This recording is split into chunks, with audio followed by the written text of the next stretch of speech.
Charlie Hustle. Javier. So, yeah. Get your T-shirts now. Go shoptheticket.com. Javier. This is so ridiculous. Something that we ran with since opening day, and we haven't looked back. Javi Baez having a great season. So I actually had one question for each Tiger All-Star. The Javi question was, is he a shoo-in for comeback player of the year? Yes. Yes. The question for Gleyber Torres, are we thinking extension? Just to put some numbers on it, because I know the answer is he's phenomenal. Yes. He wanted to set himself up for a $100 million contract. This will be his big payday. Mm-hmm. So let's figure at least $20 million a year, 5-year commitment. If I started the conversation at 5 years, $100 million, do you bristle or are you playing ball and it's going to be somewhere around there? Well, let's go back, 4 years ago when they signed Javi. I know shortstop's a little bit more of a premier position, but you're getting great production out of him. The question is this sustainable for him for the next few years? Because this is a just career simply year. Well, yeah. Is this just simply a contract year? And you're getting the best version of Gleyber Torres, or this is the decision and the evaluation that Scott Harris, AJ Hinch, everybody's going to have to go through. Is he so comfortable here? Does he like it here? In regards to, and I'm not saying does he like Detroit? We're not going to go through the whole thing that we went through yesterday. But is he just comfortable at Comerica Park with his teammates, with AJ, and he's able to go out there and play footloose and fancy free? And he's going to continue to play like this for the next few years. If that's the case, if that's the evaluation, then yeah, you sign him to an extension. Highest paid second baseman is Marcus Semien at $25 million. At 20, Gleyber would be second. Mm-hmm.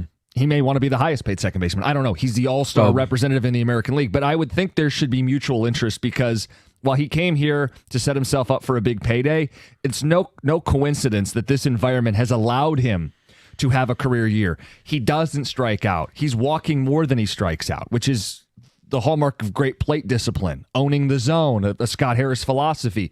One of the concerns we had with Torres was he led baseball in errors at the second base spot.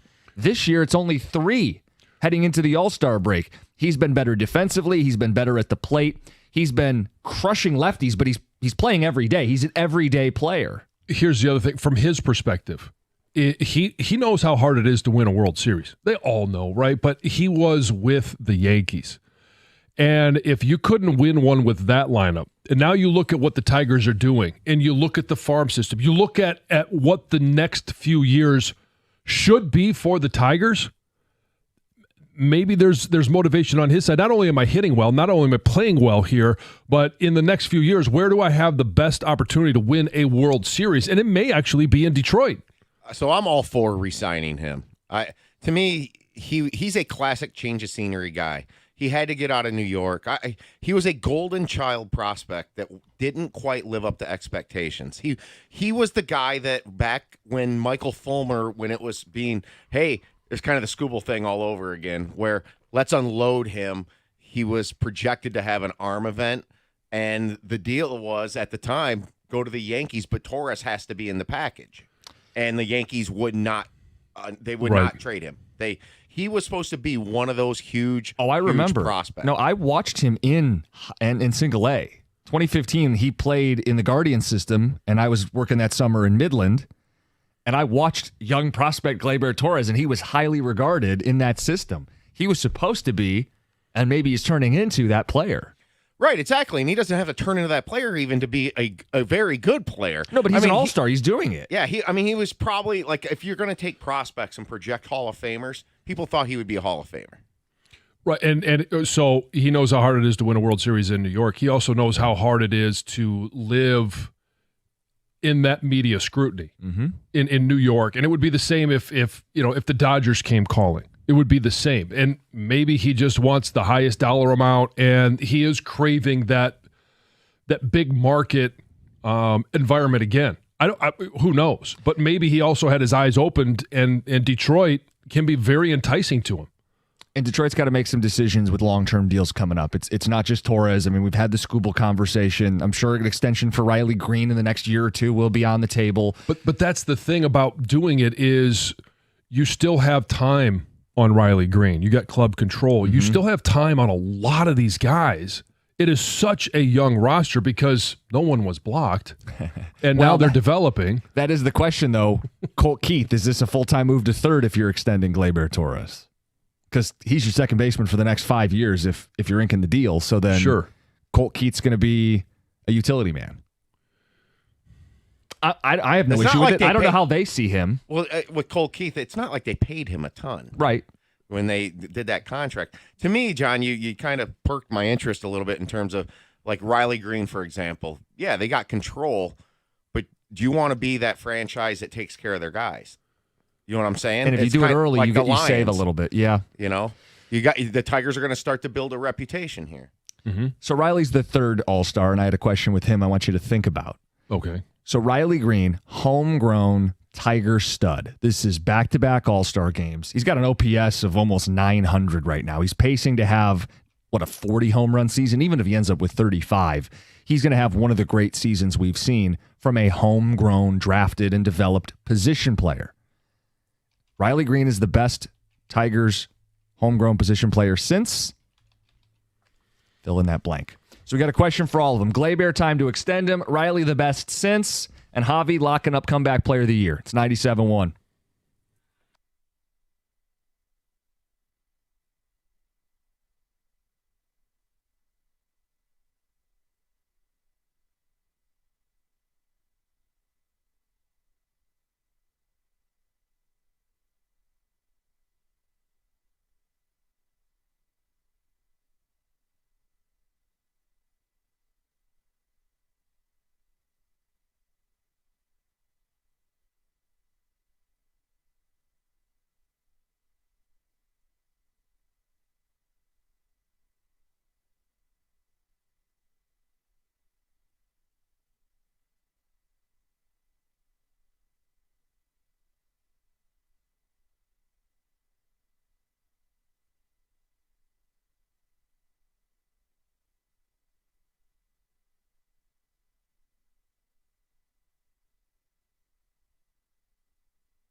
Couple 3-run homers for Riley Green in the first game yesterday.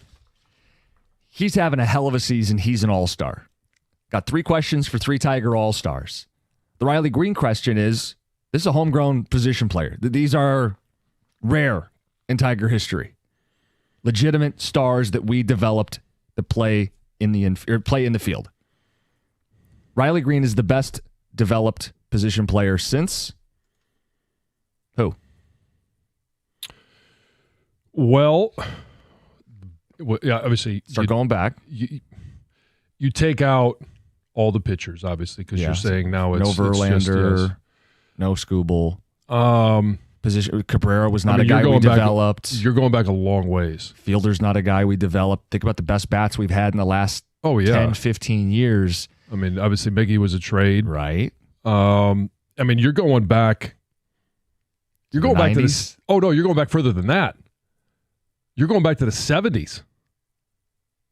Well, hold on. The 84 Tigers, Alan Trammell was a homegrown guy. Yeah, but he was drafted in the 70s. Yeah, I guess he would have been drafted. I'm talking about when they're drafted. Yeah, no kidding. And just so I was as we were talking about this in the bullpen, I'm like, you know what? It's been a long time since they have had a homegrown talent. And obviously we talked about Spencer Torkelson, 1-1 overall, Casey Mize, 1-1. And who knows what they do with the rest of their careers. But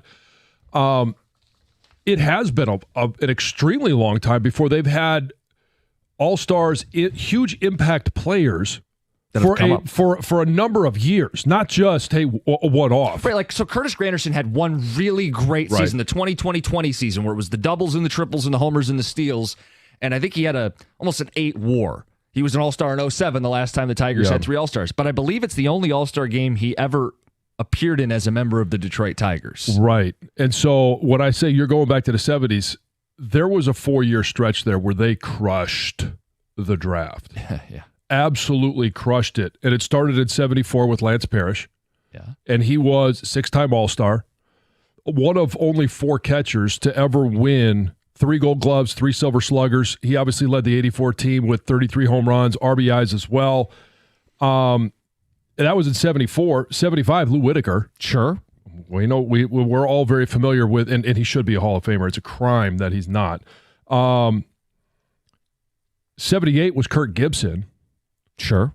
76 was Alan Trammell, and I think that's probably where you're going back to. Unless, like Travis Fryman, do you think Riley Green's better than Travis Fryman? He made 5 All-Star games. Yes. But I think he's better too. Okay, so we're talking about a much younger career. Yeah. I think Riley will end up being the guy who makes all these All-Star games. I would put Riley ahead of Travis Fryman, so then, you're going... It's crazy when you say it out loud. Riley Green's the best homegrown position player for the Tigers since Alan Trammell. Yeah. Who was the leader captain and Gold Glove. He's here for 20 Hall years. of Fame. Yeah, I mean, come on. 6-time All-Star, 4-time Gold Glove. He was here 20 years. I might have missed it, but I want to check a technicality here. Yes. That they were homegrown and they had to do it here. Yes. Okay. Just because they have traded some guys. Sure. Yeah. Yeah, I don't think it does anybody good. Hey. Suarez, Paredes. Right. Sorry. Good. All right. So I actually think for now I would still say Travis Fryman because he did it for a little bit longer. But I think... Did Travis Fryman ever have a 30 home run season? Yeah, but in different ways in the position, defense, and stuff. But Riley Green plays good. Look, it's simply just a matter of time before Green passes him. It's only the respect to the longevity. Travis Fryman really had to suck it up during some really, really rough years here with the Tigers. But let me throw a name out there, and you guys are going to laugh. Nick Castellanos. He had 3 20 home run plus seasons. Yeah. But it feels like Riley's better. 3 straight seasons with the Tigers with an over 800 OPS. So does Riley, right? Yeah, so I'd still go Green, but I do think he gets forgotten. Well, They strictly got rid of him because they were going to completely blow the thing up. Right. And we've seen what he's done since then. And I mean, so the technicality of it's got to be done here he was good here and would have been even better. He had 3 really good seasons here. Yeah. But part of it is Riley Green is still so young. I mean, he's still under team control. Yeah, for several seasons here. Am I seeing this right? Gibby never made an All-Star game with the Tigers? Yeah. I think that's correct, yeah. Never had a 30 home run season with the Tigers. A lot of injuries. Gibby I lost know. a lot of games. Yeah. He's a high-test guy. Yeah. And the outfielders that he had to compete with at the time were really, really good in the American League. We'll get some ticket texts and some phone calls, but we had questions from each of our All-Stars. They're all great stories. The question for Riley is homegrown players, best since. And we're talking just position players. Yeah. With Gleyber Torres, it's, are you ready to extend the guy? $100 million or more? Are you ready to make that commitment to him? He's had a career season. He's fit the culture. He's thriving. And the question for Javi Baez, in addition to being the craziest story maybe we've seen, is he a shoo-in for comeback player of the year? Let's get to the phones. Let's go to Murray in Oak Park. Murray, good morning. Good morning, fellas. K-Line was drafted very young, and he also was the youngest, at least in the Tigers' history, ever to win a batting title. So I would have to go with K-Line. Riley Green is an all-around baseball player. He got an arm, he can hit, and K-Line had all of that. Defense, he was all of that. So I have to go with K-Line. So if you're talking about the best draft pick of all time in the for the Tigers, of the team, it's Al Kaline. Yeah, but we're talking about Riley Green is the best homegrown talent since. So you keep going back until you stop, and I would stop at Alan Trammell. I think Alan Trammell is better than Riley Green. Yes.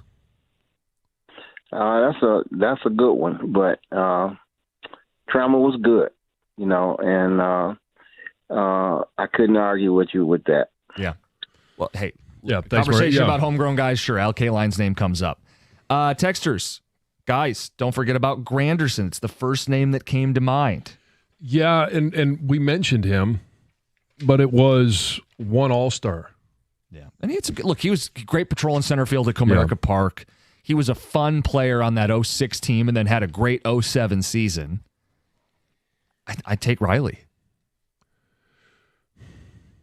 It's not a slight on Granderson. It's a compliment to Riley. Yeah, I think so as well. And again, part of it is he's still so young. This is a better season than he was having last year. And just think about the slump that he was in at the beginning of the season.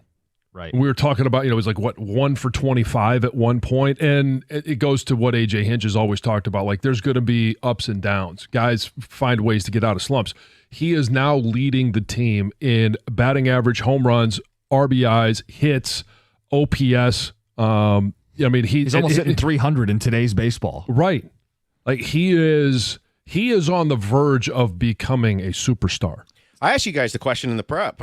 I'll throw it out there right now. I think he's the most underappreciated local athlete right now. Because Riley he's Green. so unassuming. Right, and I think the fact that people are throwing Granderson above him still is just foolish in some ways. Grandy was a really good dude. People really, really liked him, but don't let your bias get in the way of what this guy's doing right now. Yeah, Granderson had that big smile and made the diving plays, and there's certain, there's a soft spot for Grandy in this city. There's no doubt about it. Yeah, he made the saving catch the year I think they went to game 163 with the Twins, but it gave him the opportunity to even play that game. It's like, look, I get the love affair, but he had a little more sizzle, had a little bit more personality. And the issue with Riley Green is he makes those diving catches, same as Granderson did, but he just gets up and throws the ball in, and nobody ever really thinks about it. But he was an overvalued player, I think, by fans, but also around the league to a degree. They used him to get Scherzer. They did. All the names we've mentioned have come up on the ticket text. Fryman, Granderson, Gibson, and Castellanos. Mm-hmm. Homegrown players for the Tigers. Look, you got to go back a bit. I mean, even Granderson's going back more than 15 years here. Yeah. I mean, so what Riley Green's doing is significant. Well, and it's going to be interesting over the next decade to see how this all stacks up. Conversations that we're having. Are we going to be entering a conversation like if sports talk radio was as big now or back then as it is now, that 4 years I was talking about, 74 to 78, Lance Parrish, Lou Whitaker, Alan Trammell, Kirk Gibson, Jack Morris was in 76. Sure. And I know we're not talking about pitchers, but just great young players. Just in terms of a 4-year stretch of the draft, and now we're looking at it, what is it that the Tigers are doing in the draft, and everybody's looking at names like Max Clark, McGonigal, Rayner, and I know Lorenzo was a trade, so he's not a homegrown. But if you're coming up through the system, it's a nod to the development of the organization. Right. And so that's where we could be having a conversation in another 6-7 years, maybe 10 years, that what's the best 4 or 5 year stretch that the Tigers have had in a draft, because you're starting to compete with some of those, all the way back in the 70s. Look, they're entering a World Series window. And even if they trade one of those young guys, they're still going to have a bunch of young players that they have coming up as reinforcements. Mm-hmm. This could be the start of something. I agree with you. 7:02, we're going to talk about the deadline. One trade. You can only make one. ESPN did this exercise. One trade for every team in baseball. You're only allowed one for the Tigers. We'll get to that at 7:02.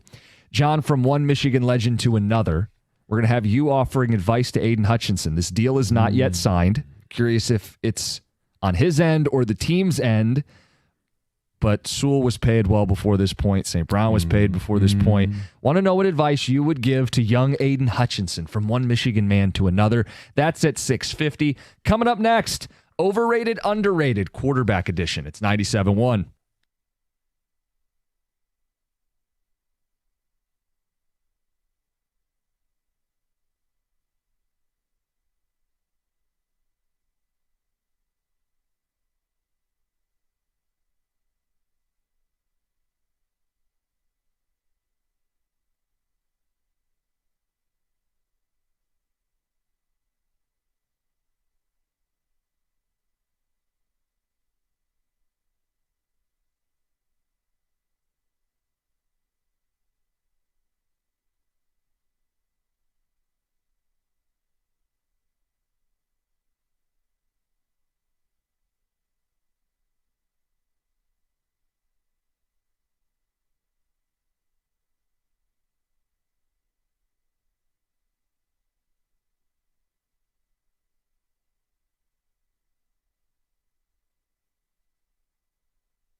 Always time for some football. The Lions will play a game this month. We are into the month of July. They'll be in the Hall of Fame game on the 31st. CBS has a list of overrated and underrated quarterbacks. We don't need their list. We're going to make our own. We'll go 3 underrated and then 3 overrated. John, you want to go first? Give me 3 underrated quarterbacks in the eyes of John Jansen. All right. I'm going to give you Drake May, who I think is, with the additions that they've made this year, I know a lot of people looking at, okay, it was just a rookie season. How could he be overrated? How could he be even rated with having played in New England? But I think this is a kid that is going to have a breakout year. I think he's going to have a trajectory, some like we've seen with the Chargers. And when you look at the potential of the receivers that he has, the offensive line that they're putting together, the coach that they've been able to put together, they've spent a lot of money in free agency. Now, a lot of it's been on defense, but they have also upgraded the receivers to tight end. They've done a lot of work in New England, and I think he is a guy, when you look at all these teams that have had young quarterbacks, not spending a lot of money on the quarterback, but they're spending a lot of money around him, this is that recipe. And it follows kind of another guy that I'm going to talk about in Brock Purdy. You put a number of weapons around him. You protect him.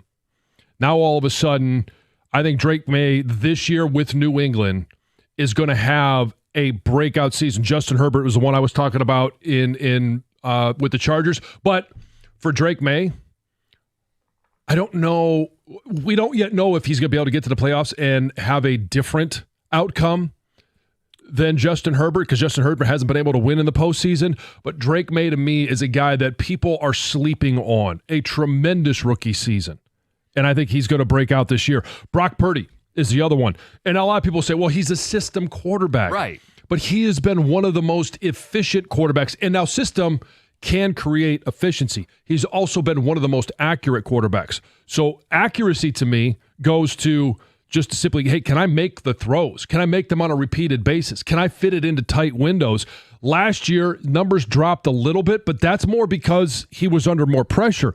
Offensive line, Trent Williams wasn't there for a large part of that season, and he took a beating, but he still, over the last couple of years, has been one of the most efficient, most accurate quarterbacks, and he's taken his team to the ultimate game. Haven't been able to win it, but he has taken his team there. So I think Brock Purdy is one of those guys that is always going to be questioned because he was Mr. Irrelevant, because he's not supposed to be doing what he's doing. Should they have given him the contract? Right. That whole debate. Yeah. Yeah, and we'll get into contracts when we talk about, obviously, the overrated ones. Baker Mayfield is an underrated quarterback. He just simply wins. You can't tell me that Cleveland isn't kicking themselves because who did they go get? Because they thought Baker Mayfield can't win. Well, it must be Baker. It's not OBJ. Well, maybe it was OBJ. It was not Baker. Baker Mayfield was number one overall pick, and he went to L.A. and in 24 hours found a way to get a win. Now, I'm not basing it off of that, but it's just he wins. He just simply finds ways to win, and his numbers over the last 2 years, not in terms of wins and losses, but they are better than Patrick Mahomes. More touchdowns, higher efficiency, all of the above. And I think Baker Mayfield is one of those guys that people look at and say, nah, he can't be that guy. He's not polished enough. Well, he just simply gets the job done. There's a little overlap. We have one overlap. Oh, okay. My three underrated quarterbacks. We'll just start there. I also had Baker as underrated. Okay. In a league with Josh Allen, Lamar Jackson, Patrick Mahomes, and Joe Burrow, Baker Mayfield has led the league in touchdowns over the last 2 seasons. Yep. Playoff win in there with the Buccaneers. He has the playoff win with the Cleveland Browns. I think he's a top 10 guy, and I don't think people view him that way. He takes some chances, he throws some picks, but he gets the most out of his ability, and he elevates his team the way a top 10 quarterback does. So I had Baker Mayfield underrated. Michael Penix to me. You win Drake May, I'll go sleeper Michael Penix. Last year, you look at his stat line, you see 3 touchdowns, you see 3 picks, you go, I don't know what to make of that. Best big-time throw rate in the NFL. If you look at the 3 interceptions, 2 of them were in and out of his receiver's hands. Yeah. He led drives at end of game and end of half. I think he's in for a massive year in Atlanta. I think it's fun that we have 2 rookies on our underrated, because it's really hard to figure out after a rookie season, what are these quarterbacks going to be? And Drake May has a full complement of a rookie season. While the numbers aren't great, he was not on a great team. Same thing kind of with Michael Penix. Didn't get that opportunity until late, but I'm kind of with you. Saw flashes. Yeah. This is the year, full-time starter. And my third underrated quarterback, Justin Herbert. Last 2 years. Oh, I almost put him on my overrated. Oh, can't win in the playoffs? Oh, I'm sorry. I don't mean to interrupt. Go ahead. Do your thing. Last 2 years, 43 touchdowns, 10 picks. That's 4-1 for people who aren't great with math on the radio. That's wow, phenomenal. in the regular season, that is phenomenal. Big arm, beefed up offensive line. He makes big time throws. This is the year, second year with Harbaugh. Harbaugh's made it his mission to get this guy in the Hall of Fame. I think this is the year for Herbert. Oh, have they Herbert-proofed the offense? Got a couple big offensive linemen, tackles they've invested in. They're going to run the ball, play action pass, and show off that arm. So my reaction to the underrateds, I actually would put a different rookie from last year. Oh, really? Bo Nix. And I've been a Bo Nix hater, but I think he found gold, the jackpot, with getting hitched to Sean Payton. Okay, so is it Bo Nix or is it Sean Payton? It's kind of both. the Brock Purdy. Is it a system? Like, I like what you're saying about Drake May, and now with the right head coach, Drake May is going to be better than Ryan Tannehill was, and Ryan Tannehill won divisions and playoff games. The only thing I'd push back on Nix is it felt like we were down on him. He overachieved last year, so for him to be underrated, I feel like he's starting to get those flowers based on a promising rookie season. But I had a hard time saying underrated. He's kind of just one of those guys. He's maybe a little scrap to him like Baker Mayfield, where he always gets denied. He's got that gene or whatever. I think another one, too. I still think Jalen Hurts is underrated. The guy's a dog. Yeah. The guy, every time people doubt him, he succeeds in life. You know, it's a valid one. Going to Bo Nix, I think there's a hangover a little bit of his college career because I think everybody kind of felt like he always just underperformed. Came in and we saw what the first start was supposed to be his coming out party. You know, what was it, at Auburn, and just never really capitalized on it, but then had a great rookie season. It's like every time you wanted to buy into him, he would fail. Yeah. But then every time you would doubt him, he would succeed. He's one of those weird dudes. Okay, this is what people want to know. The overrated quarterbacks, John, 3 of them. All right, so I'll start with Jordan Love. I don't understand the love for Love. He is just one of those guys that always... Like everybody keeps saying, "Oh well, Green Bay, they're going to contend with Detroit." If they do, it's going to be in spite of Jordan Love. Too many interceptions, too many big moments where he comes up small, and it's another offense where they've got to protect him. They've got to protect him from himself sometimes because he throws stupid interceptions at the worst time, and they've paid him. Obviously, they had to because they let him sit for so long. They bet on him, and they got to continue to bet on him. And it leads me to my other guy that I think is overrated, who got a monster contract going into last year, Trevor Lawrence. I know he's got a playoff appearance. Is he even rated, though? I feel like we're appropriately down on him. I'm sorry, continue. No, I mean, I think there are a lot of people that are down on him, but why do you pay him that much if he's not a guy that you can ultimately win with? Now, I know he's been challenged with coaches, started with Urban Meyer. He's But you would have thought over the last couple of years, with a Super Bowl winning coach by his side, the offense wouldn't have been the weak spot, but it was. And I know last year he took a nasty hit. Oh, yeah, I'm not cheap defending shot. him. But it's I think he is just a guy that is continuing. And he may fall in the category opposite Bo Nix, where unbelievable college career, came in with all the fanfare and just early. has where Bo Nix underwhelming in the college, and then all of a sudden 1 year. And the other one, I think this has got to be on everyone's list, Dak Prescott. Dak Prescott is a guy that I don't know why Jerry Jones keeps betting on him. Off the field, I understand it. He is a superstar individual. He's great in the community. People love him. Teammates love him. But he just can't win. They've given him all the weapons in the world, but he can't find a way to win, can't find a way to get to the postseason. If he does, can't find a way to win in the postseason. My overrated quarterbacks. I went in division. Caleb Williams. Holds the ball too long. He was responsible for the most sacks allowed among quarterbacks. They track like who gets credit for the sack. He was blamed for the most sacks of any quarterback in the NFL last year. But Ben Johnson will fix all that. Is he processing fast enough? That's a real concern. Is it just schoolyard? There's only one Patrick Mahomes. You're the number 1 overall pick. I didn't see it last year. Overrated Caleb Williams. Number 2, somebody's got to do it. You're a 2-time MVP. But are you the best quarterback in football? Lamar Jackson. Can you get it done in the postseason? That's the Okay. knock on him. Look, the AFC title game 2 years ago is seared into my brain. He's missing throws on his home field against the Kansas City Chiefs. But he Can't also get over put the hump. it in the hands of Mark Andrews. And I mean, come on. Well, Do you- Mark do you- Andrews takes all the strays. He lost the game in the first half last year against Buffalo. I'm not saying that Lamar Jackson is not to blame. But do you put him Mahomes, Burrow, and Allen? I think he's a notch below him. Burrow's Okay. been in the Super Bowl. I think Allen, but this guy's won MVPs over Burrow and Allen. So I think from that standpoint, you're overrated. Yeah, but okay, so Joe Burrow probably should have been the MVP last year, but they're a team that didn't make the playoffs. And was it his fault? He had an unbelievable, historic year, Right. yet their defense blew. My third name is Justin Herbert. You may remember I said he was underrated. He is both under and overrated. I'm here to tell you whatever Am I take you doing have. this show with Stoney? Whatever take you have on Wait. Herbert is the wrong take because he What? is both overrated and underrated. 0-2 in the playoffs, disaster performances, big arm, small game. He is both overrated and underrated.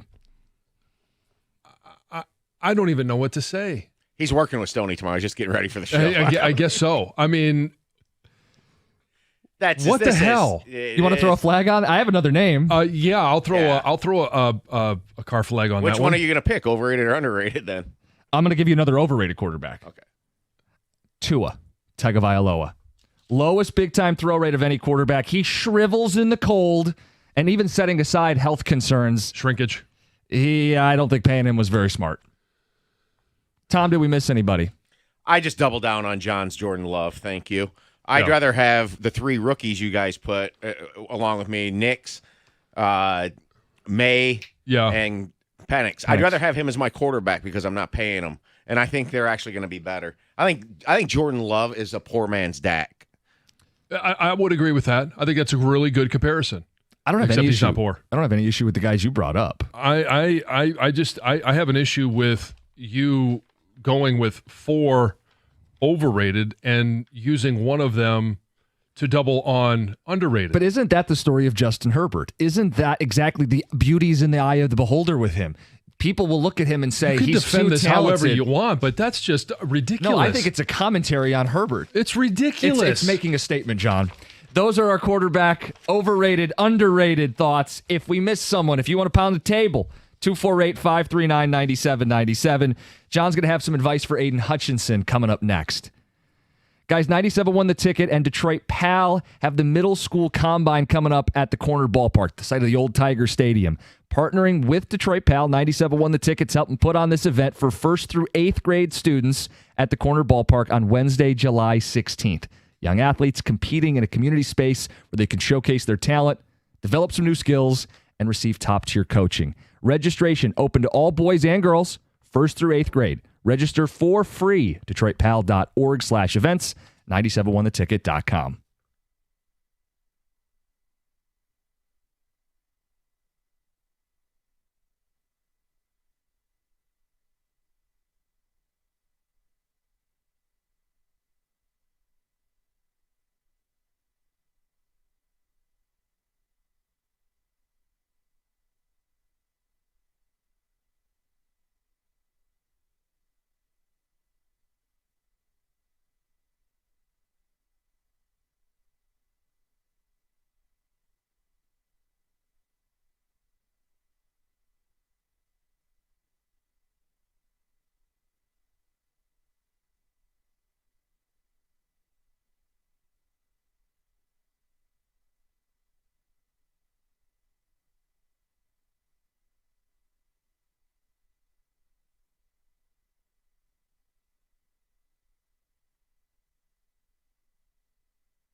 Dan Dickerson, great call. Tiger split yesterday. Still gaining in the AL Central, up 12.5 games. We did our overrated, underrated, and we got some ticket text. Then we'll get to John's advice for Aiden Hutchinson. I hope some of the ticket texts are just a question mark on Me? Costa. No. No. We have one that says Justin Fields is underrated. Is he rated? Yeah, that's my question for Dave in Clinton Township, because, Dave, you think we missed somebody? Kirk Cousins, brother. Who's rating Kirk Cousins? But doesn't he deserve like a Lifetime Achievement Award and overrated, by the way? Maybe he could be. He just played the game better than anybody else. He's and one year removed from being the savior of the Falcons. He's gotten a lot of money, too. He's played the game right, John. I know that's what you were saying. That's the game that he's played to a T. Yeah, so I'm going to give him the Lifetime Achievement, and he's still active, so he qualifies. Okay. Overrated. He's overrated sitting on the bench. Say nobody wants him. That's why I have a hard time putting him as overrated. But he's still getting paid. He's getting paid like a starter. Yeah. And I think he's going to ride the bench all year. I mean, maybe if someone gets hurt somewhere else. Well, they've got a nice little trade piece for that reason. Mm-hmm. If somebody loses their starting quarterback, he may be better than 16 of the 32 backups, or 24 of the 32 backups. But yeah, that's where he finds a path back to playing in the league. There was one person that made fun of me, and they used your language. Oh, steak. Hey, John, I had the best steak last night. It was terrible. Signed, Jim. Scott and Carlton, Jim's QB take? No and no.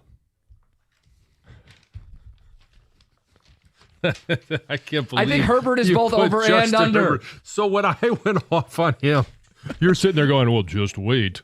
Yeah, because I was going to show him the love because it's all there, but I also have to acknowledge the dude's played terribly. Big arm, small game. He had the 4 picks in the one playoff game, and then he had the blown lead in the other one. But the talent's undeniably there. You put him on the underrated list. Where is he rated? Is he considered a top 10 quarterback? Maybe to some. I think there are others that have him outside. He's a puzzling player, Justin Herbert. So, I mean, you can look up a lot of different, metrics in regards.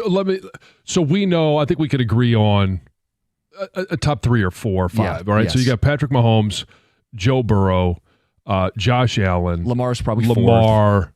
And then you could start talking about Jalen Hurts, who people sleep on, to Tom's point, even though he won the Super Bowl, probably underrated. Yeah. And Matthew Stafford. Arm talent, Super Bowl champion, is in the top 10, but now this is a tier break here. Right. Oh, I'm not talking about Goff tiers. is in here. Yes. And so Baker's Jaden Daniels. in here. Yes, Daniels should be in there. Jared Goff. Yeah. Justin Herbert. We're running out of space in the top 10. Brock Purdy. I don't know if I'd put I think Purdy would thrive, or Herbert would thrive in that San Francisco offense. Shanahan, hand the ball off, putting playmakers in space, don't have to do too much. Yeah, but then you start talking about, just guys that can simply win. Right. Baker Mayfield. That's why I think he is severely underrated. I agreed with you. But you didn't even mention him as the top 10 guy. No, I did. I was okay. in the midst of your... Yeah, Mayfield has a trait that I think Justin Herbert doesn't. I think Justin Herbert, the book is being written. He can't win anything. It's now or never for him. It was the same thing in college. Yeah. The talent's there. The arm is there. The fact that this is a huge year for him, I think, by the way, because it should work with Harbaugh. Right. Second season. Harbaugh's been vocal about, it's my job to get this guy in the Hall of Fame. It's a direct quote from Harbaugh. You got a tough division. I get it. And you got the coaches in that division. It's incredible, the coaching talent. So they got a huge wall to bust down. But if the greats bust it down. Is he following the path of Stafford? Phillip Rivers. Well, okay, yeah, a combo of the two. I don't think he's as good because I think Rivers had that trait. But do you see some Stafford in him? Like the big arm guy who's being saddled with can't get over the hump? Yeah. But it's only a matter of time because the talent's there. I see some Dak in him too, though. Okay, but that's the thing I was going to say. John had Dak and Love on the overrated, and I think those guys have arm talent too, but they make far more mistakes than Herbert does. Yes, during the regular season. I mean, he's played the Jacksonville Jaguars and the Houston Texans in the playoffs. That's why he was my And he's overrated. thrown how many interceptions in those games? 4 in one game. I mean, last year was eye-opening for me. Uh-oh, what happened? He's just laughing at my No, absurdity. the absurdity of I'm going to put one guy on both lists. I'm used to it. I mean, the guy I worked with before him. I know, That's but all he ever did was waffle. you cheated the system. I tried to. You guys didn't let me. No. Texter says Then you came with a backup for Tua. yeah. And that Texter says, wow, I 100% agree with Tua. He's absolutely overrated. Is he 3B? Yeah, he's 3B. Okay. Herbert is like the Lions version of Stafford. Tons of talent, not much talent around him at times, lays an egg on occasion, but Herbert's eggs have been in the playoffs. Herbert is Jeff George, Neil in Commerce. Oh boy, no, that's kind of mean. How about this one? I played with Jeff. Jeff is a good dude, but on the field he's not arrogant. Justin Herbert is the NFL QB equivalent of Dylan Larkin. A- B+ player on a bad team, never winning anything, but potential for more, but he's a tier below the elite. Would you text that in? No.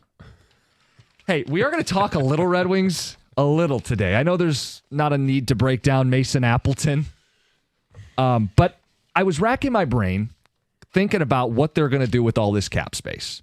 And John, I thought you presented it very even keel yesterday, and I really pondered, what in the world is Yzerman doing with this cap space? Mm-hmm. And then it hit me. Oh. I was... You got a light bulb moment. An aha moment. Uh-huh. It was Charlie from Always Sunny trying to connect all the dots on the board, and I feel like I connected where this is headed. I want to present that to you at the end of the 7 o'clock hour. A name that makes sense, reason to believe it could actually happen, and would make everybody happy within the Red Wings fan base. The Jim Cookies plan? Doesn't roll off the tongue like No, Iser plan. it doesn't. But I'm going to make an attempt. Workshopping that. Yeah. This is a positive mindset, a move that this is the move. Okay. This is where it's all headed. We'll get to that. 7 o'clock hour, John. We get to life advice, not to Dear John, but your advice for Aiden Hutchinson. Yes. And what to do with the contract situation he finds himself in. That's next, 97.1.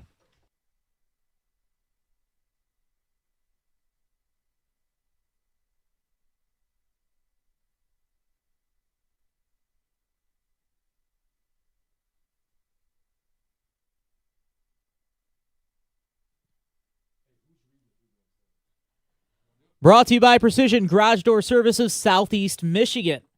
As expected, this year's All-Star Game will be riddled with Tigers. Riley Green, Gleyber Torres, and Javi Baez all announced as starters for this year's game. Riley Green proving his case yesterday with a pair of 3-run homers to lead the team with 21 on the year. That helped aid to their Game 1 victory, but Detroit did drop Game 2 to Washington last night in a doubleheader. The rubber match set for tonight with first pitch right here on the ticket at 6:45. In basketball, former Piston Lindsey Hunter will be taking over coaching duties for a Michigan high school. Sparta High School's men's varsity team will be led by the Piston great this upcoming season. And lots of NBA moves also being made in the offseason. However, conversations remain halted between Malik Beasley and the Pistons. Those halted conversations are a result of Beasley's current debt issues, as well as an ongoing investigation regarding his involvement with betting on an NBA game. In tennis, today the second round of Wimbledon continues. In men's single draw, Carlos Alcaraz is the favorite to win it all this year. Then in golf, this weekend's John Deere Classic begins today. From the Ticket Update Desk, I'm Dustin Fiocco. For details on these stories and more, you can stay tuned, or you can head to 971theticket.com.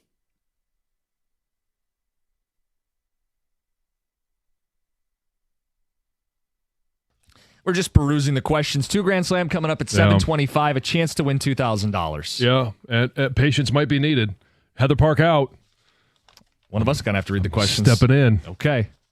I'm up to the challenge. So it's your fault if they don't win. No, it's still your fault because you're here. You just showed up. Okay. John is the next man up. I'm next man up. Okay. Yep. John, your advice is needed. Aiden Hutchinson, from one Michigan great to another. How would you advise him? We have not seen a contract extension. Yeah. What's going on here? Well, it's interesting because, as you've mentioned, almost all the other draft picks that have been high draft picks. Amon-Ra St. Brown, not a high draft pick, but an impact player. Yeah. Have all been extended by this point. Last year, right before the draft, it was both Penei Sewell and Amon-Ra St. Brown. And so the question is, why haven't we seen or really even heard about, what was the last time we heard any scuttle of contract being worked on? None. It's silent. And respect to both camps. I'm sure that the topic has been talked about. I don't know how far down the road either side has gotten. So the question is it Brad Holmes and the Lions that want to see a healthy Aiden Hutchinson? They still need more proof? Or is it Hutch who says, you know what, I appreciate the numbers. They look nice. They would be great. But I'm going to bet on myself because I think I could be Defensive Player of the Year. I was setting myself up for that last year and a huge payday this offseason. And I think that's probably more of what the holdup is because everybody's talking about, well, why isn't Brad Holmes getting this contract done? And it feels like it would be a no-brainer. Yeah, and it feels like it would be against Brad Holmes' nature to not already have this deal done. Mm-hmm. So I tend to think it's Aiden, and he has to make a decision. Do I take the best deal I can get right now, which is life-changing money, or am I betting on myself to get even more when I win Defensive Player of the Year and Comeback Player of the Year and 20 sacks and all that stuff? Well, and the other question is, it's this looming question because it was Max Crosby at the trade deadline. It was Myles Garrett when he said, I don't want to be back in Cleveland anymore. It's Trey Hendrickson and the contract issues he's having down in Cincinnati. It's what are they doing opposite Aiden Hutchinson? And they've got this... It's very much like the Wings, where they've created this opportunity, but they've extended some guys, and not like the Wings, but it's this cap space that they have. What are they saving this cap space for? And everyone thinks it's a huge deal coming for Aiden Hutchinson. But it doesn't have to be, even if you extend him, it doesn't have to be biting into the cap space that you have this year. So are they saving that for another edge rusher? Squeeze in one more player. Well, we know Brad Holmes has said that he doesn't understand why people bring up that other edge. Right. So I kind of tend to believe that's not the case. And heck, throw TJ Watt in that conversation now because he's got some issues going on in Pittsburgh. Yeah, last year of his deal. I saw the headline. The problem is they're kind of all in. When you add Aaron Rodgers and you trade away your first-round pick, the deal they made this week, you're all in. I can't imagine they're going to move TJ Watt this season. I wouldn't think so. But that's part of the conversation. But then I looked. So if Aiden picked up the phone and he can get in touch with you, I mean, you guys are in that Michigan fraternity, and he goes, John, I'm not going to give you the numbers, but they're offering me among the best at my position right now. Yeah. Should I take it, or should I bet on myself and try to set the market and be the highest paid pass rusher, the highest paid non-quarterback by putting it out on tape this season? What would you tell him? So, having been a former player and approaching free agency, I always did my deal before I got to that last year of my contract. I do have some regrets about that. You get to free agency, you're going to make more money. And not that he's not getting to free agency next year. It's still that extra year that they would pick up, but it's all guaranteed money. So they picked up that fifth-year option. He's guaranteed the next 2 years of his salary, which is still life-changing money. Yes. It's not the life-changing money that we have seen Myles Garrett, Max Crosby, all of these other guys get, and I think we'll eventually see Trey Hendrickson get. But he's got enough money to live comfortably, very comfortably the rest of his life. I would tell him, bet on yourself. Go out there and be the best version of Aiden Hutchinson. Be the guy that had the 7.5 sacks in 5 games, that ended the year last year still having the most sacks of the Lions, even only having played in 5 games. And I don't care. Everybody always says, well, he was playing against backups. He was playing against guys. It doesn't matter. They're all NFL linemen. And he is going to have that opportunity over the course of 17 games to be playing against stud tackles and be playing against guys that are playing simply because there's somebody that's hurt. So you can rack up a bunch of sacks. You can be the guy that everyone thought you were going to be when you were drafted, because he has been, just this little gap of injury. His injury, to me, is not one because it didn't involve the ankle and it didn't involve the knee. It was very dramatic. It was gruesome, but it was a broken bone.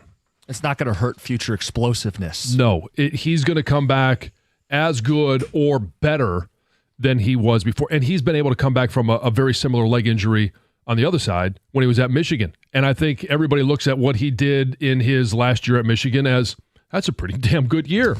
And what he's done to this point. Yeah. The difference of when I played and when, Aiden is playing is the amount of money he's and also where he was drafted, right? He's a first-round pick. Yeah. But the money's exploded. The money has 100% exploded. So I would tell him, bet on yourself. Go out there, have a dominant year, and I would almost say, bet on yourself for the next 2 years.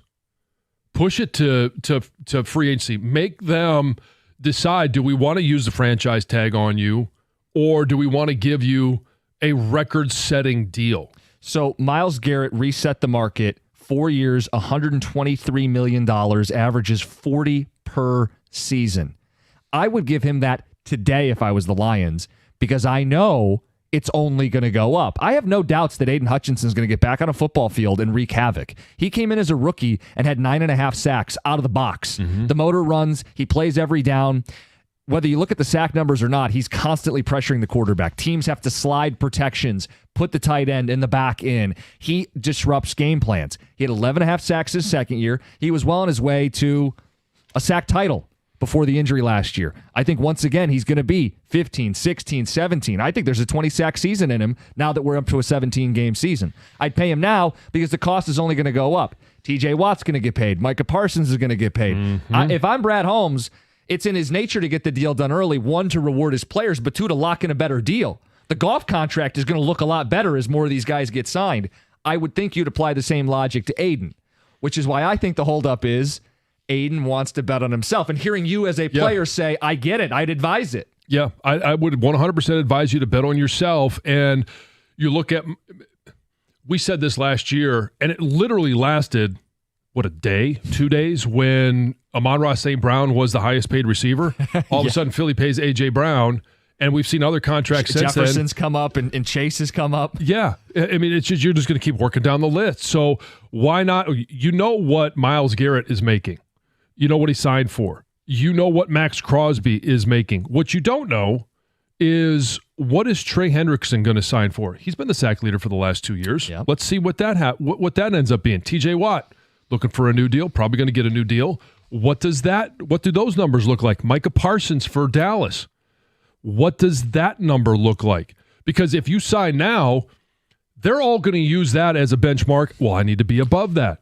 So it's a game of chicken, but the difference is Parsons is up sooner than Aiden. So Aiden's strategy is, well, let the guys who are up sooner, TJ Watt, ink their deals and give me more of a boost. And this conversation, I said maybe you take it to after year 5, force them to decide whether they want to use the franchise tag on you or give you another record-setting deal, because in 2 years, is that deal going to be worth $5 million more per year? Yep. $10 million more per year?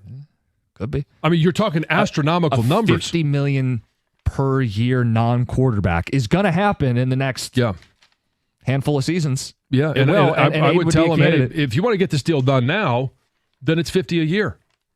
And if you don't, then that's fine. Then I'll see you in 2 years and it'll be $50 a year. Yeah. Look, that's the argument to wait. Ticket text 248-539-9797. If I'm Aiden, I'm not signing an extension. I'm dragging this out as long as I can. I'm trying to leave to go to a place that has an actual D-line to help me be even better. I don't think that's the thing, but the leverage that he has is, I mean, correct me if I'm wrong, where did Aiden Hutchinson grow up? He grew up in Plymouth. In Plymouth, yeah. At the Divine Child High School. Yeah, so a local guy. And where did he go to college? University of Michigan. Okay. It was in Ann Arbor. And then now he's playing with the Detroit Lions. Allen Park, and then, Detroit. He has all the public support on his side. And we're talking about trying to find somebody opposite him. Can you imagine if we got to a world where he's too expensive for the Lions and they decide that he is the odd man out? Like, this place would blow up. No, it's not going to happen. So, bet on yourself because you have all the leverage. Texter says, if I'm Aiden, I'm waiting as long as possible. Waiting for TJ, Parsons, Hendrickson, then I'm getting my maximized dollar amount. Texter says, okay, John, you're Scooble's agent. Same advice? ? Scott in Waterford. Yeah.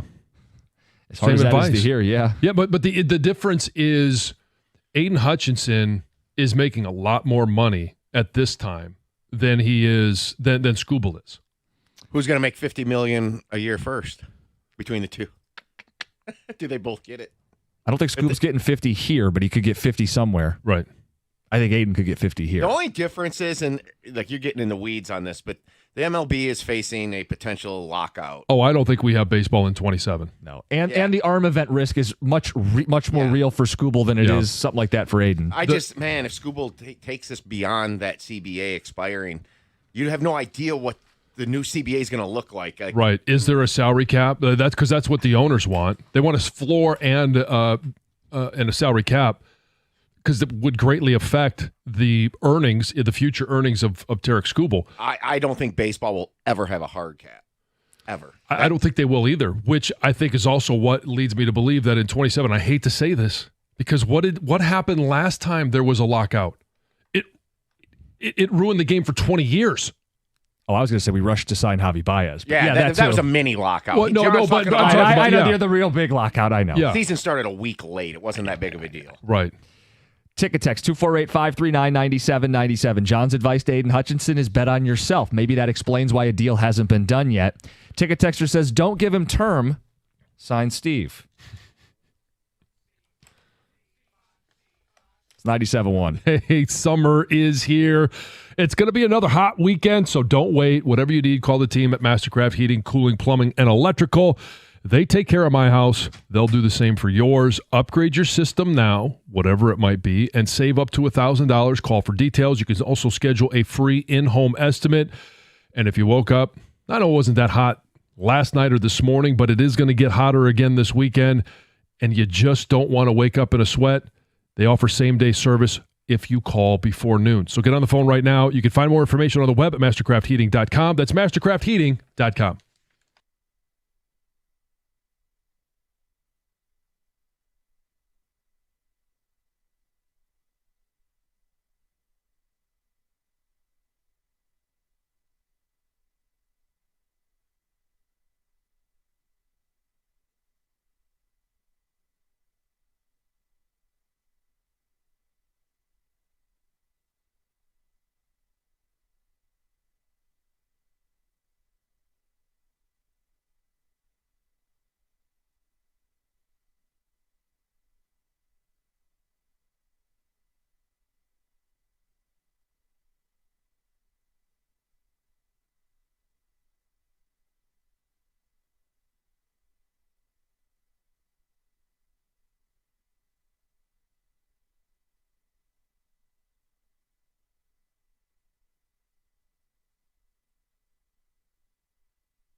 Ticket text coming in. The advice for Aiden Hutchinson still unsigned. Lions will have camp later this month. I look to John as Michigan man. What advice would you give this Michigan man? You said bet on yourself. Yep, 100%. Bet on yourself because this year, the base salary, roster bonus, all that stuff, the base salary is 1-1. Next year, which is fully guaranteed, nowhere near what he would make if he signed a new contract. I'll say that off the bat. But in 26, he's going to make just shy of $20 million. That's fully guaranteed. So in the next 2 years, it's $21 million fully guaranteed. And if he can go out there and even finish second in voting for Defensive Player of the Year, it ups how much he's going to be paid. Micah Parsons, all the guys that we had talked about, they signed. It's going to up the amount of money that he would make. So if he just simply waits 1 year, if he waits 9 months from right now, he's going to be making more than if he signed it now. And my gut tells me that's what he's thinking too. Because Brad Holmes has tried to be out in front on guys like Sewell and St. Brown and Goff and not letting it get too close to free agency, locking them in now before the price goes up. Everybody knows Parsons going to get paid. TJ Watt's going to get paid, whether it's Pittsburgh or not, he's going to get paid. Trey Hendrickson, whether it's in Cincinnati or not, is going to get paid. And those are going to only increase what Aiden gets. I'd pay him now. I don't really have any hesitations coming off the injury. Some on the ticket text do. Texter says, I wouldn't re-sign him until I see if he's actually going to be the same post-injury. It's a large investment to make blindly. The Goff contract is the reason we can't keep everybody. He was supposed to be the bridge quarterback. Well, he outperformed it, and he got paid. Yeah.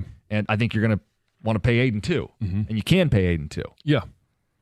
I wouldn't wait. If I was the Lions, no. Do you have any hesitation how he's going to play post-injury? Not at all. I've already talked about it. Yeah, His injury did not involve a joint. Texter says, don't pay Hutch until he shows he can win against good tackles. He beat up on cupcakes going back to college. He's all hustle, no skill. Okay, wasn't the tackle that he ran over numerous times against Ohio State a first-round tackle? Yeah, that take gets a little sour. Those people are out there. I'm sure they are. And this year, he's going to face inferior tackles. He's also going to face some superior ones. Now, I don't know if he's as good as like TJ Watt, Parsons, Garrett. I mean, that's the reason why you maybe wait and see how this season plays out from the Lions' perspective. I'm trying to be devil's advocate here a little bit. I'll be actually a little surprised or maybe a first red flag if this isn't done before the first regular season game. Like, I think there's a world where maybe they were technically waiting for him to be medically cleared. The Lions one thing about this new Lions regime and era, they like to kind of make splash announcements around key events. They did that before the draft last year. They've done it in some other areas before, and I could see, hey, training camp we're starting like 2 days before Aiden gets his deal. They bring him in, they do a big media hit, or they want to see at least him play in a preseason game, a few snaps or something, just to see how. Aiden Hutchinson's not playing in a preseason game.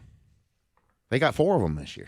He is not playing in a preseason game. I hate when you get mad at me. You give me that look, it just scares me. Just telling you, he's not playing in a preseason game. Goff's not playing in a preseason game. Penei Sewell is not playing in a preseason game. Well, maybe they should, so they don't start so slow. Okay, well. I'm just kidding. Gosh. Especially with the injuries last year, I don't think anyone's going to fight John. Okay, guys, we got a chance now for you to call in and play the 2 Grand Slam. The phones are open, 248-539-9797. We'll get to that here in just a second. A couple more texts, John. This one says, to say Aiden will never leave or the Lions would never let him go, ask Luka Doncic how that worked out for him. Anything is possible when it comes to that much money, Mike, in a car. I don't know if Roger Goodell has the same pull or the same... You're going full conspiracy influence. theory. Oh, yeah. Okay. Yeah. Here's the reality. If Dallas just gets the first round pick. They win the lottery with a 2% chance. Even if there was going to be a divorce between the two parties here, Aiden signed this year plus a 5th-year option, and they would franchise him twice before they'd let his ass leave town. We have 4 more years with Aiden Hutchinson, worst case scenario. Right, and those 4 years for Aiden Hutchinson are all fully guaranteed. And they are prime of his career years. Yeah. So, all right. Yeah, but do you think after year 7, that takes him to year 7, that there's a drop-off? No, that's probably when he starts really hitting his stride. I'd pay him. My point is not like the Lions are going to get a bad end of the stick here if they get 4 years of Aiden Hutchinson. Yeah. All right, let's play the 2 Grand Slam.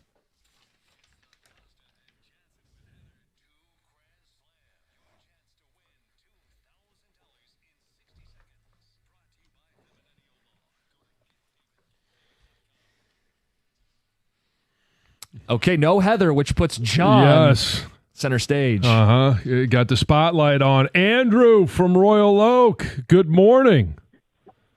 Morning. Thanks for having me on. Yeah, thanks for calling. You played the 2 Grand Slam before? I have not. Okay, but you do understand the rules. As soon as I start reading the questions, the clock will start. You have a right to pass.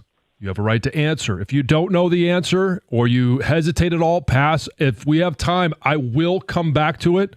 And if there's a wrong answer, we aren't going to tell you if it's wrong. We're just going to move on. You all set? Sounds good. All right, here we go.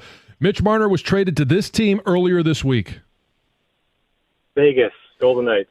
Jalen Ramsey was traded to this team earlier this week. Pittsburgh Steelers.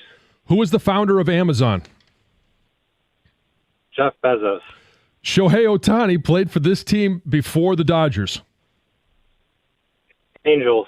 This team won the NFC West last season. The Rams. She played Katniss Everdeen in the movie The Hunger Games. Jennifer. Pass. This artist had the 2001 hit Get the Party Started. Britney Spears. Who wears jersey number 12 for the Detroit Tigers? Jahmai Jones. The University of Miami is located in this Florida city. Oh, we got you with 5? First 5. First 5. You're on a roll. And Yeah. I thought you were going to get number 6 as well. You were so close. Jennifer. Want to take another stab at it? We're not going to give it to you, but do you know? Is it Hudson? nope. Jennifer Lawrence. Jennifer Lawrence. It's okay. 5 right is $125. That's nice going into the 4th of July weekend. Yeah. Thanks for calling in, Andrew. Make sure you stay on hold. We'll get you your information and get paid. We'll go over the answers here in just a moment, but the 2 Grand Slam on Thursdays brought to you by Feminine Law. Get David, get paid. We can go through the first 9. He didn't get to the 10th question. Correct. Mitch Marner was traded to this team earlier this week. Golden Knights, he nailed it. By the way, did you see he said he was talking to players from Vegas during 4 Nations about what it was like to live in Vegas? In Vegas, yeah. I'm sure Toronto's thrilled hearing that. Yes. He was checked out on us. Jalen Ramsey was traded to this team earlier this week. The Pittsburgh Steelers. Do you like that deal for them? Yeah, I do. I mean, you mentioned going all in. They certainly are. Added Jonnu Smith as well. Shohei Ohtani played in... Oh, you forgot the founder the of founder Amazon. of Amazon is... How did he say that? Bezos? Bezos. Yeah, it's Jeff Bezos. He got that right. Newly married. Yes. You may have seen the photos from the lavish wedding. Shohei Ohtani played with this team before the Dodgers. The Angels. Okay. Yeah, well, they were wasting his talent. Team that won the NFC West last year. That would be the LA Rams. So he's 5 for 5. 5 for 5. And now officially, it's kind of like a no-hitter. Once you get to the 5th inning, you go, hey, it might happen. And then in on this one, He had she a high played, pitch count, though. Yeah, Katniss Everdeen. He was taking his time. Katniss Everdeen in the movie The Hunger Games. Jennifer Lawrence. Yeah, this is the 30-pitch inning. Yeah, it's not Jennifer Pass. No, it's unfortunate because then he starts to stumble. Now you're in your head. Yeah. The 2001 hit, Get the Party Started. Not Pink. Britney Spears. Yeah, it's Pink. Who wears the number 12 jersey for the Tigers? Casey Mize. He went Jahmai Jones. And the last one, the University of Miami is located in this Florida city. Now, this is kind of a trick question. This is kind of diabolical. Most people, I would say Florida or Miami. Miami is what they'd say. Yeah. If they were answering for you, they put one in the underrated, one in the overrated. Let's just give the state. They'd say Miami is in Miami, but right. It's in Coral Gables. Coral Gables. Do you think that's hard? I think that's hard. I think it's tricky more than it is hard. I don't know. If you're a big-time college football fan, I think it's pretty easy. I think off the top of people's head with the pressure ticking, they would be tempted to say Miami's in Miami. Auburn's in Auburn. Right. When you get to 9 and that clock has been ticking, if you had taken any time, you're going to feel rushed and you might just blurt out Miami. So real quick, the Jennifer Lawrence thing, when I was doing the questions, I had to think, and then I started thinking about her. She was humongous. Mm-hmm. She's hardly done anything since COVID. Like the very few movies. Like what the heck? Like she was supposed to be like the next like mega actress. Crazy. What has she been in? Let's look up the IMDb. Not much in the last 5 years. Wow. Are you? She kind of pulling the Matt Damon where she's not going to do much anymore because she doesn't want to be famous. She was in that movie with the family that hired her to date their son. What was that called? I mean, you don't know the name. That's my point. That's a great point. She was great, by the way, in some of the X-Men movies. Always overlooked. But yeah, Hunger Games was kind of. Was that No Hard Feelings? Yeah, No Hard Feelings. Red Sparrow was good. I saw her in that. But that's pre-COVID. Mm-hmm. Thomas stumbled onto something here. All right, end of the hour. I think I may have stumbled onto something. Light bulb moment. The aha. It all makes sense. Here's what Yzerman's going to do. Here's the trade to tie it all together with that cap space. There's reason to believe it could happen. We'll get to that. But first, the cookie jar. It's 97.1.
It's the Cookie Jar, brought to you by Moran Chevrolet, where you always get the best price, period. Thank you, Teddy. We got questions. Many of them are 4th of July themed as we get you guys set for the holiday. The first one is, invite one Detroit sports celebrity to a 4th of July party besides Dan Campbell, because I know that's what everybody would say. Yeah, probably would be number one. Gov, I'll let you go first on this one. I think I kind of steal the thunder every time I go first on the first one. Jameson Williams. I did that for you. Happy 4th of July tomorrow, Jim. Actually, no, I do Tarek Skubal. I'd love to Tell him to bring his lighter. Yeah. Actually, I'd protect him. I wouldn't allow him to do it. We're doing the show. You watch, J-Mo. They do that for Jimmy. You said Skubal? I would do Skubal, seriously. I'd love to pick his brain. I'd love to get to know him more and then ask him about the contract. So July, we're at a barbecue. Hey, so mine is not far from yours as well. AJ Hinch. That's a good one. I would love to talk baseball with him. Actually, I would just love to listen to him talk baseball and go over lineups, theories behind, how he handles the rotation. There's so much to learn from him. And I think he'd be great at a cookout too. I also think he'd be cool to talk to outside of baseball. Right. Greg? I want a chill party with chill vibes, so I'm going to take a chill guy, and I'm going to take Jared Goff. Nothing bothers or rattles this guy. I'll take Jared. Mm-hmm. So I wrote down J-Mo because someone could handle the fireworks, but that joke's already been made. So instead, I'm going to pick Steve Yzerman to keep us under budget. at Greg's barbecue, they could have relish. Under budget. We're going to play the game F, Marry, Kill with 3 staples of the 4th of July holiday. Grilling, fireworks, and being out on the lake. All right. So I will now if I playing this game right, F means you like it, but it's a one-off. Just one-time thing, yeah. Okay. I hate to say this, but I'm going to go grilling because I want to make sure that we still do it, and it needs to be spectacular. I'm going to marry being on the lake because I get a chance to fish, do everything I've ever wanted to do, just be on the boat. Would you live on a boat? Oh, yes. I actually thought I was going to do that at one point. I can tell you that story another time, but yeah, I would love to live on a boat. I'll kill fireworks, not because I don't love them, but because everyone else, they're going to be, we had them going off last night. It is going to be going off all weekend long, so I don't have to worry about doing it myself. I could just listen to everybody else. My answers are the same as John. I love being on the lake. My parents had a boat when we were growing up. The fishing morning, the boat, the rec play in the afternoon. It's just the best. And get my friend. I lived on a lake with one of my friends. It is just great. Lake life. I miss it so much. And that's like almost. I want to change this to MMK because I hate doing that to grilling. Oh, I know. But at least you get it. And if it's going to be one off, then you need to make sure it's worth it. I'm going to get married to 2 people. Polygamy. Okay. Grilling and lake. Sure. Ditto. It's F grilling. It's a good, like, once in a while, kind of a nice little fling.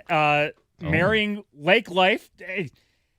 The breeze you get on the lake. If you get hot, you take a dip in the lake. You got to go to the bathroom, take a dip in the lake, and something else in the lake. And then kill fireworks, man. I got dogs. Yeah.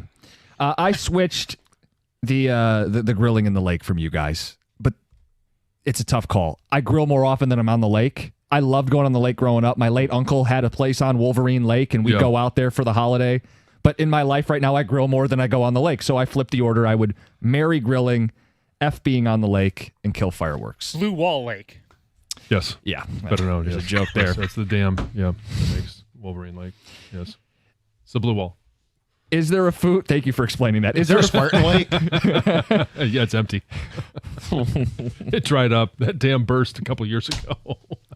It's half empty in late November. Is that we're calling what Mel Tucker did? Burst the dam? Okay. Is there a food more American than apple pie?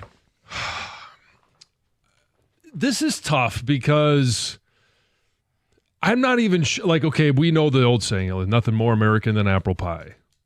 I would say a cheeseburger is more American than an apple pie because more people will consume cheeseburgers than I think will actually sit down and either make or buy an apple pie.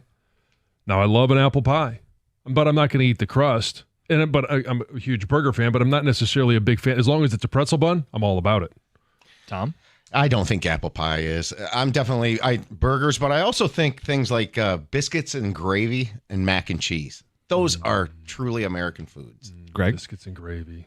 I will say that the more American food is the food associated with America's pastime. It's the hot dog. I had cheeseburger, but I'm not mad at hot dog or mac and cheese. I think those are all in the same family. Yeah. And biscuits and gravy. That's a great take. Do you like that, Jim? Yeah, biscuits and gravy are good. Do you like gravy on an omelet once in a while? The country omelet? John, you did that at Shanty Creek, didn't Yeah, you? it wasn't on an omelet. We had scrambled eggs. We had scrambled eggs, sausage patties, covered with sausage gravy on all of it. Oh yeah. Declare your independence from something in sports. So the whole concept of the illegal hits in college football, the targeting, I want to get rid of that. I want to get rid of the roughing the passer or hitting a defenseless receiver. Let's go back to the old days where we didn't. I understand head injuries, but this is the world that John Jansen would like to live in, where the NFL Crunch Course was the greatest NFL film ever recorded. Unbelievable. You can't have it now because you're not allowed to celebrate those moments. Those are great moments, great hits. Give me the peel back block. Don't give me any more personal fouls. Ties. Okay. I hate ties. I hate tying in sports at any level. I think it's stupid. We are playing a game. Somebody wins. Somebody loses. Agreed. You don't get your little point for your overtime loss. And I'll take this all the way down to, you know what? We have ties in our little league. Seriously? Yeah, kids got to learn. There's winners and losers. Greg? This one was a real stumper for me. There's nothing in sports you'd like to do away with or remove? No, look, I'll say the safety rule, the fumble out of the back of the end zone safety rule in the NFL. Oh, come on. Hold on to the ball. I want to declare my independence from these dumb taunting penalties. Let people celebrate after plays. Let's get after it. These are grown adults in the National Football League. Don't worry about hurt feelings on the other sideline. Here's a hypothetical, an either or. Pay no taxes or eat whatever you want without gaining weight. Which would you pick? A no-brainer. Absolutely a no-brainer. No taxes. Paying no taxes, because if I'm paying no taxes, now I could fill the grill, the smoker, I could get a new grill, new smoker, I could do whatever I want and eat whatever I want. I've been fat and happy before. I'm happy to go back to being fat and happy. Tom? Mine would be no-brainer eating. Like, taxes don't bother me all that much. Oh, You're used to them. Yeah. I'm like, it's just, it's sort of like when you have escrow in a mortgage, you just kind of let it go. You don't look at your mortgage every month. You just 401k, it builds. There's positives of that viewpoint in both, positives and negatives. But eating and not gaining weight. That's awesome. I mean, it would be biscuits and gravy every day. Yeah. Followed by a whole, gallon of ice cream. There's a whole saying, death, taxes, and yada, yada, yada. I agree with Tom. This is eating whatever I want without gaining weight. Like, I love eating, and I have gained weight over the last couple of years, and I don't like it. And I want to lose that weight. But I love eating. That's the dichotomy in which I live. Yes, I love eating, but probably not as much as I hate paying taxes. I'm with the guys behind the glass. Last one. It's Taco Fest this weekend in my neighborhood. Build your perfect taco. So mine sounds a little bit more like a fajita, but I want to go with sliced ribeye, soft taco first, sliced ribeye, cheddar cheese shreds, sour cream, and then dipped in queso. Oh. All right, soft taco shell. Then you layer refried beans. Then you put hard taco shell. Then you put ground beef inside of that with cheese, taco sauce, lettuce, sour cream, tomato. Comprehensive. Yeah. Tomato. Just they got to be diced well. Doesn't matter. You soiled it. Hard shell, spicy beef, shredded cheese, diced tomato, shredded lettuce, topped with sour cream. See, I don't understand the lettuce on the taco because it just is a waste of space. I mean, like lettuce to me, salad. I've always said it's a waste of space. But if it limits the amount of cheese that you could put in there or the amount of queso that can fit in there, like what's the point of the lettuce? I went super simple, super classic. super authentic. Chorizo, onion, cilantro. I'll go flour tortilla, and that's it. No bolognese? No bolognese. No, it is taco. That is the cookie jar. It's brought to you by Moran Chevrolet, where you always get the best price, period. Hey, coming up next, my epiphany. It all makes sense. I get what Steve Yzerman's going to do. It's 97.1. Guys, right now at the station, we've got this event coming up this month, July 16th. It's 97.1 The Ticket and Detroit Pal teaming up for the middle school combine at the Corner Ballpark. You know where the old Tiger Stadium is, or was. Now it's the Corner Ballpark. And this event is for 1st through 8th grade students and a chance to compete, win some prizes, develop new skills. Registration is open to all boys and girls, 1st through 8th grade. Register for free. Cost you nothing. DetroitPal.org/events or go to 971theticket.com.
That's Rake Rogers to you.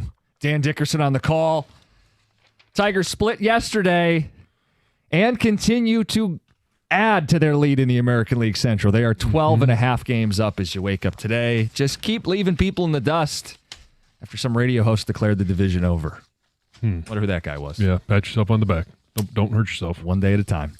I do feel like I've solved the riddle of Steve Yzerman's offseason and where this is all headed. I'm curious. Light bulb moment. Aha. We'll get to it. Some ticket text on the cookie jar. Hamburger is the ultimate American food. Burgers and fries getting some love. Ribs or wings are as American as it gets. Yeah, I was thinking about going with ribs. I just think the cheeseburger is probably going to be the number one food on people's grills, majority of Americans. Mac and cheese was originally Italian. Hot dogs are German. Neither count. Okay. Guys, Jake Rogers would be the best person to invite to your 4th of July party. Super down-to-earth guy would be the life of the party. Kyle at work. Yeah, the Monopoly guy. With that mustache? Yeah. How can you be both down-to-earth and the life of the party? Somehow he finds a way to be both. Well, yeah, I mean, down to earth, you can have some self-deprecating humor. The real Justin Herbert of the Tigers. Yes, there you go. Both. You can eat what you want and not gain weight, but you can still get heart disease and keel over.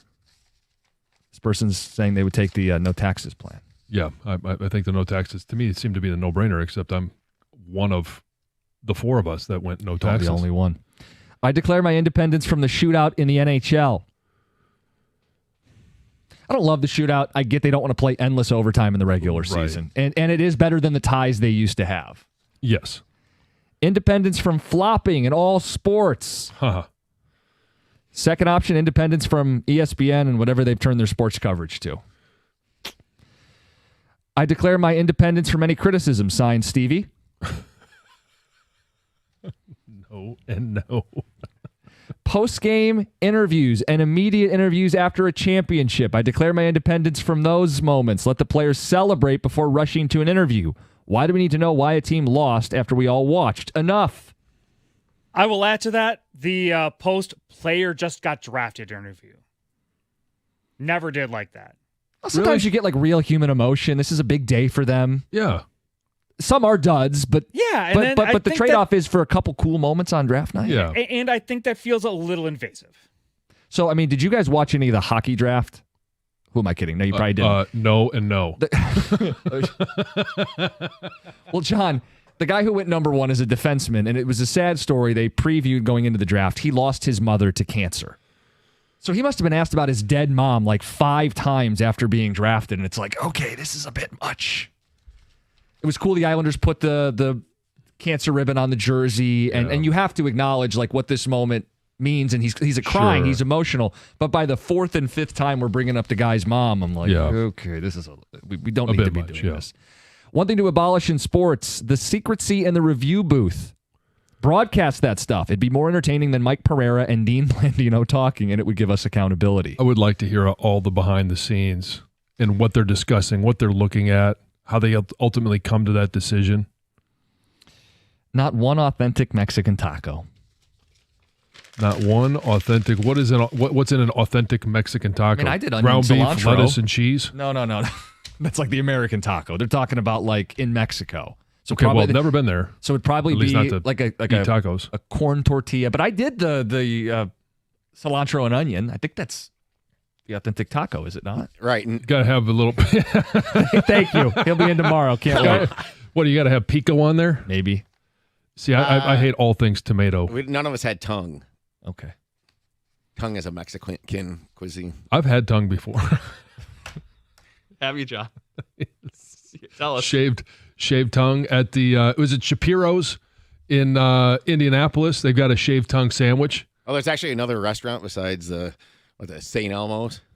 Yes, All it's a anybody talks deli. about. Yeah. I mean, seriously, Yeah. it can't be that good. Have you had the shrimp cocktail? Every time I eat it too, I make the same joke. It's the only sandwich that licks you back.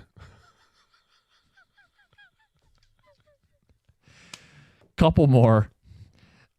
Jake Rogers has the Ron Swanson mustache, not Mr. Monopoly. I would agree with that texter. I declare my independence from the pitch clock in baseball. Now, that's just a bad opinion.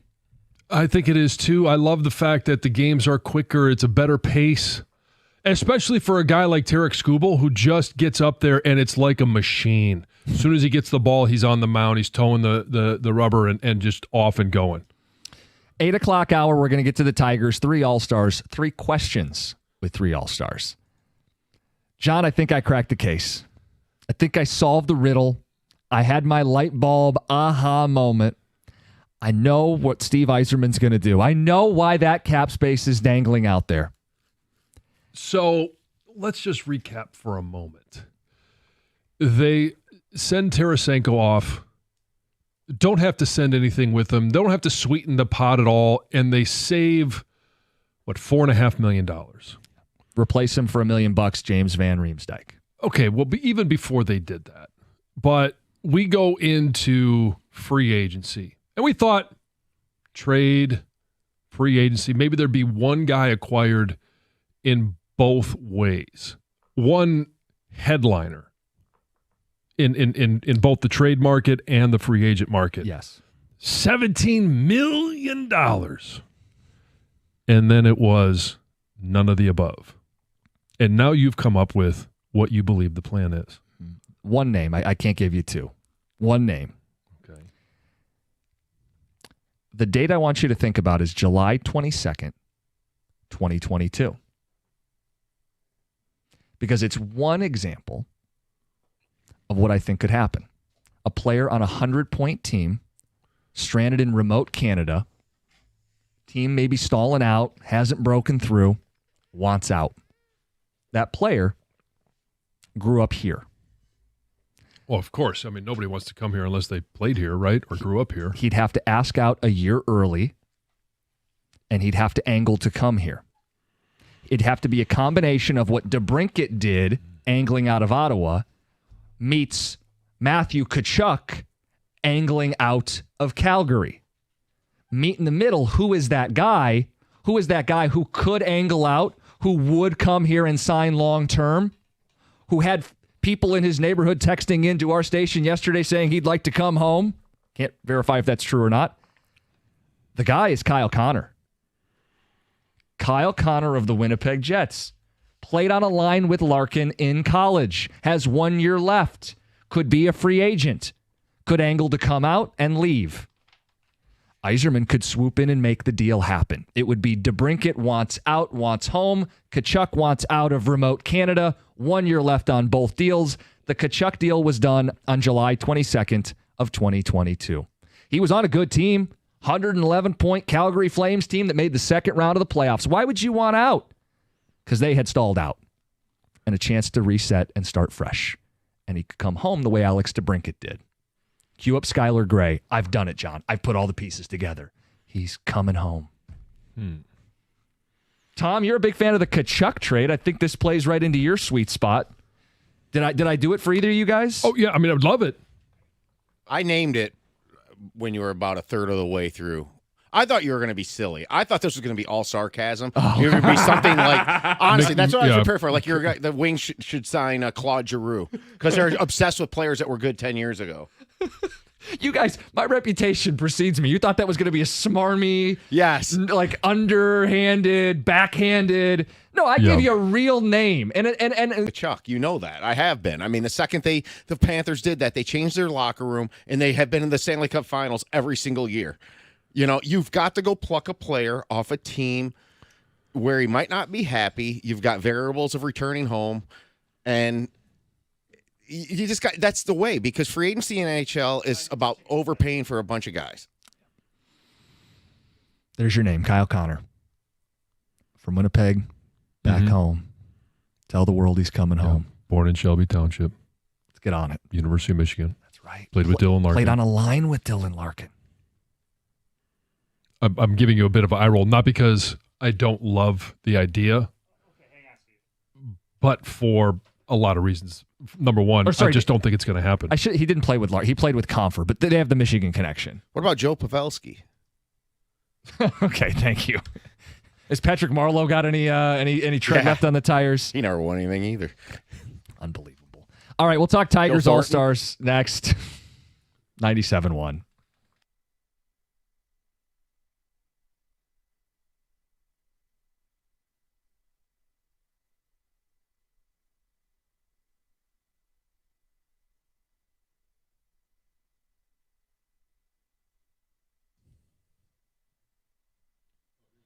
Brought to you by DR Trailer Sales.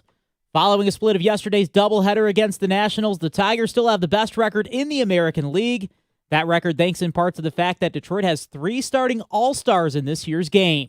Riley Green, Gleyber Torres, and Javi Baez all receiving those honors last night. You can catch Detroit's finale with Washington here on 97.1 The Ticket. Tonight's first pitch is at 6:45. Sticking with baseball, it was a milestone moment last night for Clayton Kershaw as he became the 4th left-handed pitcher in Major League history to record 3,000 career strikeouts. Former Michigan State Spartan Mason Appleton has been signed by the Red Wings to a 2-year contract worth an average annual value of $2.9 million. In 71 games played with the Jets last season, Appleton scored 10 goals and also tallied 12 assists. Moves also being made in the NBA offseason. 2-time Coach of the Year Mike Brown has accepted the role of head coach of the New York Knicks. Brown is a 4-time NBA champion, most recently winning a title in 2022 with the Warriors. Lakers also active as they signed 2018's first overall draft pick, center DeAndre Ayton, to a 2-year deal. From the Ticket Update Desk, I'm Dustin Fiocco. For details on these stories and more, you can stay tuned, or you can head to 971theticket.com.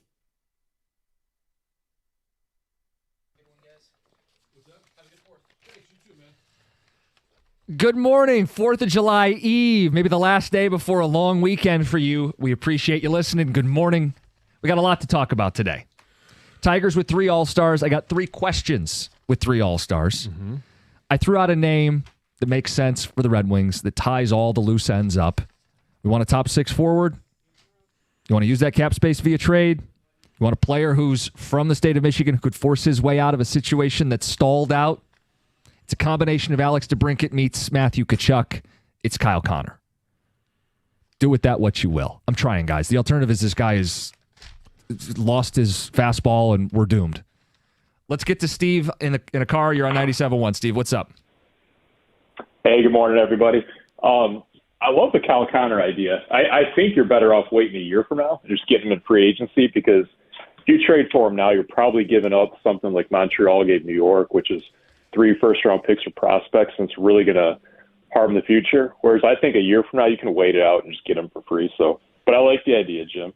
I would say generally in Yzerman, and this goes back to yesterday when I listened to the show, I was really upset and disappointed in his offseason a year ago. I think we had really good momentum, and he botched it with some of the people he let go and some of the signings he brought in. Mm-hmm. I struggle to blame him this offseason in and of itself, because the way the cap went up, every team had money, all the free agents were re-signed.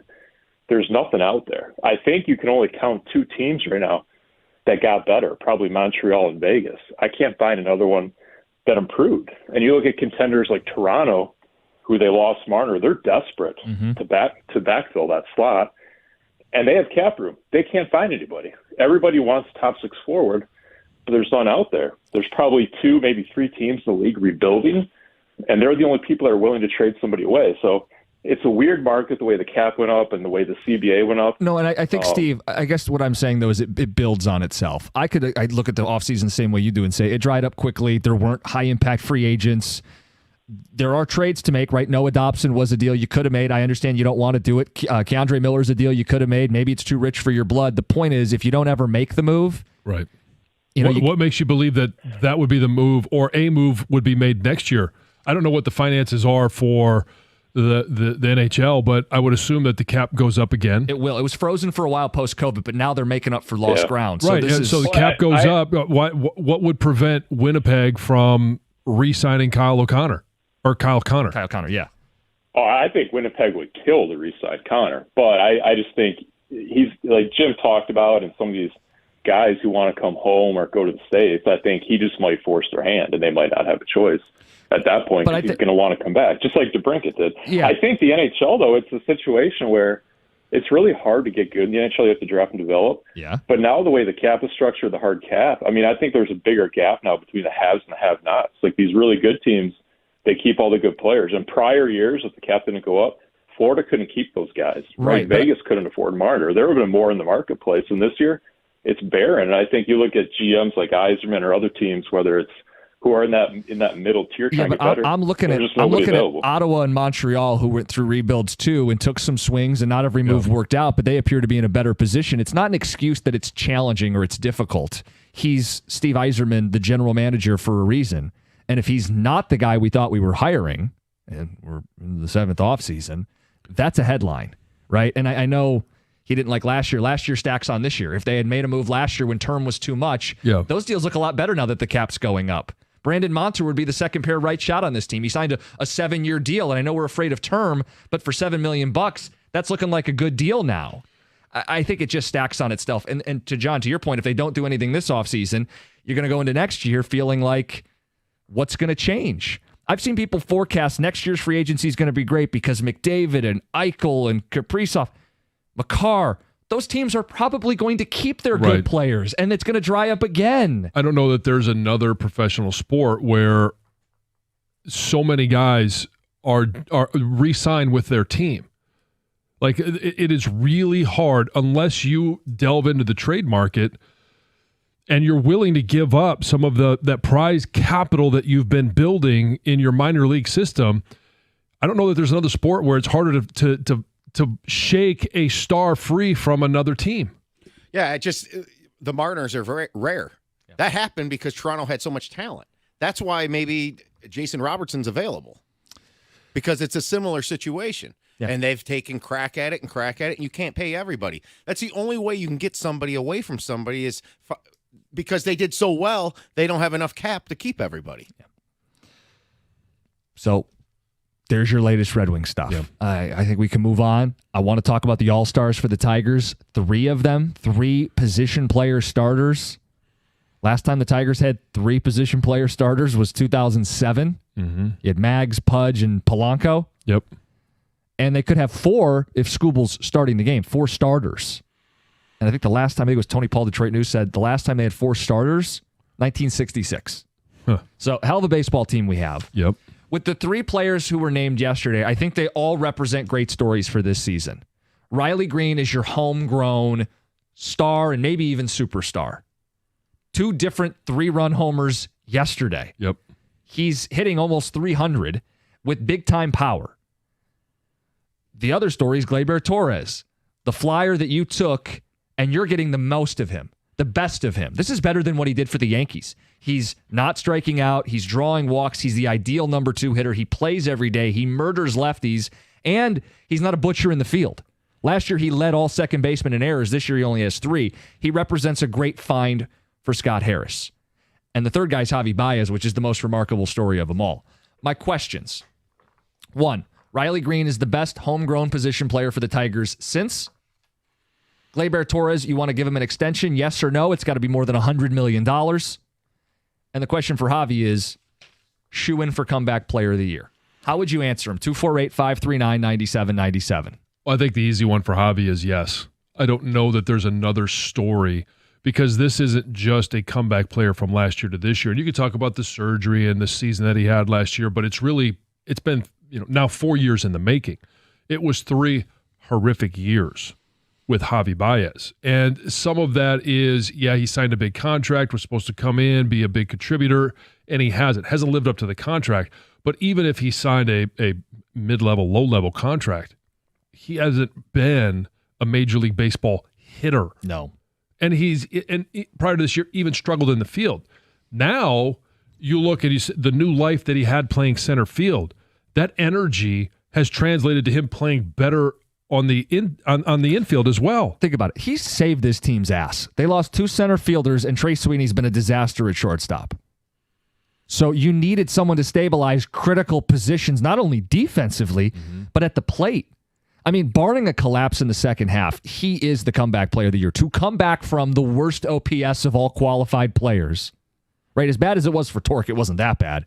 And to get to the All-Star game, he's the comeback player of the year. On the Torres question, John, Are you ready to hand him, call it a 5-year commitment, a deal north of $100 million?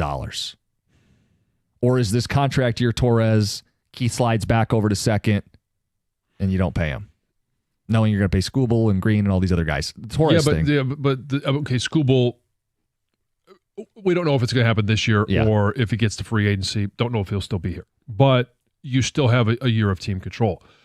Riley Green, you still got a couple of years of team control. Spencer Torkelson. And you already gave Colt Keith the minor league contract, so he's under contract for another 5 years, 4 years? He's locked up cheap, yeah. I think you do. And if it's 5 years, $100 million, I don't want to say that's ever a steal, but it kind of feels like it's a steal because he's 28 years old right now. He'd be 29 by the time the new year rolls around. And you're not worried about, I don't think you should be worried about a guy at the end of that 5 years that's not performing. He's still relatively young and will be at that time. He'll be 32, 33 by the time it's up. The question that you've got to answer is he simply performing this way because it's a contract year? Is that the motivation that he's had to be his best? And maybe it is, but maybe he's found something here in Detroit where he just likes hitting at Comerica, or he likes being in Detroit. Maybe that's less pressure, media pressure, all the pressure of not being a Yankee, and now all of a sudden he's batting .280, his OPS is over 800.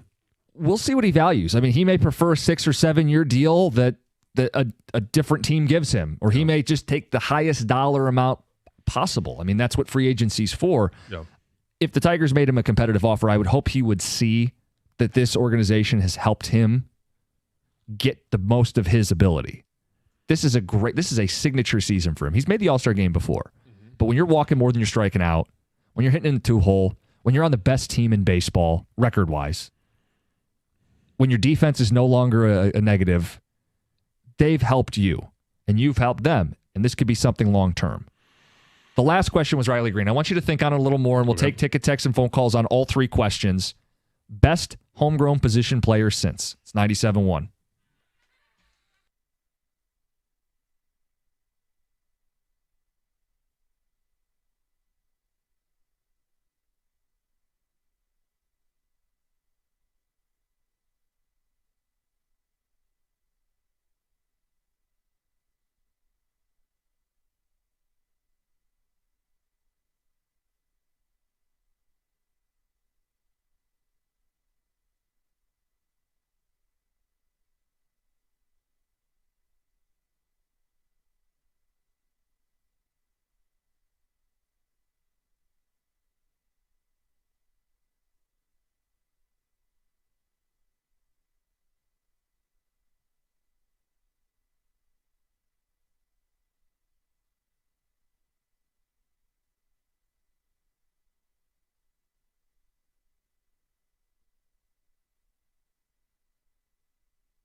Tigers with 3 All-Stars so far.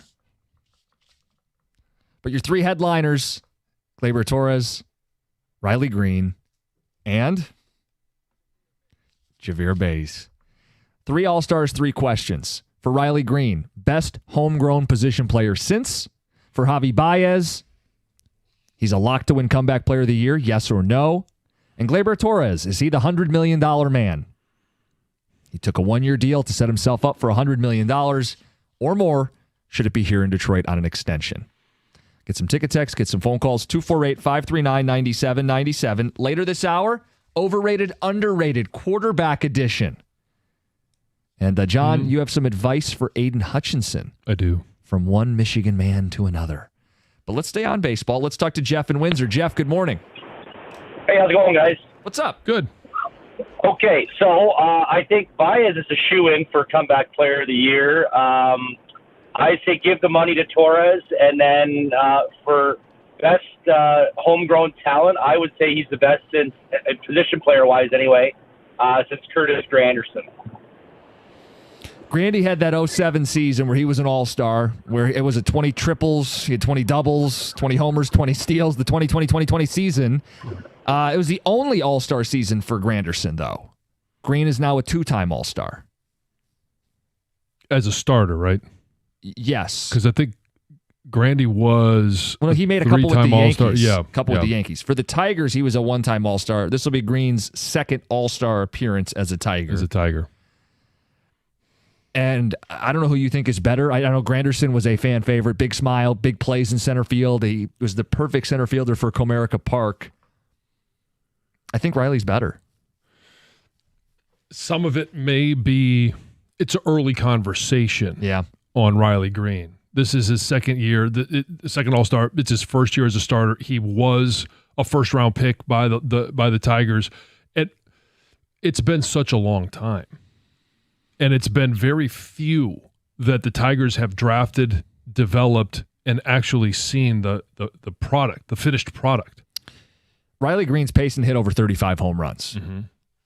He's batting just under 300 at this point in the season. And that's with, what was it, the month of May was awful for him. Was it May April, or June? April, I think. Was it April? He got off to a lousy start. Yeah. It was like 20 strikeouts and 22 at-bats or something. Anyway, yeah, he's come on more than strong, and he's having a star year and may end up being a superstar.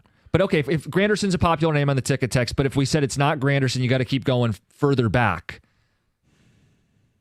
Position players, it's sparse. Now we're in the 90s. Now we're Tony Clark, Travis Fryman. So what was Fryman? Was a 5-time All-Star? Yeah, 4 or 5 with Detroit. Good defender. Mm-hmm. I mean, again, he didn't hit 30 home runs in a season. It's right. So are you thinking as of now that Riley Green has had a better Tigers career than Granderson? Than Granderson? Yes. And Fryman? That's where it's tough. I think eventually he will. So that's a little bit of his projection. A little bit, yeah. Because he is so young. I think Green's going to get there with Fryman. The argument for Fryman is longevity. He did it longer. Green hasn't had the chance to. Right. Definitely more power. Travis Fryman was a good defensive player. Yeah. Well, if it's not Fryman or Granderson. Tony Clark would be in there too, power hitter, although I think Riley's power numbers are better than Tony Clark's. Oh, yeah. It's a different era, though. Different era. The buck stops with Alan Trammell. Alan Trammell's better than Riley Green. So maybe since Tram, Riley Green's our best homegrown position player. Since 1976? He's drafted in 76. Yeah, wow. I mean, I think an interesting case can be made just, again, for longevity. Nick Castellanos.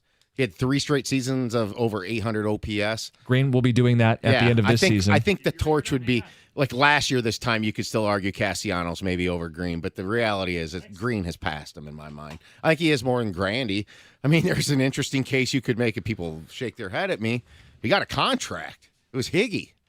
Bobby Higginson.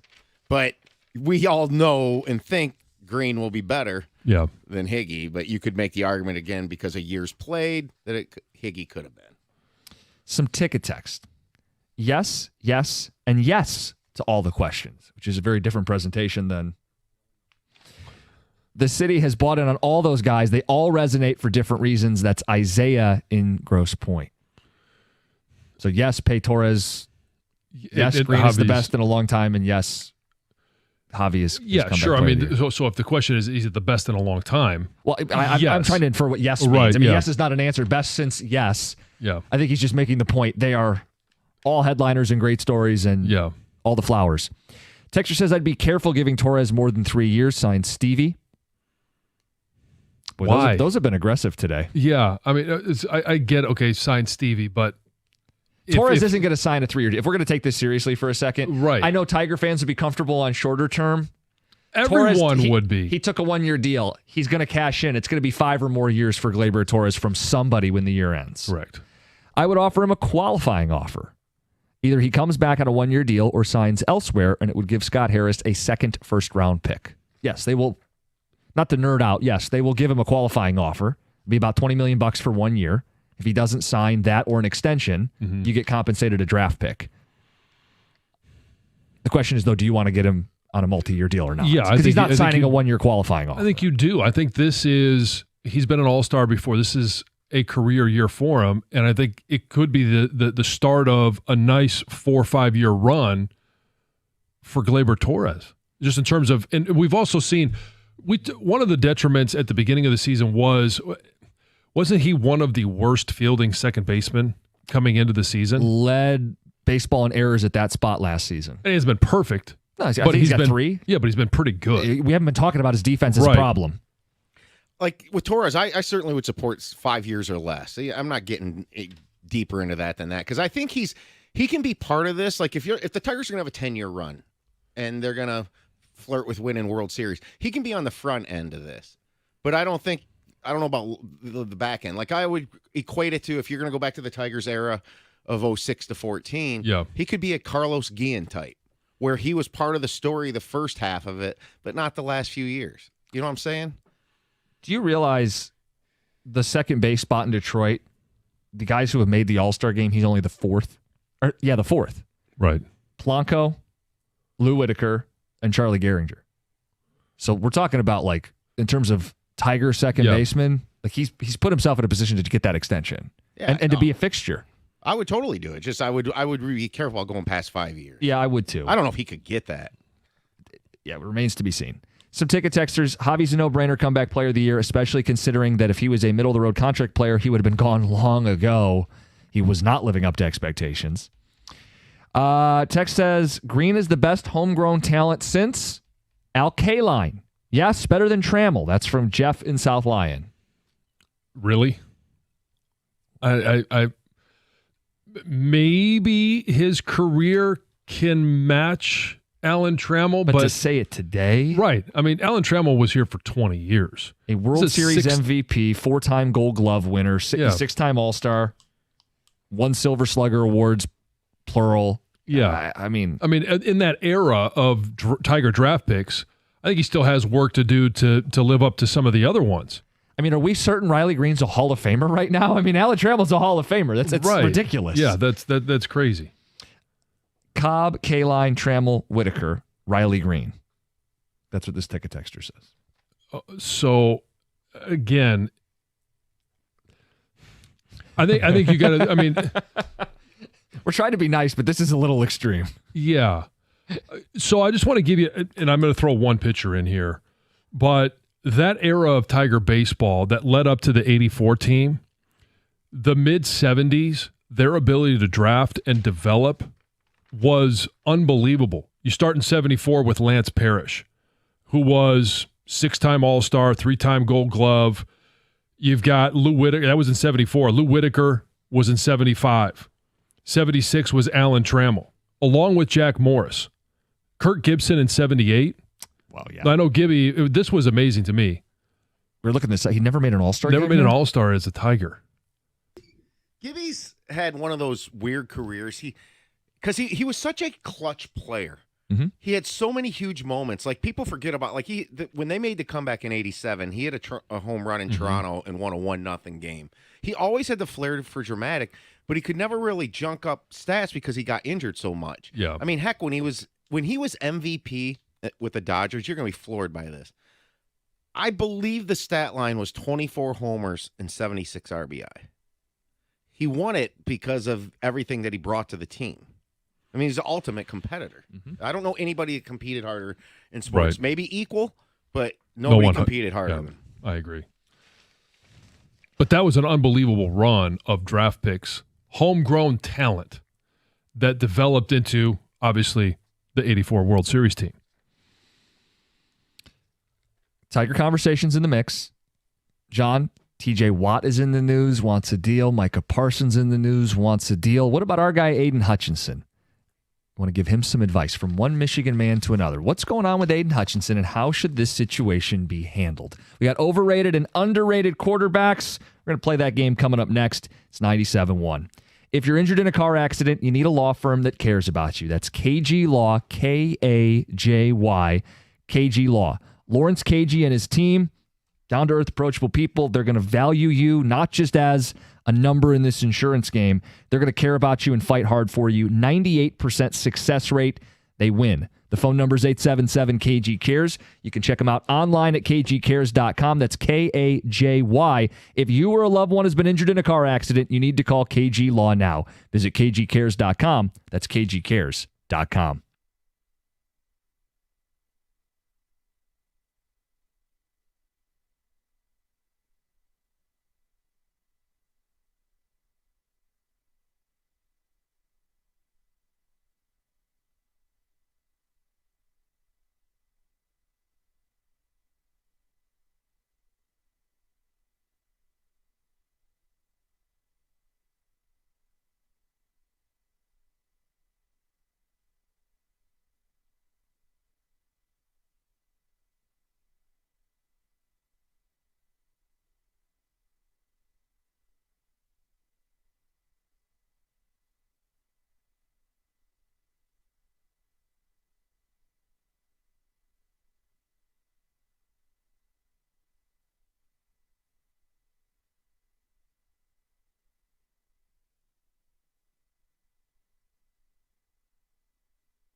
Tigers split yesterday. They'll play today against the Nationals before a weekend series against the Cleveland Guardians. Just in time for the 4th of July. Good morning. Get you that much-needed long vacation.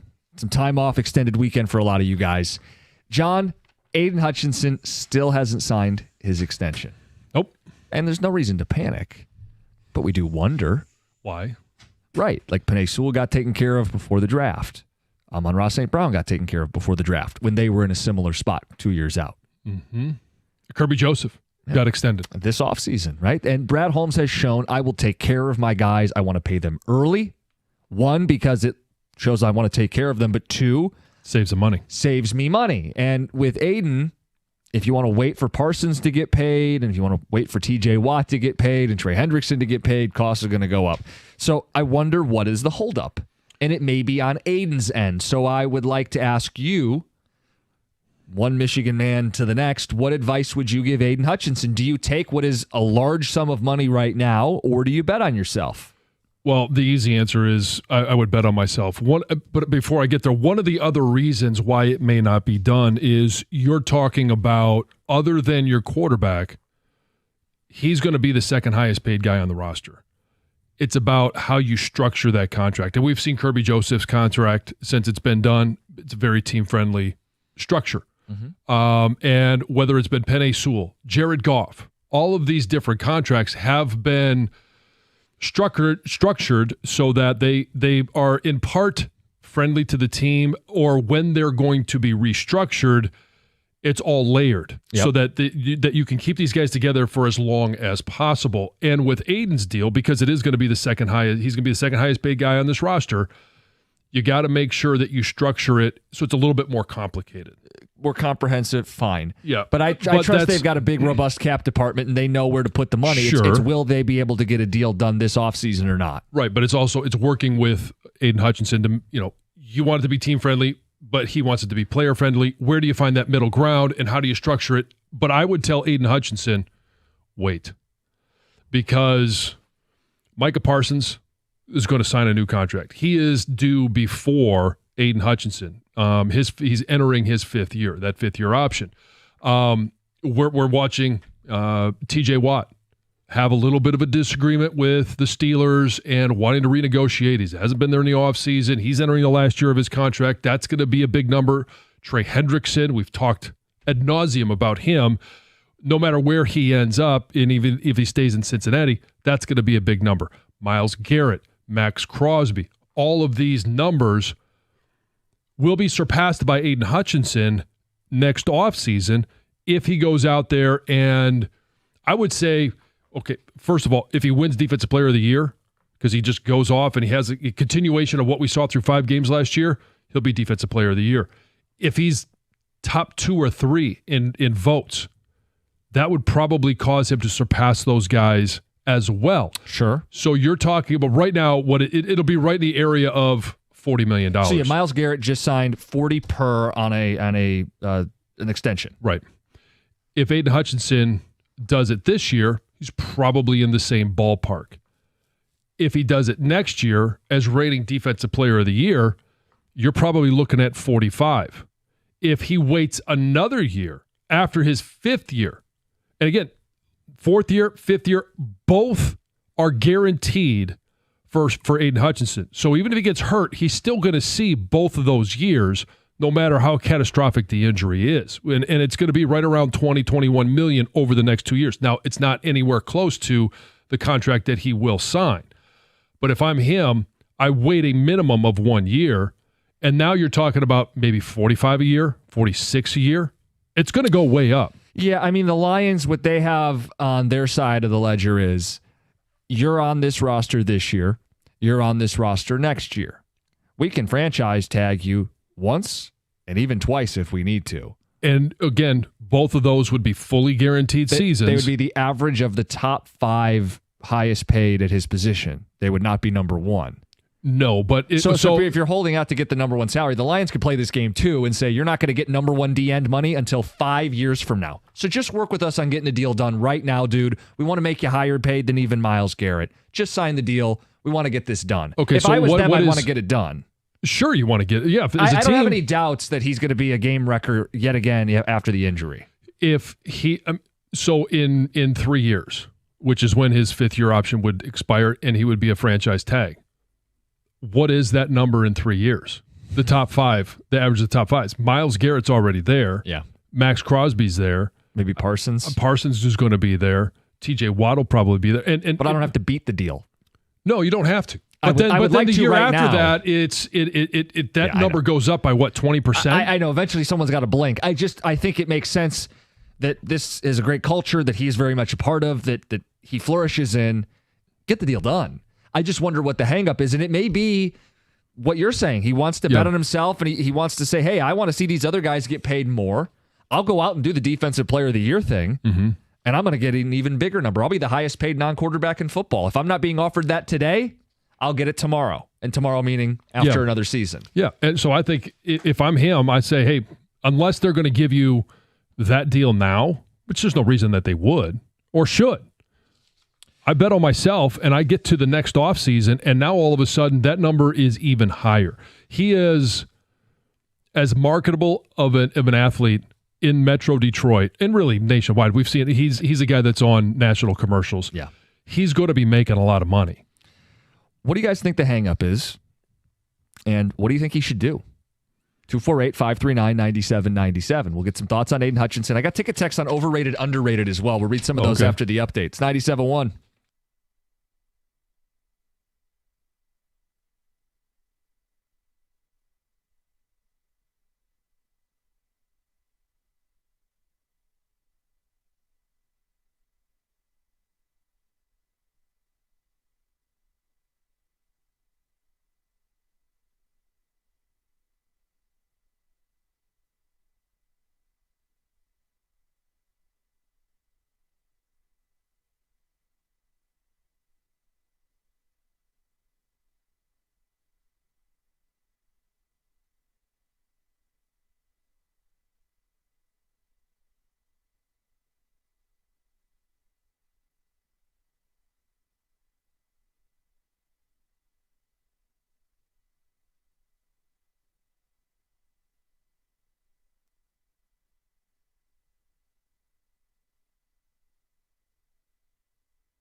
All right, 9 o'clock. Here we are. It's the 4th of July Eve. Thanks for getting up, listening with us today. We've got the cookie jar coming up at 9:35. Kind of treating this like a Friday because, well, it's a Friday for a lot of people out there. I also had an epiphany last night. Yeah. Light bulb moment. Aha. I got it. I can solve the riddle. I know what Yzerman's going to do. Oh, you're a mind reader. I know what's going on with this cap space. I know what Yzerman's going to do. He's going to turn into Izerdad and turn off the lights and say, "Stop wasting electricity!" I'm going to try, guys, okay? There's clearly a plan here. He hasn't met with the media yet. I can't believe Mason Appleton was going to be the signature free agent. Job's done. We'll see you guys at noon. Something more has to be out there. And I racked my brain. I've connected some dots. I'm Charlie from Always Sunny. I look a little deranged, but I'm going to give it a real shot today because the alternative... I'd agree with that. Did I look a little deranged? Yeah. Especially after you go overrated, underrated, same player, a little deranged. I'm taking my lumps on that, too, more on that in a second with the ticket text. But I'm going to give it a shot. We'll do it at 9:25. I will present what I think makes sense, what Yzerman's going to do here with that cap space. Yeah, John, people have thoughts on our overrated, underrated quarterbacks. Okay. Jared Goff is the most underrated player in football. He has the same or better stats than Mahomes over the last 3 seasons. Look it up. Goff is top 5. Well, let's play the game top 5 quarterbacks. Mahomes is number 1 because he doesn't just do it in the regular season. He also does it to win multiple Super Bowls. Right. I don't think there's any argument that people are going to say he's number 1. Right. Number 2, you can make a case for Burrow or Josh Allen. Right. I'd make 1, 2, 1, 3. Yep. Lamar's 4 with 2 MVPs. Jalen Hurts has to be in the top 5, guys. So at best, Goff is 6. I think he's tier 2. I think he's properly rated. He's a guy you can win with. He's also a guy where if he gets pressured, he doesn't have the mobility, and he turns into a pumpkin and gives you multiple turnovers. He's probably accurately rated in the bottom half of the top 10. Do you feel like he's underrated? Well, so if you're saying the bottom half of the top 10, so if 6 through 10. 6 or 7, I don't think I'm going to put him. I'm not going to put him below Justin Herbert. Could I put a Super Bowl champion Matthew Stafford ahead of him? I mean, it's really hard not to because he has that Super Bowl, but it's about what have you done for me lately? What you can do and now. Goff was better than Stafford last year. Fine. My point is I don't want to split hairs. He's 6 or 7. Yeah. Without even factoring in some of these other names that people can make cases for. I don't feel like Jared Goff is underrated at all. He got MVP votes last year. How's that guy underrated? Yeah, I think it's more when sometimes when you look at some of these QB ratings or rankings, some people will have him outside the top 10. Yeah, that to me that happen. you're underrated. And at I that do, point. yeah, I do, because we're in the ranking season, guys. Especially as we get into July, you're going to see a lot of these ESPN list and CBS list and Phil Simms quarterback, PFF quarterback. Anybody that puts Goff outside the top 10, I think is making a mistake. Yeah, I'm just curious as to. Okay, I got PFF in front of me right now. They have him 9th. The quarterbacks ahead of him are the guys we mentioned, plus Jaden Daniels, Matthew Stafford, and Justin Herbert. Yeah, I mean, the whole Justin Herbert thing, I know you're very conflicted on that. I think he's a polarizing, puzzling quarterback. Obviously, it's polarizing for you. Yeah. Split personality. You're not sure if he's overrated or underrated. He's both. I'm amazed by that. Got any response on that? No. Tom didn't bring any of that in. Oh, really? Convenient. I'm sure it's out there. I don't see how Love is overrated, John. No one nationally thinks he's any good. I think if you listen to some people when they talk about Green Bay this year, I mean, even last year, and I know 2 years ago in Thanksgiving, he went off on the Lions. But look at what he did in the playoffs. And the mistakes that he has made when it's been the best. If you want to talk about a system guy, would they bring in Malik Willis? And he stepped in he stepped in and had a couple of wins while, and he had been there for a week. His point is everybody sees it. So he's not highly rated. He's not overrated. I don't know. There's still a lot of people that think he's the secret to Green Bay's success. Yeah, I don't. There was more shine to him last offseason than this one. I do think it's getting to be a little. People are seeing him for what he is. Was it 2 years ago he ended the year kind of on a tear? Yeah. And then people talked themselves into what he would be. He has not been that. I mean, I've heard Mike and Rico still say they think big things of him. So, look, we agree to disagree. It's not like there's a right or wrong maybe yet on this, but you guys just pointed it out. You chose, he lit up the Lions last year. 2 years ago. 2 years ago, Thanksgiving Day. And he did kind of the second time around. But what did he do the first time around when the defense was healthy? Like, to me, that's what Jordan Love is. He's a middle-of-the-road quarterback who can carve up bad defenses and not play good against good defenses. Yeah. Seems like everybody nationally is hating on Jordan Love this offseason, so at this point, he can't be overrated. Just looking at the last few years, Aaron Rodgers is supremely overrated. Anybody who thinks he's going to do anything for Pittsburgh is crazy in my eyes. What do you think? Did you consider him for either of these? No. He's properly rated. Yeah, because, I mean, you look at his numbers and the wins weren't there, but he was, I said this 2 years ago right before he got hurt, like he was going to be under duress all year. And it ended up, 5 plays in, boom, torn Achilles because he's scrambling for his life in just 5 plays. Last year, it was 17 games of him scrambling for his life. I think if he is protected, he'll never be the Aaron Rodgers of a decade ago, of MVP Aaron Rodgers. But even in Pittsburgh this year, I would argue he doesn't have Breece Hall.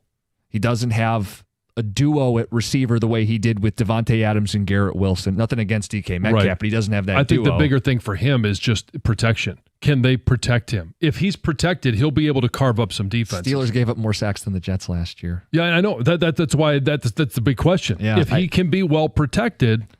Yeah. There were a lot of drops last year, too, if you look into some of the stats for the Jets, but I'm not a believer in Aaron Rodgers finding the fountain of youth in Pittsburgh this year. The one you may have been referring to, John, this one says, Jim is such a Weasley scumbag. Is that the text you wanted read on the air? Yeah. You have to be specific. Was that about the quarterback rankings? My or opinion just on in general? Hutch, That was about the Iserman. quarterback rankings. Okay. And I guess it was because you chose Herbert to be in both lists. Yeah. It's a very just I think it's just, ask like. but I think it's more about Herbert, and I think he finds himself in these. People make very strong cases about what he is. This idea that he can be so much better than he's very Stafford, like the Lions years, where you say the arm talent's there, the big plays that he can make. The stats, right? 4-to-1 touchdown interception ratio the last 2 years. You go, that's a damn. In the regular season. That's an elite quarterback. ... But I got underrated still, though. I just don't think it. I think much like maybe Jordan Love, the crowd's turned on Herbert a little bit and seeing him. Who's better? What do you mean? Love or Herbert? Herbert's better. Okay. But look, he playoffs, man, against the Houston Texans.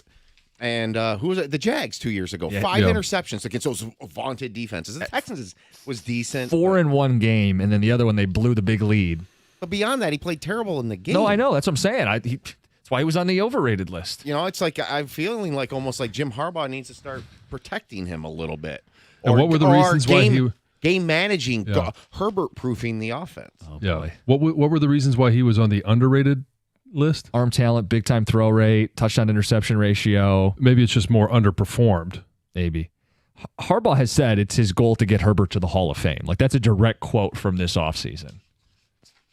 Well, the talent's there. He says a lot of crazy things. That's a fair point. Top 10 list. Is he a nervous bird? J.J. McCarthy's the greatest quarterback ever. Wasn't that something along those lines? Yeah. Alex Orji, the greatest return man ever. He said that? About Alex Orji? Yes. Yeah. Oh, man. Yeah, we really could do a top 10 list. He doesn't care what he says. That's a couple on or what he does. A couple on Aiden Hutchinson. Plain and simple, Hutch would be really stupid to take a contract before Hendrickson, Watt, or Parsons. He's playing this right. That's why there's no deal. Mm-hmm. And Ticket Texter says, if I was Aiden, I'd bet on myself, but don't get too greedy. If you have another season-ending injury, it could be a career ender, and then you'll get nothing. Sure, there's pros and cons. There's always risk involved, but he's guaranteed for the next 2 years a lot of money. Would you give Scooble the same advice you gave Aiden? Yeah, I would. Having gone through it myself, it's always better for the player to get to free agency. Now, the risk is injury.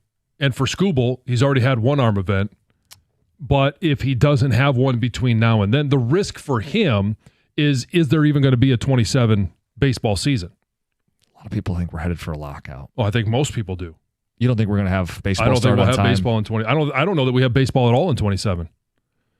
It would be the most baseball thing to do. Right is like, hey, Sunday night baseball ratings are up. Ratings across the sport are up. There's so many people are coming back to the sport, and it's taken a couple of decades after the what year was it where they didn't finish the season because of the lockout? Oh gosh, that was 94. That was a strike. Right. That there was another significant one since then, I think, where they didn't start playing till mid to late April, something like that. There will be a lot of things that they fight, the players and the owners. I think the biggest is going to be a cap versus no cap. The players want to have the ability to make an unlimited ceiling on these mega deals. Right. And the cap would level the playing field, but also level the potential earnings for the elite players in baseball. I think one of the problems baseball has where I think the players would maybe cave to some sort of cap. They're never going hard cap like the NHL or something like that. They won't. Their union's too strong. They absolutely will never do it. Right. Mm-hmm. But the goal is something along the lines of baseball's a little broken in terms of how much control teams have early on. Yes. Right, because you truly can't be a free agent until 6 years of service time. And if they buckle on that. So imagine this, though. You go play college ball. Like, you're not a phenom. You're not an 18-year-old sensation. You go play college ball 3 seasons. You're 21, let's say. You get drafted. you don't go right to the big leagues. Let's say you spend a year in the minors, you're 22, and that's aggressive that you get the call up.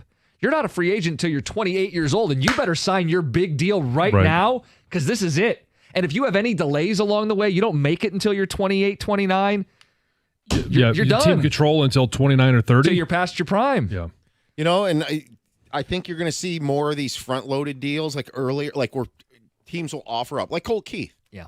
Like, I would have to guess Colt Keith decided to do that because he just wanted long life security. Well, we saw even this offseason, Christian Campbell with the Red Sox signed a big deal long-term before he had proven it. Jackson Merrill with the Padres, same thing. These are bigger numbers than the Colt Keith deal, but it's the same principle. Lock them down before they blossom. So maybe chopping off of a couple years of that with some sort of team has better odds of signing you after the fourth year. You know, it's like the NBA kind of has with the first deal, like Cade. The incentive is to stay with your team. I would like that. They need to design this all a little bit differently. Well, sports are better. We've fought it with college. Sports are better when there's continuity. Like when you have the same guys in the same cities and you form these narratives about getting over the hump and growing together. And I mean, the NBA was the king of that for a while, right? You had Jordan had to get through the Celtics. And these dynamics are better when you have teams that stay together. I mean, Scubo's biggest argument is right now is, you're part of 8 years and $400 million is you're paying me for the Cy Young last year and the one I'm going to get this year. And teams are going, no, we're not. Yeah. We're paying you for what you're going to do. Because he should be getting paid now. More right now instead of having to deal with arbitration. The biggest thing I'd want, I know we're way out of school here, the cap floor is the biggest thing I want to see in baseball. Because there's too many of these teams that refuse to be competitive. Yeah. Force them to be competitive. It helps players get paid in that way. But you're not going to get a floor without a cap. Without a ceiling. I know. A fight's coming. 248-539-9797. Cookie jar coming up at 9:35. We'll get to what I think Yzerman's going to do at 9:25. It's 97.1. In sports, when you're sidelined by an injury, it's personal. The same goes for life. That's where personal injury attorney David Femininio steps in. And trust me, after an accident, you need an attorney who's going to make it personal. That someone is David Femininio. He uses the slogan, and I've been telling you, get David, get paid. It's not just a slogan. It's his promise to take care of you. So if you or someone you know has been injured, tell him to call David Femininio at 855-65-CRASH, or you can always go to his website, getdavidgetpaid.com. That number again, 855-65-CRASH, or on the web at getdavidgetpaid.com.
Dude could end up with 40 bombs. Riley Green, part of a Tiger split yesterday with the Nationals. Play again today for a 3-game series with the Guardians. 9:25, want to give you some thoughts. I put some thought into it. Making sense of where the Red Wings are going this offseason. The move, I think they'll make. Before we get to that, John, do you feel guilty at all? Do I feel guilty? Do I have a guilty conscience? What are we talking here? So normally right around this time, we go to Heather with the news. Now she's off. Right. But she brought up in her news yesterday that the podcast you did with Mel Owens has gone viral. Yeah. So I saw this from Reality Steve. He's one of these Bachelor Nation reporter types. The one that supposedly always has the scoop on who wins. Yeah. He said he's hearing Mel Owens will be out as the Golden Bachelor because the comments he said on your podcast didn't go over so well. So what's the question again? Do you feel guilty for firing the Golden Bachelor? Well, first of all, he's not fired. And second of all, I mean, all of these things, like he was vetted. You did too good a job. You gave him the room to be loose and comfortable. Right. And all of these things were vetted long before he did an interview with me. So maybe they're not happy that he publicly said some of these comments. Maybe they are, because it's creating the buzz that they want to create for the Golden Bachelor. What was the buzz going into the last one? Zero, none, blah. Right. And so I'm not feeling guilty. No, I've seen so many people, look, I can't have a preference. It's not so much, I think, that they're mad that he had a preference. It's that he was going to exclude a woman who's 61 on the Golden Bachelor. Like, maybe she's your type. Right. Give her a chance. Well, and I'm sure, knowing Mel, right, he's going to. I know he came out and said, no one with artificial hips, no one with wigs. But I think that's a better reason than she's 61. She could be 61 and be your type. But he is, and knowing him, he is open-minded enough that he's not going to exclude anybody just to begin with. Right. And it's, I mean, like every dude, until you met the one, there were probably a lot of exclusions that you had, and then all of a sudden the one came along and you're like, this is good. Right. Now, I have a question on the other end of this. Does he have a minimum, like, does he have a bottom age where... Yeah, he said like 48. Oh, really? They're not going to cast a 48-year-old. He said 45 to 60. Oh, okay. Was the age range that he gave. But they're not going to cast what if it was a 45 to 60? Oh, God. You get the Belichick stuff going? Yeah, no, I don't think they're going to do that. Could you imagine the women on the show if there was one 25-year-old? That would make it worth it. It could be TV. It'd be good TV. I'd watch. Right. And that's what they're just looking for, a little controversy. So for to think that he would be removed because of somebody's opinion that, he's shallow. He's shallow. Welcome to the world we live in. It is going to put eyeballs on it. But this Reality Steve guy is right a lot. I don't know what's going to happen, John.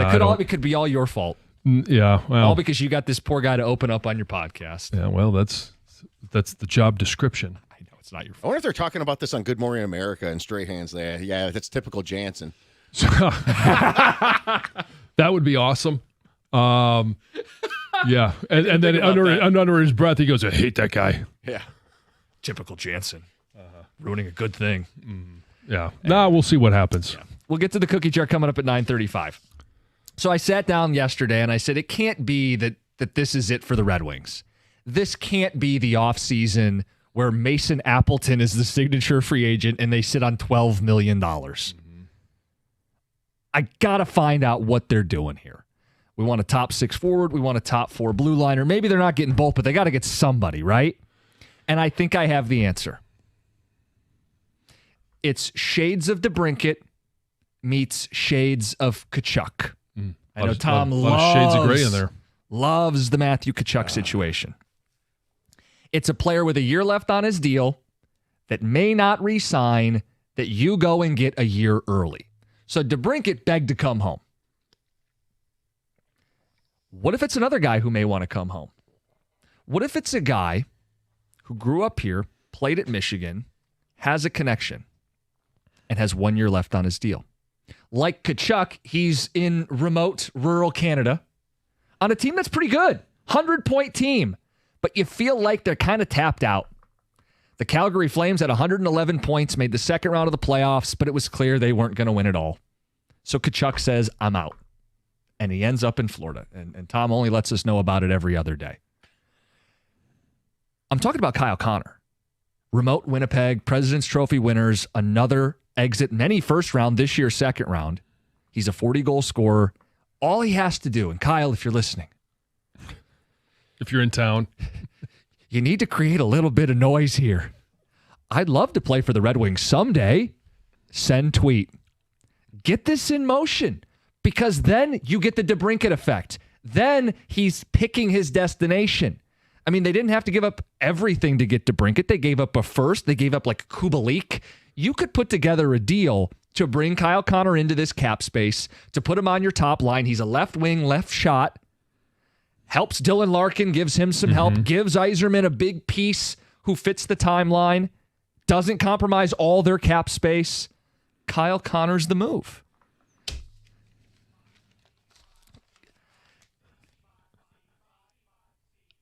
Boy, that really goes for a while. I'm trying, guys. I'm trying to make sense of all this, and I think this makes sense. We've had people ticket text in going, I've delivered packages to him. I'm his neighbor. He'd love to play here. Then say it. Kyle, you got to say it. Say I want to come home and we'll play Skylar Gray and you'll come on with us the next day. It'll be great.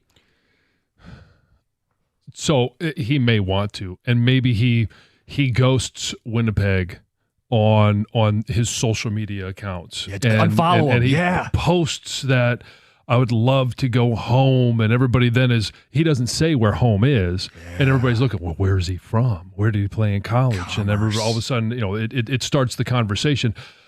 It would require Steve to do something that he just hasn't been willing to do, and that is give up some of your highly prized draft picks. But he did for DeBrincat.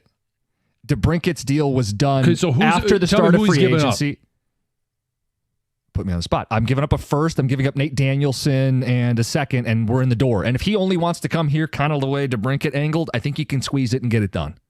I don't know if Winnipeg would do that. They don't have to want to do it. He's going to leave their ass. It's now or get nothing. It's what we talked about. If McDavid wants to give his team notice, it's the right thing to do. You're holding their head to the fire right now. They can play this out throughout the season and go to the deadline with it. And I think the thing you need to learn from the Tkachuk trade is that they did give up Huberdeau. 100-point player. Yeah. And Weegar, who was a blue liner. So I think Winnipeg, because of where they're at, and the whole shakeup, and they're not getting over the top here. All those things make sense. Calgary was a 100-point team that year. That's why I drew the comparison. Right. But I think Winnipeg asked for a proven player. Okay, so who are you taking off this roster? So let's play this game. I mean, I don't think you want to trade Seider or Raymond, right? And you're probably keeping Casper and Edvinsson. You keep your 4 core Yzerman first-round picks that are here. DeBrincat and Larkin? Probably not. Both? But now I'm running, I don't think you do both. But now I'm running out of guys, right? Yeah, it's actually funny. DeBrincat might be in this deal. Seriously. From Winnipeg's perspective, they get a goal scorer back. Yeah, because they're not going to love the idea of Copper Confer, but I could give you an NHLer. Right. I mean, if they want him, fine. I can give you an NHLer. I think the biggest thing the Wings have to offer people while they try to take a step on the ice is to give up players who aren't yet in Detroit. So it's the Danielson, the Branstad Nygaards. Winnipeg still wants to try to win, though. Are they ready? Are they going to help them right now? See, that was the whole argument about Huberdeau. It blew up in their face, and now he's a 60-point player. But now Calgary's rebuilding, and Winnipeg may have to face that reality if Connor leaves on his own for any team next offseason. See, that's why I think it's attractive, or why it's at least possible. See, when you were teasing us with this in the email, and then you come in this morning, you wouldn't tell us who it was. I was prepared for complete smarm and sarcasm. And I thought you were going to say they should sign Rick Nash, because I like getting guys that were all-stars in the late 2000s and early 2010s. Just looking for another year to hold on to. Yeah. Fits in with James Van Riemsdyk and Patrick Kane. Yes. What's Patrick Marleau up to these days? Yeah, exactly. Any tread left on the Joe Thornton tires? Yeah, he still needs a championship. My reputation precedes me. I could have come in and done that. That would have been funny. Rick Nash. Come on. Rick Nash. Is Jerome McGinley still lacing up skates somewhere? Right. How far back are we going to go? I think it makes sense. I think it could happen. It's gonna require. It makes sense for the Wings. Does it make sense for Yzerman? Would he do that deal? And does it make sense for the Jets? Because if they're going to open it up, they're not going to open it up to just one team. But what happened with DeBrincat is when you make it pretty clear that there's only one team you're going to sign with, you really hurt the return that team can get. And you can ensure you end up where you want to be. Yeah. Does he want to be here? Kyle, if you're listening, send tweet. Why don't you DM him? You guys, you were talking about the Golden Bachelor. Like, does Iserman have like a age that you have to be in order to bring him in here? Oh God, it must be 34 plus. Yes. No 60-year-olds and no artificial hips. Although Kane's had some hip Yeah, work his done. age range 34 to 39. All right, Cookie Jar's next, 97.1.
At First Merchants Bank, they believe that the real value comes from building strong communities and strong relationships. They've got a new branch opening in the Fitzgerald neighborhood of Detroit. First Merchants Bank is excited to offer a banking experience that's welcoming, attentive, and dependable. Their easy-to-use, secure, and highly rated app makes everyday banking a breeze, allowing you to manage your accounts on the go, and their local attentive bankers are your partners in success. And I mentioned relationships just a few seconds ago. This is how they do it. They're going to take the time to get to know you, give sound advice, and provide solutions that work for you. In fact, that's exactly what they've done for me over the years and my family, so that's why they're my personal financial partner. They have a passion for fostering community development, and their team is committed to helping you and your community prosper. Experience the difference of banking with an award-winning bank that truly cares about your financial journey. Visit firstmerchants.com/Fitzgerald to learn more about how they can help support you as well. That's firstmerchants.com/Fitzgerald. First Merchants Bank, helping you prosper. Member FDIC.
Hell of a start in game one. Riley Green going yard, Jake Rogers going yard, Riley Green again going yard in game one. Mm-hmm. And then Riley Green finding out he is an all-star for the second year in a row later that night.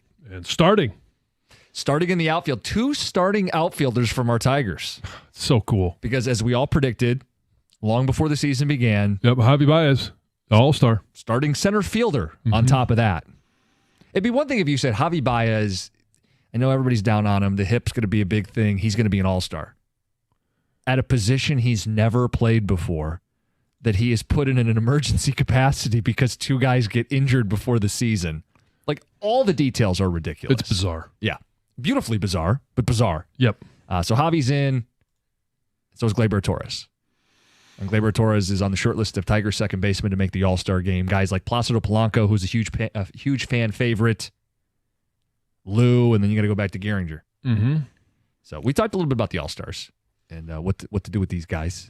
Torres is a free agent. Javi is this great story. And Riley Green is the homegrown hero that we haven't had in some time. And it really has been there's just been it's such a long time. We've always talked about the Tigers farm system. And there's been some guys here and there that have contributed, but to be able to develop your own all-stars, and we go back to the 70s and all of those guys that were a part of that 84 team, are we possibly in that type of an era right now when you look at the guys that are up, but also the guys that could be up in the next 2-3 years? Everybody thinks about McGonigal. Everybody thinks about Max Clark and some of the other guys that are there. This could be a nice run for the Tigers because they're built to win now. There also feels like there's other guys on the horizon that could be major contributors inside their own farm system.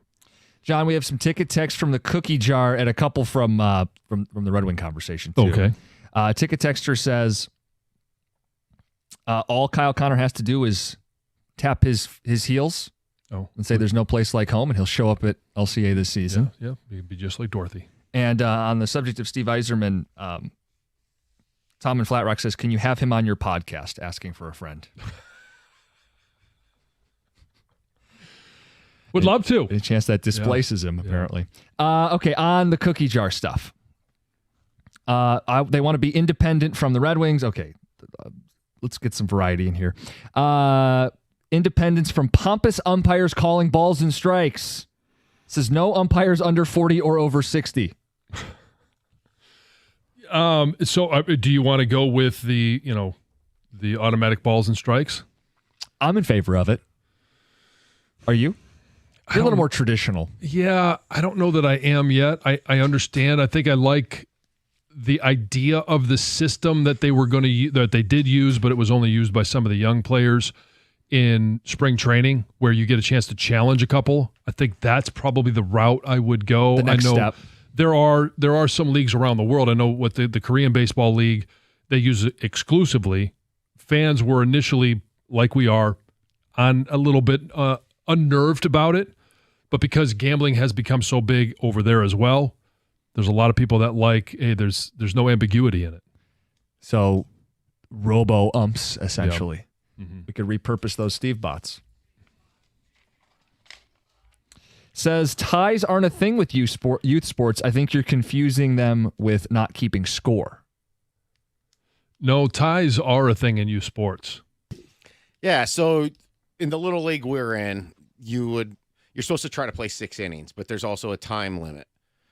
If you hit like the time limit and you're still tied, the game's over. I mean, right, but then so it's a little bit different in travel ball. If you get into bracket play, there's no ties. You got to play till there's a win. But if you're in the first couple of days, then if time expires and there's a 7-7 tie, you're like, what the heck does this mean? Right. I just don't get, it's maybe one of the most head scratching things I have about all of sports is that let's tie. What are we doing? Yeah, you end right where you started. There's no conclusion. What was the point of playing? I know, it's competing, but if there's no winner. I get it in spring training. There's just 2 losers. I do. You get it in spring training because the game doesn't count. It's an exhibition game. Sure. Or if it were to happen, there was nothing worse than going into overtime in a preseason game. Right. Absolutely nothing worse. Did that happen at all when you played? Yeah, it did. And it just was, I think once or twice in my career, we're like, are you kidding me? But most coaches in that situation won't allow that to happen. They'll go for two, or they'll try and kick a field goal from 65 yards just to prevent an overtime. Like, we're going to see one day the team will be at its own 10-yard line and it's tied, and they got the ball with like 3 seconds left, and you take the intentional safety, run out of the back of the end zone. We just want to go home. We didn't need to get our guys hurt. Yeah. I'd support that. I would too. Did you imagine Dan Campbell coming to the podium after a preseason game where that happened? Yeah, I don't see that ever happening. He wouldn't do that. No. I know it's a preseason game, but no. What if the other team did it and you asked Dan his reaction? That'd be classic. Get the dump button ready. Ticket texters want to know what taco sauce is. Says, dang, you're putting ketchup on your taco. Taco sauce? It's the hot sauce. Yeah, it's like just like a Tabasco. Yeah. Like, are they comparing Taco Bell, like, hot sauce to ketchup? I don't see the correlation. Well, maybe some Ortega stuff, or Tapatio or something like that. I would prefer that versus Taco Bell hot sauce. It's not even that hot. No.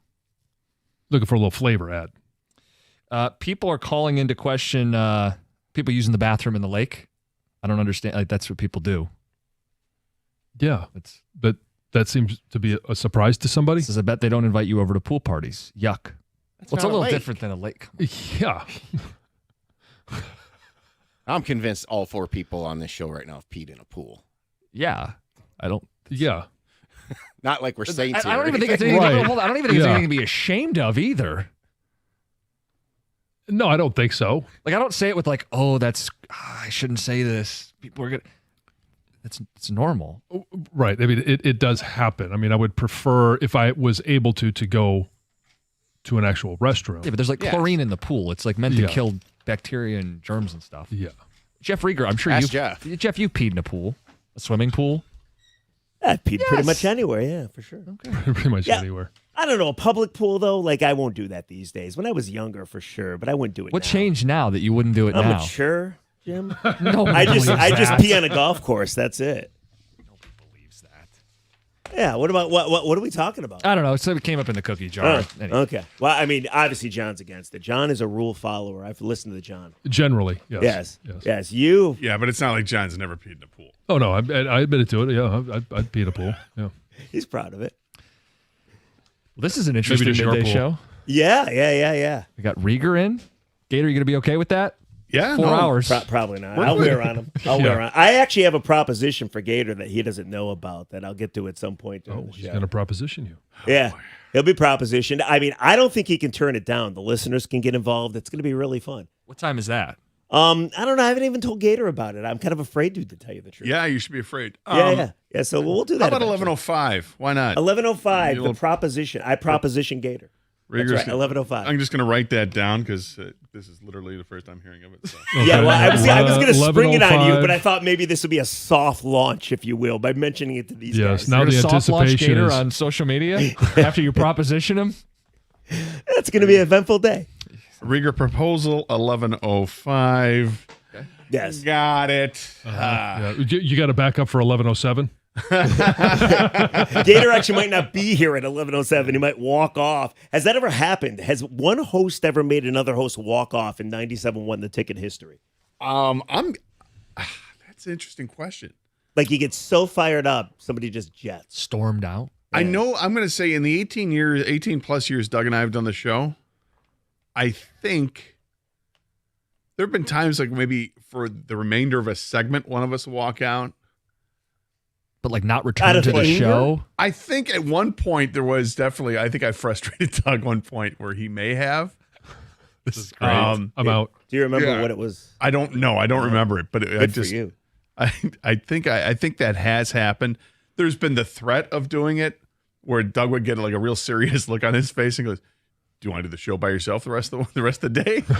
And I'm like, "No, sir." Yeah, Doug, I do. I got some material I'm looking to try out. If you're gonna be a little whiny baby about it, sure. Hey, get out of here. There wasn't Go to the looking forward kids. to that. No. No, you're like, stay, please. Yeah. I'm guessing though, outside of I can only speak to our show. Has that happened with other shows in the history of 97.1 The Ticket? Had to have. Had to have. I'm What about those Caputo 50 shows? Yeah, I'm sure that yeah. could have happened. Yeah, I heard one time they got into a fight with each other. So yeah, probably one walk. Probably more than Yeah, one. that's time. probably happened, I would Yeah. guess. I know behind the Ooh. scenes some guys have appreciate gotten into it a little bit. There have been some really interesting threats that we cannot go into. Oh, this is disappointing. Unfortunately, yeah. I mean, well, it Well, goes you don't back, have to name names. You could No, just this goes say what back. the threat is. Some of it might go back to the early days of us being all sports. you Oh, know. okay. AM 1270. The AM sports 1270 days, yeah. Which I've seen some things. Yeah. I've heard some things. Starting in the mailroom. It has right? You've been seen around. it all, yeah. It's been around. Yeah. Well, by that point, I was well past the mailroom. I was a whole part of the action here. But So you saw the blows, or Mailroom still nearly exists. blows. yeah, I don't know if mailrooms still exist. That was crazy. Yeah, we have a mailroom at the front of the building here. Yeah, but we don't have somebody that like stocks specifically it. works Specifically, there like, and does walks what, around with the mail carriage. Mail. and does what I Costa, did when you I have 3 letters. You've when got I mail. started in the business in Cheryl. 1993. Cheryl does, but Cheryl's a catch-all. She's amazing, right? Yes. Yeah. Mine was an actual mailroom position. Oh, okay. when I You got were hired mail in. guy. Yeah. Well, I mean that's a little redundant. But yeah. Right. Yeah. Yes. You were the mail As opposed to- mail Yeah. man. It was like gopher / mailroom guy. That's what I was doing. Anyway, but Anyway. we got a lot to talk about. I mean, the Tigers doubleheader last night. And specifically the 8th inning. I mean, it exposes a weakness on this team that I think we'll discuss whether Jeff brought up an interesting phrase with it. I'm not sure I agree with it, but I like the phrase. I like the jumping off point, and I think it needs to be a priority. We'll ask people what kind of a priority they think it needs to be. Jeff's been away for a few days here, so get his take on the Red Wings. I think that's what we're going to do. No and no. Coming up at, I think we're going to start that up in about 2 minutes. Perfect. Carson Anderson, right after the update. Jeff Rieger's in. It's 97.1.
Good morning, everybody. Welcome to the Carson Anderson Show. Another day, another co-host. Yesterday, Stoney. Today, it's Jeff Rieger. Jeff, fresh off a few days away. A couple days away, anyway. Oh, yes. It was delightful. Day and a half left. Tuesday morning to go golfing at Boyne and came back Wednesday afternoon. Yes, and I That's a worked till 10 whirlwind. o'clock on Monday, so a little tiring, but it was fun. Yeah, that's a bit of a whirlwind. Did you shave your head before you left? Yeah. I think, yeah. Well, here's what happened. Not that anybody gives a damn, but I have one of those razors with adjustable lengths. So I was shaving my head. I usually use like a 2, and then I was thinking about something, and I just was shaving. Then I look in the mirror. I'm like, ooh, what the hell just happened? And it inadvertently got knocked down to its lowest setting. Oh. So I'm like, well, I'm all bought in now. So I went all. It's fine. I went all skinhead. Yes. I think it looks good. Oh, thank you. Well, not as nice as yours. You got a lot of hair. I have hair, but that's everybody on this show right now has hair. This is true. Here's the problem, Gator. I noticed. Is this on YouTube and Twitch and stuff? Yes, it is. So I noticed these lights. When I usually come in at 6:00, they immediately turn off the lights, which is very disheartening. But I understand that because they're afraid the glow in my head is going to break the lights. Oh, there's a shine. Yeah. Well, exactly. Yeah, there's a shine. So you're going to watch on YouTube or Twitch, and you can see right through to my brain. But it's never was worse when I had hair. And I was working with Jansen one time. I was filling in for one of the guys, and Jansen took a picture for his family, like a proof of life picture that I showed up for work. Yeah. Him, not me. And I looked at the picture under these lights, and you could it's like I didn't have hair. It like shined right through onto my scalp. And that was the determining factor to just end it.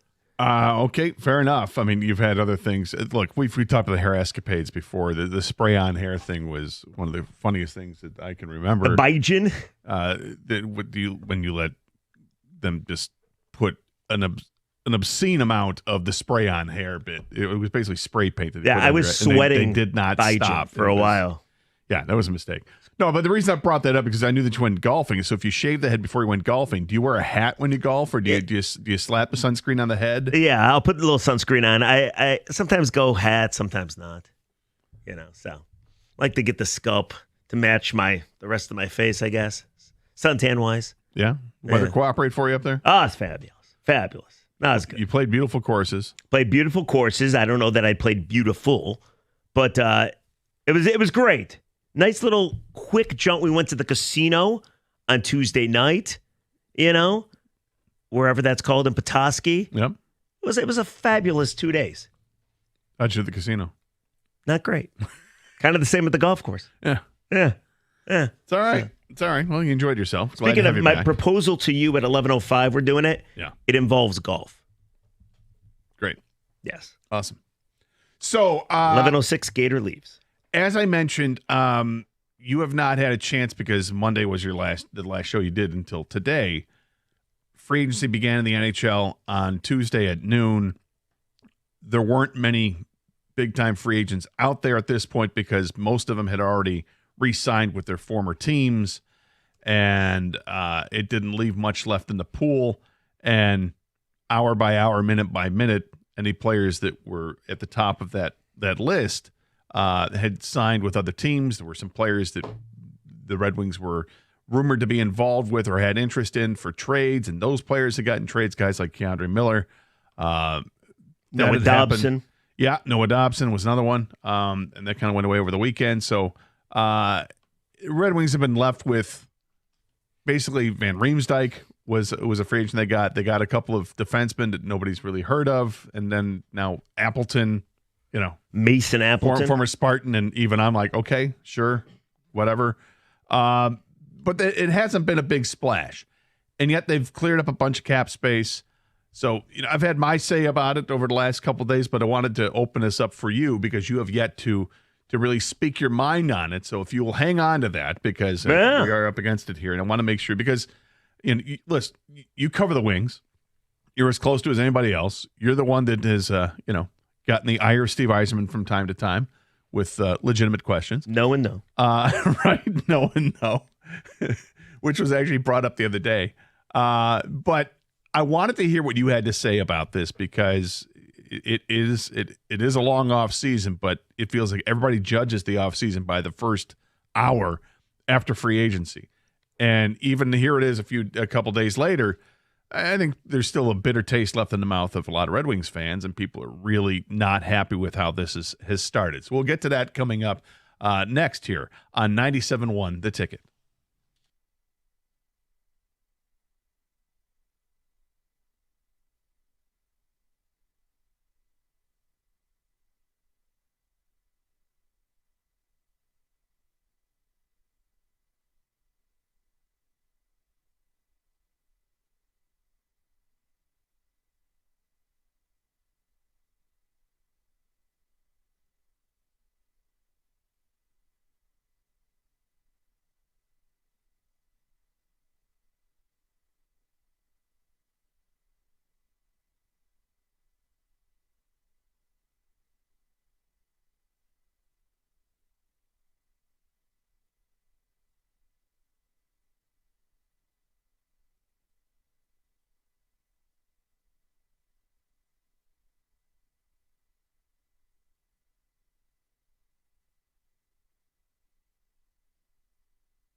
248-539-9797 is a telephone number. Same number to text us as well. And as Jeff mentioned to start the show, yes, you can stream the show with video, live video, on twitch.tv or on YouTube, and just search for 97.1 The Ticket, and you will see it. We're both here in the studio, and Doug will be back next week. I believe Kang's back next week also. So we'll have everybody back, but got the crew going today. I got Jake and Kenny behind the glass. And always look forward to the interaction with you folks out there. And there's a lot to talk about, and we'll get to it all. We got little Piston stuff, we got Tiger stuff, but wanted to start with the Red Wings because Jeff hadn't had a chance to lay it all out there. Jeff, lay it all out there. How do you feel about what's happened so far? Underwhelming. Back to you, Gator. No, like honestly, I thought this, and I thought this last year, I think too. But I thought this had to be the year that Steve made a splash. And when I say splash, not just the trade to make a trade, but like to impact the NHL level team.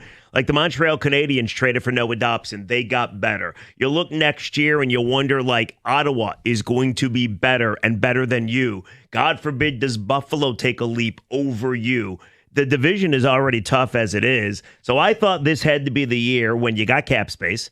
You still got $14 million after signing everybody that you've already signed and more. It's extensions and whatnot. And you have need. It's the centennial season. Like, they got all these events planned. They got all these giveaway plans. 100 years of Detroit Red Wings hockey. And I'm not saying bring in a guy just to bring in a guy, but to help you win. Go back to the postseason. What is this celebration going to look like when it potentially, and I think it's going to be, 10 years in a row without the playoffs? 100 years on the earth, but 10 years in a row without the playoffs. So going into it, you're like, okay, Keandre Miller's out there. He could help. He gets traded to Carolina. Noah Dobson is out there. He could definitely help. Apparently the Wings are in the rumor mill about it. He, of course, gets traded to Montreal. It's not over. If you look at NHL trade deadline or free agency, we knew free agent-wise they weren't going to do much. Stevie pretty much admitted it himself. But we're hoping he makes a trade, an impactful trade for a top 6 forward or a top 4 defenseman. And it's not over yet. If you look at the big trades, they happen in July, even later July. I heard the morning show talking about Matthew Tkachuk getting traded away from Calgary to Florida. That happened late July. DeBrincat, I think, happened July 11th or 12th or 13th. So it's not over. But if this is essentially the team, and then maybe some young guys make the team, I don't know that you can have faith in Steve anymore. Like when he was trading Bertuzzi and Mantha for first-round picks, you're like, wow, okay, this is the glowing eye Red Yzerman. He hasn't made a move like that to help out the NHL level team other than DeBrincat. And it's disheartening. Well, it's a difference in how you're building the team, right? Because at that point, you're trading away guys that are already NHL players that had right. some juice to it, and you're getting draft picks in return. You're getting prospects in return or whatever, but they would end up being draft picks in those cases.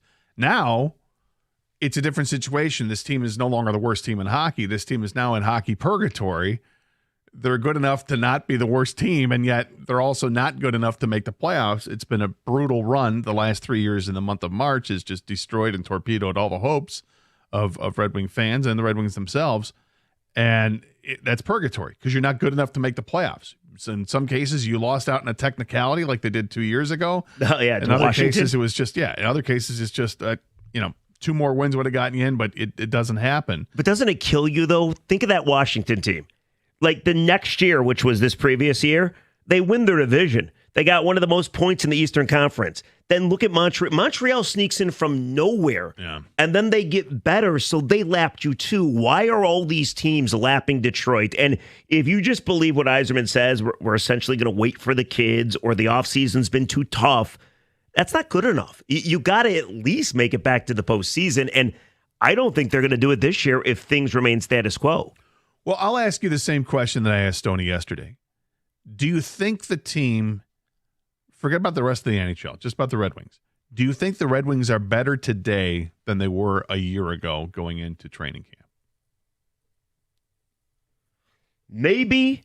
Or better today than what they were to finish the season? All right, so I believe in Marco Kasper being your second-line center. So I think that makes you deeper. Other than that, I mean, Simon Edvinsson took a leap, right? Mm-hmm. And I expect some other kids and young guys to take a leap.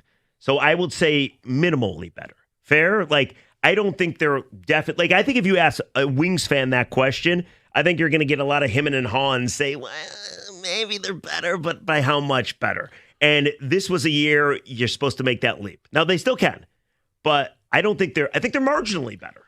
I think they're better. I don't think they're a lot better yet. I just think that they're better. And the reason I'll give is it's simple. It's goaltending.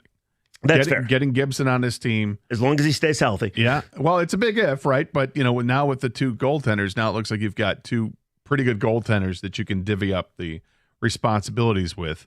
That is a better tandem than whatever they ran with last year.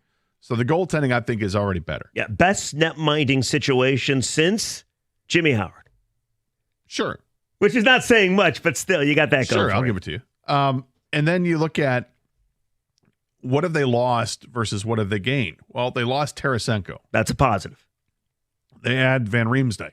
Which is kind of... Between the two players, I'd rather have Van Riemsdyk. I think he's a better player overall than Tarasenko was, but you're not netting a ton more point-wise, but he's probably a better fit in the room. Good contract, 1 year, $1 million.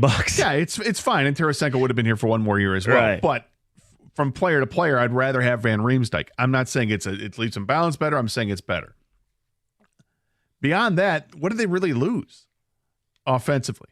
You're going to get guys healthy again to start the season. This is why you look at it for the start of the season, because hope springs eternal here. You'll have a healthy Larkin, who was not healthy after the Four Nations Cup.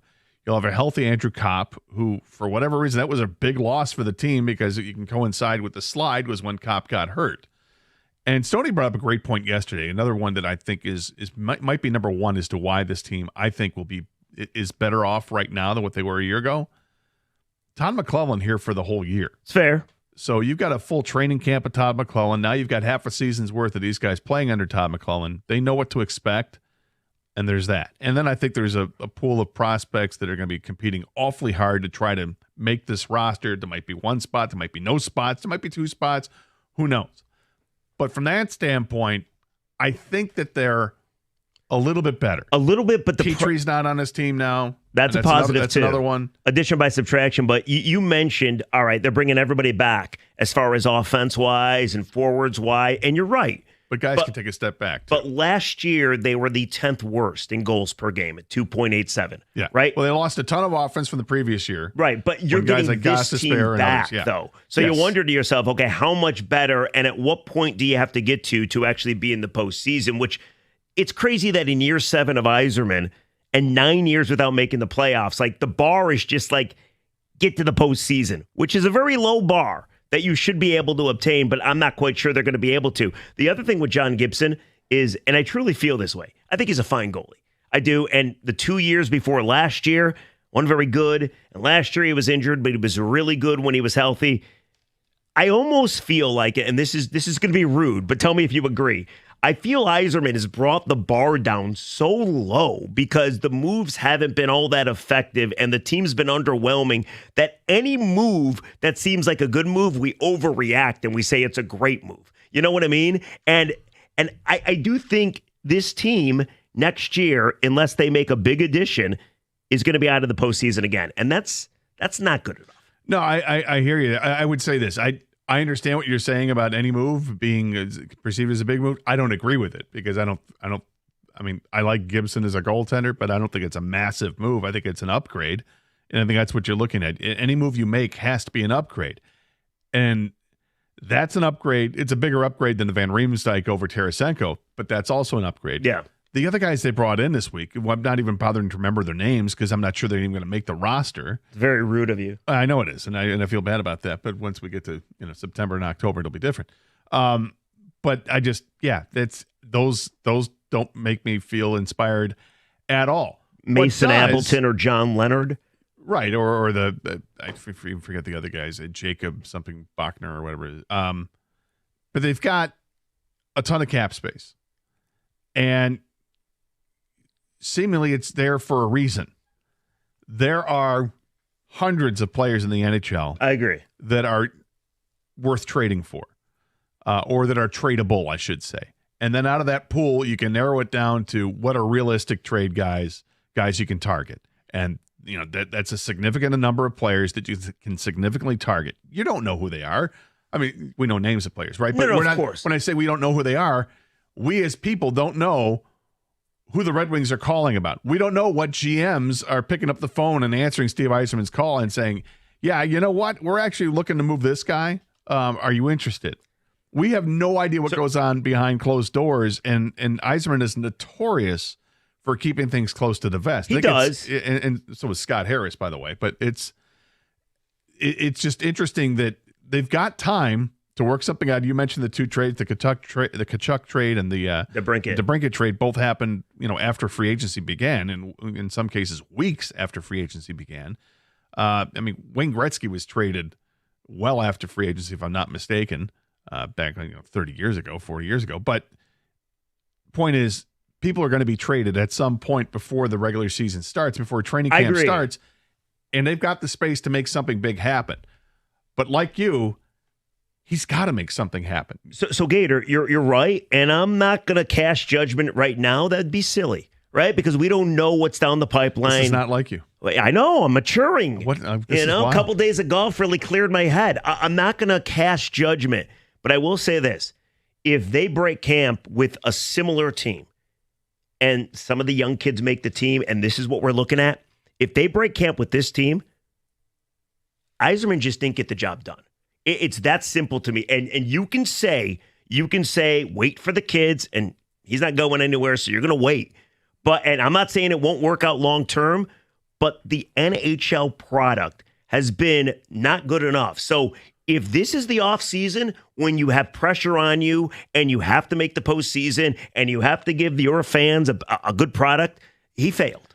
Well, here's what I don't want to get into, because I as a fan and as a talk show host, I really don't want to be kicking the can down the road even further. Like, if they don't do anything going into training camp trade-wise, then the narrative is, well, they still have all this cap space. They'll do something at the trade deadline. No. I don't want to have to do that. Because I think the seat at that point, if they don't have something done, first of all, I already think the seat's kind of hot for Stevie, even if Stevie doesn't want to acknowledge it. Yeah. He's got his own timeline, his own way of thinking. It's tunnel vision, and that's fine. It works for him, right? It works for him until it doesn't work. But me, as somebody else who's sitting on the outside looking in, I'm like, it's time that something of significance has to happen here. And if it doesn't happen in the off season, going into the regular season, going into training camp, then to me, there's only one last opportunity, and that's at the trade deadline. And I don't want to wait down that road to get there before, to keep. By the way, it might be you're selling at the deadline. Who knows if you're not good enough? But wow, good God, if that's the case, at then some point, if you quack like a duck and you walk like a duck, you're a duck. I don't think Yzerman's a duck just yet. No. His good buddy he just traded with is a duck. The little ball of hate, Pat Verbeek. Yeah, he's legitimately a duck, the GM of the Ducks. Anyway, see what I did there? Anyway, the point is, at some point, you will have to acknowledge the guy can't do the job. We're not there yet. But if this is the team heading into next year, I'm there. I am convinced he can't do the job to the standard we thought it was going to be. 248-539-9797 is a telephone number. Do you agree or disagree with what Jeff and I have had to say about the Red Wings? The whole Steve Yzerman aspect of this is getting more and more interesting as the Wings are, trickling in minor deal after minor deal. Does he have to make a big deal? Or does this team have the roster that's good enough to take a big step forward and make the playoffs as it is? I don't know if I'd bank on that. This is 97.1 The Ticket. Hey, got some great news. While it's really, really freaking hot out there, if you've got air conditioning that's struggling and now you're really concerned, or maybe it's not working at all, call the great folks over at Birmingham Plumbing, Heating, and Cooling. Now, they're awesome, and they've been keeping homes in Southeast Michigan cool and comfortable for over 20 years. Whether you need a quick repair or a seasonal tune-up, or maybe it's a brand new system, their expert team is fast, friendly, and local. You don't want to wait for a meltdown. Call them today, Birmingham Plumbing, Heating, and Cooling, or visit BirminghamPlumbingCO.com. That's BirminghamPlumbingCO.com. Birmingham Plumbing, Heating, and Cooling, your Metro Detroit boiler experts.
Welcome back to the Karsch and Anderson Show here on 97.1 The Ticket. Gator along with Jeff Rieger with you today. We're talking some Red Wings right now. I'm going to get in some Tigers a little bit later on as well. And Jeff's got some kind of crazy proposal for me. Proposition. What's the difference between proposition and proposal? Same thing, right? Proposition sounds like worse, though.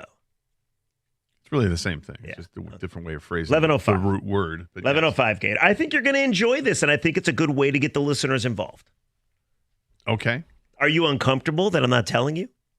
I mean, we'll figure it out here at 11:05. Yeah, 11:05, big time proposition. Or a proposal. Now it's big time. I think it's big time. Biggest of my life. Oh wow. Well, that's. Oh, wait, no. That did not make you sense. literally made a proposal that was pretty big in your life. Yeah, I was about to say, I take that back. All right, you say we got some ticket text coming in? Yeah, talking about the Red Wings. And listen, I simply made the point, I think you're not too far off, that while you give Yzerman time to complete the offseason and big-time trades can still happen, we have no idea who he's targeting. But if this is the team that goes and breaks camp, I'm convinced the guy can't do the job. Like I heard Costa in the morning show say, he brought up Kyle Connor and how he thought it would be perfect if Kyle Connor wanted out of Winnipeg. He went to Michigan. You know, the Wings love Michigan guys. Force himself out. He's got 1 year of control left, and then you sign him to an extension, and maybe that's what the cap space is for. He sold it as, I know what Steve is thinking. And while I don't know if Kyle Connor is going to happen, I like the idea. Costa said the other thing is you just realize the guy can't do the job. I don't want to get to the point, but if he doesn't do much the remaining of this offseason, I kind of feel I'm at that point. But here's what the ticket texts are saying. If James Van Riemsdyk stays healthy, he'll put up way more points and be greater than Vladimir Tarasenko. Well, I'd like to believe that, except you go back and look at point totals last year, and Tarasenko had 33 points for the Red Wings last year. Would Van Riemsdyk have? Oh, he was injured too, wasn't he? Just saying. But yes. Yeah, I mean, James Van Riemsdyk is a guy that, like, okay, low risk, potentially high reward if he works out. But dude, the guy has been in hockey forever. He's just one of those guys that's now a journeyman that's on a bunch of different teams. Sweet. But I don't expect James Van Riemsdyk to be the difference maker of you making the postseason and not. Here's a couple more for you. People in this town. Just so we can be factual on this, Van Riemsdyk played 71 games. Tarasenko played 80. Okay. Well. So in 71 games, Van Riemsdyk had 36 points. How many goals? He had 16. Okay. And in the that's a lot more than Tarasenko. Well, Tarasenko had 11 goals, but he had 33 points. He had 3 less points, but played 9 more games. He's cheaper than Tarasenko. I'd rather you have got that going. I'm saying this. I'm happier they have Van Riemsdyk than Tarasenko. I'm just saying it's not a massive upgrade. It might have a much bigger effect in the room if he's better received by the players in the room. I hear you. Well, that's the other thing, by the way. It's a big year for Dylan Larkin, too. Like, on the ice, Larkin's pretty productive, 30-goal guy. Somebody brought this up yesterday, which I thought was pretty ice. Astute. You know, Dylan had those comments after the season about, hey, Yes. you know, we kind of took the wind out of our sails or whatever it was. I'm paraphrasing. Steve did not make a trade. Yeah, so by not doing something Right. at the trade deadline. And obviously that was something that kind of irked Yzerman, and Yzerman had his statement 100%. about it as well. What happens if we get into training camp and they haven't done anything? Does Larkin say the same thing, like kind of uninspired what we have here? Or does he, you know, toe a company line and say, hey, look, we got a new goaltender. We're excited about it. Van Riemsdyk, you know, he's here. And or does he say what he kind of echoed what he said back in about a month ago? I mean, I don't know that he'd say it again. I don't think he'd say it Simply again. because Steve came out and said our best players have to play. Real quick, between those two, who'd you agree with more? Yzerman. I did too. Yeah, I mean, listen, Larkin is fine on the ice, but it's 3 marches in a row that his team fell apart while he was leading them. Now, one of the seasons he got injured, and last year you mentioned he might have been banged up too. He was hurt last year. But 3 March swoons when you were on pace to make the postseason and you didn't, and then you come out and say, well, it's because Steve didn't make a trade. Most people say we want to go to war with our current room. Most people don't want you to make a trade. Well, right. I was going to say the other side of that is look what Montreal did. What Montreal said, you know, hey, don't trade our guys. Right. We got this. And then their GM's like, okay, we're not going to trade anything, but it's on you. And the players took it and ran. Yeah, I like that Yzerman fired back. Yeah. I love what Yzerman said when I believe our best players have to be our best players, taking a shot back at Dylan. I like it. Now, I would assume it goes away and it's a working relationship, but you are right. I'm hoping that it's not like, putting him on notice. And I hope it's just more like a kick in the backside saying, let's go, man. You're better than this. There's a reason we waited to give the captaincy. You earned the captaincy, but you always have to earn the captaincy. You're the guy that's got to set the example for everybody else. So and I hope that's the attitude that Dylan takes with it, because Dylan, he's a very, very good hockey player. I agree. And, when he's healthy, he and Raymond together, when they're healthy, they just rack up point totals. It's fun to watch. He's a very good hockey player, and he's a great dude. I don't know if you know this. He's from Waterford, but I don't know that he's a great captain. I really don't. And I'm not so sure that Steve thinks he's a great captain either after what happened with those comments and another season with a March swoon. 248-539-9797, a telephone number. Sean is in Novi. You're first up here, 97 on the ticket. Hey, Sean. Hey, guys. What a great topic. You're specifically talking about the person that I'm not too particularly fond of, which is Dylan Larkin. And I've called in many shows, and my perspective on it, and what's beautiful about sports is that everyone has an opinion. Of course. I've been watching the Wings. I've been around hockey all my life. My brother played professional hockey. I went up in Montreal when he played for the Nordiques and all that. And sometimes athletes just don't materialize on teams. And when they got Dylan Larkin, and the sentiment around town is that he's this player, he's so great. But sometimes you need the players that you put your trust in to put you over the edge. And he just has not done that in the last 11 years. And the thing is like sometimes the word gets out around the league and people don't want to come here. At some point, it's like I was telling your screener, is that it's like in high school when the boys have a band and they're trying to go big, and then all of a sudden they don't make it, and then 20 years later we're getting the boys back together again. Sometimes it just doesn't happen, and you got to cut ties. And I've said this a million times. He's just not doing it, and I'm sorry, the team's just not good. Sometimes you got to shake things up. Maybe we trade the captain. Well, I'm all for it at this point. There was a time that he definitely was the best player on the team. I don't think that's the case anymore. I think Lucas Raymond has passed him as the best player on the team. Does that mean that Lucas Raymond becomes the captain? Well, you don't always give the captaincy to the best player. You give the captaincy to the guy who leads. Mo Sider, potentially? Well, I don't know. Because I'm not there on a night-in, night-out basis. I'm not in the room to see what the kind of leadership that he really has with these guys. But obviously, Yzerman has a pretty good idea on what leadership is and who should lead this team. Can I ask you guys a question real quick?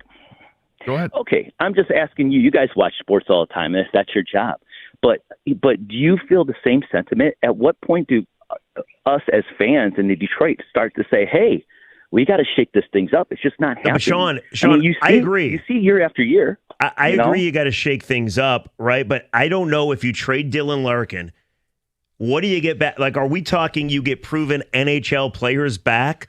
Because if you trade Dylan Larkin and you get a bunch of kids, then it's another rebuild. So that obviously is not going to happen. But if you work out a trade like, what was it, Mackenzie Weegar and Jonathan Huberdeau for Matthew Tkachuk, we're talking about like all NHL players. All right, well, what if maybe? Well, Costa mentioned Kyle Connor. What if he's involved in a trade for Kyle Connor? I'd be fine with that. Well, yeah, because it's an upgrade, right? Yes. Connor is way more productive than what Dylan Larkin is at this point. I mean, Dylan Larkin's had 4 straight 30-goal seasons. Yeah, he's got productive. 5 in his career. He's a very good player.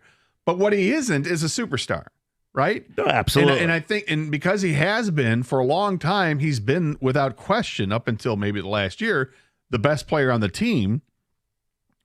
A lot is expected of the best player on the team. Also the captain. Yeah, but he's capped at how good he can be, perhaps. I mean, is this guy going to be a 100-point guy at any point in his career? Not at this point. No, I doubt it. And I agree. Listen, I think when it comes down to it, like we're busting on Dylan Larkin, and that's fine because you're the captain. You make $8 million a year. A lot is expected, and the team has not flourished when it should have. But I don't think he's your biggest problem. Well, that's the other thing. Is it okay? So I think if you trade him, you're taking away a really big talent. I still love Dylan Larkin on the ice. But to your point, is he the superstar one center? No, he's probably not. No, but he's a really good player that you can win with. Yeah, exactly. He's really good, but there are definitely players, there are a ton of players that are better than him, more productive than him. But I think you can win with Dylan Larkin. I don't want to move on from Dylan Larkin. I want to add to this team. I'm hoping that the guys they have in a pipeline have a higher ceiling than what Dylan Larkin's is. But see, that's where Steve comes in, right? Because you're absolutely right. Like, in a perfect world, Dylan is leading them to a deep playoff run and maybe a cup one day. And it's up to Steve to put the talent around Dylan. And how many times you got to see it, man? Whether it's the Four Nations, whether it's the NHL All-Star Game, when you put Dylan Larkin around studs, Dylan ups his game. Yeah. Right? Now, obviously, he's playing with great talent, so he's going to look better. I get it. Yeah, but he looked totally different in that Four Nations Cup, where to the point where he started off on the fourth line, and by the end of it, you're leaning on Dylan Larkin with heavy minutes. And unfortunately, he came out of that. Didn't come out of it unscathed. I do think Dylan's got a place on this team. I don't want to trade Dylan either. I don't. But no, but I already think Lucas Raymond's passed him in terms of being the best player on the team. That's fine. So maybe that eases things for Dylan Larkin because the expectations are on Lucas Raymond to take it to a new level. Can Lucas Raymond be a superstar in this league? Yeah, but Dylan currently is the captain that can't lead his team to he is the captain, playoff. And that is a problem. And he makes some decisions on the ice that, some reactions that have cost his team and have cost him. Real quick, though, the comments I didn't think were very captain-like. I really didn't. Like, hey, the room is down because you wouldn't make a trade, Stevie. Like, if you were to take the C away from him, like Toronto took it away from Tavares and gave it to Matthews. Yeah, thank you, Austin Matthews. I mean, that might be something you'd think about doing. But Larkin, the player, is really good. He is. Whether or not this team can move on with him or without him, I suspect that he's here. I don't think that they're going to trade Dylan Larkin as much as some people, and perhaps the last caller, wanted them to do. I don't think he's part of some sort of trade. But, if you are going to trade him, you ask the question, if you're going to trade, what do you get in return? I think he would be part of a trade that would get somebody who's younger and better. Right. It's gotta help you immediately. Like you give Larkin and like Danielson and acquire someone of real substance. Now we're talking. Well, that's what I'm saying. I got you. You can't just. I mean, it's not going to be. Like you're not going to trade Tarasenko and Comfer and get Kyle Connor, right? Right. That's not how it works. You have to give something of substance. I'm not reporting this is happening. I'm just saying that's something that you could look at, I suppose. 248-539-9797 is the telephone number. Same number to Texas as well. Want to get into some Tiger stuff. We got some Pistons stuff we're going to have to get into, and Jeff's got that proposition. Proposition. By the way, somebody text in the difference between proposal and proposition. Proposition sounds like you want to get a hooker. Proposal sounds like you want to get a hooker. Proposition is a business deal, apparently. Proposal sounds business-like. Proposition sounds like something you make with a hooker. From Roy. There you go. I have a proposition for you. I said proposition. What does $50 get me? Is that what this person is saying? I guess. I don't know what $50 gets you anyway. Anyway, 97.1, the ticket.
suppose we could get into that discussion we just got off the air. We can do that at this point as well. But you do have some ticket texting we need to get to.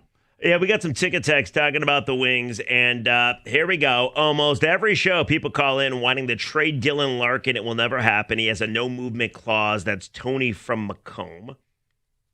Well, I would say never. Right. But, particularly yes. if there's a rift between he and the general manager, then you might be willing to move on.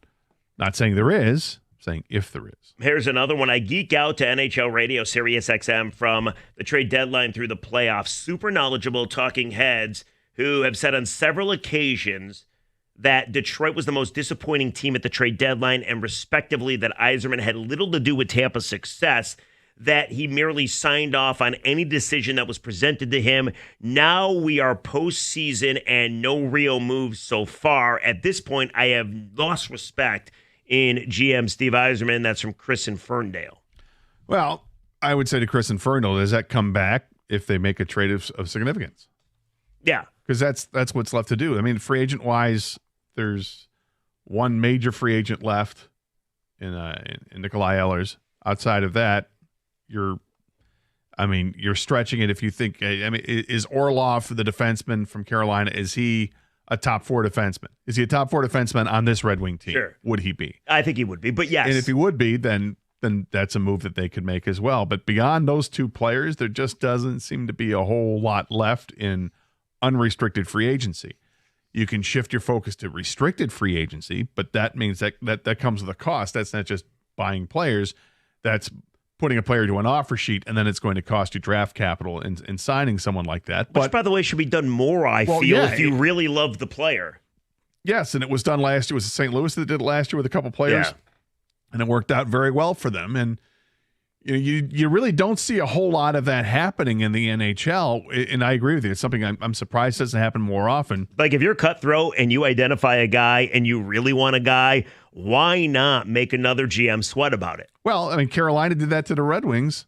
Yeah, with Sergei Fedorov. But it hasn't been done, I feel, as much. No, it hasn't. It's almost like these GMs have like this handshake agreement that, no, I'm not going to put you in an offer sheet. I'm not that kind of jerk, because it might come back to screw me. When I would think, like, you identify a guy, go get him. Yeah. I mean, it's a cool way to get somebody. I think the way around that is that GM to GM, they talk about a trade first. That's fair. Yeah. That's and fair. Say, look, we can go this route, but this is who we want. We can sign him to an offer sheet. You're not going to be happy about that. Why don't we see if we can work something else out, players on our roster, draft picks on our roster, before we go the route of signing somebody to an offer sheet. But that could happen. I got a couple more for you. Wait for the kids is now even tougher when we keep collecting bottom 6 forwards. Kopp, Comfer, Rasmussen, Appleton, JVR, Berggren. No room for Mazur or Soderblom or Danielson to come up. Wink and Royal Oak. Well, Soderblom was just signed yesterday to a 2-year deal. He's going to be one of your likely bottom 6 forwards. There's potential, I suppose, he could be on as a top 6 forward. There were flashes last year where Elmer looked great on this team. Obviously, the size is massive when you see somebody who's 6'8" on the ice, but he's got pretty good hands too. I like, and towards the end of the season, he really started to show that. We'll see where he ends up in the which line it's on, if it's 1, 2, 3, or 4. But I like him. The other guys, there's a ton of guys, and he mentioned them. Whether it's Carter Mazur or Amadeus Lombardi or Danielson or Brandzeg Nygaard or whoever it is, right? There's a lot of guys that will be competing heavily. I think Kiskin is another one, competing heavily to make this roster, and it's going to put some pressure on some of those older players, or a player even though they just re-signed Berggren. I think he's up against it too. Yeah, I don't think they're in love with him. him. A stride. Well, I don't here's think the other thing either. too. I mean, I think Yzerman will side with a talent that's young if he can make the team. And then it's a good problem to have, because you get rid of a guy. It's not that big of a deal. You get rid of a current placeholder if one of the guys you mentioned actually make the team. Well, and the other thing, when you talk about trades, those players get involved in trades Exactly. too. So that creates space. I don't think it's and ever again, done. it's not done just yet. So I get it, man. Like, I would have loved Yzerman to do something bold to make this team better. Hasn't happened yet. I'm not giving out. I'm not giving up just yet. Holding out hope for just a little longer. Yeah, I'm not giving up hope yet either. But I mean, if we get to let's say we get August? past. Well, I was going to say once the baseball trade deadline has come and gone, we'll be into full Lions talk and full Tiger talk at that point. But there'll be a little space saved to talk about the Red Wings if they haven't done anything by that point. Well, exactly. And the funny thing is, anything of substance. I know they've made moves, but anything of real substance. I know people seem down on Trajan Langdon because his offseason hasn't been all that compelling. And of course, the Malik Beasley thing happened, which kind of threw a wrench into everything. But they still tripled their win total. They still went to the postseason. Right. They still seem way, way above what you thought they would be. With the Red Wings, it's just this endless pit in my stomach of I really think he can do it, but he doesn't do it. I got to tell you, I was hurt last night when I saw that Brent Burns had signed a 1-year deal with Colorado, and it's for like nothing. It's a $1 million deal with incentives that could pay him, I guess, $3 million more. I thought he would be a perfect bridge player for this team. He's definitely a top 4 defenseman, even though he's 40. The guy plays 22 minutes a game. Yeah, he's still a beast. The problem on a really is good hockey team, but he played 22 minutes a game for 1 year. I thought he'd definitely be a top 4 guy for this team, and at a very reasonable bargain basement price. And maybe if you had to pay a little bit more then to lure him than Colorado, yeah, so you be do it it because you have it. I mean, why else are you stockpiling this cap space? And he probably wanted to go to Colorado and a team that I'm can sure win. He wants to go to a team that wins, and that's ultimately why he would choose that. But if you offered more money, does that money compel him to go elsewhere? But it didn't happen. So I was going to, like I said, last night when I saw that, it was like, What's the date? What's the date that we set right now? Is it July 26? Where if nothing happens, we're just like, that's it. Stevie, get out. We're done. Somebody else. Go get Jim Nill. Let me go to the calendar. I'm going to go to the calendar here. Oh, you're actually going to put a date on this? Well, I'm looking at the dates to see. This is the Stevie officially did not work out celebration. Well, it's going to be a funeral, not a celebration. So July 31st, yes, which is the Major League Baseball trade MLB deadline. trade deadline, yeah. That's a Thursday. Okay. So I will put it at. You're going into August. No, I'm not gonna. I'm gonna go. Okay. I'll put a July number out there because, as you've mentioned before, big names have been traded in July. That's when you would expect something like that. So I'm gonna put it at Friday the 25th. Okay. I'm gonna write a little note on my phone here. Now, what caliber of player do we need to acquire by Friday the 25th for this funeral-like event to be canceled? You're going to put it in your calendar. Your phone's going to remind you. Yeah. Yzerman must trade. That's the 25th. So that's Yzerman. So instead of the trade deadline day, it's the Yzerman trade deadline day. Yeah. Okay. I like this. I mean, what time? What time? It's totally arbitrary. There's going to be a time. How about by 2 o'clock? By 2 o'clock, your the end show? of the show, yeah. Yeah, okay. Yeah. So on that day, if Yzerman has yet to make a move of significance, and that's a Friday, yeah. Instead of Doug saying respect everybody, you will sign off by saying Yzerman, you just didn't get it done. I'll give him the line that every father has used with a son, and if you were the son, you felt terrible about it. Yeah. And then as a son, you can't wait till your father to use the same line. Which is, you owe me for wrecking the car? No. Oh. I'm not angry. I'm disappointed. Yeah. That hurts to the core. I've never used that with my daughter yet. I'm very excited about my first opportunity. Well, I think really what it is she's probably said that to you. It's like, disappointed. In fact, there's something you put on the show sheet where if I were her, I would be disappointed in you. No. I am going to stand. We can get through. There. We'll get there. But you've got a different kind of proposition coming up at 11:05. I have no idea what this is. This is exciting. We'll unveil that coming up next year on 97.1 The Ticket.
All right, hour 2 of the show. Jeff Rieger in for Doug Karsch. Gator with you today. We take your calls and texts at 248-539-9797. Reluctantly, I will yield to you, Jeff, with whatever kind of proposal, proposition, whatever you want to call it, whatever this is. Which one's better? Have we decided? We can decide after. All right. What it comes out. All right. So Gator, you don't know that this is coming, and I saw a couple weeks ago that I was working this fine program. I had just gotten done a day and a half golfing up at Boyne. I don't feel as confident in this proposal anymore, but that's okay. We're still going to go through it. I told Kenny, who's doing the phones today, I told him of my plan last week. So he's the only person that knows what's about to come. All right. All right. I just need your ears for a second. So a couple weeks ago, I don't remember the date, I tuned into the Karsch and Anderson extravaganza, and it was crosstalk. It was right after the U.S. Open, and Rico was in here from the Mike and Rico show, and you guys were talking about golf, and I got brought into the conversation, and you at one point said, and I quote, Jeff Rieger is terrible. Hurt my feelings. Doug then did an impression of me and said, I'm a bad golfer too. So I've been stewing on this for a couple weeks now. Okay, I'm wondering what I forget what the reason why that you were brought up into the conversation. Well, Rico said that I enjoyed the golfer struggling from the course. I believe that's why. Okay, because the U.S. Open with all the thick, punitive rough that was that they J.J. have. Spawn that won it on that crazy putt? Right, and we say, do we want to watch guys play like Rieger, or do we want to see professional That's what it golfers was. out there? Yeah, all the bad memories are coming back. Oh, he's smiling, people. He's smiling. Well, I mean, yeah, I want to see professional golfers play like professional golfers. I don't need to see them struggle. So you guys did your job because handicap. the point of sports radio is to say something that evokes emotion. And I was driving in my car and I was triggered. I sent you guys a tweet. I never got a response. And the tweet read something to the extent of, Doug and Gator just made fun of me again about my golf game. And then I brought up what happened at the company outing. You beat me by a stroke. Doug lost to me by 10 strokes. And I challenged you guys to a match. And I never heard a response. I kept checking my notifications, and I never got a response. It's like it never happened to begin with. So here's what I want to do. Here's my proposition or proposal to you. Mm-hmm. We have the company outing coming up on August 2nd, which is about a month from now. I know because I saw the email, you're going to play. You always play. I don't know if Doug's going to play. His name was not on he the rarely. list. He played last year. It's a rare appearance. Yeah. Yes, rare appearance. He's a busy man. He's got like 15 kids. I understand. I want to challenge you. It's going to get good. To the match. I want to beat you. If I beat you, I'll tell you what I want. If you beat me, you can name the terms. You can even have the listeners name the terms. I will do anything. Anything. You can name whatever terms you want, with the exception of paying you like an exorbitant amount of money, which I can't afford. I will do anything if you beat me. But if I beat you, all I want is all I want. I want you and me side by side having a cocktail in the post-round celebration that we do. And I just want to make a little video. And it's going to be me and you. And I just simply want you to say, Jeff, I'm just as bad as you. That's all I want. That's all I want. That's what you want? That's what I want. That's what I want. That's what I want. What do you want? And will you take this proposition, this proposal? I mean, I'll take the proposal. Straight up, damn it. Straight up. I can handle that. That's not. That's really not terribly concerning with me. And understand this, because I say this all the time. I say the same thing about my guitar playing. I'm terrible. I'm a terrible guitar player. I love guitars. That's all you had to say. You never said that. You just said I was terrible. Well, you're asking me now. I recognize I'm not a good golfer. I've never claimed to be a good golfer. I've just claimed to be better than you. Let's go. Will you take it? I'll shake your hand right now. There we go. Yeah, there we go. All right, okay, straight up, right? So what do you want? Yeah, straight up, no strikes. I have no idea what I want at this point. I don't know. I don't have to ask for much because we're playing golf. I ask right now that I'm not in your foursome.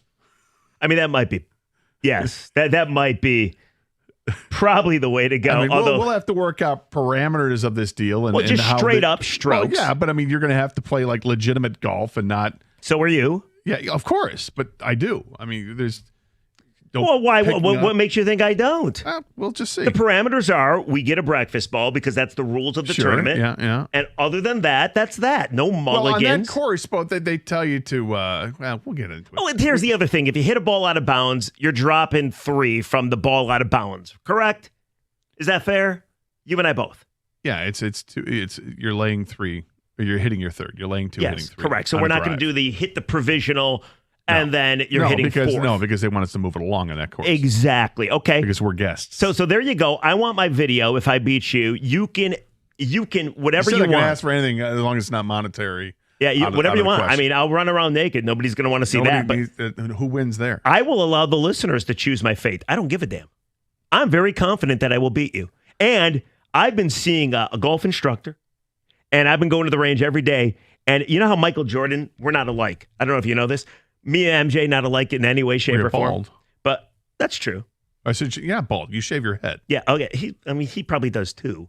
But anyway, you know how Michael made up the competition in his head? Right. Like he went against John Stockton, even Right. though Stockton never said anything about Made him. stuff up, right? Yeah, exactly. To keep himself motivated. I have made stuff up about you for the last 2 weeks. It's really unnecessary. I go to the range thinking about you, Gator. I go to sleep thinking about you. I wake up thinking about you. How's that working out for you?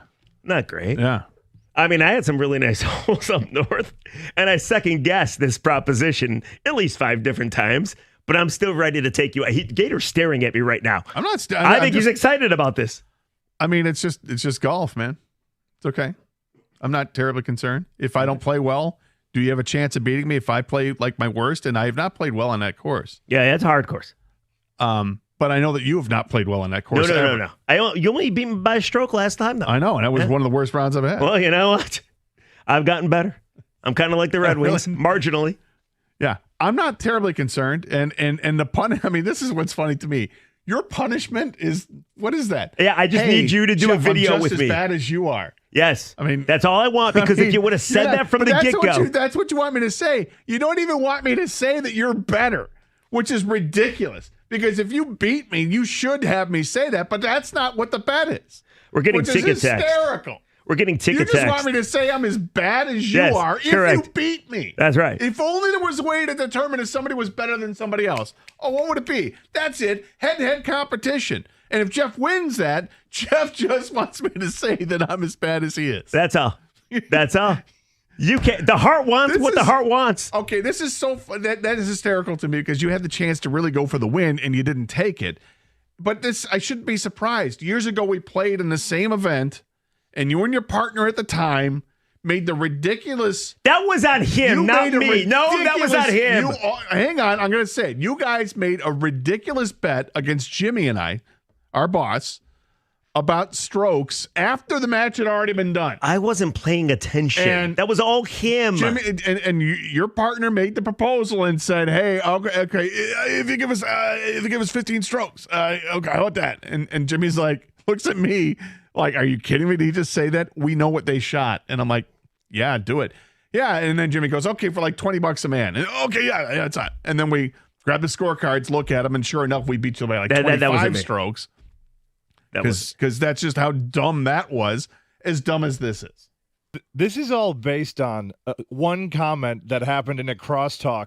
No. This goes back. How ridiculous No, this turned into. This goes back years when Doug ripped on my golf game, and I'm much better than Doug. He ripped on my golf game, and then I challenged him. I think it's funny because you're judging that you're much better than Doug when Doug played last year. I don't know if he could have moved his arm above his shoulder. Oh, excuses. This is how this goes. I kick his butt by 10 strokes. He can't move his shoulders. Now it's 10 strokes. I beat Doug by 10. Now it's 10. No, I lost to you by 1. I beat Doug by 10. Did you? He shot a 110. I shot 100. Yes, trust me. It's ingrained in my brain. Uh-huh. Yeah. Listen, I'm just saying you guys could have prevented this. What am I preventing? If you beat me, I should say that I'm just as bad as you. But you blew it because you should have said that you were better than me. Well, obviously, people will know that I beat you because I got my video. I will put it in a little bit. In your I'm video, going to tweet it you're out. not asking me to say that. I don't need you to say it. Yeah, but then why are you asking me to say it? Because I think it's more demeaning towards you for you having to admit that we're like the same. It's hysterical because you know what? I don't care. So what do you want? I don't know yet. I'll come up with something. Okay. I'll figure it out. All right. Somebody, by Look, the we way, can take some ticket text. the ticket If text people wanna right now. Tweet us, you want to tweet us at Doug and Gator 971 of what I should ask in return from Jeff from this ridiculous golf game proposal. There is some early ones right now. Can I just say no to one? Somebody says if you beat me, I gotta quit the ticket. That's harsh. No, come on, that's somebody's livelihood. I like working with Jeff very much. Thank you. So this is a proposal. It's not a proposition. Okay. Oh, okay. Yeah, this is a proposal. Gator, if you win, you should make them drink out of your boots like a shoot the boot guarantee. Now that is something that is I'd gladly do that. Possibly. Yeah. Golden. Make them as gross as you want. And video evidence as well. Actually, use my shoes. They stink. I mean, I wouldn't want you to use my shoe. Yeah, that would wreck your shoe. I don't want to wreck my golf shoe. I kind of like that. I like that. So okay, it's a I shoot think the you boot. could do In better. fact, I think you could do better. Well, wait. By 2 o'clock, I'll come up with something for sure. But All right now, that's the leader in the clubhouse. Okay. All right. There's a lot of good ticket texts coming in. So you agree. I'm just happy you agree. Yeah, okay. All Fair right, enough. let's go. 248-539-9797 is the telephone number. Same number to text us. Again, you can Gonna follow start us. training tonight. You can follow us on Twitter at Doug and Gator 971. What's your Twitter handle? Rieger1984. R-I-G-E-R. 1984. Yes. Good year. Tigers won the World Series. Yeah. Is that why it's 1984? Oh, yeah. Okay, Yeah. fair enough. You had something happen to you on the golf course that you thought was incredibly obnoxious. Yes. I want to get to that as well. And we will discuss obnoxious things that happen on the golf course, like somebody making some ridiculous bet that if he beats you, he just wants you to say that you're just as bad as he is. Works for me. That's right. 97-1 the ticket.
We got some ticket texts that are coming in, some Twitter responses as well to not just what Jeff just proposed to me with the golf outing in a couple weeks, but about other stuff too. Michael had sent us to Twitter.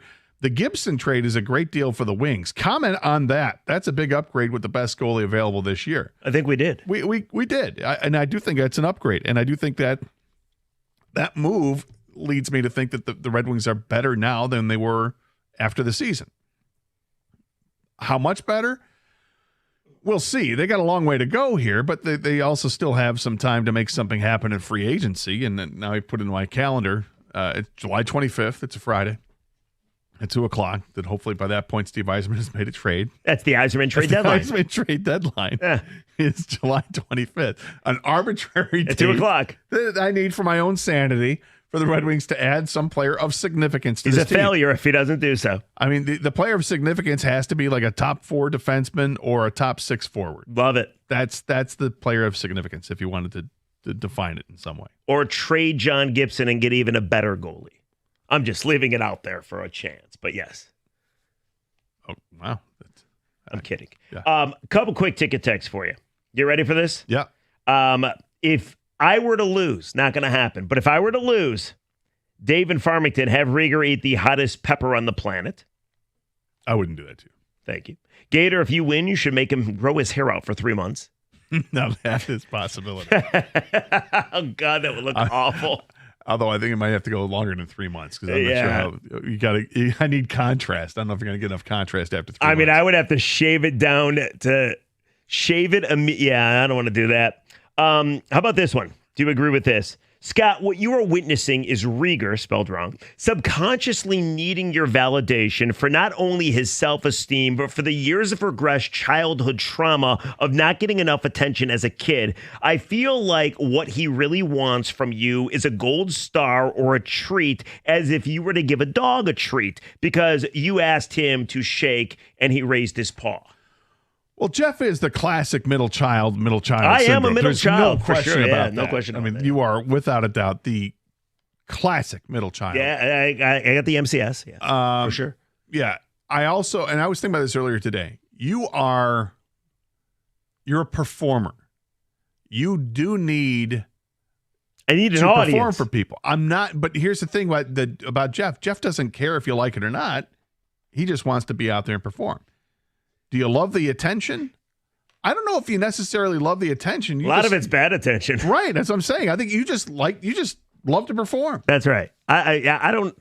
You psychoanalyzing me is a little scary. You might be right about that. I don't know. I don't know myself very well, apparently, Gator. All I know is we're getting to know you by the minute. Here's what I will tell you. Yeah. And then we're going to move on, I think. But my entire life, I've wanted to be good at something other than being loud and obnoxious and annoying and striping baseball fields. And I fell in love with the game of golf, but it has not fallen in love with me. And I struggle. It's such a challenge.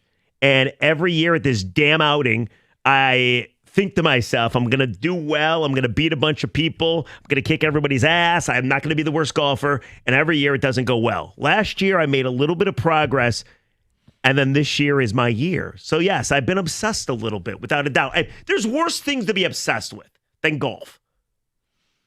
This is true. Like, I could be obsessed with a person or something, and then next thing you know, I get a slap restraining order on me. But how much do you think you've really improved over the last 10 years? 10 years? Yeah, 10 years. I've made a great improvement from last year to this year. Yes. How much do you really think you've improved over the last 10 years? I mean, like, were you shooting 115 10 years ago? I'm like Trajan Langdon. I like to improve in the margins. You maybe have gotten marginally better. Yes, I mean, listen, Maybe. on a good day, my best score ever is 87. My worst score ever, it's awful. On a normal day, I can be high 90s. Okay? Normal day. On a great day, I'm low 90s. On an awful day, I'm low 100s to mid 100s. Well, I mean, like, you know, past 110? 105. No, it's not 110. You sure about that? No. So anyway, I did take a couple lessons. I got 2 more lessons planned before we play. So that's hopefully not a you bad don't thing. get too worried. Yeah, don't put too many thoughts in your head, though. Don't want to have that happen. No. I've actually worked on this. I've actually worked on not having the moment too big. Have you? Yeah. I just got done watching the movie again. It's a great movie with Tom Cruise. It's called The Last Samurai. You ever see that? Oh, yeah. Yeah, years ago, though. Great movie. And while he's getting his ass kicked in samurai sword training, somebody comes up who's his translator and says, too many minds. Yeah. And he's like, what does that mean? Too many minds. Mind your surroundings. Mind this person. Mind what the... Too many minds. Too many things are in your head. Just make sure you don't get too many things in your head. Yeah. You don't want that. Yeah. If you get too many things in your head, Jeff. So you're already starting. You start talking back. He already says, this is what I wanted. This is what I wanted. He's already starting, trying to get in my head. Just saying. Trying to write my golf. Like, listen, my mental IQ is not all that impressive. Well, I know that doesn't shock anybody. So you would think it's easy to get in my head, except for this. Oh, I wouldn't think it's easy. I got various coaches for this outing. I got a health coach. I got a nutrition coach. I got a mental coach. Well, then, golf coach. If you already have all those many coaches, then you definitely have too many thoughts in your head.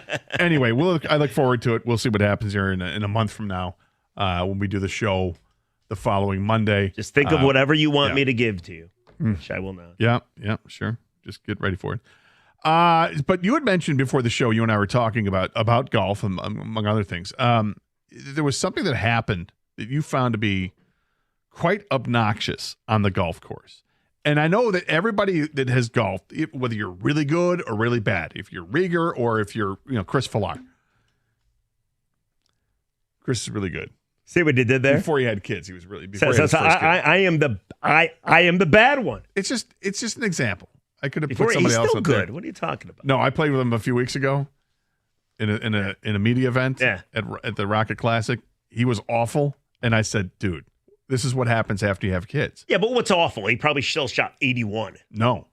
Oh. No, he shot in like mid-90s. He was I refuse to believe it. Oh, I refuse to believe it. He was terrible. He'll tell you. And he knows because now he's dad. He can't play. Yeah, it's hard. It gets a little tough. So that's why I blame my kid. That's why I'm not that good. So no matter how good you are, you've been on a golf course and you've found something that was obnoxious. Whatever it was, somebody you played with, something that somebody did that you played with that was just obnoxious, or whatever the case is. Maybe it's the layout of the course or whatever. What's the most obnoxious thing that you've seen on the golf course? Jeff has something that I haven't heard yet. I'm curious to hear what it is. I've got one in mind in my life that has happened. So it doesn't matter how good you are. If you've ever played the game of golf, something obnoxious that happened on the course, what was the most obnoxious thing you ever saw?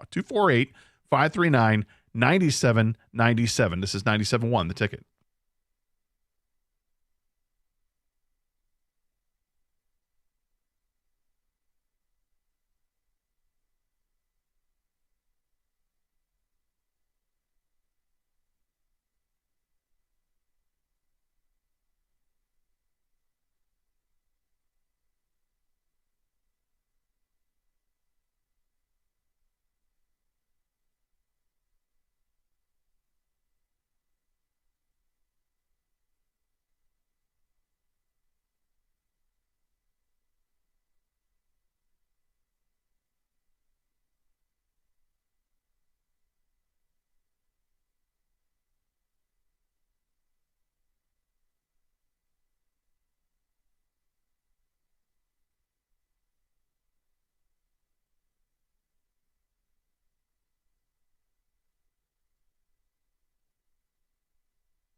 All right, Jeff, I do want to know what this because you could be obnoxious on the golf course. Me? Yeah. Me? You're loud as Yeah. hell. You swear all the time. I do, yeah. So does everybody. Don't mind but you don't mind your surroundings. Like you just shout the top of your lungs an expletive and you don't realize It's all about me. Yeah. The occasional club throw. The more than occasional club throw, that happens. Putter in a pond. Yeah. Smashing the club on the tee box. You've done a lot of things. Well, when you're saying this, I don't know why anybody wants to play with me, actually. Well, I'm not going to play with you. Yeah. I'm just gonna I know. We play already against discussed you. this outside. Yeah. We're already setting up the rules for what I like to call the match of the century. Yeah, that's it. Gator versus Rieger. Can you convince Doug to play? Because I want to beat him, too. I don't know. I think he's out of town that weekend. So tell him not to go out of town. This is more important. So we know that you can be that. But you said you saw something this week that was the most obnoxious thing you've seen on the golf course. All right. So I did tell this story once, I think, on the ticket. Like maybe it was on the weekend. But very quickly, I'll just break it down. Me and a buddy go golfing. It's a muni. It's during the middle of the day. My daughter has camp in the morning, so I figured I could get 9 quick holes in. It's really irrelevant, but you're playing 9 holes on a municipal course. Yeah. So we tee off at about 10 o'clock with hopes to be done by 12 o'clock, okay? We got places to be. We get to hole 6, which is a par 3. We're standing right by the green, and out of the corner of my eye, I see this cart. Now, before I tell you where this cart went, I must tell you there was this foursome of women in front of us, and they were moving slow.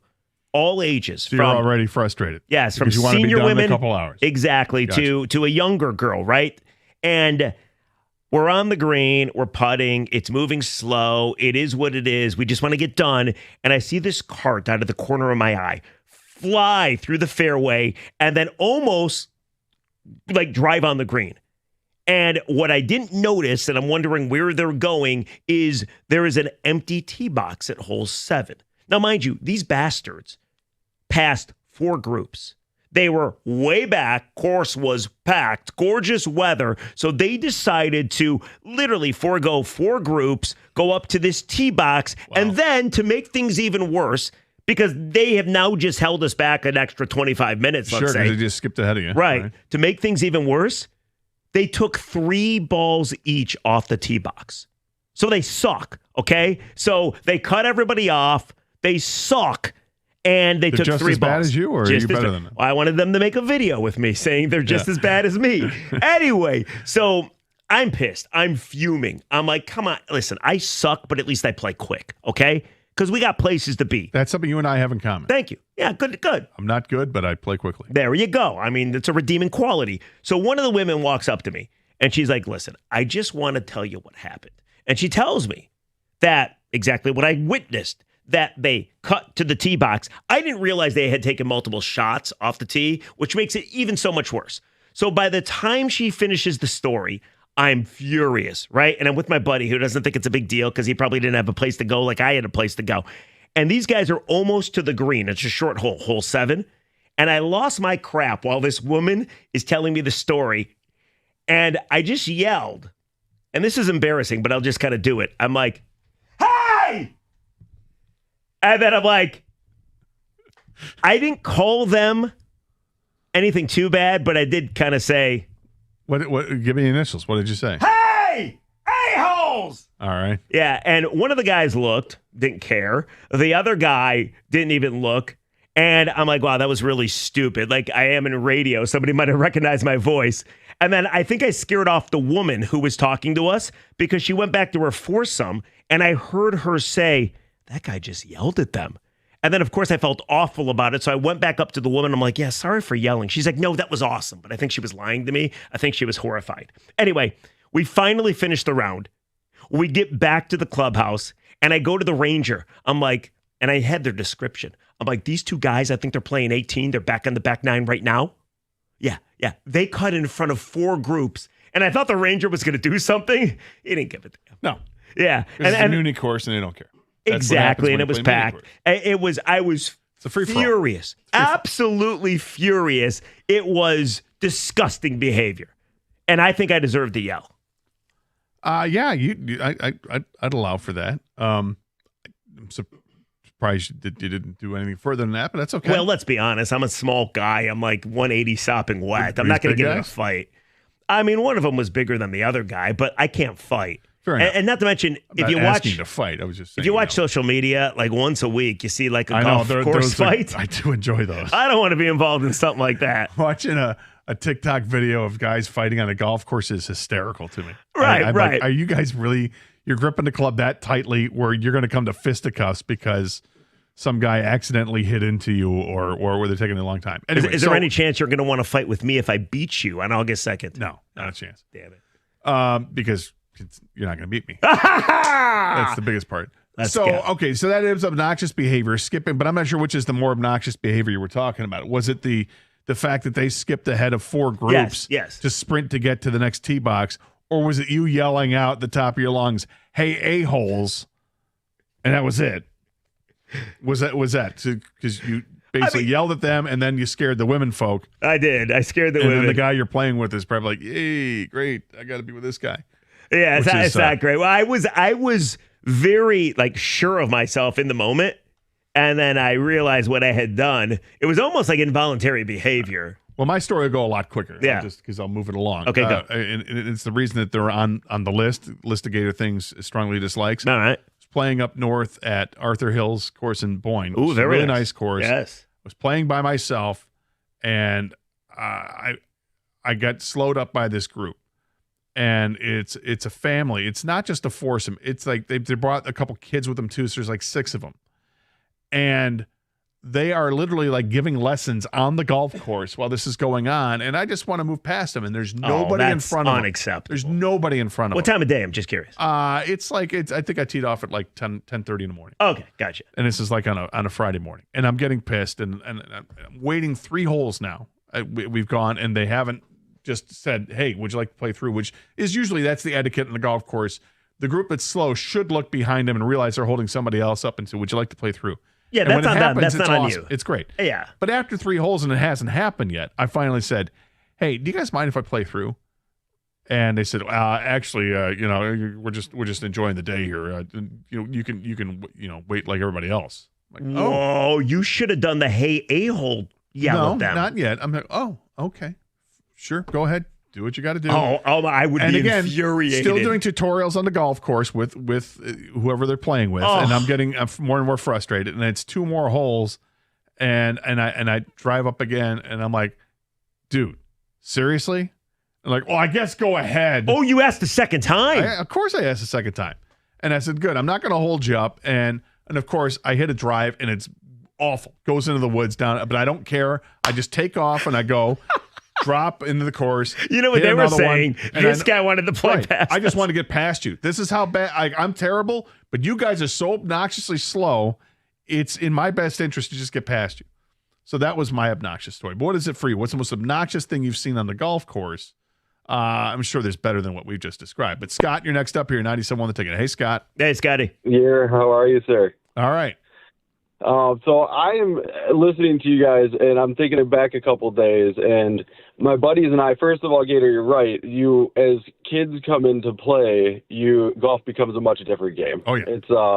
It's much more, oh my gosh, I'm actually out. I can use this time, and I can focus on the game. I mean, I have a number of my friends that had club memberships at different places, and they got their handicaps down to single digits, and they were really good golfers.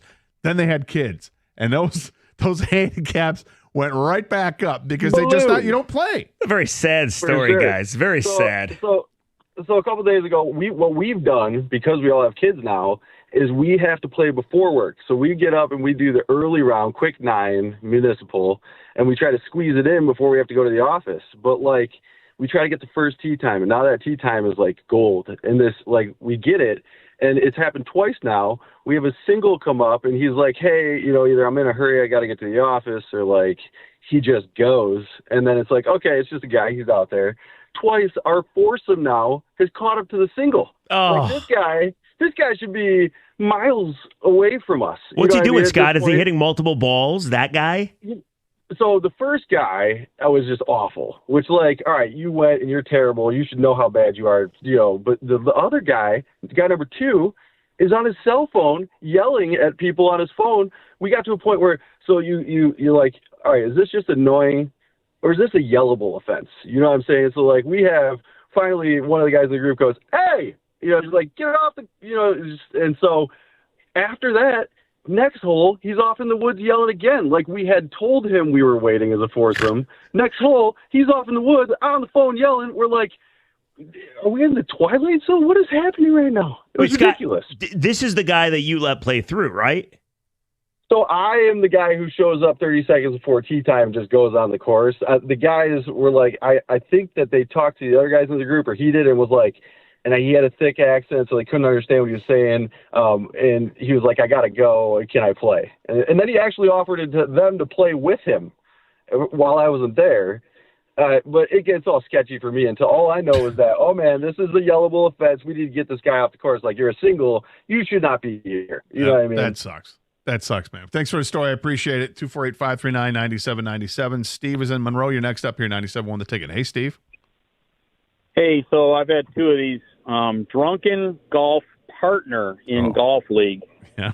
And the best example was we were playing for the championship in the last week of league, and we had a 17-point lead going into a 21-point potential take of all the points. And our company that we work for lost power at 11 a.m. And my partner proceeded to go to the bar and drink until 5. Oh, no. Nice. Oh, yeah. You want to talk about barely being able to walk up to the tee box and talk. Yeah, we won the league by 1 point. And the other guy literally would drive 3 fairways over to bum a beer off of somebody, even though he had a six-pack in the back of the cart. Oh, boy. That was his He's social. He's just being social. Yeah. I want to play golf, and these guys are just about the party. So, yeah, I don't mind drinking on the golf course, but at the same time, you got to keep the genie in the bottle to a point. I mean, it will affect your game. Now, if your game sucks, then it doesn't matter. It's like just unload. Go ahead, do what you're going to do, right? Yeah, but Steve, I'm with you, man. Like there is the golf league. I think is the wrong person for a guy that actually cares about golf, because everybody wants to get drunk in the golf league. Then there's the guy like Steve that just wants to play golf. He wants to play a good round of golf. Yeah, I hear you. I mean, the drunk guy, I was at an outing one time, and a guy in my foursome on the back nine started getting lit up, like really going after it. And I'm like, wow, this is going to be interesting. You know, I said, might want to slow down a little Simmer bit. down a little bit. We've got a dinner right after this thing at the golf course. And, it was for some sort of event, whatever, and their presentations, and he's wasted. Now he's wasted at the end of this thing. And he is saying things, and he's not using an inside voice, and it's loud, and we're in the back of the room, and he's saying some unsavory things, and I'm like, dude, you gotta just keep it down. And he's this place sucks anyway. And I picked him up and I walked him out the door. I'm like, dude, you're gonna stay outside here, and you have got to sober up, because we can't have you do that. That's not good. You're a representative here, and this is a bad look. It was not a good look at all. Yeah, golf leagues real quick though, so damn slow. Golf leagues are the worst. Yeah, because they get the last tee times. Exactly. And there's like 50 people out there. Yeah, they're it's all packed up because you got nothing but foursomes. And you're waiting 50 minutes in between strokes. Right. And everybody is, you don't really have great golfers there. They're all people of our abilities. Right. So nobody's shooting really well. The camaraderie's great. Sure, the camaraderie's great. So people start helping each other. Yeah, we'll go look for the golf ball. And instead of just saying, forget it, it's gone, let's go. Yeah, I hear you. Anyway, obnoxious things have happened on the golf course, to be sure. I just saw a tweet regarding the NHL. Does it affect the Red Wings? Oh, boy. We'll get to it next year. 97.1 The Ticket.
All right, I saw this this tweet from Chris Johnston, who's an NHL reporter with The Athletic.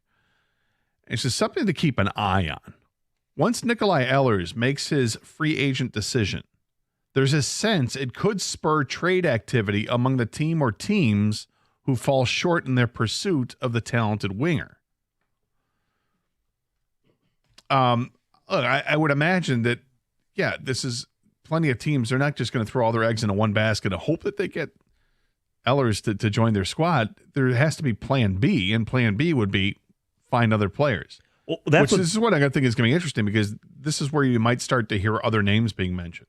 Well, that's what Yzerman was talking about, by the way, during the NHL draft. And he had that comment where he's like, we're going to try to make our team better via free agency, but there's too many teams and not enough players, so we're not optimistic. But then once everything dies down with the buzz, then hopefully we can make our team better via a trade. So, again, that's why you have the Yzerman trade deadline, which is, what, the 25th again? Yeah, it's yes. Yes, Yzerman needs to make a trade for my own sanity by July 25th, or he's a failure. We've decided. But yes, no, I would assume, I mean, that's how it works every year. You know, teams get a free agent. They got to make moves according to the cap. The cap went up. You got to get rid of guys, so you trade them away. Or some guys force their way out too. And if you were thinking maybe Orlov could have been a top 4 defenseman for the Red Wings, he cannot. He has signed a 2-year deal with the San Jose Sharks. Oh, okay. So that might just about do it for any free agents of that you're interested in. Yeah. So all right, then. We'll see what they decide to do with the Red Wings. But I do think it's interesting. I mean, the Ehlers news, like Tuesday, the NHL deadline, or NHL deadline. Yeah. The free agency began at noon.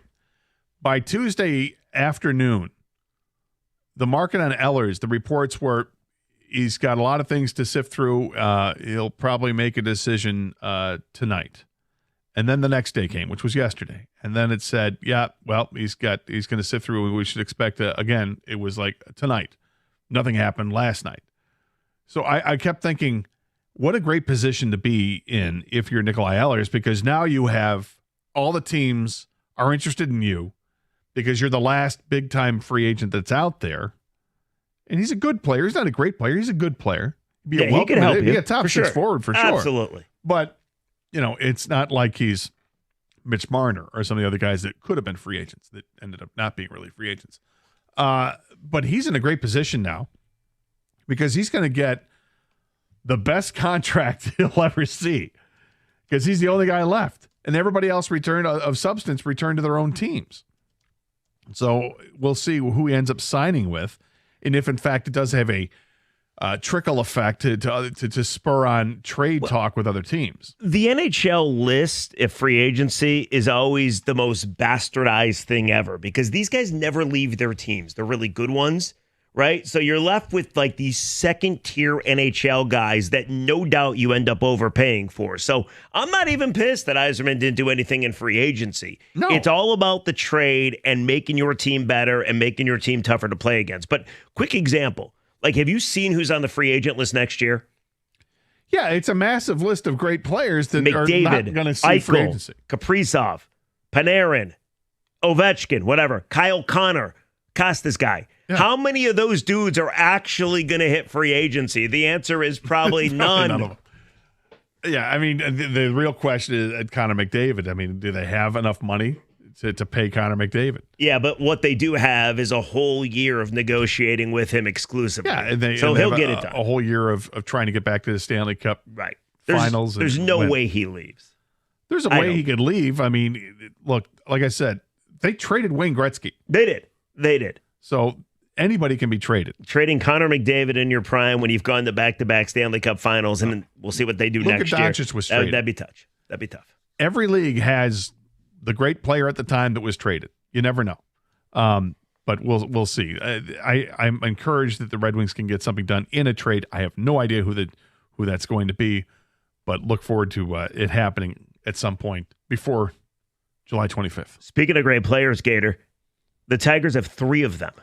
Yeah. 3 All-Stars for the Tigers. So voted into the All-Star game by the fans. Phase 1, Tiger fans showed up to try to vote their guys in. They did. They did a hell of a job. I mean, Zach McKinstry, last time I checked, was like third in vote getters for the third base. Colt Keith was up there. Spencer Torkelson was up there. They made a strong push to get guys in there. They did. And in the end, 3 advanced to phase 2. Phase 2 lasted, I think it was 2 days of voting or whatever it was. And Gleyber Torres wins for second base, as he should. It's not even close He's awesome. How much better he's been than everybody else, maybe Great even pickup. Major League Baseball at that position this year. Riley Green, 100% deserves to be there. He's in. Star. Yes. Absolute star. Yes. 2 3-run homers yesterday. Narrowly missed a solo shot in the Game second 2? game. Yep. Incredible. So who's the third, Gator? Who's the third? I can't believe I'm saying this, but the man who was third is likely to start the All-Star game in center field. Is Javi Baez. The fans voted Javi. Now, Javi's having a pretty good season. His average is way up. His OPS is respectable, is more than respectable.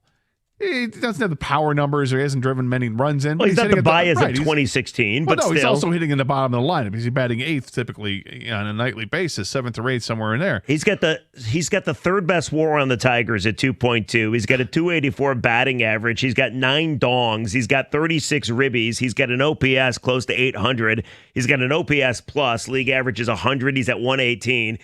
He played the transformation is unreal. He played a flawless center field. When asked to play center field, and he's like, "Oh, I'd love to. Always wanted to." Yeah, childhood dream. Yeah, guys that are shortstops or athletes, they can move anywhere around in the outfield. He went to the outfield, went to center field specifically, and was fantastic. Dude, at a time that the Tigers desperately needed somebody because Parker Meadows is out, Wencel Perez was out, Akil Baddoo started out being hurt, Ryan Kreidler stunk. Yeah, right. All these guys were down and out. They needed somebody. Hey, Javi, we're paying you all this money. What do you say you try this? Yeah, okay.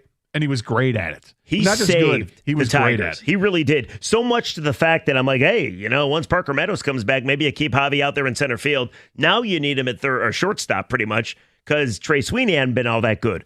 But the transformation's insane. We've gone, Gator, from hating this guy, begging for him to be DFA'd, to now loving him again. It is a transformation and a 180 and a comeback unlike any I've ever seen in Detroit sports. So who's the comp? Yeah. Who comes close? That's the thing. It's from a player standpoint, this might be a one-off, man. I have never seen in my life a player who was as vilified as Javi Baez was. So, and by I'm the not way, saying yes. it was wrong. It was, I get it. It was rightfully so, to the point where people were really throwing their hatred even towards Chris Ilitch to say, just buy him out. Yeah, Tom Gores with the Pistons had this situation with Monty Williams. Didn't work out. You know what? I'll just buy you out of your contract. Right, eat the $50 $70 million, whatever it was. Bought him out. And like, well, can Chris Ilitch do that with Javi? Well, it's a lot of money. Baseball is different. I wouldn't expect it. But if Javi's not playing well by the All-Star break, maybe at that point you start thinking about buying him out and DFAing him or whatever. And he's getting towards the end of last season, and they shut him down, and they say he's going to have hip surgery. At that time, I did say this. I said, look, he's terrible for this team. But what if he comes back from surgery and we find out that the surgery was the problem, that the hip was the issue, and he's able to come back and be, and all I said was respectable. I didn't expect to be all-star caliber. I'm like, what if he just comes back and he's respectable? I didn't think it was going to happen. I just proposed the what if. Goes to the surgery, goes to the offseason, says he feels great. We watch him in spring training. We watch him to start this year, and lo and behold, he's not dive bombing at these pitches like he was before. He's not off balance. Now, he has a tendency here and there where he still shows that, but like last night with the bases loaded, he's but hitting still. like 280 right now or 285, something like that. Yes, he's currently a completely different player. 284. Now completely respectable again, an all-star again, matching the record beloved again, matching the record of starting an all-star game at a third position. He started at second, started at short, and now he's or played at least an all-star game. Okay. Now it'll be 3 positions. This is unprecedented. I said, give me the comp. Give me the comp. Give me somebody help us out. There has to be a Detroit sports comparable to Javi Baez, a man that we quit, a man that we despised, a man that we begged out of town, and they turned it around, and now they're beloved. Who's the comp? I can't come up with anybody other than I thought maybe Jim Harbaugh. We got to the point where he was 2-4, reduced his salary, couldn't beat the Buckeyes. Yeah, but then he won a national championship. But people in Michigan still aren't. Not everybody's thrilled with him. Well, yeah, because of what's going on with the cheating and everything else. And how he did it. Did it by hook or by crook. You know? So if it's not Harbaugh, do we have? I know Javi's the ultimate. Do we have somebody close? Do we have a close Javi Baez comp? Because I've never seen this before. It's insane. From a player standpoint, it's really hard to do it. I have one that is nowhere close to Javi, but I think it's along those lines. A player? Yeah. Ooh, and then I have another player who doesn't fit all that criteria. He was a despised guy for sure, but doesn't fit the criteria. I got two non-players. I got two people associated with Detroit sports that we felt one way about, but they're not players. That's the closest I could come. And we'll get to that next year. 248-539-9797. Who in Detroit sports has done the complete 180 from the fans like Javi Baez? 248-539-9797. This is 97.1, The Ticket.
Good afternoon. We will hear, we hope to hear. Apparently, Steve Yzerman is speaking with the media very shortly. I would imagine it's just kind of talking about the acquisitions they his made off-season this week, presser. what's happening here. But we are monitoring that situation, and anything of substance that comes out of it, we will certainly relay to you, the people out there. I'm very interested to hear what he has to say, how he says it. I don't expect him to say, "Yeah, we're in the midst of trading for so and so."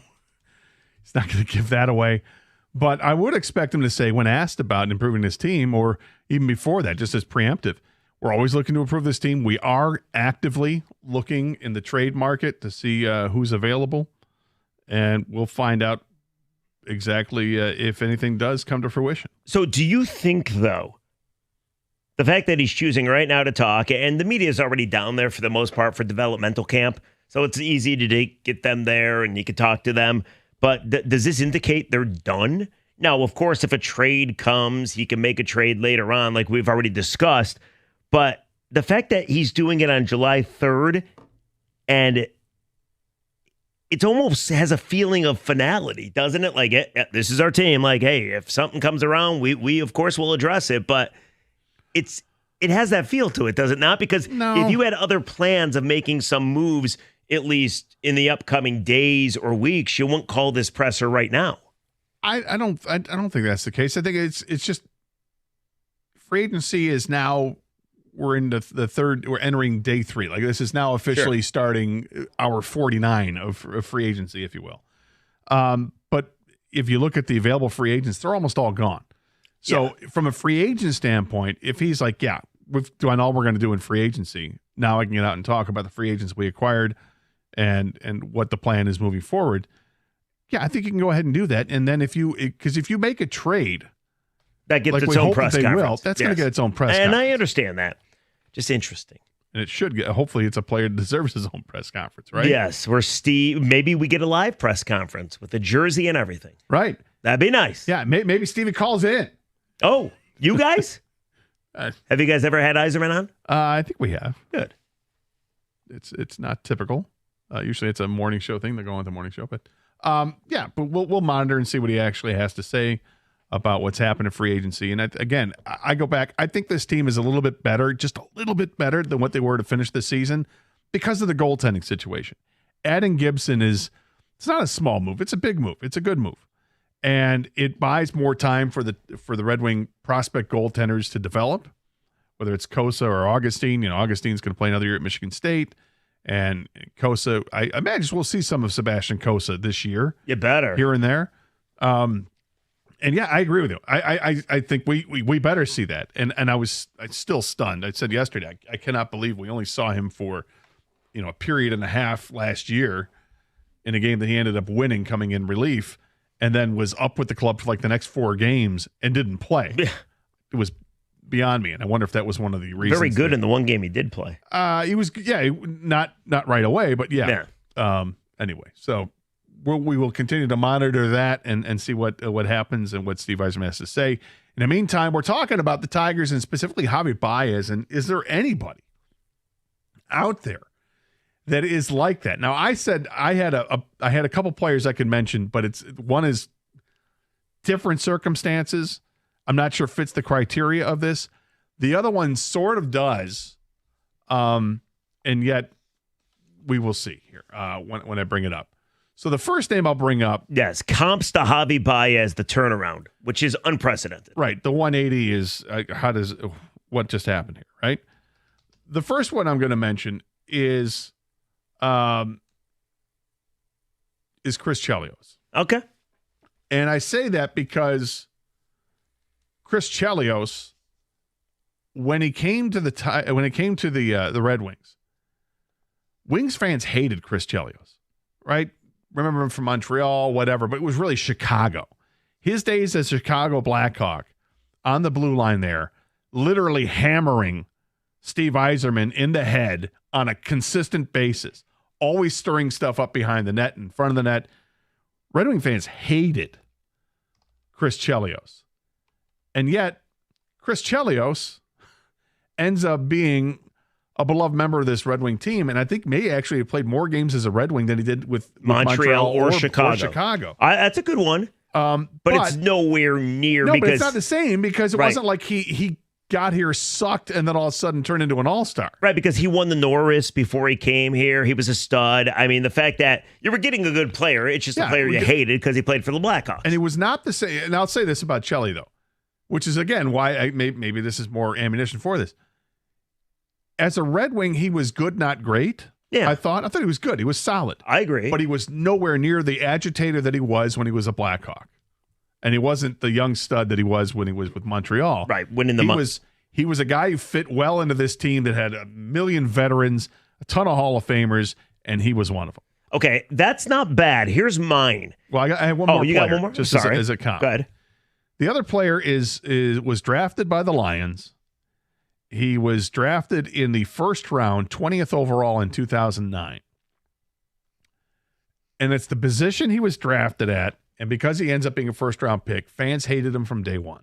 And I thought it was unfair. So they drafted that year Matthew Stafford first overall.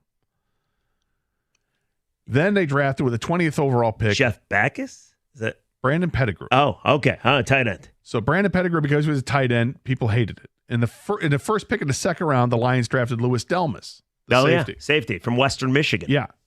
Fans love Louis Delmas, hated the pick of Pettigrew. Had they simply flipped those picks, I feel like Pettigrew would have been beloved by the Lions fans because it wouldn't have been a first round. You can't use a first round pick on a tight end, and yet the Lions have done it, 3 times in recent memory. They've done it, starting with Brandon Pettigrew.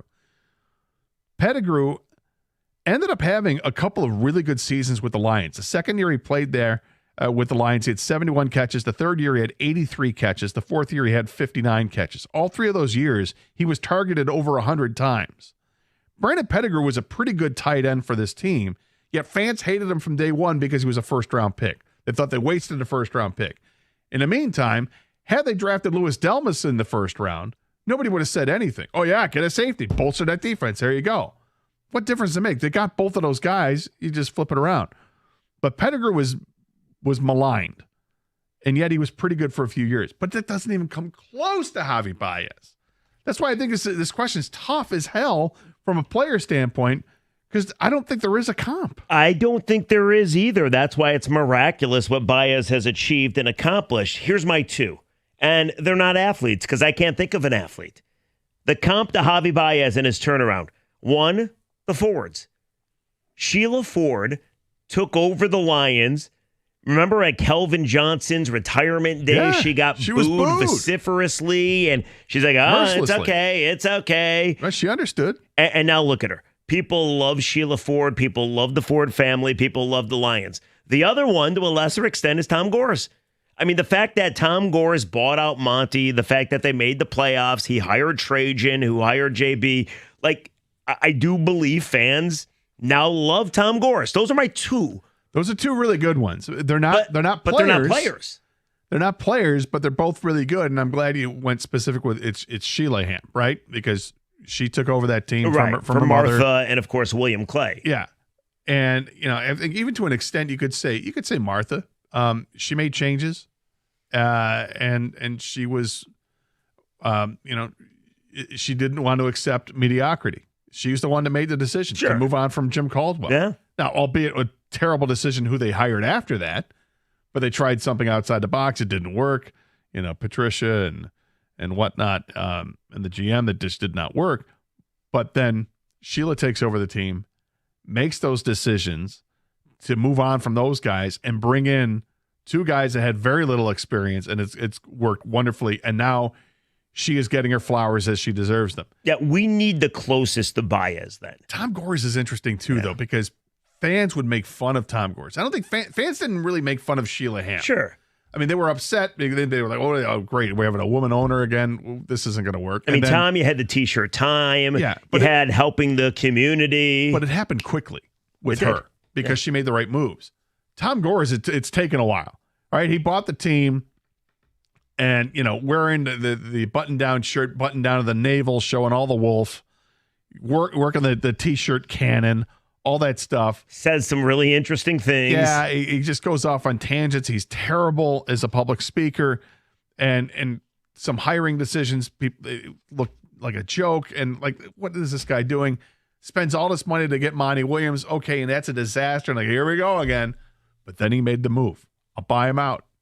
I'm going to bring in the other guys. I'm going to bring in JB Bickerstaff. I'm going to bring in Trajan Langdon. Let's go. And everything changed. And that's a quicker 180 than what Sheila Hamp has. And I think maybe Gores is the better comp than Sheila Hamp is. But again, it's not a player. What player can possibly be a comp to what Javi Baez has done? We got a great one on the ticket text. I want to roll it by you next, and you tell me if it's close. 248-539-9797. This is 97.1, the ticket.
All right, Steve Yzerman is speaking with the media as we speak.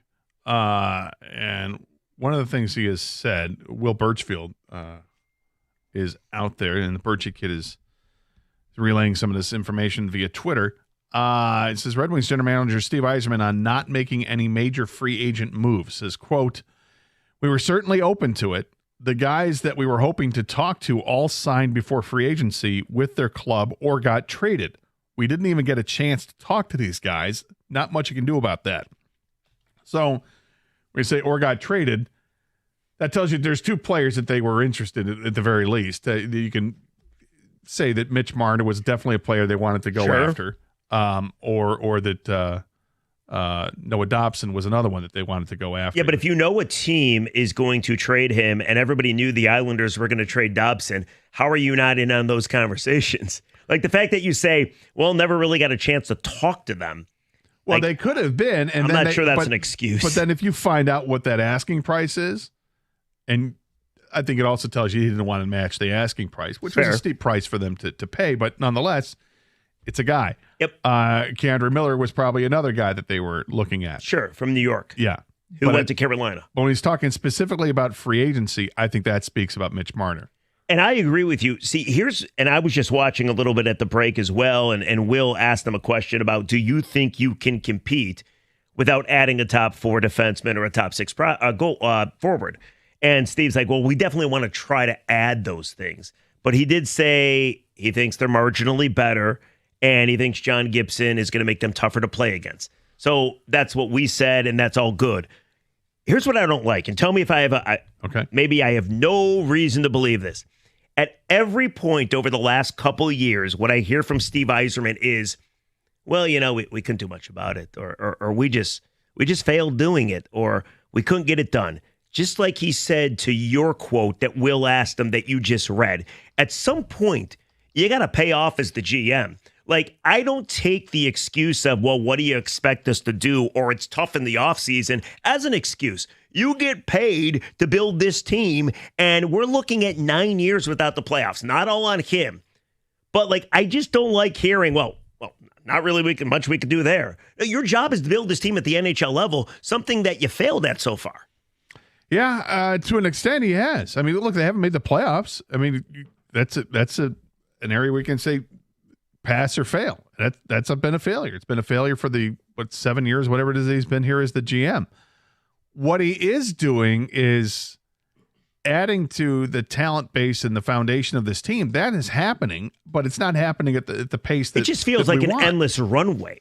Like, I get it, man. We're going to draft, we're going to develop, and that is how you succeed. I understand that. But you're not going to succeed that way by itself. You got to add some forwards. You got to add some veterans. Well, he needs to find the drafting is fine, but how long are we going to say, well, he drafts well? He does everything else poorly. Well, I mean, he's made a couple of good acquisitions, but I think they've been outweighed by the bad acquisitions or bad contracts that have been handed out to a couple players. But what we need to see is the next DeBrincat trade. That's a need to see, right? I mean, you've got. I agree. You've stockpiled the prospect base. That's great. So maybe now's the time to start moving on from the first round picks again. Like Ken Allen used to give those first round picks away, like candy, right? Because the team was good and they were trying to improve from year to get even better. Maybe it's time to start doing that and pairing it with a prospect to land somebody of substance, which I still think can happen. July 25th. Steve Yzerman. Steve, I wonder if he's going to be asked about that. Steve, do you realize there's now a trade deadline for you? It's July 25th at 2 o'clock, so please make any moves before that to keep your job. Real quick, ticket text. You can't sign players who are unavailable. Understood. But there's somebody available. And, you can't say this forever and expect people to think Yzerman can get the job done. Well, I just couldn't get it done. What do you expect me to do? I was too late on that one. I get it. If the price and the asking is too much, then you move on to plan B. I have a feeling there is no plan B, though, or a plan C. You have to field an NHL team here. And they will, and they have. And to my point, I wouldn't be happy if this is all they did. Don't misconstrue that. I'm not happy if this is all they do. But are they better today than they were at the end of the season? I think they are, but it's like slightly. It's marginally. Yes. Is it enough to make them a playoff team? I don't know. It's enough to be competitive again going into March, and hopefully they don't collapse again for a fourth year. That's what I'm concerned about. Why do they keep collapsing in March? Everything looks pretty good going into it, and this year it looked better than ever. It did. And then they were 8 points up, right? And then you have the Four Nations Cup, and you come out of that, and it's nothing. I just feel it's always kicking the can. And Yzerman's pretty honest about what's going on. And there's this feeling I'm getting from him where it's almost resignation. It's almost like, well, you know what? We're going to do our best. We're not optimistic we can get it done in free agency. If he makes no more moves or no more substantial moves going into camp this year, if this is the team, we said it already, and I'm not going to judge him right now because there's a lot of time still, it's an epic failure, and I truly believe he can't do the job. Yeah, it would be a gross disappointment if that's the case, and I don't think that's going to be the case. I do think they're going to do something. Do you think they're going to do something? I mean, there's hope is one thing, but do you think that he's going to make a trade? No. You don't think he's going to make a trade? And let me tell you why. Okay. I thought the last 2 years something's going to happen. And DeBrincat did happen. But I feel that DeBrincat happened because DeBrincat wanted it to happen, not that Steve made it happen. Now, we gave up a first-round pick, but I kind of feel it fell in his lap. So every other time you thought, need to make a move, need to make a splash, need to make this team better, and he hasn't. So until he proves otherwise, no, I'm not so sure it's going to why is this time going to be different than any other time? So, no, I don't believe it. I want to be proven wrong. No. And some of these comments, and I know, man, you're not supposed to react to press conferences. Thing is that I know. He's speaking in front of cameras and microphones, and you're not going to give away the farm with what you're really planning on doing. But the comments annoy me because it's this feeling of, well, what do you want me to do? What do you want me to do? Well, so I want you to do your job. Ryan Hanna reporting out there, he says, Yzerman says that while they continue to explore trades as development camps wrap up and teams configure the rosters, fewer teams are pressed against the cap, so there will be less pressure to force trades. See, and that's a problem, and we talked about that too. The cap continues to go up, and it was stalled for a while where I think it was easier for people to make moves. The acquisition of Mason Appleton, Ryan Hanna says that Yzerman says they're looking for Appleton to play on the penalty kill and on a checking line that can maybe chip in a bit of offense. So he's looking at he's a bottom six forward. Yeah. So I don't think anybody was surprised by that. Van Riemsdyk, probably a top six forward, but can they still get better? Yes.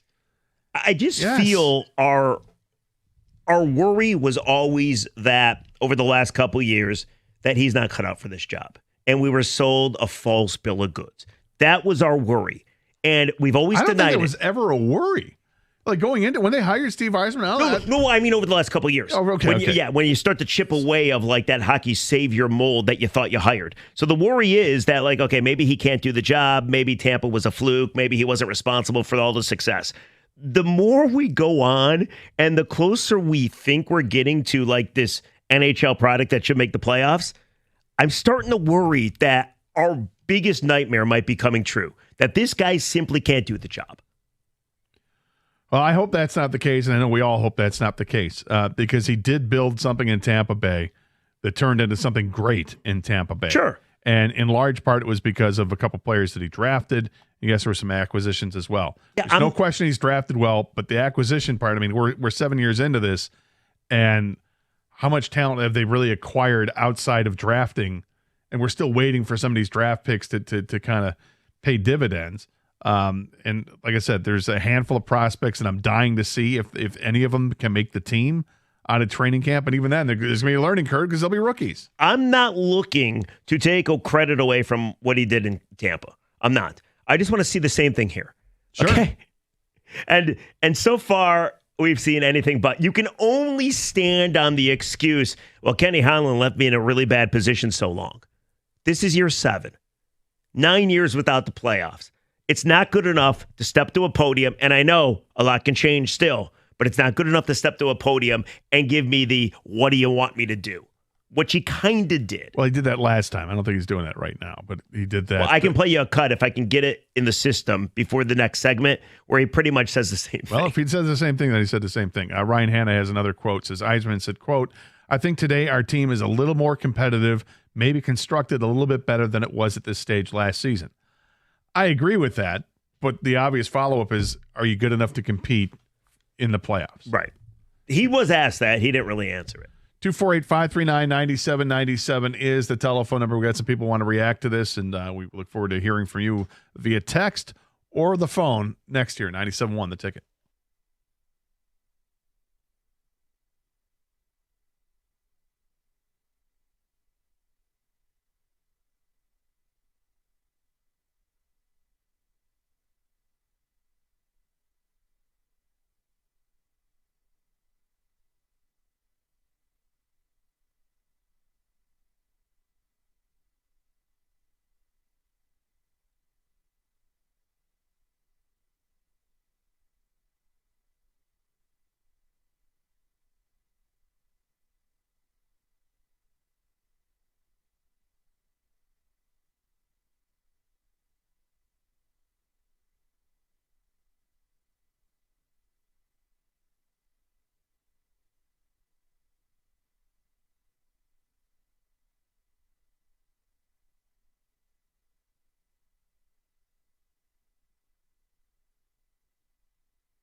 So the Steve Yzerman press conference just ended. See if we can get some sound from that. Hear what the Wings general manager had to say from his own mouth.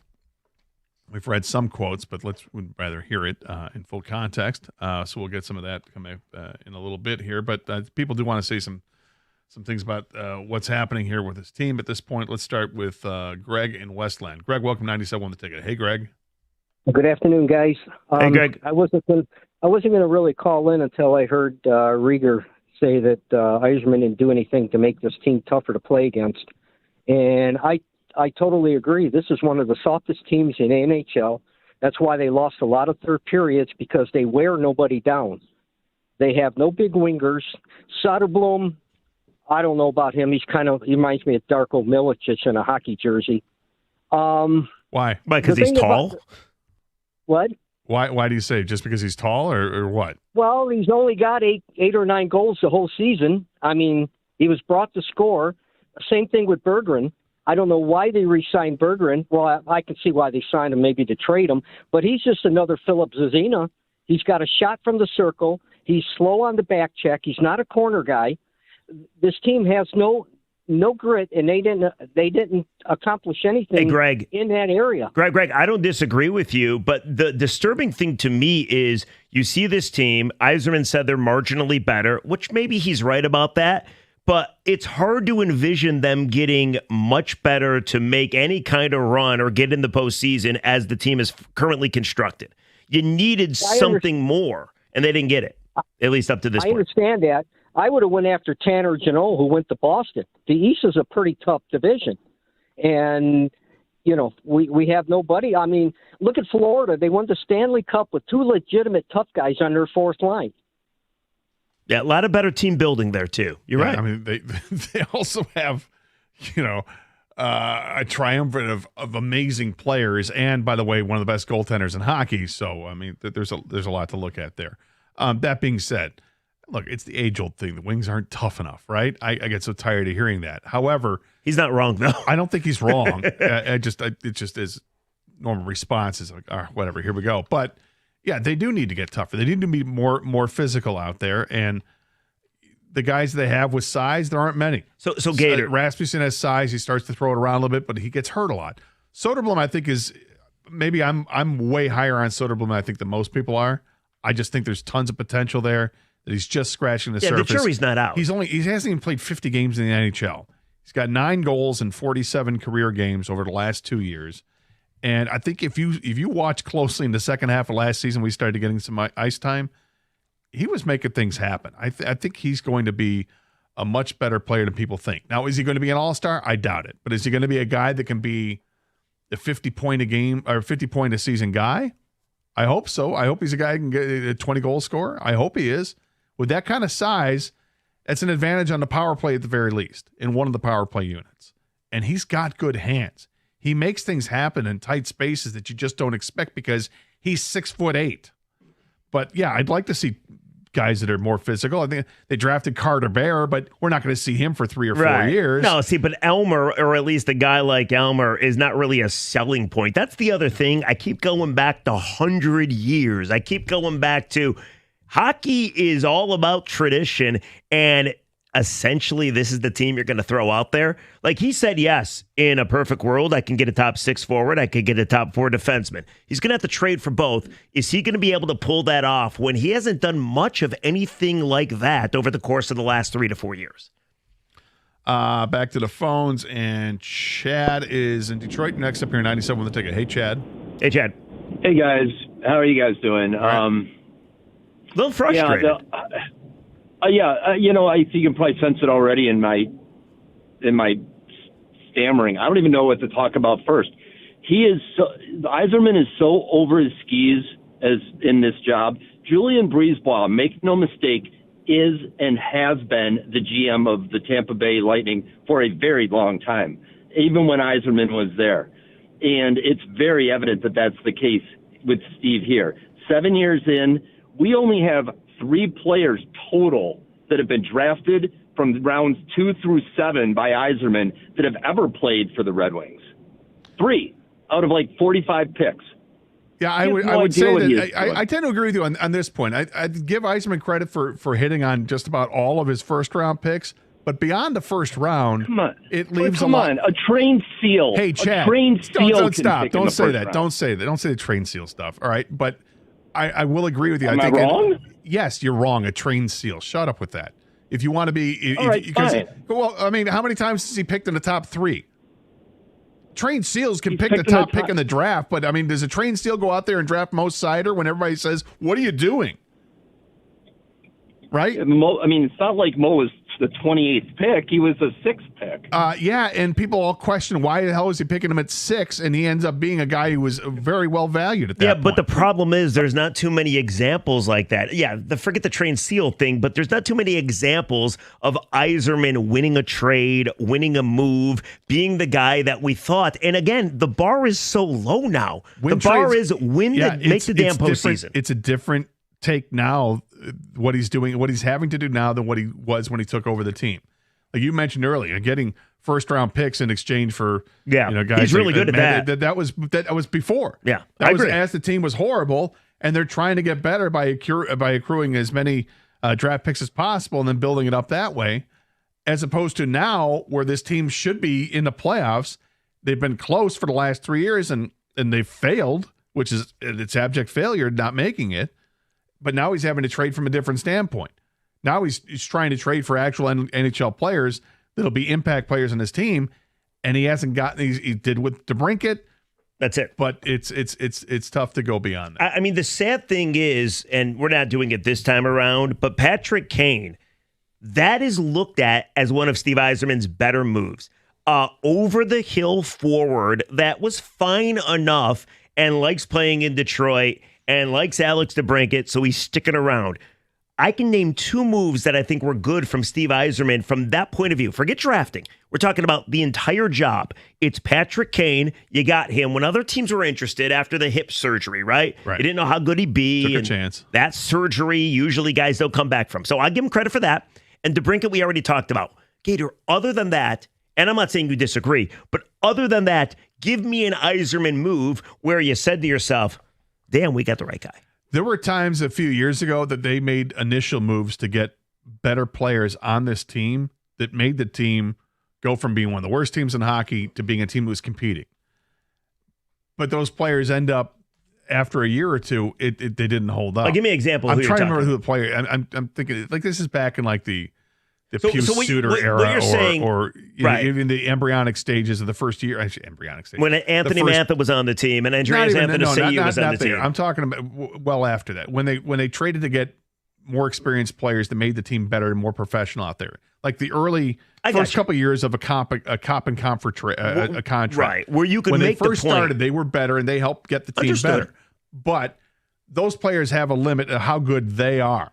David Perron was another one. Right. And those are things that again, Yzerman came in with a lot of praise. And to go from the 2019 team, which was truly pathetic and had like 12 wins or whatever, Jeff Blashill was the coach, to go from like that team to just like, okay, on the verge of the postseason, that's what you've done in 7 years. It's just not good enough. And this had to be the year. And then you add the fact that like, hey, what happened with Jake Wallman? You had to attach a second-round pick. Stuff like this. Well, don't say had, say has to be, because there's still time to get something done, as you've already said. Understood. Yeah. So this has to be the year that this they does get something done. But as of right now, and we're going to hear the comments, I hope, but what you've read and what you know, do you really believe he's going to get the job done? Do you really believe he's going to make a move that you believe significantly improves this team? I don't.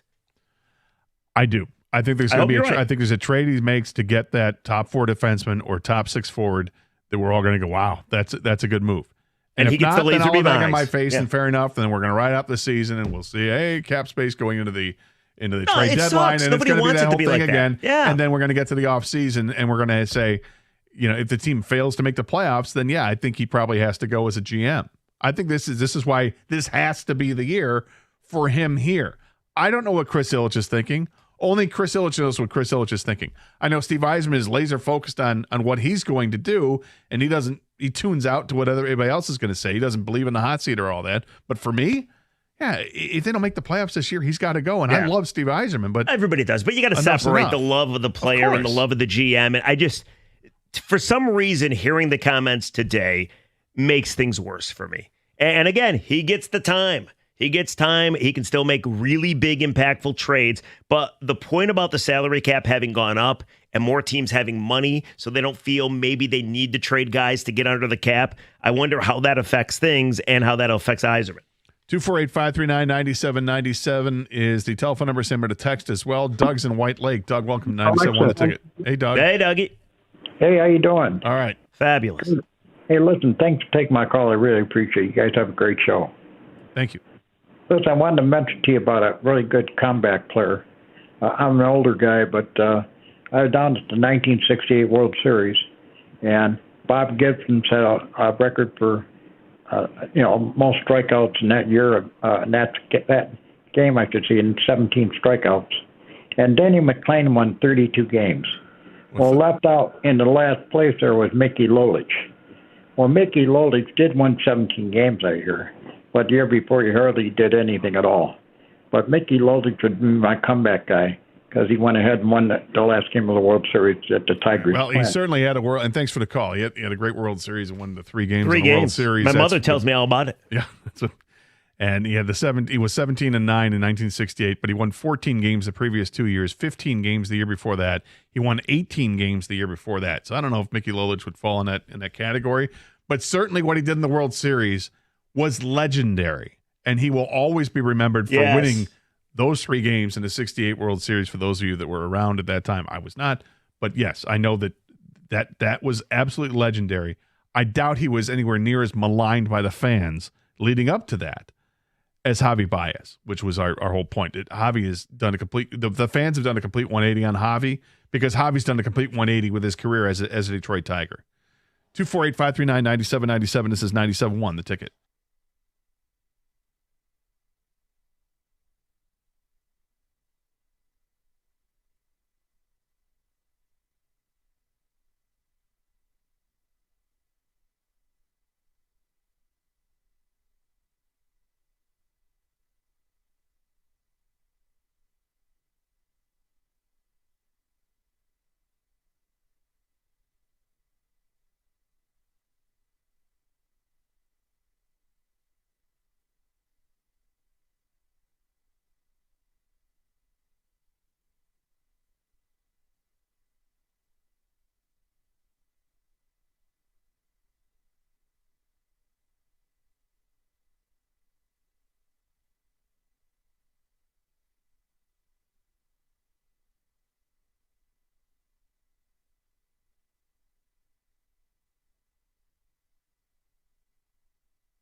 That's Red Wings general manager Steve Yzerman, and that's disappointing to hear because what that tells you is that Detroit's not a destination.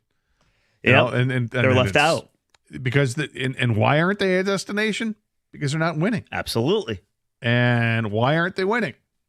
Because they haven't been able to put together the right team yet. Well, I listened to more of the Yzerman press conference at the break, and he said specifically, and you read the comment about Mitch Marner. They never had a chance with Mitch Marner, right? Because it was already established he was going to go to Vegas, and what happened there.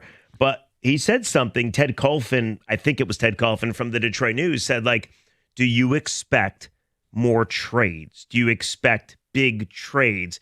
And Steve said there's a couple of teams we know that are willing and looking to move guys, but for the most part, no, because the salary cap has gone up and these teams now are able to keep their guys instead of being forced to trade them away to get under the cap. So when you hear that comment and you pair it with striking out in free agency, which, by the way, he said he probably would. He said he wasn't optimistic that they were going to be able to get something done free agent-wise because there were more teams that need guys than players to go to teams. So you add it all together. Steve has yet to really lie to us. He's painting the picture, Gator, that it's going to be next year that he does the trades. He said probably next year. He's painting the picture this is the team. Now, there might be tweaks here and there, but that's the picture he's painting. And again, if he's accurate and there isn't something that truly helps a top 6 forward or a top 4 defenseman, it's such a fail, man. I can't get over it. Yeah, I understand that. And, does next year, does that mean trade deadline in March of next year, literally, but it's still in this upcoming season? No, I mean, it didn't seem that possible? way. Because it seemed like next offseason. But yes. But don't know, right? But you mentioned earlier in the show, and we did yesterday too, there's a million top quality free agents that are out there for next year. But we saw all the really quality free agents this year just re-sign with their former teams. No doubt that a bunch of those guys have re-signed with their teams as well. But things change when you get to a deadline. When you get closer to a trade deadline, teams want to, depending where they're at in the standings, if they're out of the playoff push, they will move guys. And that's just a fact. Guys get moved all the time at the trade deadline. For a litany of reasons. Yeah, and the trade deadline has not been as great the last few years as it used to be, like in the mid to late 90s and the 2000s before the salary cap was implemented. Trade deadline was outstanding. You would see big time players moved all the time. Yeah. Now you rarely see that. That's usually reserved for the offseason. Still holding out hope something like that can happen. We don't know who is available. Nobody does unless you talk to a GM. And, you don't know unless you're another GM. They don't exactly leak that information out. But we haven't heard all the comments from Yzerman, and we're going to try to get you even more so you can hear what Steve had to say. With all that being said, though, I'm so curious where the fan base is on this man now. And I do believe something changed from when we started the show at 10 o'clock to hearing these comments, which to me just reeks of, well, we tried. Well, what do you want us to do? We couldn't talk to free agents. This is year 7. Of course he gets time. It's his team. It's his job. But my God, my attitude has changed from, dude, I'm willing to wait because guys get moved in July to it reeks of this is your team. And if it's your team, it's not good enough. I'm so curious where the fans are. 248-539-9797 is a telephone number, same number to text us. I guess from that standpoint, I understand that too. I get you. And I'm trying to think, what should he have said during a press conference that's going to make you feel better about the exact same situation? And I think initially it's just as a GM, you want to hear somebody take ownership and take the accountability of, look, we wanted to get in free agents and we were unable to because those guys signed with their own teams. And there's a reason those players sign with their own teams because those are good hockey teams. We have to be better. And this is the part that I would throw in. We have to be better as an organization at developing our own players and finishing games and winning games so that we become a playoff team. So we become a team that people see going into the latter parts of April and hopefully into May and later, that people can then say, well, the Red Wings are an up-and-coming team. Look what they've done. Now they're into playoffs. Need to get to that point. We're not there. It's been woefully disappointing to see what's happened over the last 3 years of 3 straight amazing failures after the trade deadline and going in the month of March. I can't explain why that's happened. We all have to be better as an organization. Yeah, no, you're right about that. But it he's would be not nice. going to give you that fiery speech to instill the confidence. That's just who he is. Well, he came close to that when he talked after the season with the Larkin stuff. But you are right. And, okay, if you think of it from the point of they were close 3 years in a row, if you can get over the hump, who knows what that team or those teams could have done if they actually got into the tournament. Right. So maybe we're feeling a little different. But you're right. Those 3 March swoons really affect you of how you view this team. It's just brutal. It's just been brutal as Red Wing fans to have to endure this. And we were spoiled for 25 years of great hockey. Oh, yeah. Well, let me ask you this. Outstanding hockey. And we get it. It takes a while to rebuild. But, I mean, we're in year 9 going into the year 10 here. If they have I'm not making the playoff exodus here, that's way too long. Here's a quick ticket text. Tell me what you think of this. Quote, we didn't even have an opportunity, unquote, to contact some targets during the offseason is a fireable offense. You're not doing your job. Create opportunity. Free agent-wise, you could talk to these guys, but obviously they didn't want to choose Detroit. To your point, Detroit's not a destination. But to not be in on some trade targets that you wanted, I don't think that's what he meant. No, like, I he think had to have I think he talked was to teams speaking- about Noah Dobson if he had interest. Yeah, I think he did. And I think he was specifically talking about the free agents that ended up re-signing. Look, if you wanted Aaron Ekblad, you desperately wanted Ekblad. You wanted Sam Bennett. Those guys were returning to Florida. If you even thought about, the little pain in the ass over there as well, Marchand. No, yeah. But again, Yeah, he's not coming here. He went back to of course Florida. not. Yes, right. Of course. All three of those guys did. And they took less money. That's the other thing. It's like we always talk about this fabled hometown discount. Someone's going to give the hometown discount, and it never happens or it rarely happens. They literally gave those guys a hometown discount. Aaron Ekblad would have gotten $9 million on the free agent market. Pretty nice when there's no income tax and you're trying to create a dynasty. But it's always been the case in I hear Florida. you. It's No, always, I got you, man. But $9 million could have gotten on the market. He took 6 to stay in Florida. He could have pushed it and asked for more to stay in Florida and then get even more money because of the income tax thing, but he didn't because they want to run it back. Because they want to do something that hasn't been done in the NHL in 40 years, which is go back to back to back Stanley Cup champions. Hasn't happened since the Islanders in the early 80s. So when that happens and everybody's looking at the free agent list before free agency begins, and every Red Wing fan, including us, we're going through it and we're like, Sam Bennett would look great in a Red Wing uniform. God, The way that guy plays, my God, a player Smythe. performance. Man, he'd look awesome. He'd look awesome. He gone. All right, Mitch Marner. I mean, let's go on. They got to spend $12 million here. Let's get Mitch Marner. Would you spend 12? Well, they got all this cap space. Yes, it's worth it. We have all the debates. Well, Mitch Marner, not going to happen. They're going to trade him. They're going to do a sign and trade or whatever they were going to do. And never even had the chance to make the offer for it. Although I suppose if they had said, we want to trade for him, that maybe you can get in there. But if it's known that that's not going to happen, if Marner's camp lets you know, he wants to go to a cup contending team, then you're out. But that's on you. Yeah, but it's on the organization and I don't because you're not a cup contending team. And I don't even have a problem with not being all that active in free agency because the free agents that were available, you probably end up ridiculously overspending for them because the ones that you really wanted decided to stay with their own team anyway. But it's the trades. It's the fact that, and again, I keep having to remind myself, there's plenty of time. There's still plenty of time. But the comments today, and I know you disagree, but having this press conference, when he had the press conference, feels like he's indicating that they're done for the offseason, which I know is not the case, but I get the feeling from it. And then the whole, well, what do you want me to do attitude, it all rubs me the wrong way. Well, I'm frustrated. The fact that he did say, we're looking into it once these developmental camps are done, which will but be he done gave real shortly. the big disclaimer, which is, it's going to be difficult because the salary cap is higher now. Yeah, but he's always downplayed everything. I got you. So I got you. That July 25th.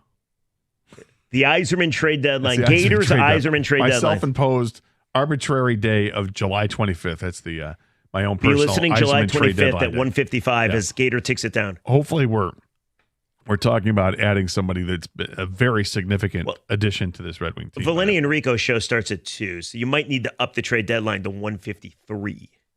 I'll still go to. Okay. All right. Fair enough. All right, we'll take a cuss. What do people think? People want to talk.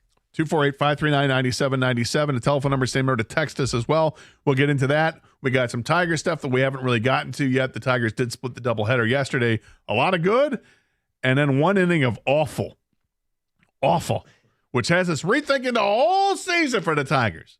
We'll talk about it next year. 97.1 The Ticket.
Tiger baseball tonight, finishing the series in Washington against the Nationals. Dietrich Enns makes his second appearance as a Tiger last week, made that brilliant debut. Was a week ago today, in fact. Day game. 5 shutout innings, 1 hit. I don't expect that same effort today, but it'd be great if we saw it again. Yeah, it little would make me tapes feel out a on bit him. better about the rotation if he's able to get it done. I mean, he was pitching really well at Toronto, or in Toledo. I feel, Gator, and we'll go to the phones momentarily, but I do feel that there is like a mold for Chris Fetter. He goes to the minors like a Chase Lee. He sees qualities in a guy. He says, I can fix that guy with a 9 ERA, and he does. Now, I don't know that fix lasts over a couple years or even a year, right? But Dietrich N seems to be one of those guys that they're like, hey, he's been out of baseball, he's been in Japan, he's been in Korea. We love the work ethic, and we think we can do something with his fastball and changeup, and it works. Yeah, they pitchers get fettered up. They really do. Fetter makes them better. Fetter made. But it's not just here at the major league level. It's system wide. They'll take chances on other teams. The other teams let prospects go and DFA them. Like Carlos Hernandez. Right. And Tiger's like, well, we'll try this guy. We'll try that guy out. And Dietrich Enns is not a kid. I think he's 34 years old. Had a cup of coffee in Major League Baseball where he actually pitched reasonably well. Surprised that he didn't latch on more. In his career, it's not a ton of work, but it was decent. The ERA in the 3s. Goes away, pitches overseas, comes back, makes 14 starts at Toledo with a sub-3 ERA. Okay, let's see that, because it's a better track record of doing that at Toledo than like Cater Montero. Yeah. But Montero has been fine. Montero's interesting. It's like 2 out of 3 starts. He gives you really good starts, and then the third it's not so good. And then he goes back to the minors, and it's the same thing there. Like, he'll give you a really good start followed by a really not good start, but they get fettered up. They're able to pitch here. It'd be nice if they catch a break and Dietrich Enns is more than just a flash in the pan here. Hopefully it lasts for a little bit longer. I don't have confidence in it. I feel better that Reese Olson is coming back to this team this weekend against Cleveland. But, pitching is going to be something to be closely monitored on this team. And, I'm looking at starting pitching, but the bigger issue is probably the bullpen, which we'll get to coming up at 1:20. Meanwhile, we want to talk more about what's going on with the Red Wings. Yzerman talk today, people. Exactly. Let's start with David is in Detroit. Welcome, 97 on the ticket. Hey, David. Hey, how you guys doing? Hey, David. Yeah, so I want to lead off here with I'm a huge Stevie fan. Heck, I named my dog after him. Oh, nice. And but a season ticket holder now for 4 years. Was supposed to go on 5, and I'm literally canceling my season tickets because I'm just tired of Stevie just being lethargic all of a sudden the last couple of seasons. I mean, we go from the press conference he had at the end of the season where he said he was daydreaming, and then his comments today, and he hasn't done anything exciting since what, the DeBrincat trade? Yeah, a couple years now. No, David, listen, I hear you, man. Like, I keep going back. I've said it like 5 times already. And for a guy like you, you'd understand. It's a 100-year anniversary this year. It's supposed to be a big year for the season ticket holders, for the fan base, a massive celebration. And there's a chance, I think a good chance, that they go into this season with this team as is. I don't blame you one bit, man. And on top of it, they've actually increased the prices of my tickets every year, not by a ton, usually by about $50, $100. I mean, my tickets are, second, upper deck, second row, so they're not like high dollar or anything. But still, I'm fed up. Yeah, I don't blame you. And thanks for the call, David. And ticket prices, they're never going to go down. They only go one direction. It's not. Yeah. Yeah. And if the team becomes a playoff team, guess what's going to happen? They're going to go up again. That's just how it is. Ask Lion fans how they feel about it. That'd be nice. I'm willing to deal with that. Yeah, well, win the ultimate prize and you'll pay anything. Mike is in Traverse City. Mike, welcome to 97 on the ticket. Hey, Mike. Hey, Mike. Mike. Hey, can you hear me? Yeah, go ahead. Mikey. Hey, sorry, we're up in the peninsula in Traverse City. But I live down in South Florida, but I'm just up here listening to you guys, and I know you guys just mentioned that the trade deadline the past couple of years hasn't been that impactful, but living in South Florida, the Panthers, they don't win the Cup without trading for Seth Jones and Brad Marchand. You're right about that. Meanwhile, I'm from Bay City, born and raised, so I've been watching the Red Wings my whole life. And, God, Yzerman at his press conference, he just sounds like he's reading off a cue card while there's a gun to his head, like at a hostage camp or something. And it's like they're just sitting on their thumbs doing nothing. It makes no sense. It makes absolutely no sense. Well, I don't think they're sitting on their thumbs doing nothing, but the results would indicate that. I would, because they haven't landed free. And thanks for the call. They haven't landed free agents of substance. They haven't traded for. I mean, I shouldn't say, because John Gibson, I think the goaltender. No, it's a good move. I think that's a good move. That's a really good move. It was a great start. It was a great start. 100%. And you didn't give up. You gave up a second round, a fourth round, and Peter Mrazek. That was a trade. So that's not even free. So that goes in the plus column. But that's, understood. But that's it. But that's where it ended. It's not a whole lot but there. See, Gator, am I wrong to just assume, like, when Steve says Cap's going up, going to be tougher to make trades, free agency, couldn't even get a sniff at these guys. They already knew where they were want to go, right? When I hear stuff like that, it pisses me off. But then I'm like, okay, well, tough job, right? And am I being fair? When I say or hear Steve Yzerman, and I know what he did in Tampa Bay, and whether people want to give him credit for it or not, I hear and know what I expect. That my expectations are that you got to go win a trade, that you got to swindle somebody, that you have to prove that you're this unicorn GM. Those are my expectations. Well, and he's not done any of that. The last two trades he made are trading for Gibson. Yeah. And then getting somebody to take Tarasenko's contract. Right? Yeah, which, by the way, was but both moves were wrongs that he had to right. I understand that. And he wronged. But I'm just saying, but at least he's not letting it linger. He's moving on. That's fair. That's fine. So I can appreciate that. But yes, to your point, don't do it in the first place, right? I mean, that's a frustrating part of it. Steve Yzerman is not going to win the press conference. It's not who he is. Which is fine. Nobody cares. But this is what happens when you do come out and speak. People are going to parse over every single word that you say and how it's said and going to make up their own determinations.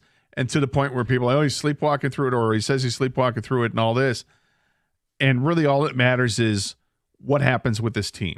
And I don't think he spoke out of turn. I think he was being honest, but nobody wants to hear the honesty. Nobody wants to hear that, hey, free agents are going to sign with their own teams. The free agent pool wasn't very deep. But it feels like it's honest, but it feels like resignation almost too, doesn't it? It feels like, guys, how you take it. He even said it. He's like, well, what do you want us to do? But part of that to me is just how he is when he speaks, and then he'll go out and do something.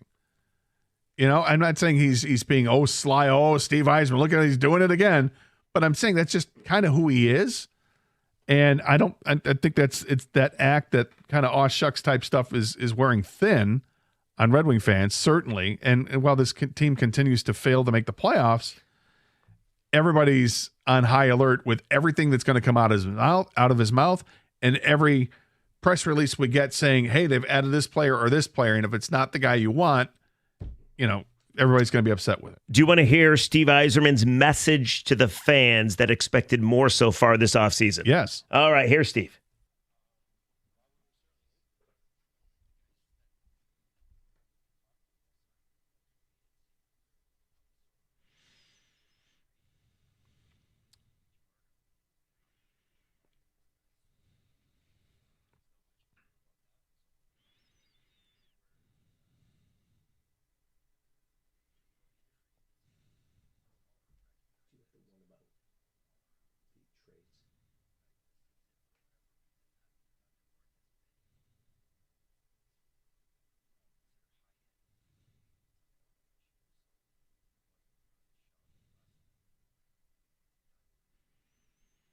All right, one more for you.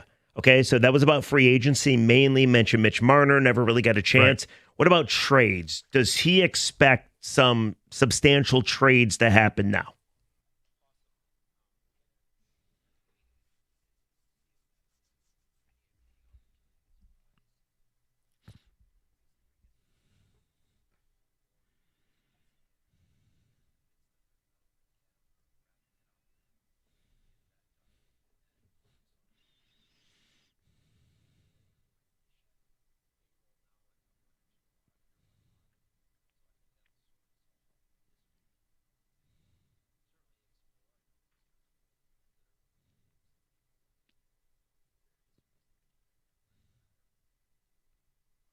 He went on to say, but because the salary cap has expanded, that might be difficult. Right, but the thing is, Steve Yzerman this is how he does it, right? He'll give you the hope, like when he says, "Oh, possibly," and goes into the reasons. Yeah, there's actually a couple teams out there that are looking to move some players for a variety of reasons, whatever. And you get excited about that part, but then he presents the other part. Well, a salary cap and and he kind of stops any kind of momentum that you might have because he doesn't want to create the expectation that he just creates and then he takes it away. He did that before in the last press conference that he had as well. I forget what the context was, but it was the same thing. I'm not going to read too much into it. I'll read into it what I want to, which is, yes, possibly. And that whole first part, knowing that there are teams out there looking to trade guys, they're looking at that. They're going to look at that. That would happen perhaps, and this would happen in the next week or so is what he made it sound like. The bit after that we didn't play about the salary cap. It's being honest too, though. It's just how the NHL is now. And I agree with you. But teams are still going to try to move guys. It feels to me at every turn that there's this attitude of, guys, we are trying, but what do you really want us to do? And for me, that's just not good enough in year 7 and 9 years without the playoffs. Yeah, but it's also, he's not going to give away what conversations he's having with other GMs and what's being said and who he's talking to. He's not going to give you any of that stuff, which of course we'd all love to hear. Of we'd course. love to be a fly on the wall in his he was office pretty close, and though. hear what's happening. Sorry to cut you off. I didn't mean to cut you off, but he was pretty close to naming other free agents that would talk to them. But he's like, I probably shouldn't. No, that you would have probably been nice. shouldn't, but we'd love to hear it. But that's just not going to happen. All right, so I am curious. I know we'll go to the Tigers, but after hearing some of Steve, and we got more if you want it, Gator, after understanding how things have been for the last couple of years, after understanding the disappointment, Gator believes a move is still coming. I don't. I officially don't believe. And when I say a move, I mean like a substantial move. Yeah, I don't believe one's a top 4 defenseman or a top 6 You forward. still believe? Yep. I don't. What do the people think? 248-539-9797 is the telephone number. Same number to text. We're going to get into some Tiger talk as well. We talk about the games yesterday and what that means for the Tigers leading up to a trade deadline. We do expect the Tigers to be very active in improving this roster. They better be. That is technically the second best team in all baseball right now by either a half a game or a game behind the Dodgers right now. We'll talk about it next year on 97.1 The Ticket.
All right, so here we are a couple of days into free agency, and the Red Wings have made some marginal moves. James Van Riemsdyk is probably the biggest move that they made outside of trading for Gibson, the goaltender. Which is not that big. Well, Gibson's better than Cam Talbot. No. I'm talking about James Van Riemsdyk. No, Van Riemsdyk doesn't really move the needle too much to me. It's just a swap out of you got out of the Tarasenko contract. You add Van Riemsdyk, who is better all around as a player. But if you just look at stats, it's not a big difference. But I think he might be a bigger difference because of the type of player he is. But if that's your only move to solidify the top six, I don't like it. They have signed a bunch of other players that are as free agents that will add depth to the organization as a whole, like down in Grand Rapids, and have a chance to play here. Adding Mason Appleton yesterday was another one of those moves that, they talk about him being a penalty kill guy and being on the checking line. So you're talking about, a fourth line guy. And again, these aren't moves that move the needle too much in terms of interest. And you stack them on top of each other, and there's not a whole lot to get excited about as a Red Wing fan right now. And striking out on any free agents of significance like they did, it hurts. Missing out on some trades where there were some pretty good assets that were moved in the NHL, whether you look at Dobson or Keandre Miller. Right. Those are two really good defensemen that got moved, that the Red Wings just weren't there. You see more free agents go away on small deals. I would have loved to have seen Brent Burns, the defenseman who's 40 years old but plays 22 minutes a game. Would love to see the Red Wings get him. He goes to a cup contending team in Colorado on a 1-year contract. Now, could the Red Wings just have thrown a bunch of money at him for 1 year as a bridge player? Yeah, they could have, but would that have been money well spent?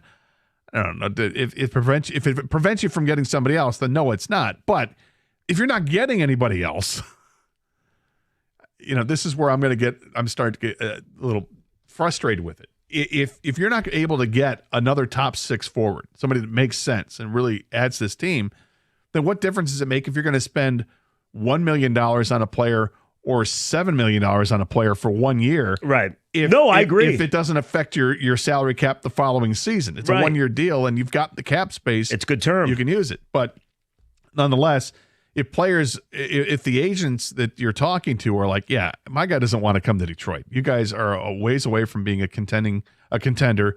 My client's 40 years old.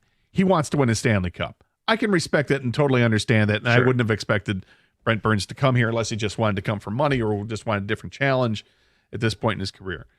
But that's what free agency brings you. There's not a ton there. And we saw other players. Orlov went off the board today, $6.5 million a year on a 2-year deal as a defenseman.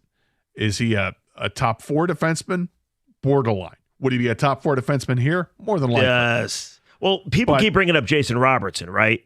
And who's playing for Dallas and is a free agent after this year, right? Restricted free agent, yes. So he total stud, could help the Wings. Wings rumored to be in the mix for him. Problem is, cap gone up, and Jim Nill, I got to believe, who of course used to be here, wants to do his best to keep Jason Robertson. Oh, he should. So he's a hell of a player. It's up to Stevie to sweeten that pot. So it comes down to, do you think he's going to make that move?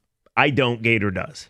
So Eisen was asked about, he was talking about it. It's, when we talk about all these players, whether they're free agents or trades, and then you talk about the cap, it's hard to get players, which is what he had to say.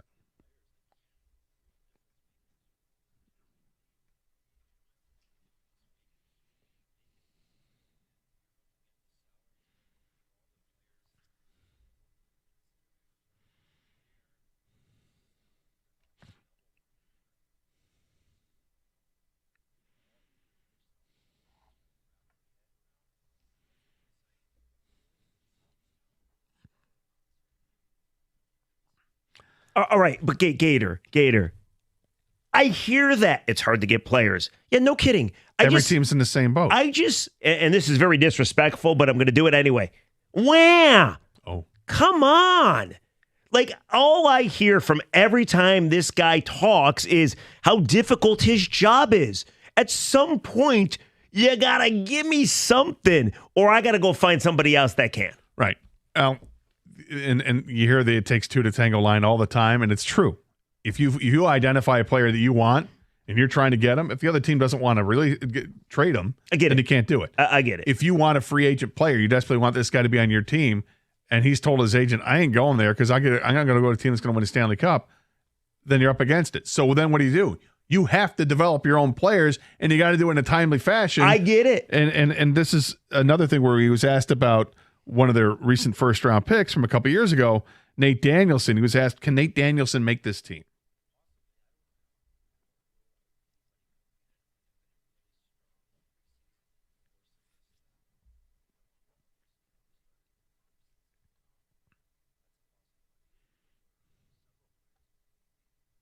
So I wanted to hear that because I want to think about, we keep hearing about prospects. And over the years, they've been accused of letting them ripen on the vine for too long. Marinating too long. And yet, Mo Seider was brought up pretty quickly. Great. Lucas Raymond brought up pretty quickly. Great. Marco Kasper, I don't know if it was brought up pretty quickly, but he got his opportunity last year, and he looks great, and I think has a really bright future. I agree. Can Danielson be the next guy? Can Brandon Nygaard be the next guy? Can Axel Sandin Pellikka be the next guy? Because while this team is, and specifically with Sandin Pellikka. When is that, though? When is that? Give me the timeline for when that is. Is it this year? See, but maybe. That's why he said possibly. And I don't expect, if that's the case, a bunch of rookies, I don't expect them to make the playoffs or take that next step. Well, like Gator, can they be better than the guy that they're replacing? Maybe. Is all I care about. And if they are, and I already think this team is slightly better than what they were, that's going to help. But specifically with Axel Sandin Pellikka, because you didn't talk about him, but specifically with him, right, who is in the States. Yeah, can this guy be a top 4 defenseman with this team out of training camp? Now he's going to have to show up at training camp. But what he did in the World Juniors, or whatever he was great, and playing with Team Sweden, and seems like his game is going to translate well, an offensive game. But that's the type of guy that they have to hit on right away to make this team better right away. So this team looks like that they've got a great young core of players. That's a playoff team now, so that other players around the league don't look at the Red Wings and say, absolutely not. Right. So it's finally paying off, right? I guess my thing is, in what world does Steve get to sit over and over and over? And this is why I believe the leash is so long for Yzerman. And he just gets to sit there and say how difficult it is. And, well, you know what? We're trying our best. Well, it's so frustrating, man. Here's what I guess he did talk about Axel Sandin Pellikka. Here's what he had to say.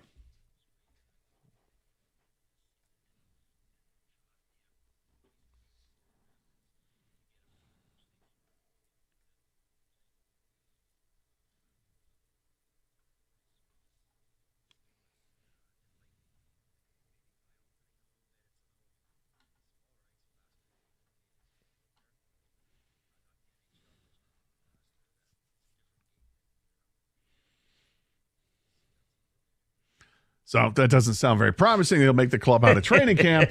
I think he could probably have predicted that. Probably, yeah. But we'll see what happens in training camp. Some guys would just light it up, and you can't help but notice what they've done, and you have to give them that opportunity.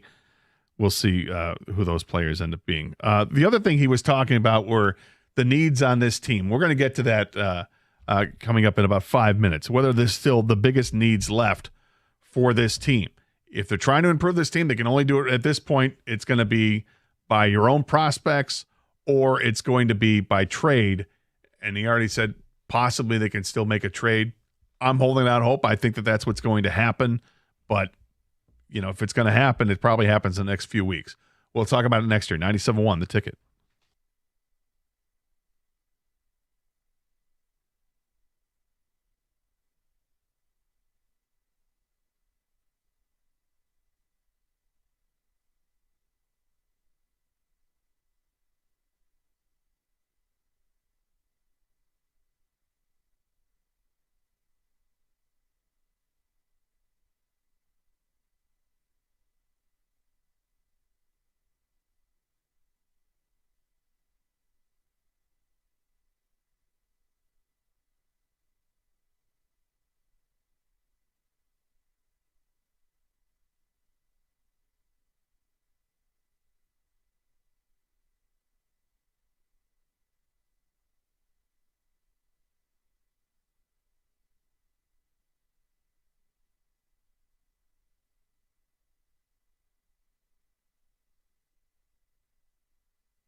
All right, welcome back to the Carson Anderson program here on 97.1 The Ticket. Jeff Rieger's in with me today. Doug will be back next week.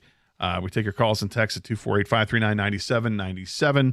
I do want to play one more cut before we go to some phones. And that is Steve Yzerman. Today was addressing the media after the flurry of the first couple days of free agency. Red Wings didn't add a ton in free agency. Did add James Van Riemsdyk. They did trade for a goaltender and John Gibson. But otherwise kind of marginal players that will probably be back and forth from Grand Rapids, fourth line type guys, depth defenseman type guys. But he did talk about this team right now and what the biggest needs are for this team moving forward.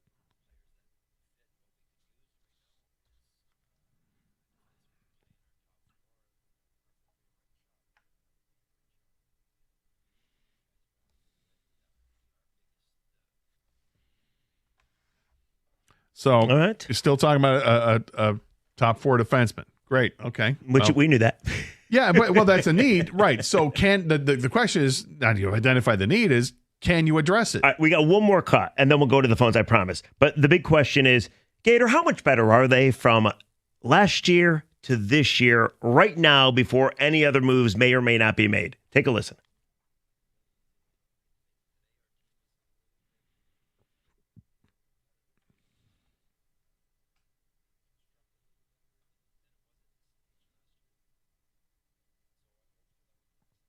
Boy, if that doesn't bring you a ton of confidence for this year, I don't know what the hell does.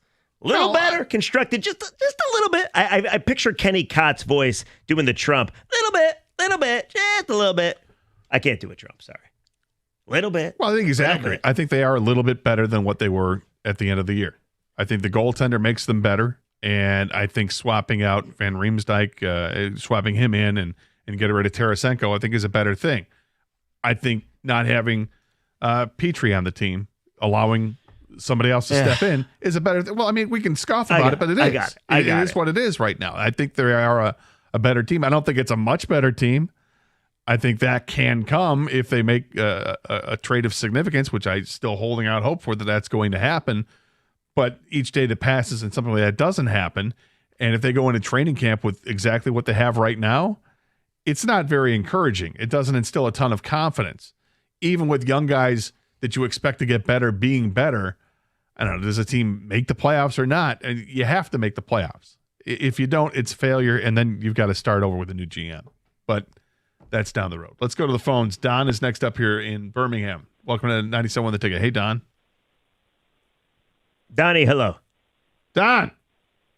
Oh, no. Oh, no. Oh, Don. That feels bad. All right. Don's gone. So let's go to Kevin, who's next up here, 97.1 The Ticket. Hey, Kev. Hey, Kevin. Hey, boys. How's it going? All right. Fabulous.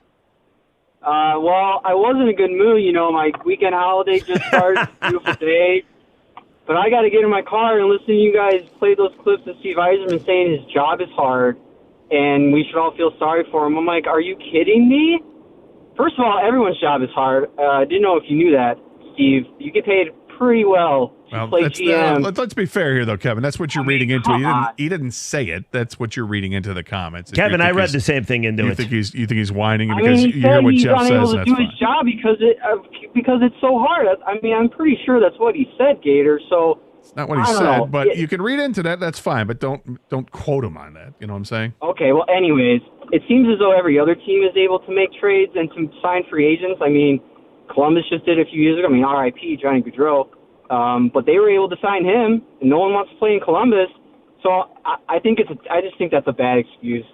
But yeah, whatever. It's really frustrating. Kev, I hear you, man. I mean, it all goes down to your internal timeline, which I think we all share, which you should be much better at this point than they currently are. And the fact that they haven't done more to this juncture, that's the disappointing part. I got you, man. Chris is next up here. 97.1 The Ticket. Hey, Chris. What's up, Chris? Hey, gentlemen. How you guys doing? Fantastic. How are you? Not bad, not bad. Hey, I think you guys are both being totally fair at this stage. There's not a lot of confidence as it stands right now. You know, maybe they will make a deal, make things better. But here's the other side equation that I don't hear a lot of people talking about. Oh, Riggs, Jeff, I want to tell you this. thanks for holding their feet to the fire at these press conferences. I mean, you're just like one of the guys that, me and my buddies hang out and we ask these questions. Why is this or why is that? The questions you ask are the same ones that we would want to ask. And I'm just saying I appreciate that. Takes a lot of balls, and I appreciate you, but it's very noteworthy. Hey, the other side of the equation, gentlemen, is that nobody's talking about. Now, you can agree or disagree with me. Okay, number one, there's a bunch of teams that are upcoming together, right? I look at Ottawa's past us. I think Montreal's past us. I think you could argue Columbus has maybe passed us. There's 8 playoff teams in the East. You throw Tampa, you throw Florida, you throw Toronto, you throw Carolina, you throw the Rangers. And so I'm looking and I'm asking this. It's a tall order where they're standing right now. It seems like they're staying in place and other teams are getting better. That's what's frustrating to me. It's like, okay, well, Montreal is an upcoming team. Ottawa was too. And we're just like in quicksand. I just wonder what you guys feel about that. Are those teams better in your opinion, at least right now? I think some teams have hope to be better. I think Columbus has such a really good young nucleus of players, guys that were hurt last year, and this was a team that just missed the playoffs by 2 points. Yeah, I think Columbus is a good hockey team. I think you're going to see, or they're a better hockey team. I think there's a bunch of teams, and the Red Wings are included in that mix of teams that's always going to be competing for a wild card spot, and some make it and some don't. It's a matter of like 5 points that separates these teams, and it's such a narrow margin. You just go back to March, and thanks for the call, Chris. It's March every year for 3 years in a row. I agree. It's a giant kick in the schnutz. So he asked which teams, right? I think we know Toronto, Tampa Bay, Florida, more than likely going to make the top 3 spots in the Atlantic. Washington, Carolina, let's just say the Devils make the top 3 spots in the Metro. Then you're left with 2 more spots for the remaining teams. And is Montreal better than you? Yeah. Is Ottawa better than you? Yeah. Is Columbus better than you? I think so. Are the Rangers going to take a step back here and be better? We'll see, maybe. Philly, they're not going to be as dastardly as they were last year. The point is, teams are passing the Wings. They really are. And I do feel it's never been more jam-packed than the last couple of years. Remember 2 years ago when 91 points made the playoffs? Yeah, well, last year, 91 points made the playoffs again. So you're at 86 last year. Are you 5 points better, and are other teams not, that you can jump them? Yeah, it's can you find 3 more wins in regulation? Really is what it comes down to. Can you find 3 more wins in regulation? Yeah, and they should be able to, but so other teams are thinking they can do it as well. That's what I'm saying. There's a whole group of teams that might just be the same team, and it's a dogfight to see who comes out of it. And right now, I don't have confidence the Red Wings are going to come out of it. I got a quick personal question for you. You still believe what you believed at 10 o'clock this morning when we went on before Yzerman talked, right? Yeah. I don't. I don't think anything has changed. Okay, you don't think anything's changed? No. I do. And maybe that's on me, because maybe I shouldn't just listen to the talk. Maybe I should just view the results. But man, do I. Just the constant talk of how difficult it is. It's really rubs me the wrong way. I think you've probably put a narrative in your head and you hear it, and I'm not blaming you. Yeah, that's fair. I think you hear it, and then it confirms what you're already saying to yourself, and you get frustrated. And I'm frustrated too, but I guess have more patience through it.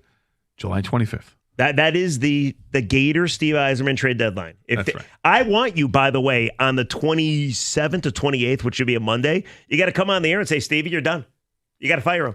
I heard you're going to fire him. No, my thing was that if they don't make the playoffs, then I think you have to fire him. Okay. Yeah. I don't disagree with that either. Which, yeah, I don't think, and I'm probably late to the party. Everybody's like, yeah, no kidding, Gator. Well, yeah, but this is me. My timeline is different than yours. John's in Flint. John, welcome to 97.1 The Ticket. Hey, John. Hey, John. Johnny, hello. John. Hello? Hey, go ahead. What's up, buddy? Hey, guys. So these comments really are ticking me off from Steve. I'm a longtime ticket holder, and I just don't understand his whole idea of what he's supposed to be doing. This team the last 2 years has had as much emotion or lack thereof at the end of the season as what he shows in these press conferences. He constantly wants to complain about, the price. Well, guess what, Steve? It's time for you to start playing the game just like every other team in the league does. Do that. Guess what? Maybe this has passed you by, and you need to figure things out on your own and leave. So, John, because this just can't keep going on. John, I am curious. Let me ask you. So I asked Gator this question. When you woke up this morning, do you feel differently this morning than you do now after hearing the Yzerman comments? No, I'm the exact same. I have zero confidence. Okay, fair enough. I'm real close to calling up my my season ticket lady and telling her I see no reason he's not putting forth the effort. Why do I need to put forth the effort and the time and the money for a team that he's not putting forth the time and effort into? All right, thanks for the call, John. Appreciate it. Tony is next up. Tony, welcome to 97 The Ticket. Yeah, enjoy your show. Agree with most of what you're saying, but you're not mentioning a couple of items. First off, who's holding the purse strings? And the way the NHL conducts its draft now. The Red Wings have been getting screwed for years on the draft, and you're not going to get a good player at. Yeah, but Tony, come on. You did get screwed. They got screwed. Everybody acknowledges they got screwed. But it's year 7, and you're still not in the playoffs. As far as the money you speak of, are you saying that the 14, 15, 16 million in cap space that they have available, they're not spending because they're not allowed to spend? Is that what you're saying? Because it's not an ownership thing. There's a cap floor. There's a cap ceiling. You spend what's in the cap. They got 14, 15, 16 mil left. They can spend that if they choose to. I understand, but you have to factor those two items in when you're talking about everything we've talked about today. No, I guess I disagree. I'm with Jeff on that. There's a salary cap. You can spend up to the salary cap. And if they've got cap space right now, it's not because the owner said, I want you to stop spending money. It's because there's got to be a reason behind it. Are they trying to trade for a player to account for that? Are they going to hold it open for the trade deadline in March of next year? Which, God, if that's the case, it's just kicking the can down way far down the road, and I'm not thrilled with it. But it's not because of ownership saying no to players. Now, if you want to say that about maybe hires that they've made in the past, did they hang on to certain coaches for too long? Is that possible? Maybe. How about the new head coach of the Chicago Blackhawks? Is it Blashill? Yeah. Yeah.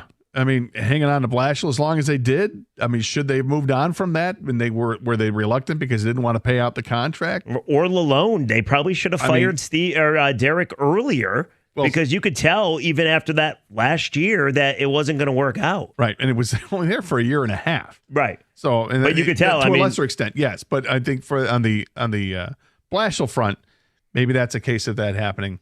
But as far as players are concerned, they can spend money on players. In fact, they have. Like when they got deals done with the restricted free agents. Not only this year, but more importantly before that with Seider and Raymond. They got those deals done. And those deals are going to look really good down the road here when you've got them signed for what, $8 million or just under $8 million a year for Lucas Raymond. That's going to look great. 248-539-9797. This is 97.1, The Ticket. Make Builders First Source your destination for professional window and exterior door installation services. You can add value and beauty to your home with trusted brands like Anderson, Pella, Therma-Tru, and more. Then you have your new windows and doors installed properly the first time with their expert Builders First Source installation team. Done right with quality products and services, visit one of their locations in Clinton Township or even Shelby Township or online at buildersfirstsource.com. That's buildersfirstsource.com.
guess that's what it comes down to, Jeff, is that the Steve Yzerman comments from today, they're just so uninspiring. That is true.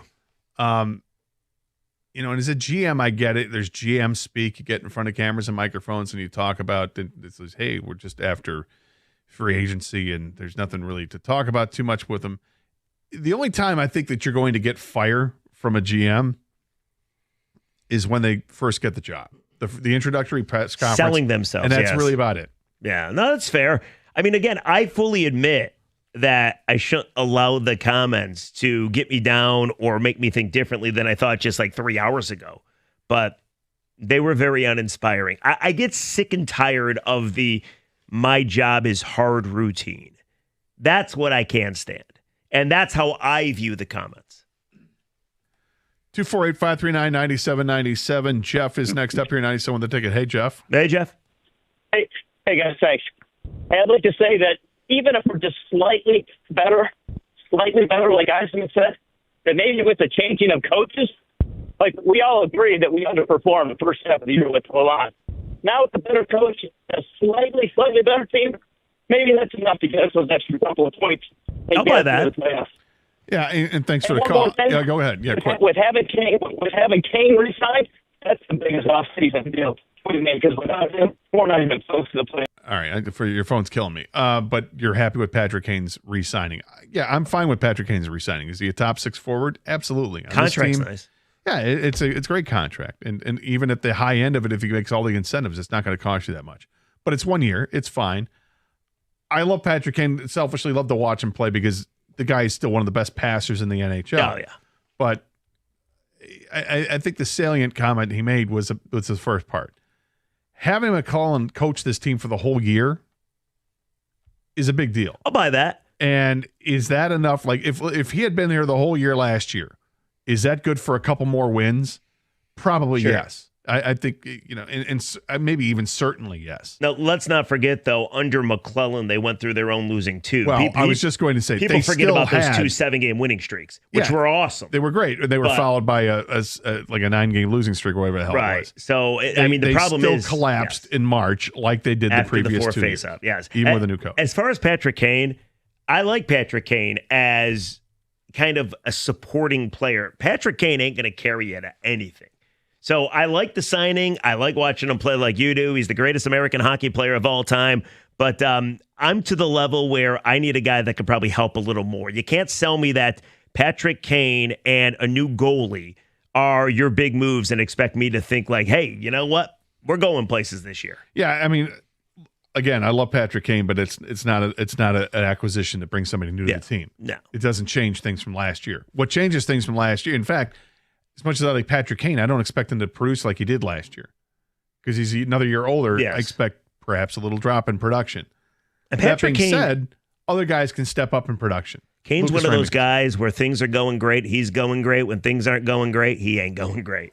No, he's still a highlight reel waiting to happen. Still gets that goal waiting to happen. Let's go and pick up Bill. Welcome 97 with the ticket. Hey, Bill. Billy, hello. Bill. Bill. Yeah, forget it. Oh, Bill's gone. Well, Rico's Come in on. studio. Let's talk to Rico. Welcome to Mr. the big man. Bad. How you doing, Rico? Gentlemen, what was that? How you doing, Gabe? I'm doing well. How are you? Did you get your hazard pay today? Why do you do that? Why do you do that? I get it tomorrow. I'm not showing up tomorrow. How about that? Oh. Do the show by yourself. Did you hear that? That's a very mean comment. You walk in, I say hello. That's a very mean I don't comment. know. I was like, what was that for? Like, were you excited to see me, or were you telling me to get the hell out of the I'm studio? always excited to see you. You're not always excited. Always excited to see you, with the exception of the one time I owed you money. I was never excited to see you then. You mean 11 years? Well, it's the one time. It's one time. It's one time I owed you money. Look at you guys. You know, Hey, long did you time. hear my proposal to Gator? No. Yeah. Did he say yes? He did. He did. Although he What are called. you gonna do with your wife? I called it more of a proposition. Gator, I told Gator I proposed that we bet at the station outing, and I'm going to beat him in the golf. I'm going to beat him in a golf match. If I beat him, all I want from him is a video that I make with him after the golf saying that he sucks as bad as I do. Gator. But he gets to choose whatever his wager is. So here's what's hysterical about I'm that. so sorry, Gator. No, it's fine. It's fine. Why are you 'Cause so mean? I thought we were just friends. find it We hysterical. are. I know, Rieger, I know you. I'm not calling worst you case anymore. scenario for me. Worst case scenario for me is that Jeff beats me, right? Mm-hmm. But how bad is it when all I have to do is say I'm just as bad as you? But you need If to you're say it gonna with a make- little hang on. energy. But if you're going to make the bet, this is what made me laugh. If you're going to make a bet like that, and you want me to come on video and say something, wouldn't you say, I suck, he's so much better than I am? I don't need that. I just want you to realize you would have suck, actually too. won the match. You can say that you're better than somebody if you actually win head to head. Instead, he just wants because the bar is so you're just low. as bad. Right, the bar is so low, it's going to get put on every social media. No, that is outlet he true. has. He's probably going to run it through auto-tune. He's going Probably, to do yeah. everything. Yeah, that's a great idea. I didn't think about that. In I the will be. meantime, here's what will happen because Jeff's going to lose the bet. Okay. Jeff will have to shoot the boot out of his own golf shoe. Okay. I'll do it right there. You get that on Well, video. I that's don't care. exactly what you're going to have to do. Yeah, I'm You're fine going to with have to drink a beer Yeah. out of your own golf shoe. Okay, that's what I got to do. Okay, Yeah. I'm fine with that. That we already shook a bet. We're doing stroke play, and by the way, in the video that you make with me when I win, you have no problem with me distributing everywhere. I want to add something very quickly. Don't care. No, I'm going to be very do what unbearable. you feel like you have to do. I'm going to be very unbearable. Can I call your show the following Monday and talk about how I beat you? We can discuss that if that were to happen. Yeah, that's going to happen. At in August. And 2nd. now you see how I started the show, Gator. I'm going to be unbearable. I hope you got your hazard pay. And I'm sorry. Rico, we're no longer friends. First of all, you have to have somebody actually watch him, Gator, because he played in this other thing that I was going to bet on, and then they couldn't decide whether to use rules or not. No. You Yes. got it all wrong, Stoney. Yeah, you rules were implemented. Nobody cares. We could talk about it off the air, but rules were implemented that were not being used all week long or all day long. I will say this. I believe Evan has volunteered to be in the He'll foursome be in with my Jeff group. so that he can watch. And our boss will be in your group. And Jimmy will be in my So group. you're acting And a little shady. I trust both these guys to keep things honest. Sounds like you're kind of shady playing golf. You know what, Rico? Okay, Malik. I don't want to hear from you anymore. Okay, Malik. Malik Rieger. Wow. I don't owe a barber My $30,000. Goodness.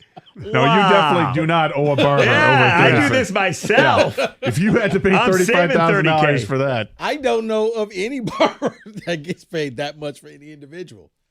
I don't know what that was all about. I don't know either. So what's coming up? Obviously, Stoney is in for you're switching out mics. Yeah, exactly. Oh, that's nice. You guys doing the Eiserman comments? We'll People talk are about all fired Steve up. Eiserman. I have a interesting blitz that these guys don't know what it is. It's going He's to be. pulling a Valeni on us. We have no. Well, I like that. I like that. So. Can I do my Doug Karsh since he's not here? Sure. All right. These guys coming up next. We got Rico and Mike coming up next. Guys, have a great weekend and treat each other with respect. I like it. 97.1 the ticket.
Brought to you by Moran Buick GMC. Red Wings GM Steve Yzerman spoke to the media today as the first part of free agency wrapped up.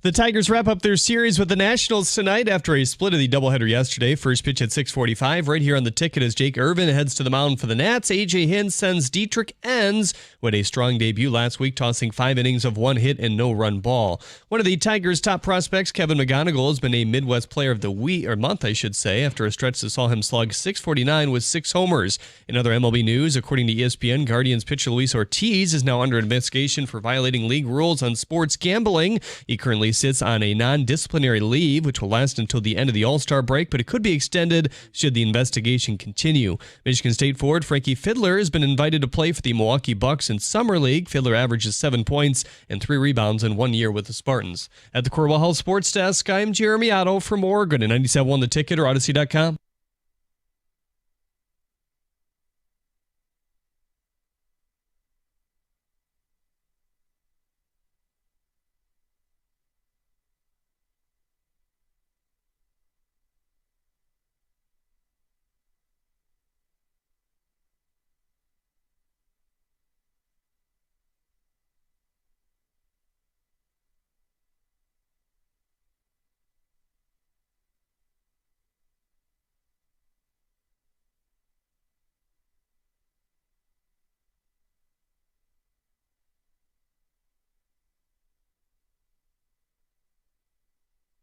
Good afternoon.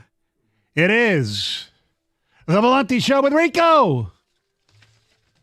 And I am Stoney in for Mike, who's enjoying a long weekend.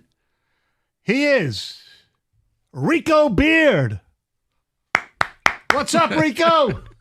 I'm going to clap for you. I don't know if anybody else is, but I am. Thank you. What an entrance. Hey, you know. Well, thanks, Stoney. How are you? I'm good, man. Good. Always good to have the shows with you. Well, thank you. I like it. Very nice. It's the change-up show. Yeah, the change-up is being bounced around. Yesterday I was with Gator. Today I'm with you. Tomorrow morning I'm with Costa. No, because I love the shows like this, guys. Here's a little-known secret. Look, everybody has their, thanks, Kenny, their guilty pleasures. Mm-hmm. One of my guilty pleasures is like on social media or something, like I'll just go straight to the comments. Because it's just like, oh, I can't wait to see what happens. And I mean, like yesterday, you see weird stuff with the Diddy trial and the baby oil and all that. But when I'm doing the show with Stoney, I go to the bottom of the show sheet for the Stoney topics. And that's where I'm like, yes, we are absolutely doing this. We are absolutely doing it. It's like Stoney just wakes up in the morning and says, what's on my mind? What am I angry about? So, guys, you're in for a treat today. Yeah. I'm really not angry about anything. No, you're not. But it's like It's like I could just see you at 5:30 with some coffee, just from the minds of Stoney.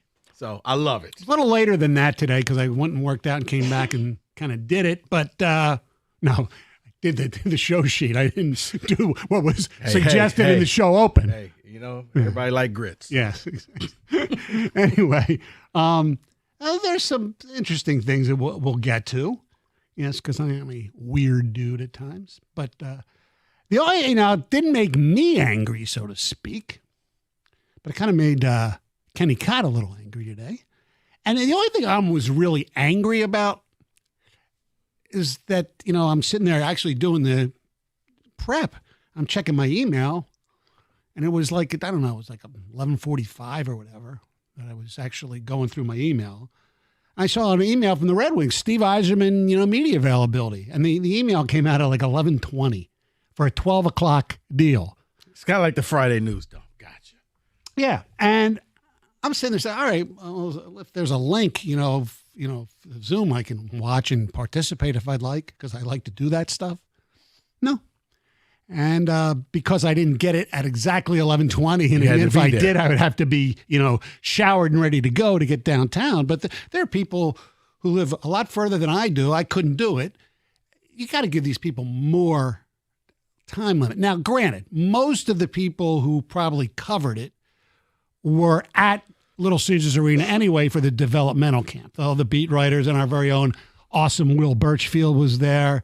So, that's number one. So that kind of ticked me off. Now, what Stevie said, or more importantly, didn't say. This is why you only had a 20-minute notice, because I ain't got much to say. Right. Which. Hi, I'm Steve Eiserman. I didn't expect. I know Rieger's all upset saying, because he did it now, which means they're done. They pretty much make the general manager available after the draft, after free agency anyway. So it's pretty much standard fare because Stevie's not the most talkative person, or you don't get a chance to talk to him much, usually before the season, midway maybe, if something happens, trade deadline, that's when he speaks. And that's what you have to deal with. That's the way some teams in other sports, Brad Holmes is the same way. There are certain times where he speaks, and that's the way it is. But Kenny, explain to the people, and our telephone number is 248-539-9797, why you're so upset, and did you expect anything different? So I guess maybe I shouldn't have expected anything different, and that potentially is on me. Mhm. I'll cop to that. But it's not Andrew what Kopp. Yeah, I will Andrew Kopp to that. Yes. But there's two cuts that I'm going to have David play here, and both of them, I think it is partially what he said. It's also about what he didn't say, but what he did say actually upset me. So if you want to real quick, Kenny, before we get to the cuts, so you haven't reached the point where I am, where I have no expectations. When he opens his mouth, I expect him to say nothing, and he lived up to that. I don't expect him to come out and say, we got this thing, we're going to do this. I would have loved me some nothing, Rico, but he said less than nothing somehow. So, I will have David play these two cuts. One of them is, the first one is regarding what, David? He speaks on how it's hard to get players.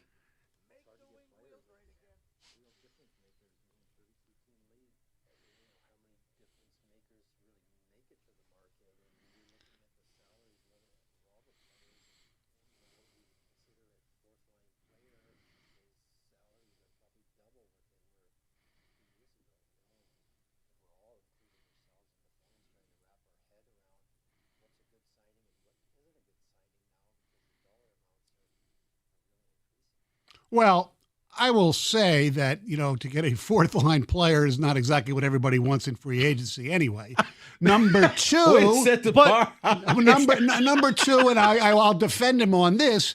This year's free agency class was certainly not really stellar. He did later say that they didn't even have a chance, basically, to even talk to Marner, which meant Marner's agent says this is the teams that we're going to deal with. He had a list, and Detroit was not on the list. Which we kind of figured he was going to go west anyway. And that's fine. I'm not banging the desk for Marner though. But I know. But what's his name? The defenseman from L.A. I can never pronounce his name. Who went to the Rangers? Oh, you mean that went from the Rangers to? No, from the Kings to the Rangers. Bo Byram? No, Gorkev or whatever his name. He went to Buffalo. Yeah, but yeah. No, he went to the Rangers. He went to the Rangers. Yeah, Georgiev. Yeah. Okay. I imagine that's the same situation.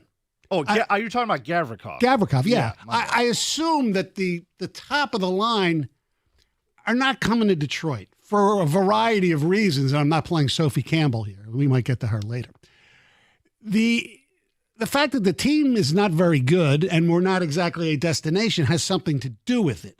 So everybody says, well, free agency starts July 1st. There's so much tampering and there's so much talk. But they know basically who they have a chance at and who they don't. So I don't blame them for that. What I do blame them for is not trying to figure out ways to trade. And that's kind of where my frustration comes in, is the trading part. And it's the part of like, hey, dude, I mean, it's hard to get players, whether it's through free agency or trade. It's hard to get players, was his point.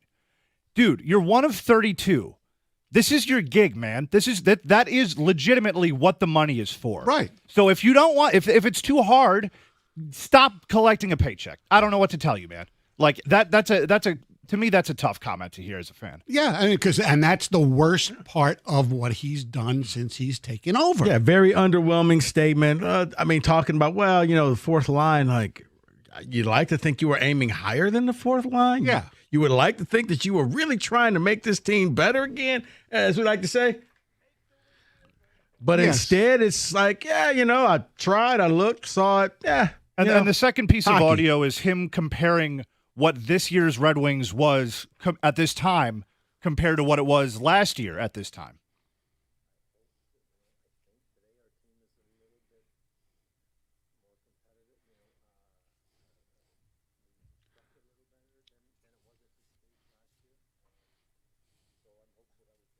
What? You think, you hope we might be a little bit better. You think and hope we might be a little bit better? What the hell's that? Well, let me ask you a question.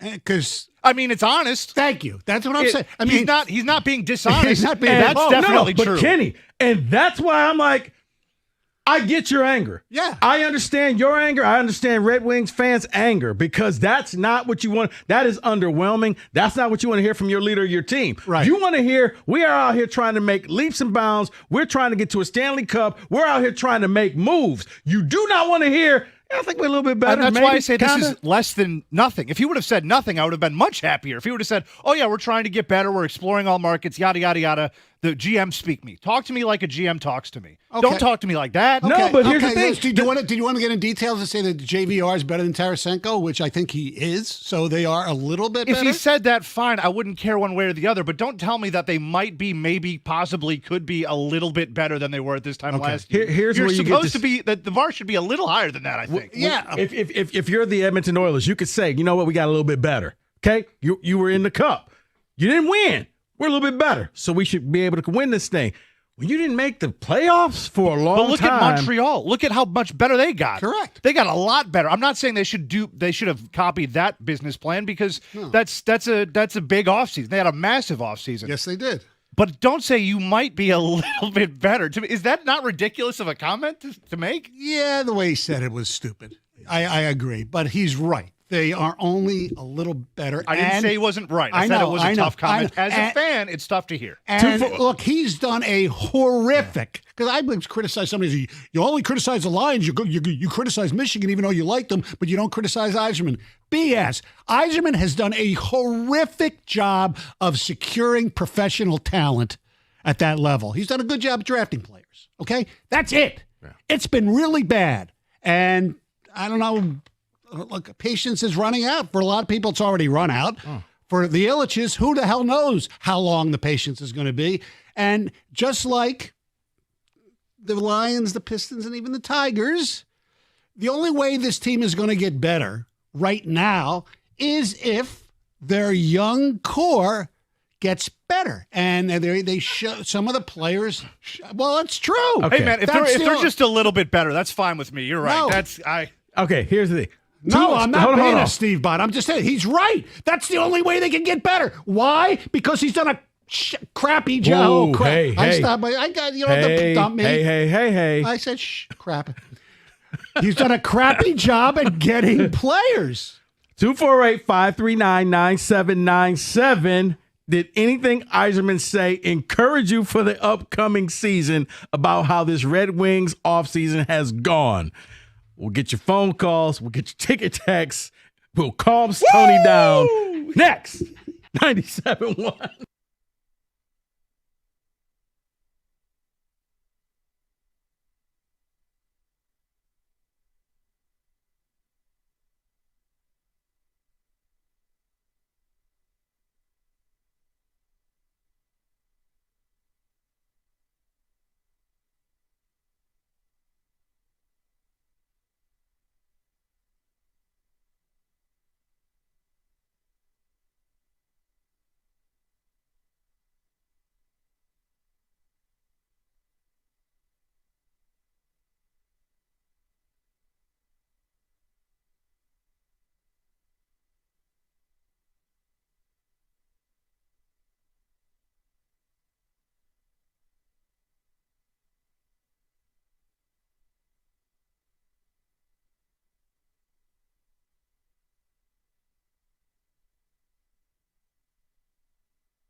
That's Steve Yzerman, press conference today.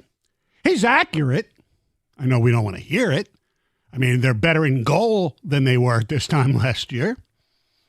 And I think JVR is better than Tarasenko. And they don't have Jeff Petrie anymore. They still have Hall. So. But they just, they are. Addition by subtraction, that's the big move. They're a little bit better. I think he's right. I never said he wasn't right. Correct. To be clear, I never said he wasn't right. You just keep hoping that the next time he has a press conference, he's going to say something impactful in mind. Right. I've given up on that. All I want him to say is something that doesn't anger me. And this angered me when he said we might be a little bit better. I think that's why it keeps angering you, because you expect him to come out and say something. I expect nothing. He gave me less than nothing. Okay, let me ask you a question, though. Seriously. Yeah, sure. I'm not sticking up for Yzerman per se. Would you rather have any general manager lie to you? Yes. And give you false hope, or somebody being honest? Hold on. Ask me a question. I don't want them to be honest to me at all. It's not lying, but if I get the general manager, and I don't care which of the four major sports it is, to come out and say, hey, we're going to try to explore every opportunity, and we're going to try to get this team to another level. I don't think that that's lying. I think that's your job. But and even if you don't do anything, it makes me feel like you worked the phones and you got out there and you try to do something.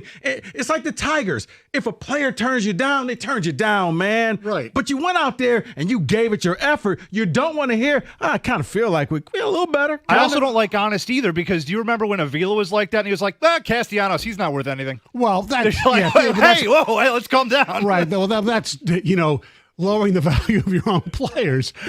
That's another thing. But what I mean by he's right is the talent level, which is all his fault, is not what it should be. And he did say other parts of the press conference where they tried to get in on some trade. He's not going to mention people's names that we wanted to hear. And he can't. And they got turned down. So, and he also said the last press conference, he doesn't give a rat's ass about making the playoffs. He wants to be to contend for a championship. But in order to get there and contend, you have to make the playoffs first. Obviously. Everyone talks about that. They talk about with the Pistons. Oh, we got the experience. Yeah, sure, we lost to the Knicks, but you got experience for the young players. If you never get that and you just, now we're going to build this team. We're just going to win it now. From no playoffs to winning it is not possible. I agree with you. But here's what angers me, and I think this may be a portion of what angers Kenny is, okay, you get asked a question about, are you better? Is your roster better? This is what I want to hear. I know we don't like GM speak, but this is what I want to hear. You know what? It is July. We have a long time until the regular season. The roster could shift from here to there. We got plenty of time to get better. Whether we're better right now, doesn't matter. Will we be better? That's my job. I will get us better by September. That's what I want to hear. Okay, but it doesn't you say, maybe we might be. How many times do we just get duped by press conferences? Bobby Ross, get a bus ticket out of town. Boy, that really worked. I mean, anyway. Hey, look, if you're getting duped, though, by a press conference, have you watched a press conference ever? I don't believe anything any GM says pretty much ever, except when they say something like this, because you're right. Stoney pointed it out. Steve was being honest. Sometimes you know when they're being honest. Sometimes you know when their hands are tied, and sometimes you know when they're flat out lying to you. Right. There are three types of press conferences for people out there who don't know. No, we don't think that these things are gospel. But when you're sitting at a press conference, okay, person's telling me the truth. This person, their hands are tied. I think of Joe Dumars in his final days. Yes. He literally was holding up a sign saying, help, please. I'm being held hostage here. You're exactly right. I don't want to do this, but I have to. Look, I'm blinking in Morse code. And then you get those that are just flat out lies. Like, come on, do you really expect us to believe this? This is the same GM that said, I was daydreaming during that question. I'm sorry, I didn't hear what you had to that say. was ridiculous. No and no. Yes. I mean, if you go this by is that guy. If you go by press conferences, Brady Hoke was the greatest coach in college football history. Remember his welcome press conference? Oh, yeah. 248-539-9797. You want to go to the phone line? Yes, please. All right. Let's do that. You got it? Yeah, right? Is this Patrick? Yeah. What's up, Patrick? Hey, fellas, how are we doing? Hey, Patrick. So I want to point a little more optimistic than most people are. First thing I want to say is, do you think that the players that we've placed with are better than the ones we had? So would you say that, let's say, James Van Riemsdyk is better than what we had? With Tarasenko, yes, and I think Gibson is better than Mrazek. Yes. Okay, so we've improved a little bit. Not what we expect, but we've improved a little bit. Now, Right, which is what Steve I want to said. say is, Yeah. is how many teams would you expect are over the cap right now? Not that many. There's a few. There's Yeah. like 5 or 6 teams over the cap right now. Right. So there's going to be teams that are going to be looking for trades because they're over the cap right now. Well, if So you that's another if you believe Steve Yzerman, he said there's not, because most of the teams, that's been the problem with free agency this year. Most of the teams have lots of cap space, and the ones who and they're are overpaying for mid players. That's some of them are. Yes, you're correct. I mean, A lot of teams are overpaying for a lot of mid-tier yes, players. like for example, Cody Ceci. You're right. You're absolutely right. Condre Miller, what Carolina just paid for Condre Miller is ridiculous. So, and then my last point I want to say is, should we be optimistic in the fact that we have a young roster and the fact that Marco Kasper, Elmer Soderblom, Moritz Seider, Simon Edmondson, most likely we're going to see Standing Pelika at some point this year. Our team is young and they're going to improve. We can't say that young players are going to plateau, right? We pray that they're going to get better. I said this earlier in the show, Patrick. That is it sucks because it's the same thing with every team around here, basically, except the Lions to a certain extent. Their young players are actually here. Yes. You hope that they get better. That is the only hope we have for the Red Wings, is the young players to be as good as we hope they are, because they ain't getting any help from anywhere else. That's the point. No, I absolutely agree. And I think at the end of the day, I think we got to look at the upside more than the downside. And I mean, But if you look at the downside, NHL, it's been so long, It's though. been too long, We're not man. Okay, but Buffalo. let me say one more point. Yeah. How close were we to the NHL playoffs the last 2-3 years? We were pretty Right close. there, We were right? pretty close. Right there. When you make the NHL playoffs, it's wide open, right? How many 6, 7, 8 seeds make the Stanley Cup Finals? More than most sports. More than most sports. But So other it's teams like- but Patrick, other teams are lapping you. Montreal just got better. Buffalo's getting better. Teams are getting better than you that are in the same Buffalo's position as getting you. better. What's that? Buffalo, I'm not sure about, but Buffalo Ottawa, is yes. not getting better. Ottawa, though, Montreal, They're I lapping mean, what you. teams are getting worse? maybe Boston. Boston's in the There's a same- few. Yeah. There's a few teams like, if you look at it, this is the first season in the NHL playoffs that there was multiple changes in the Eastern Conference. Would you agree with that? It's been about 5-6 teams stay in the NHL playoffs in the Eastern Conference every single year. Okay, since all we have right. joined So, the okay, but Eastern let me Conference. ask you this: besides Buffalo, Sure. who do you think Sure. the Red Wings are legitimately better than? In the I would East? say they're better than Pittsburgh. I would say they're better than Washington's a question mark, right? No, they're still going to be Rangers are good. struggling. Okay. All right. Patrick, Patrick, appreciate the phone call. This ain't the Patrick show. Look, Philly, Pittsburgh, and Buffalo. I There's your cannot three. wait for us to raise the banner of we were close to the playoffs, Yeah. very close. Yeah. Okay, we're better than both.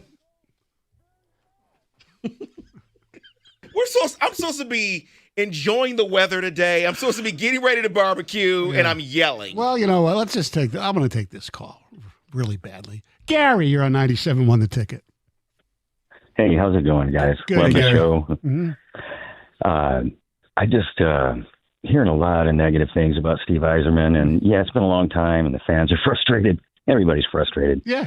But this is a guy who sacrificed his body for the city of Detroit, for his team, for his teammates. Come on. Gary! Come on, man. Gary! Give him he's 2 more years. Gary! He's making moves. Gary! Good Gary! moves. Gary! He's arguably the third greatest Red Wing ever, or the second, depending on your Lidstrom. I would say or, the second. Okay, whatever. I'd say he's third because I think Lidstrom was better. Anyway, whatever.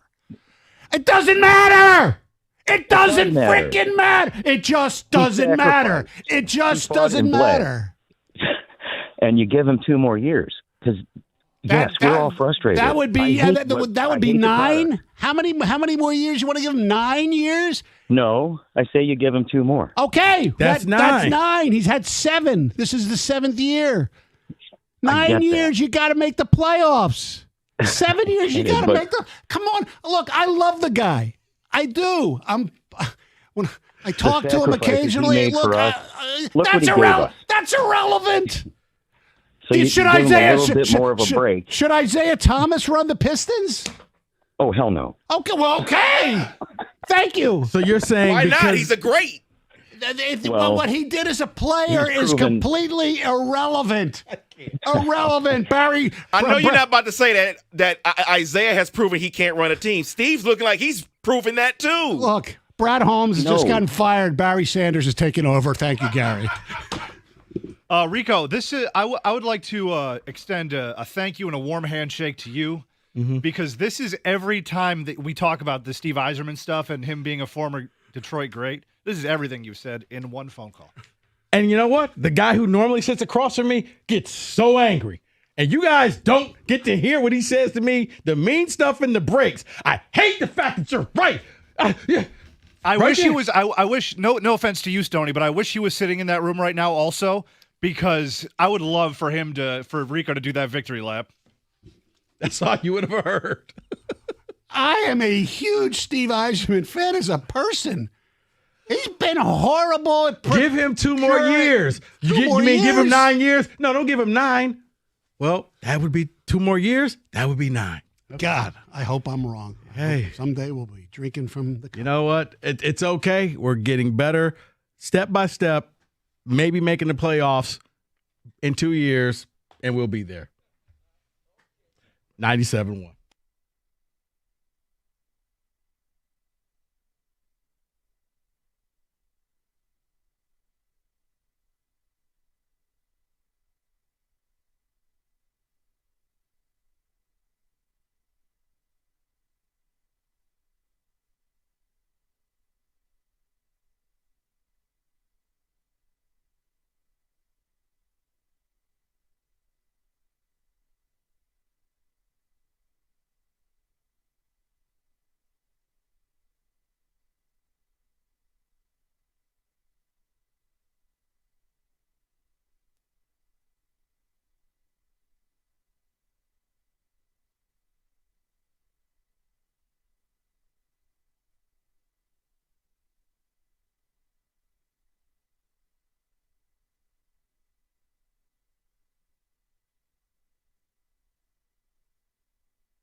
248-539-9797 is the telephone number.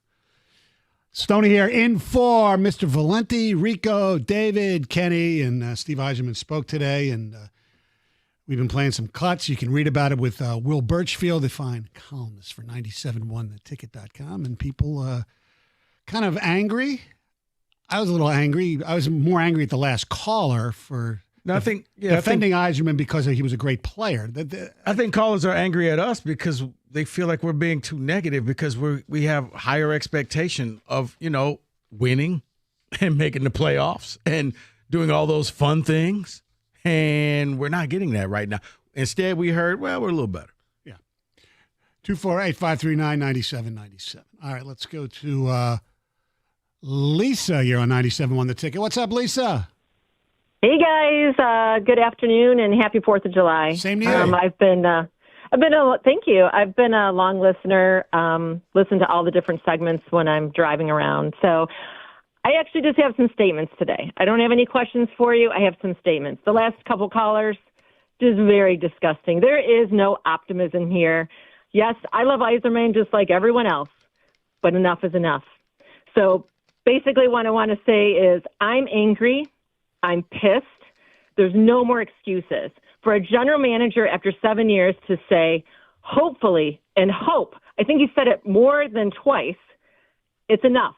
He needs to rise above, and it's time to walk away. And quite honestly, I don't know all the statistics and facts that you guys all do that call in, but all I do know is I was part of the Hockey Town. I went to multiple games, huge fan, and there is no Hockey Town anymore. So it's not just me, it's the Detroit fans. Detroit deserves this, and it's really up to the Ilitch family to take control of the organization and get it done. That's all I have for you. All right. Well, Lisa, I appreciate it. Yeah, I mean, everything she said to me was spot on. I mean, look, I get it. Some people will forever give Steve the runway he needs because you want him to be successful. We all want him to be successful, Stoney, but at some point, it's just not happening. And it's not happening at a pace. Like if he said this in year 3, you're not that angry. Right. If they don't drastically improve, and I mean that means make the playoffs this season, they have to make a change. They have to. I mean, it's. But think about we've lowered the bar now. I know. Can you just make the playoffs? Yes. We've been that beaten down. Yeah. Let's win a cup. Well, let's not. Can we just get that final seed? Like you said, we got to. We got to walk before we can run. And I can't even think. I can't even think of the cup now. When you look at not just the finals, you look at the Florida Panthers and even Carolina and those teams. They're so far ahead of where we are. Just give me a sniff. And I guess that's where I would like to see you have the money. Okay, what do we have to do to get up to Florida's level? Who do we have to go and make a trade for? What are the pieces that we need to get there? The problem is, I'm not giving them an excuse, we don't have really that assets that other teams are going to want to get. Like when Tkachuk was traded from Calgary to Florida, they gave them their leading scorer, who hasn't actually played that well. They gave him Huberdeau and somebody else. I mean, they had stuff to give for really good players. We don't. I mean, if Lucas Raymond's a really good player, are you going to trade Lucas Raymond? I don't know. Depends on what you can get. A lot of these young players that everybody's banking on, the ones that are, either in Grand Rapids or even the ones like who are here, you're just starting to see Casper get good. You don't want to trade him unless you're getting, a part of a package to get something like McDavid, which would never obviously happen.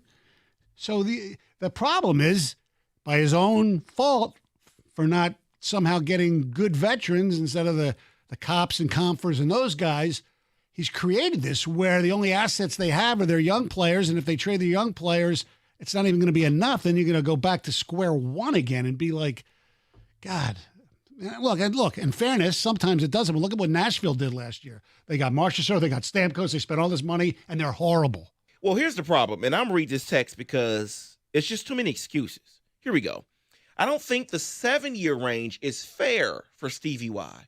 The first couple of years were tearing down from the last administration. He had a COVID year, and then he really started building. He is in year 4, as far as I'm concerned. That's the problem. Didn't everybody have a COVID year? Thank you. Excuses. Did we? With this, just Detroit got Everybody sick? had a COVID year. Guess what? Yes. Florida won back to back. Right. They had a COVID year. Everyone dealt with the same thing there. Now, if you want to say, sure, he had to tear down some stuff, I get all that. But it's not year 4. Your job is still in the teardown. It's still to set things up. Going from scratch where they were, or actually below scratch, to being a great team, a team that can win a Stanley Cup, can take anywhere from 7 to 10 years. It can in this league, the way it is, the way it's constructed. It shouldn't take you that long to make the playoffs, though. That's my biggest complaint. Let's go to Art. You're on 97 on the ticket. Hi, fellas. Good talking with you. One thing I keep hearing is that the Wings are young. And when you look at their players, Larkin, DeBrincat, Kane, their goaltending, the guy they just got, the Cops, the Compers, those aren't young guys. No. So this idea that they're this young team, they're not the Tigers with all these young and upcoming players. They're not even the Lions with all these upcoming players, or the Pistons. Well, their young guys are Raymond, Casper, Sider, Evanson right now off the top of my head, okay? They, for some reason, hopefully Kosa will develop down the road. We have no idea. Pelika, everybody seems to love. So that's another one. Who knows about Danielson? I don't know. I lived in Grand Rapids, and, like Soderblom's a solid guy. Right. But he's not a star. Maybe. No, he's not a star. All right, so they didn't. All right, let me ask you a question. You lived in Grand Rapids. Is Kosa going to be a really good NHL goalie, or we just when's Trey Augustine going to get here from Michigan State? I think Kosa's got a really good chance. Okay. When they had a good team in front of him early in the year before they called some guys up, he was doing really well. So I think he's going to be good. I don't know if he's going to be a star, but I think he'll be a good goalie. But they got, this optimism about these young players. By the time you're talking about them being good, Larkin's going to be in his 30s. DeBrincat's going to be in his 30s. Kane and that new guy they got is going to be retired. Yes. They're not young. Right. And that's my biggest concern, is that you don't have like a whole roster of young players that are developing together. So it's hard to be optimistic unless they get some, in his drafting, it's been okay, but you look at Florida, you look at some of these other teams, the way they've drafted, the Edmonton's getting McDavid. Where's... Well, they the number one. But they had the number one pick in the draft, and McDavid was, went first, Eichel went second. Right. The Wings didn't have that opportunity. In fact, the year that everybody got all pissed off, where the lottery luck was the worst, was Lafreniere's year, if I'm not mistaken. And, he turned out not to be a great player. They ended up being drafting whoever the Wings took. I don't know if that was Sider or whatever, or Raymond, better than if they would have had Lafreniere. Right. So, look, you never know. It's they're in a rut. They are, and I don't know if it's not all Yzerman's fault. There's no doubt about that. And I don't know how long it's going to take to get out of the rut. That's the big question here. Zach, you're on 97 on the ticket. Hey guys, how's it going? Good. Hey, Stoney, how long have you been covering the Wings? For about 20, 25 years or more? Would that be a fair statement? Close to 40, but that's okay. Okay. So I don't think the difference of what you've seen Yzerman interview in his younger career years versus what he's interviewing now, that his tonality has changed. I agree with you. I don't think people understand that. That's true. And I'm going to give you, I guess, a difference of opinion here to where I am for Steve Yzerman. There's a saying goes that everybody's a doctor until you actually need one. And I fully support and am behind Steve Yzerman and what he's doing. I think the biggest, the trade for Gibson, I think was absolutely fantastic. If we go back and look at all the games that we had the lead, and it came down to third period, the goals that were given up that were soft by either Talbot or Lyon, that you'd be surprised that if Gibson plays the way that he can play, that the saves that he will make, and you'll see the confidence not only in the defensemen, but the forwards. And imagine, injuries will stop happening because you have better playing. There's more excitement to play rather than, oh crap, the third period, and everybody's got anxiety figuring out who's going to do what to do something. You are correct. You're correct. That's a reason. Gibson is a reason for optimism. However, I do want, and you mentioned Talbot and Lyon, that you're not big fans of them. Correct? No. Okay. Who acquired Talbot and Lyon?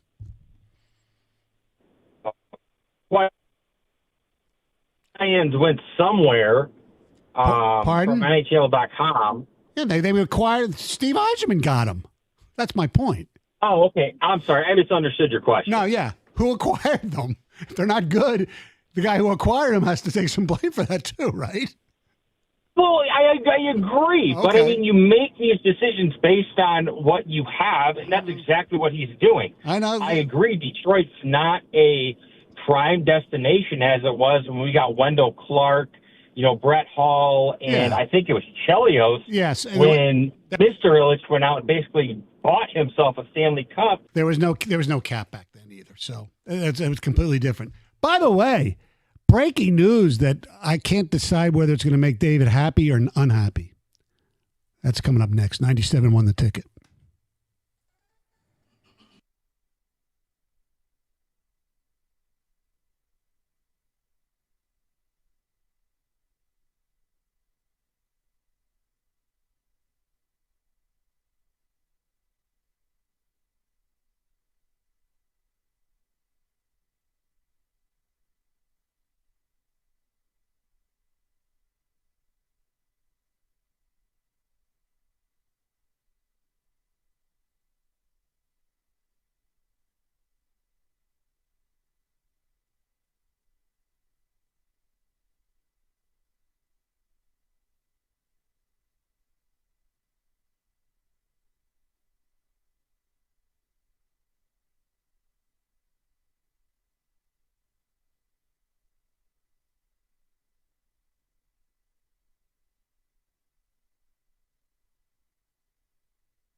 All right, before we turn the microphone over to the Hatchet Man, Adam Schefter has tweeted out, the Pittsburgh Steelers have announced they have signed GM Omar Khan to a 3-year contract extension that will keep him with the team through at least the 2028 season.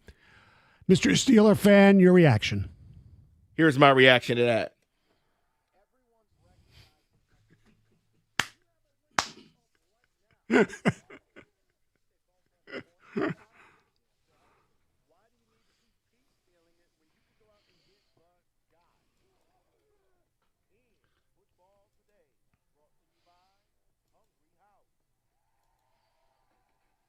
We've done nothing with that man. Why extend him? You make the playoffs. We win championships. That's what we want. Hey, championships. Hey, you know what I found out here in Detroit? If you could just make the playoffs, that's good enough. So by that standard, you guys are at the head of the class. They've been aggressive this offseason. Clearly, this is what the owner wants. They like this, so they said, we're going to extend you for 3 years. Well, okay, David, we're not going to win anything for the next 3 years. Steelers have kind of gone all in. You went and got a quarterback. You went and got a receiver. You went and got a corner. Now you just got to lock up TJ Watt. I know you don't like the pieces around, but they really are. They upgraded the spots last year. But here's the problem that I have, and you're right. They're aggressive. They're going all in right now. But 2 of those players that you mentioned or positions that you mentioned, they'll be off the roster next year. Aaron Rodgers, gone. We're looking for another quarterback. Jalen Ramsey will not be here. He'll probably be cut. Gone. You know what you deal with next year? You know when you deal with next year? Next year. Well, on that note, let's deal with this current season here because Pete Prisco did his top 100 NFL players, and I want to focus on the quarterback position because he has 11 quarterbacks in his top 100. So I'm going to go from 11 to 1. You let me know this makes sense to you. And then at the end of the list, let me know if there's somebody missing. Number 11 on his list, which would be 92nd in the overall list, is Jordan Love. Jordan Love. So he's the worst quarterback on his list. And he's the 11th? He's the 11th. You know what? I think that's a fair you know what? He's got to prove more to me. And I was about to say, I think it's fair. The injury, we were all waiting for that next step. Right. Prove it. And it didn't come. He got injured in that first game in Brazil. He never really recovered. It was a nagging injury all season long. They won games, but it wasn't because of him. So I do think that we kind of feel that way, similar to, I think, C.J. Stroud, where higher expectations didn't happen. We're going to be looking at Jaden Daniels this year. Higher expectations, you better live up to them. Let me give you the next 3 because I think all 3 are similar quarterbacks. Number 10, Dak Prescott. Number 9, Jared Goff. Number 8, Baker Mayfield. So give them again. Dak Prescott, Jared Goff, Baker Mayfield. You know what? Go ahead, Stoney. I would put Goff ahead of Mayfield, but that's just me. See, I honestly, I was going to say the opposite.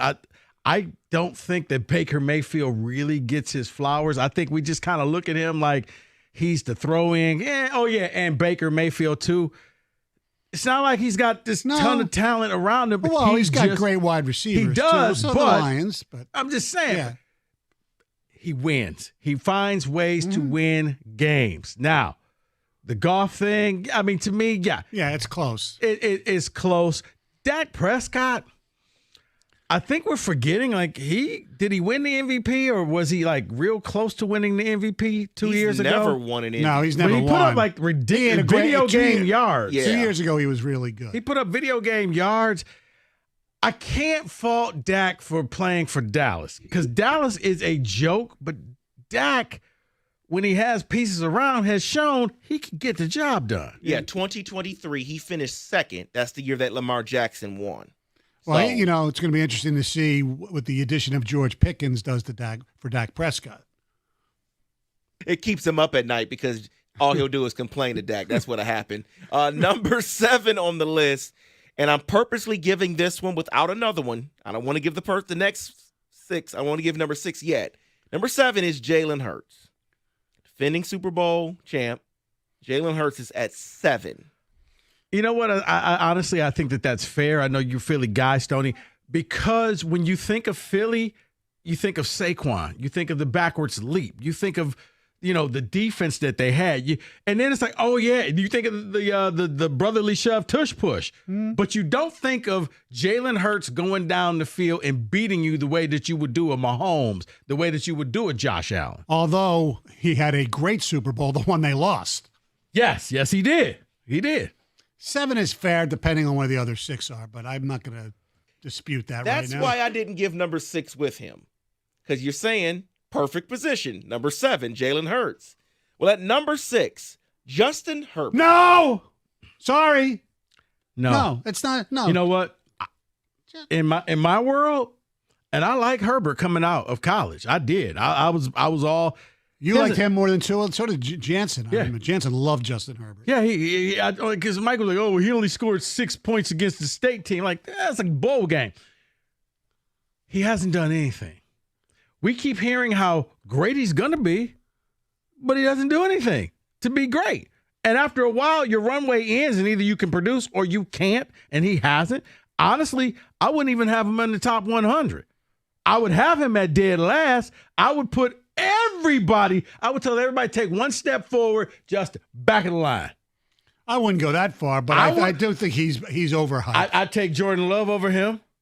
Every quarterback that we've met, I'd take Goff over him. Prescott. I'd take Dak over Hurts. him. Yeah, I would take all of these guys over Herbert. Yeah. Herbert to the back of the line. It's kind of like, in a weird way, the way Stafford was early in his career. You're exactly right. Great talent, great arm talent. Couldn't win. We'll see, though. We'll see what happens with him. So I'm going to give you the top 5 here. Now, you may switch the order. You may want to take someone out. Not sure. 5, Jaden Daniels. 4, Joe Burrow. 3, Lamar Jackson. 1, Josh Allen. I'm sorry, 2, Josh Allen. 1, Patrick Mahomes. That's that Cass Tech education right there. Okay.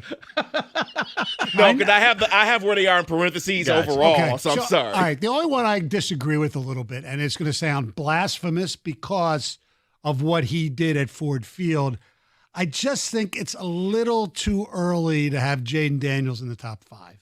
That's my only. I thought someone would say that. That's my only issue.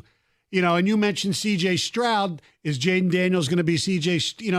It's sophomore slumps happen. Jaden Daniels was great his rookie year. So doesn't mean he's right now going to be a better quarterback than Jalen Hurts, who should probably be number 5. Who's won a Super Bowl. Yes. I mean, because you look at Jaden Daniels and you see the potential for explosive plays. Yeah. You look at the receiver adding Debo. I'm okay with that. I can live with that. I'm not going to lose any sleep. Here's the problem that I would have. I'm going to go back to Justin Herbert. Really? So, I would take Matthew Stafford. I have Justin Herbert right now. Over Justin Herbert. So would I. Okay? And you can say what you want, David. I'd take Brock Purdy over Justin Herbert. One guy's been to 2 Super Bowls. Well, at least he's been to one Super Bowl. Yeah. And Herbert's been to the playoffs. I'd almost take C.J. Stroud ahead of Herbert. I was wondering if you would put C.J. Stroud on the list. So once again, I'm going back. I think Jaden Daniels is this year's C.J. Stroud. He's or Jordan Love, where you saw what he did that rookie year, and you're like, man, if he could do that again and get all the way to the NFC title game, what will happen? Let me ask you a question. If Jaden Daniels, granted he won a playoff game and played pretty good in the one that they lost. He won 2 playoff games and played pretty well in the one he lost, okay? If he's there, which is fine, maybe a little lower, Bo Nix should be in the top 100, right? I mean, if you're going to go take a rookie. Because you know what? But you not ahead of Daniels. Don't get me wrong. But he should be on the list. Yes. But I think Daniels did it on the big stage. He came to Detroit. He knocked off the giant. And that's when everybody was just like, oh, my. Because when he beat the Lions, he became more than the quarterback who threw the Hail Mary against the Bears. Yes. You're right. You're exactly right about that. Then it was like, okay, that was a cute story. And that's when he was at Bo Nix level. Oh, my God. He won 2 playoff games? Because you remember, they won the game before the Lions. Right. So he has won 2 playoff games in his rookie year. I think that's why he's top 5 right now. That's a great conversation because there's some players that can be shifted in here. But, again, this is a top 100 list. So he can only put 11 on here. My guy got no love. No love. Not on the and it could be because he was hurt. He was hurt last year. So I get it. What happens is he'll jump up with more talent and everything. Whatever. Rock party. Who cares? That is in football today.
Brought to you by National Benefit Plans. Red Wings GM Steve Yzerman spoke to the media today and was asked the message to fans. He's hoping for a better signing in free agency.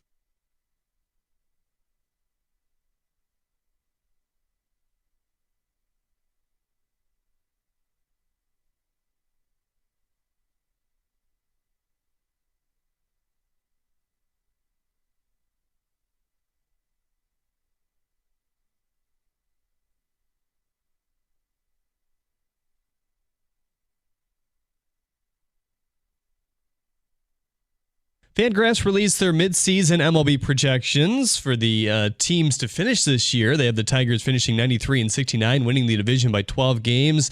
They have the Astros taking all in the American League, though, in terms of record, one more win than Detroit. Here as they face the Nationals tonight at 6:45, right here on the ticket. Former Wayne State pitcher and current Houston Astro Hunter Brown has been named the American League Pitcher of the Month. And free agent center DeAndre Ayton, who requested a buyout from the Trailblazers, has now signed a 2-year deal with the Lakers. Between LA and Portland, he'll make $34 million this upcoming year. At the Corwell Health Sports Desk, I'm Jeremy Otto. For more, go to 97.1 The Ticket or Odyssey.com.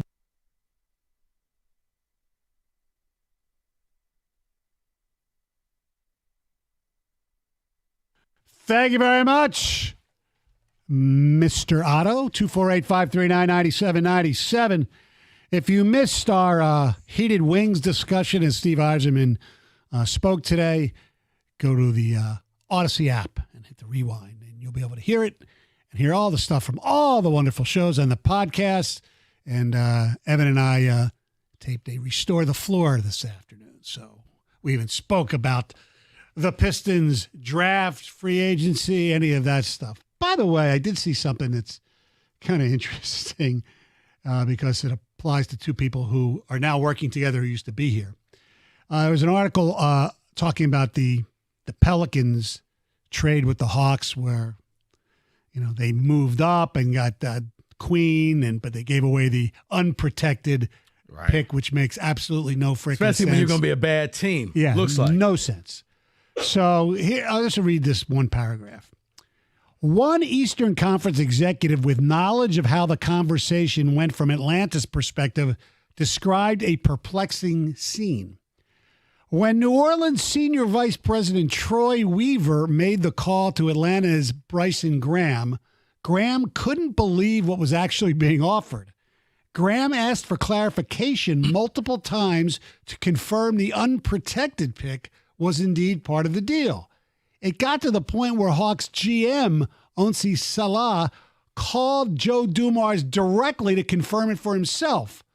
The Hawks waited nervously for Dumars to confirm, hoping he would not realize what was going on and walk the trade back. But the Pelicans persisted and the Hawks got their steal. And you know what? Here's audio from the Hawks war room.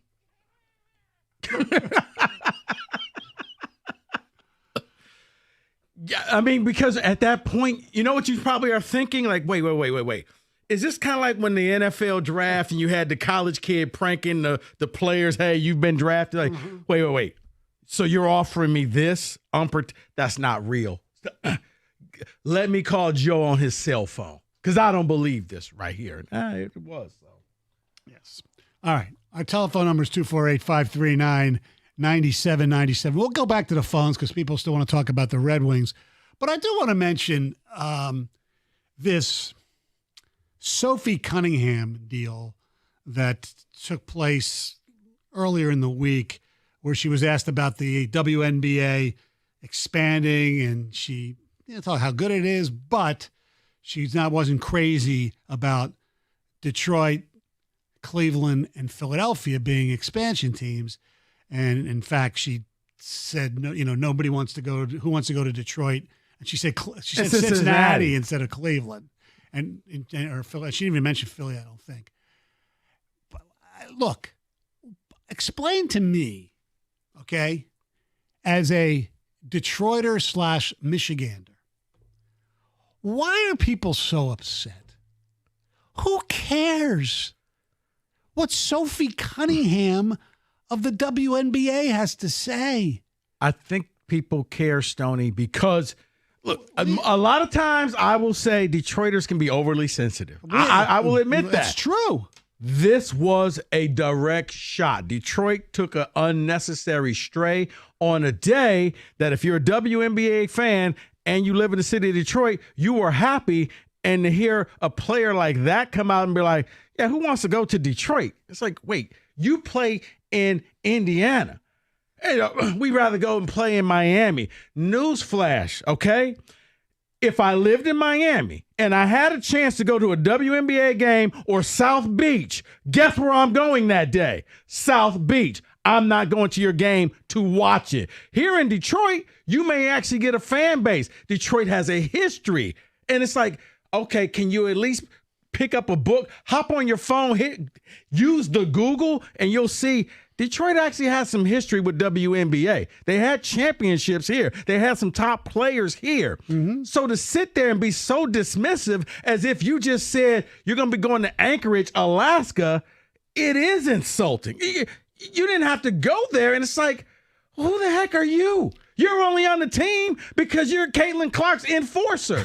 You don't really do much. You know karate, and you keep people off Caitlin Clark. That's it. I think she does actually like some sideline reporting for the Phoenix Suns during the season as well. At least she did when she played for the Mercury. She did, right. but Now, probably not anymore after that last little, anyway. Yeah, right. That's why, Stoney, because you took an unnecessary stray because you're acting, you need to be in Miami. It's the reason. Well, it wasn't just Miami. She mentioned Nashville. And here's the other one, Kansas City. What, is she a big fan of barbecue or something? No, because she went to the University of Missouri and she knows in the area. Nashville. That's this up-and-coming place. It's like, okay. You know what? You play in Indiana. So right. If you played in New York, I could almost accept that. Like, New York, Chicago, like Detroit's a step down from those two. But I mean, how many nights can you go to St. Elmo's? Right. Like she's making Detroit. Is this what we're doing? Yes. You play in the WNBA. Your league just got expanded. And instead of hyping up the league, you basically just isolated a fan base. Congratulations. I don't disagree. Great marketing. I disagree with what she said. But I don't understand. We're above. We shouldn't care. We shouldn't care. We should care more if Caitlin Clark said it. You want to know why you care? Why? Stoney, here's the reason why you care. Here's a sports fan. Because Detroit is up and coming in the NFL, in the NBA, Major League Baseball. We're winning, okay? Detroit is becoming that hot city, and all of a sudden she just went back to – 20 years ago, you guys were complete ass. So you know what? I don't want to go there. So that's why it was an unnecessary stray. She didn't have to say all that. So that's just me. Like you said, I just think we get so sensitive about the Detroit versus everyone. You know what? She's wrong, but who cares? Okay, it was Stoney. That was actually Detroit versus everyone. And like I said, I've said plenty of times. Man, Detroiters, you know what? You find it. You parse through that statement and you found the one thing to be aggrieved about. This was she just walked up and punched you in the chest. Okay, but are people in Cleveland butthurt? First of all, didn't even mention them. I know. That should be more of a stray because she forgot she had the wrong city in Ohio. No, so but the Clevelanders should be upset because she said Cincinnati instead of us. No, but I think it's just Detroit because Detroit's always the butt of jokes throughout the country. And it's just like, come on. And even in the WNBA? Really? We're that bad? The WNBA is taking strays at us? Come on. Yeah. And come on. Yes, you. David, that's your sport. She would only be. The only reason she is in Indiana is because of Caitlin Clark. You are correct. Yes. And the only reason the Fever. She's the Draymond Green for Caitlin Clark. And the only reason the Fever draw a lot of people is because of Caitlin Clark. The WNBA. So when they won the first title here, the Shock. I was at the Palace. The place was completely sold out. It was given out. I don't even know, but the place was one of the most electric sporting events I'd ever been to. It was loud. It was unbelievable. They beat Lisa Leslie and the LA Sparks. It was great. And they won a couple more. The per game attendance was not that great. And I think it'll do much better now because I think the WNBA is more popular now. But, I mean, it's like, okay, so some WNBA enforcer, if you want to call her, took a stray at Detroit. Whoop-de-frickin-do. There are worse things you can say about us that people won't say and they shouldn't say. I mean, this is like, wow, who wants to play here? Well, if the paycheck is right, you'll pay here. You'll play here. It's like anything else. Like I said, I just thought it was unnecessary. All right. Our telephone number is 248-539-9797.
Hey, this just in.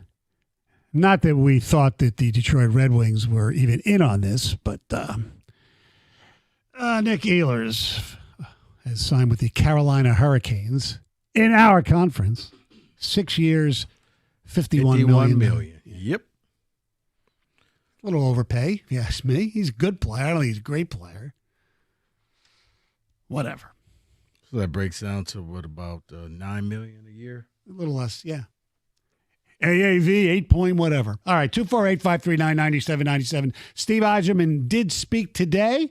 Didn't exactly love what he had to say. Some people, I thought he was honest, and I thought he was actually accurate that on paper they are a little bit better than they were last year. However, at this time last year.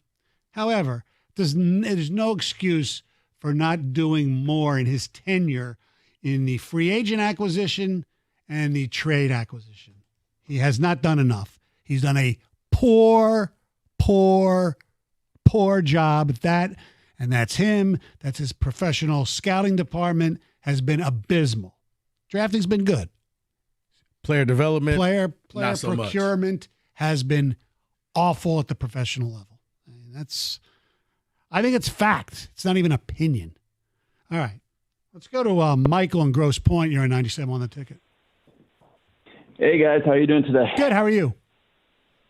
Good. I guess my main problem with Yzerman is, like, I don't know if he kind of believes in his own system. Like last year in the AHL, you know, we're all kind of excited for Sebastian Costa to come up. He never really kind of gives him a chance to kind of play with the Red Wings even after a good showing. And then in the AHL playoffs, he gets benched in the second period.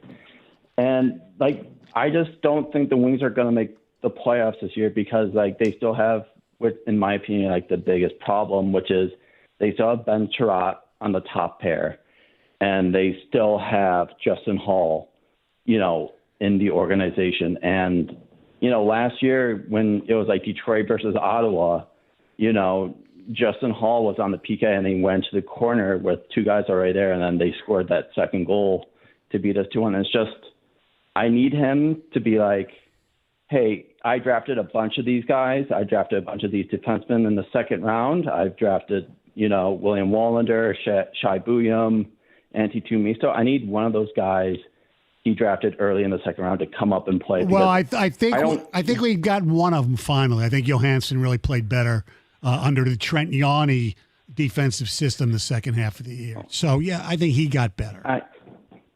I know, but like... I know. I agree. His first rounders have been great. After that has been horrible.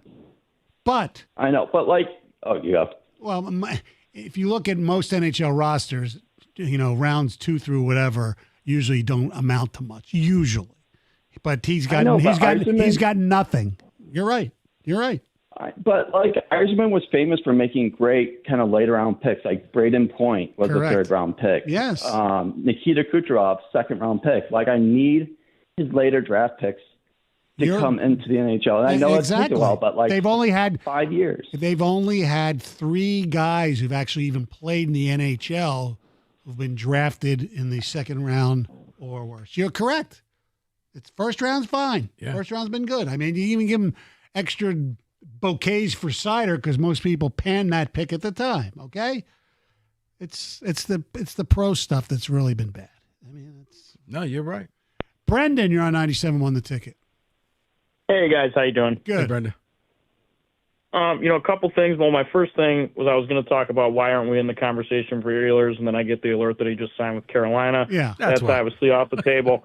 You know, my second main point is, like, we've never really had a defense under Yzerman yet. We've had obviously no good goaltending, but we've had no good defensemen, in my opinion. You're right. I mean, when I watch this team, I just feel like we have no identity. It's just we're watching a team that doesn't have an identity. People are like, "Oh, well, we got Kane. Great, man. We have one of the worst defenses in the league." Correct. And you know what? You know what's interesting, Brendan? Okay, so he drafted Seider, right? He drafted Evansson. That was good. Johansson's finally starting to make an impact. But what about the guys he picked up, the professionals? Petrie did nothing. Sherratt plays tough. I like his. He's not very good, but I like the fact that at least he'll stick up for people and he'll hit people. Okay, that's all I'm saying. I agree, but that's it. It's just like you're right. Look at these guys we signed, like Sherratt, Petrie, Hall. Like, come on, man. I know. It's a terrible line. Gibson, okay, great pickup, great upgrade at goalie. It's just we're not even in the conversation with some of these defensemen that are free agents that we need to be in the conversation with. You know, I'm tired of people saying, "Oh, we got this cap space." Who cares about bragging about cap space if you're not going to do anything with it? Well, maybe like he mentioned, I don't know if you heard some of the things he said about some of the guys that they wanted. They couldn't even talk to because they were done. They already knew where they were going. Yeah. Well, and I get that. It's just I'm just so tired of just like it's like the past like I give Yzerman a pass the first 3 seasons. He inherited a complete abysmal organization. Okay, but when you get to the 4 years after that, and it's like we haven't even made the playoffs yet. It's like holy crap, man! Like when are the wheels going to start turning for this team? It's going to be a while. You're going to have to hope not just the young forwards continue. You have to hope the young defensemen. And the funny thing, it still boils down to it's that 10-year mark. The irony, well, it's going to take you 10 years to flip a team. Well, no, it won't. What Holland said, and we're getting closer and closer each year to year number 10. I know. Let's go to Ryan in Clarkston. You're 97 on the ticket. What's going on, guys? I'm calling to defend Yzerman. Okay. I'm so tired of all of the lemmings in the city that just repeat what they hear about Yzerman's not getting it done. They complain and they whine, and they have no solutions of their own. Why can't people just look at the situation and say, listen, if I was a free agent in the NHL and I was any good, would I come to Detroit right now? No. If I'm trying to trade for good players, how do you trade for good players? Don't you need good players to trade? We don't have any good players to trade. Okay. The only option he has is the draft. Ryan, you answered your own question, though, or your own criticism of the fans. Whose responsibility that they don't have those players to trade? What came first, the chicken or the egg? He inherited nothing. Well, that's a long time ago. That was too long. That was too long ago. I'm not going to, yes, it's not his fault that Abdelkader's still on the payroll. I get all that. But at some point, you got to be able to get a couple of guys that'll come through. It's not like he hasn't done anything. He tries to make these incremental moves to try to catch some lightning in a bottle somewhere. Yeah. And unfortunately, that hasn't panned out. True. Now, what I will say, and this is the one that I will give him it's on him. Larkin should not have had a no-trade clause. That is what's killing us. Larkin, we went a whole season without having a captain.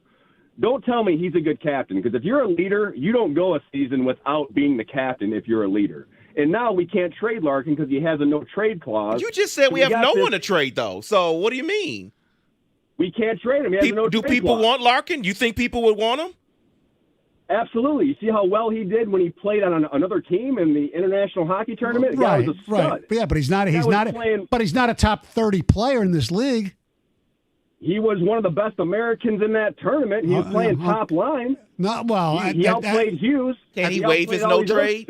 Can he waive it? He could waive it if he wanted to. I hope he does waive it, because he's the only person that we have any value with. You know what I mean? No, I think no. Raymond. We have a whole minor league system worth of value. Raymond has value. Sider has value. Evanson has value. Why are we trading those guys? Those are the guys we're going to bring. I know. No. If you're going to make the trade, you have to give up something. Right. You got to give up draft picks. He won't give up draft picks. No one really cares about draft picks yet. When's the last? He does. He obviously does. Hang on. Who's the last stud that's been the next guy? Bedard, right? He didn't do anything. Before him, it was Hughes. He hasn't done anything. Well, no, whoa. These guys aren't getting traded. There you're right. But first of all, Jack Hughes has gone through some injury deals, okay? When he was healthy the year before, he was pretty damn good, okay? He's been a bust. He's not been a bust. Jack Hughes is not. Fourth line. He's not been a bust. Lose for Hughes. The Devils have done nothing with Hughes. They've done nothing. They make the playoffs at least. God. But I mean, like, so. No, your bust is Lafreniere. That's the one where Yzerman, you know, we all felt sorry because he had no puck luck, and that was Lafreniere. He was been the bust. Jack Hughes is not a bust. Has he been a great player? No, but he's not been a bust. Based on the hype, all I'm saying is we haven't had that crop of like these new studs that come in. It's been the old guys still leading the way with, you know, I mean, Crosby's still a top 15 player in the league, and he's 37 years old or whatever he is. The teams that are good in the NHL, they keep their guys. Superstars don't leave unless it's like Marner and you're in a terrible situation. But we got to get to the spot where we find a diamond in the rough. And I do think next year all of our guys are going to get a little better, and I think that will push us up a notch. I hope that's so. All we need is a notch. I hope so. And here's the one thing before we have to take a break. We're talking about where he said that, you know, at this point we're a little better than we were at this point last year. And there's one name that hasn't been mentioned as why that could be. And that's at this point last year, you didn't have Todd McClellan. And I think that could be significant to maybe them making the playoffs. Maybe. That's fair. Thank you. That's fair. 97 won the ticket. All right, guys, you've heard me talk about specs at LTU. Why? Because classes will be starting up this fall. You're listening to what Stoney and I are doing on the radio, and you're like, you know what? I'm thinking about maybe getting a career in radio. Let Specs at LTU get you started on that path. You want to go into television? You're a graphics design artist. Specs at LTU can help you get started. Why? Because Specs at LTU is dedicated to inspiring, educating, and equipping future leaders in media arts with the skills needed to succeed in a rapidly evolving industry. All right, Rico, what does that mean? It means you're going to learn hands-on in the lab from people who actually work in the business, okay? None of this, you're going to learn theory from a textbook. No, you're going to learn hands-on approach, what it takes to make it in the broadcast media arts, digital media arts, and graphics communications. So what do you need to do? Well, very simple. Call 1-800-CALL-LTU. That's 1-800-CALL-LTU today and make an appointment with an admissions counselor. That's call 1-800-CALL-LTU. Do that today.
Brought to you by Northfield Lumber. Tigers second baseman Gleyber Torres released a statement following MLB's All-Star announcement last night. Quote, "I want to express my gratitude for all your support you have given me during this season. I've never felt that support more strongly than now after the starting position players have been announced for the 2025 All-Star game." Unquote. Torres will start at second base for the AL.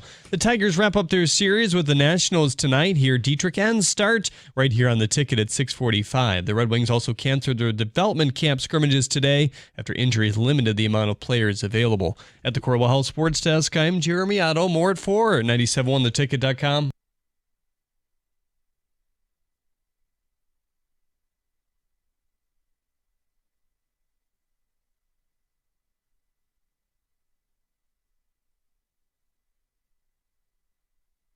Thank you, Jeremy. 248-539-9797. David, we have some ticket text we've been holding. We sure do. How is Kenny not screaming constantly, "That's what the money's for"?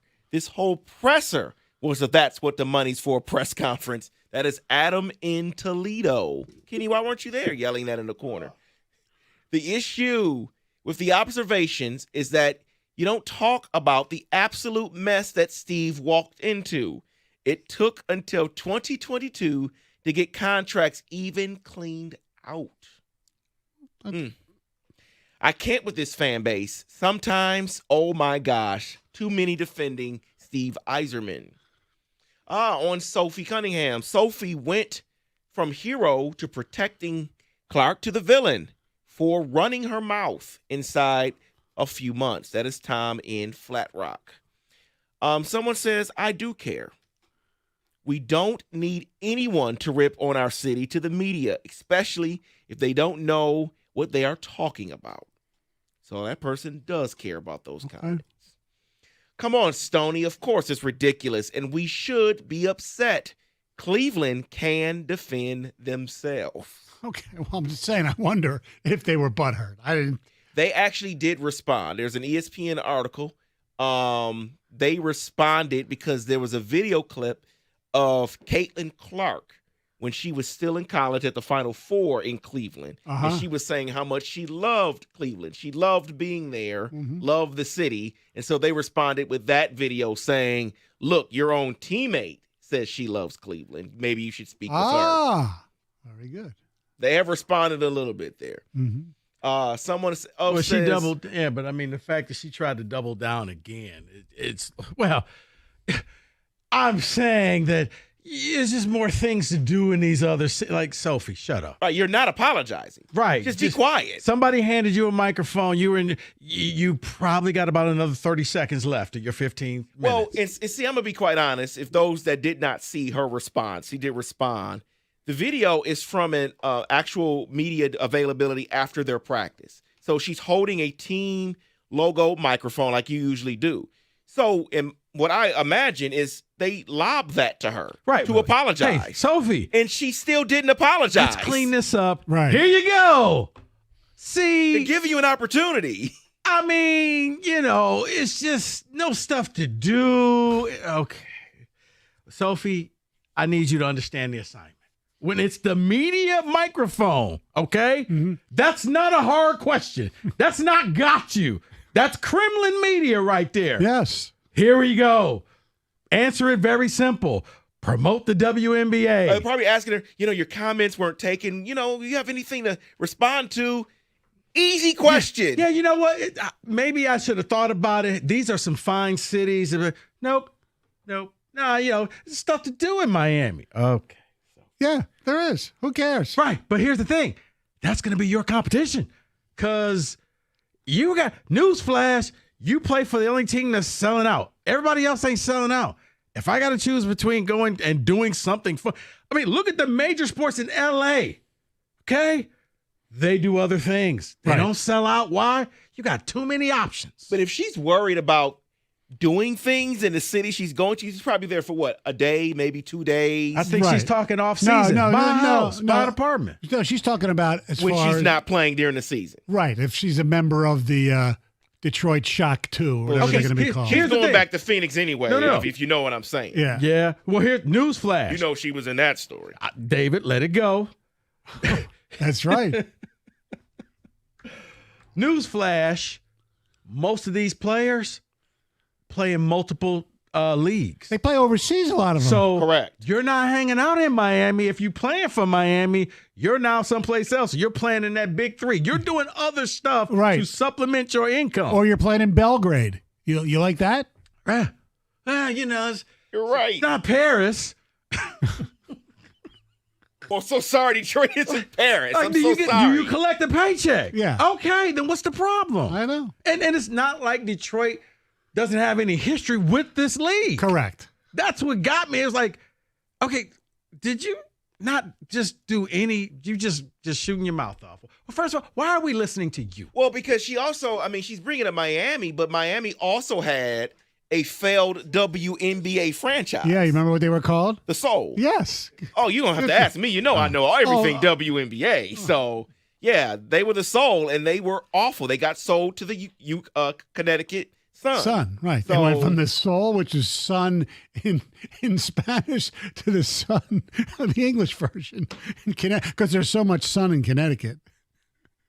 I wasn't going to go there. Well, it's Mohegan Sun Casino, right? Correct. That's what it is. They bought it. Yeah. So and it worked out. And they may be looking to leave too, by the way. Right. So that's what I'm saying. There's plenty of cities that have had it, that have lost. It is what it is. You're not going to always be in the best city when you play or go on the road. It's just not going to always happen. No. I'm sure NBA players don't love when they come to quote-unquote Detroit, but it saw is what it is. David, I showed you, I forgot the rookie who got drafted, and he was like, hey, you're going to Toronto. Bleep. Oh, yeah. I saw him. It's like, you're right. He just got drafted. That's his moment. Shakes his head, drops the F-bomb. Says, damn those Ontario province taxes. And then he has to get himself together and go up and, hey, I love it. I'm going to love Toronto. And you don't get a chance to pick where you're going to go. See, if Sophie Campbell would have said, or Sophie Cunningham, if she would have said, I don't want to go to Detroit or Philly because Florida and Tennessee don't have state taxes. Okay, I can live with that. Yeah, exactly. But just like, who wants to go there? You know what? Anybody who wants a WNBA job. And it may be you one day, Sophie. Oh, that would be the ultimate irony. Oh. Just retire. Don't even play here. Just don't. You know the way we are around here, that in 2009, if she's still in the league, when whoever team 29, yeah, 2029, when she comes here, oh my God, it'll be Sophie Cunningham Boo night. I wonder if she realizes that those comments are potentially damaging to other WNBA players, because she's like, who wants to play there? Other WNBA players. Yes. Because there's a job there. There's money there. Yes. Someone did text in telling her to shut up. Our WNBA team helped pave the way for other WNBA teams. And that's why. Stoney, I understand what you're saying. Right. And normally I would just say, hey, Detroiters tough.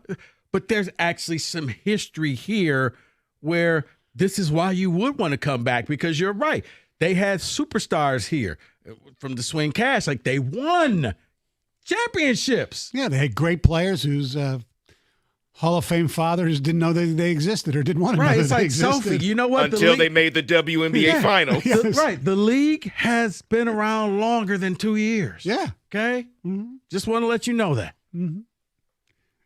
All right. Someone says Detroit is Paris of the Midwest. Chicago is London. Minneapolis is Copenhagen. Okay. All right. Very funny. And then someone else says, look, a job is a job. People work in Idaho. It is what it is. Right. Exactly. It is. You're working in Gary, Indiana. Good luck. 248-539-9797.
248-539-9797.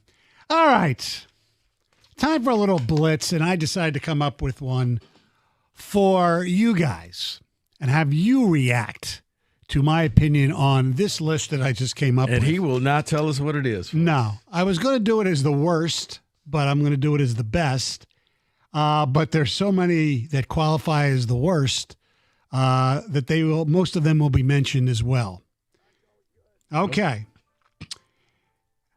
This is my new music. Okay. top 10 of the best general managers for Detroit professional sports, the Big Four this century. The best general managers. Mm-hmm. Okay. Yeah. Okay. And we're going to do it from the bottom up. So number 10. So number 10. So if you don't even make this list, you're really, really bad. Because a lot of the ones on the list. Right, because we're living in the great days now. Not so great. No? Okay. Number 10. Maybe most infamous for drafting Sekou Doumbouya. We bring you Mr. Ed Stefanski.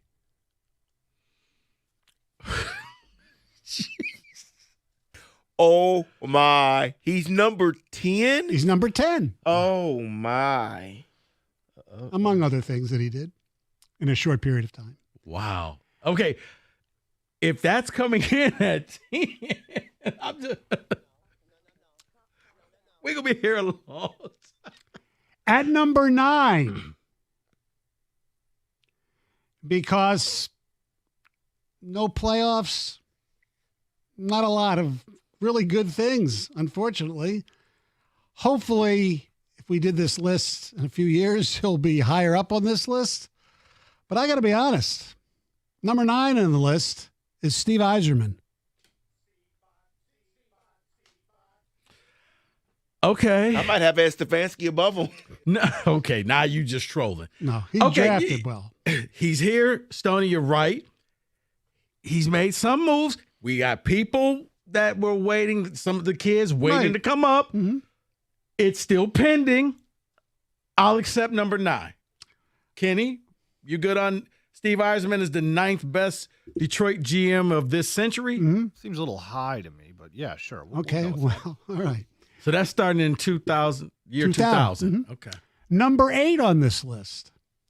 And I guess his greatest claim to fame, I say sarcastically, was drafting Eric Ebron instead of Aaron Donald or OBJ or Taylor Lewan. And that would be Mr. Martin Mayhew. Okay. Yeah. Did he drop the ball on that draft? Oh, my goodness. Because here's the thing. Eric Ebron, it's not like he got to the league and dropped passes. Right. He dropped him in college. That was in his draft profiles. Right. It's like he's at North Carolina and but in the red zone, he still dropped passes. Right. And the fact is, and Ndamukong Suh pretty much was at Metro Airport with his sister with luggage and sunglasses on and a hat. Trying to sneak out of town. And they didn't give Fairley the 5th-year extension or whatever it was. So you knew they're going to need help with that position. Your main 2 guys on the defensive line, nah, let's get a Butterfingers tight end. Number 7 on the list. This is depressing. Yes, it's depressing. Bad 25 years. Yeah. Number 7 on this list, and he did, as we're finding out now, draft some really good players. But he made some moves that were just incredulous. Number 7, we bring you Al Avila. At the time, it seemed... I'm sorry, Mr. Avila. I'm sorry. At the time, it seemed like he didn't know what he was doing. But now when you look at, 2-time All-Star Riley Green, okay, and some of the current Tiger players that we all want to give Scott Harris credit for. Tarek Skubal. I mean, shake your head. Hey, guys, look over there to Mr. Avila. Right. Those are his guys. Okay. I may actually put him a little bit higher, Stoney, because I think that indirectly, he's responsible for this team. Okay. Well, we'll see who you would replace him with. Number 6, and it's very early in his tenure. I like what he did last year. Jury's still out on this year. We bring you Trajan Langdon. No, right here, I would already swap. I would put Al ahead of Trajan. Trajan made a couple moves, but then Stoney, this summer, I'm like, okay, Trajan, show me that you know what you're doing. And he walks out before the draft. I mean, it was basically Yzerman. We ain't really going to do much, so don't expect much. We'll get better in the margins. And he kind of got better. Yeah. Your biggest move may have been the guy that you didn't sign because you found out that he may be a little bit of a dirtbag. Maybe. So, allegedly. Okay. I wouldn't do that just because playoffs immediately for Trajan Yes. or Avila at the end. I mean, it Yeah. was just And you could argue that, yeah, this is a team that he has his But fingerprints on. it takes longer for baseball players to come along. Fine enough, but I mean, still, show me the money. Getting Schroeder at the deadline was really good. I mean, so, all right. But then you followed it up with this. Okay. Hey, congratulations. We got Tim Duncan. I mean, not Duncan Robinson. Whoa, Tim Duncan, yes. I think Robinson actually, for what he hopefully will be fine. In other words, a situational player. Number 5 on the list with a bullet, meaning that's good, Scott Harris.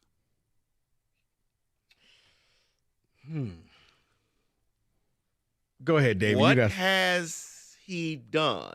Alex Cobb?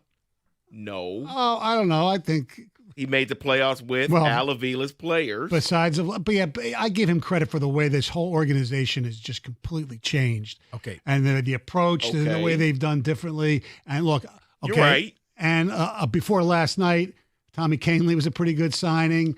I think he's done some pretty good things. He's done some questionable things like the Erod stuff, but yeah. I'm more apt to give the credit right now to the manager because he manages pitch by pitch. Okay. Literally. All right. Than Scott Harris. So you'd put Avila ahead of Scott Harris. I would put And Trajan Langdon? and both Okay. over Scott Harris. Okay. Number 4 on my list, and some people might be pissed that he's only 4. Brad Holmes. He's 4th? He's 4th. Okay. I can't wait to hear this list. I Wow. can't- wow. Okay. Who's 3? Okay. Brad Whoa. Holmes, I thought, Stoney, would at least be top 2. Okay. I mean, because we've often said, man, what if the Lions were ever good? And we now are experiencing that. They've taken over this town. Okay. Well, here, and I'm going to kind of contradict myself on the 3 remaining left. Okay. Because I think I see where this is going here. winning, no matter how it ended, really counts. Okay. Okay. So number 3 on my list is a guy who took a team, they won a championship, they made 6 straight Final Four appearances, but he also made some of the worst draft picks of all time. He also was hampered, in fairness, by the owner's wife after he died.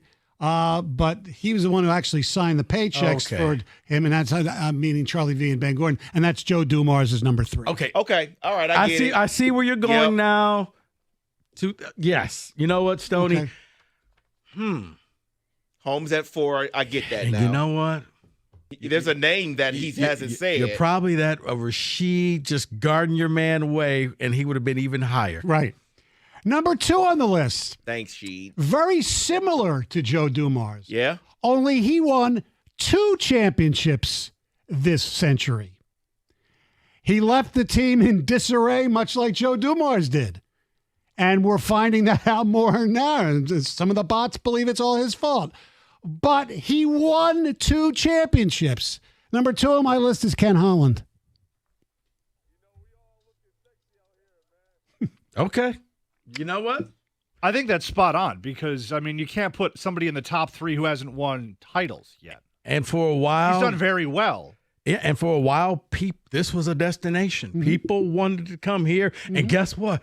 There was we do have state income tax, so all that. Well, there was no state. Didn't matter. They were winning. I like that. Now here's where I become a hypocrite.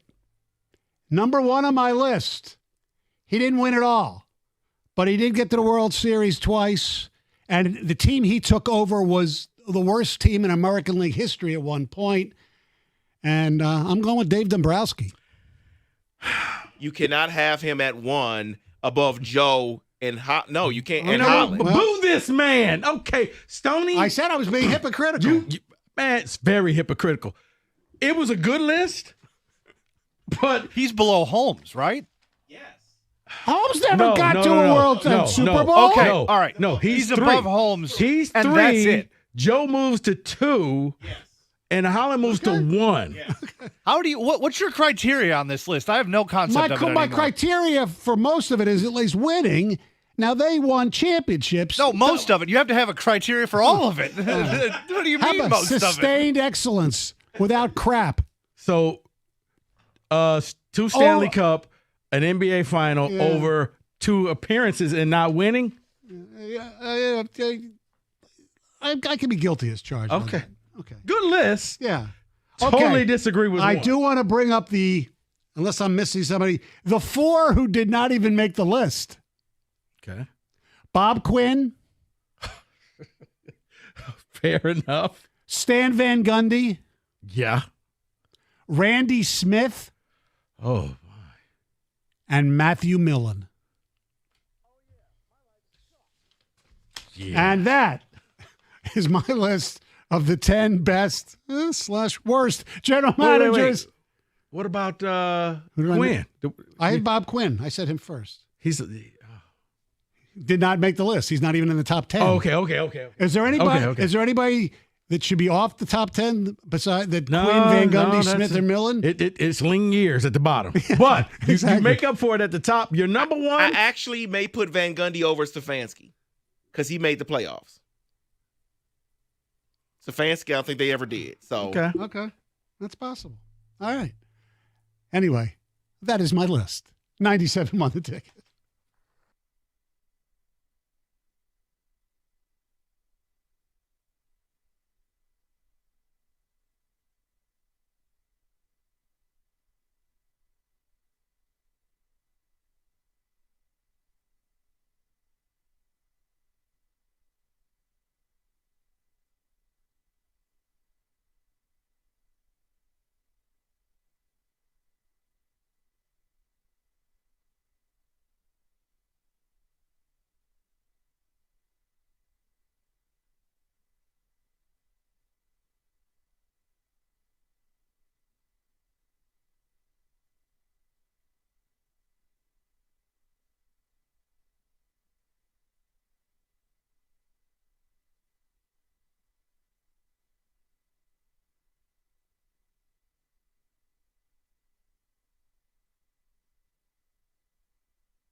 Brought to you by Moran Buick GMC. The Tigers wrap up their series with the Nationals tonight after a split of the doubleheader yesterday. First pitch at 6:45 right here on the ticket. Jake Irvin heads to the mound for the Nats. He struggled with allowing homers this year. A.J. Hinch sends Dietrich Enns with a strong debut last week, tossing 5 innings of 1 hit and no run ball. One of the Tigers' top prospects, Kevin McGonigal, has been named Midwest Player of the Month after a stretch that saw him slug .649 with 6 homers. He's also rocketed up the prospect charts, named number 3 prospect in all of baseball in one of the rankings yesterday. In other MLB news, according to ESPN, Guardians pitcher Luis Ortiz is now under investigation for violating league rules on sports gambling. He currently sits on non-disciplinary leave. Jeff Passan says 2 particular pitches that he threw in different games are under the microscope due to the fact that the number of micro bets that were placed on them. Certain sports books allow you to bet on the results of first pitches. Indiana Fever player Sophie Cunningham made her rounds after the comments about Detroit and Cleveland received WA expansion teams as well. She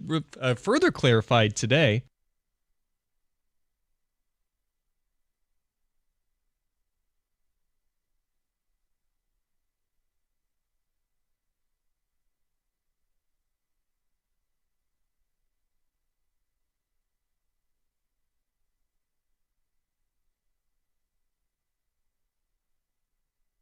At the Corwell House. At the Corwell House Sports Desk, I'm Jeremy Otto. For more, go to 97.1 The Ticket or Odyssey.com.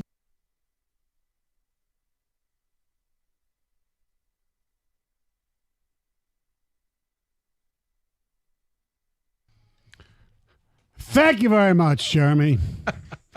I'm glad Ms. Cunningham just cleared it up. Whatever.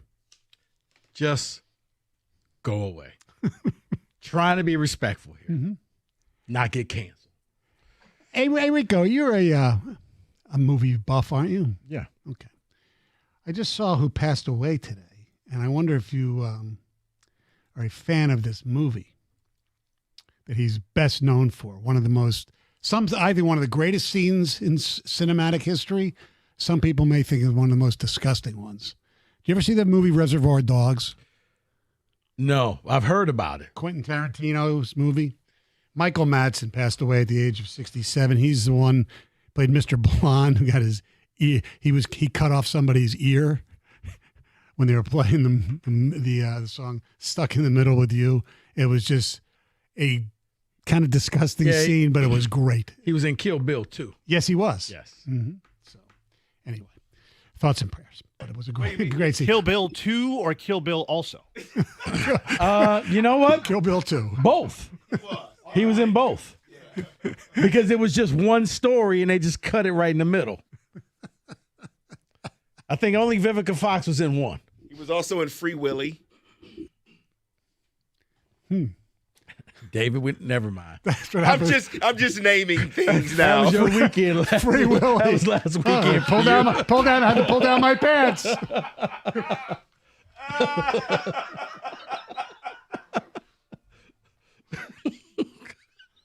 He was in The Natural too, Thelma and Louise.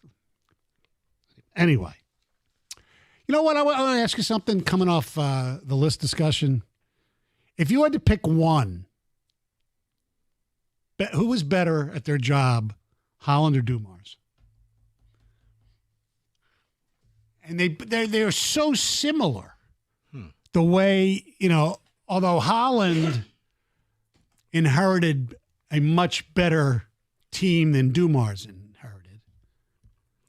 I would probably say Dumars because he built it. Like that was Correct. his team, the trades. He went out there, especially when they were winning. I mean, they even getting McDice and it looked like they were on the verge of going back to back, and Pistons were constantly in the NBA Finals, or they were in the Eastern Conference Finals, and it was fun. And 6 years in a row, yeah. So yes, I would go with him. Yeah, because he totally built that thing, and then he just kind of fell off at the end. Yeah, Joe made bold moves to build that team. Like, people were not happy he traded Stackhouse for Rip Hamilton. Oh, I know. Not happy Not about happy. that I trade. remember that. I mean, he got lucky too because Ben Wallace, they wanted Don Amici. Correct. And Amici was like John Amici. John Amici. He basically Don Amici was a cocoon. Yeah, and trading places. Yeah. Was he in Free Willy? No, he wasn't. Well, good weekend, David. All right. But no, but you're right. And he was like, no, he pulled a Sophie Cunningham. I don't want to go play for Detroit. We'll give you Ben Wallace. It worked out. So, yeah, you're right. But, yeah, losing Stackhouse was a fan favorite. Yes, he was, because he had the Detroit grit in him. Yeah, but it did work out. And then Chauncey became Mr. Big Shot. Yes, he built it up and he tore it down. I mean, go back, not just Darko. People forget Rodney White instead of like Joe Johnson, that type of thing. I mean, he completely, the Ben Gordon and Charlie V. Ben Gordon I understood because he was really good. Charlie V wasn't. None of that made sense because it was the next year. That was the free agent class. So it was, don't spend your money. Right, exactly. You went to a restaurant and you filled up on bread and hors d'oeuvres, and you missed out on the steak because you were too full. Right. So, yeah, when I look at that, it was like, Joe, no, you probably didn't want to do that. But at least I'll give him credit. He took Darko and realized immediately we may have made a mistake. So we're not going to sit here and say, we're going to wait on the kid. We're going to wait. Give him time. You know what? Let's go get Rasheed. They gave him 3 years? Let's go get Rasheed and bring him in because Darko's not going to be that instant impact player for us. Then they had to make the decision. Who knows if it was the right decision? It was between Rasheed and keeping Memo. Yes, I remember that. Memo Okor became a pretty good player for Utah too. I mean, what do they call it? AK-47? No, that was Kirilenko. Yes, but I remember Memo, and it was like. He was young, but Rasheed, everybody loved Rasheed. And Joe drafted Memo. So it looked like, he went for the win it now rather than later down the line. Right. And Holland just with ridiculous contracts to people like Abdelkader and others and this unbelievable team that, in 2002, obviously, they were great. There was no cap and all that stuff. And then, he rebuilt it or helped rebuild it with, Zetterberg and Kozlov and not Kozlov. Datsuk and all those players that led to the Cup in 2008. So, yeah. And then he completely... And Joe hit the Iverson years. Yeah. Wasn't Datsuk a rookie on the 02 team? Yeah. I think he was. Yeah. But he helped draft. I mean, that's a lot different. So, yeah, probably Dumars overall. But Holland's got 2 chips. So, anyway. And you know what? Neither one was number 1 on your list. I know. That's... I just don't get that. Because Dombrowski never had the crap. Because this is why we love it when Stoney is here. It doesn't have to make sense. It's Stoney, and that's why we love you. Because Dombrowski. But he said winning mattered. Well, okay. When they did win, we didn't win it all. Okay, and that's not the goal. Obviously, is to win it all. But where Dumars and Holland had the complete crap of 5 years, even more. Okay. Dombrowski never had that. So if that's the case, couldn't you make a case that Brad Holmes should be higher? It's too early in his tenure. He inherited the worst sports team in this city, and he got them good. In fact, he traded the quarterback that they had. He did a lot of. I mean, this is a team that was known for 0-16 before anybody else did it. But at least Dombrowski got to the championship game equivalent. Josh Reynolds screwed Brad Holmes of being higher on my list. At what level does championship games matter at this point? I'm very confused by the order of this list. Well, the championship games, you don't have to. You have to well, get how about there. the winning of the championship games? I I look at the fact the Lions joke, and he took a team, and we talk about all these people. They respect Detroit. It's like you hear the Lions name, and oh my goodness, and Dan Campbell, and he went out there and he's made moves and his draft picks, and he traded away the quarterback. You're right. We were in an era where the Detroit Lions weren't even on local television. David, now they're on every television in the world. David, we were in a time where Detroit, you know what? It was very easy to know what time the Lions were on. 1 o'clock on Sunday. Want to know why? Because nobody cared. Let's get this thing. If the Lions could have played at 7 a.m. on Sunday, they would have put it there. They broke their losing streak against the Redskins, and no one locally saw it on TV. They had to break in at the 4:00 game and say the Lions did it, and that's when people celebrated. So I'm just saying, using your criteria. I said it ended up being a little hypocritical, but Dombrowski never had those 5-6 years where the team just absolutely sucked. That's the difference. So it was the Hall of very good, not great. Real good. I mean, he made a trade for Miguel Cabrera.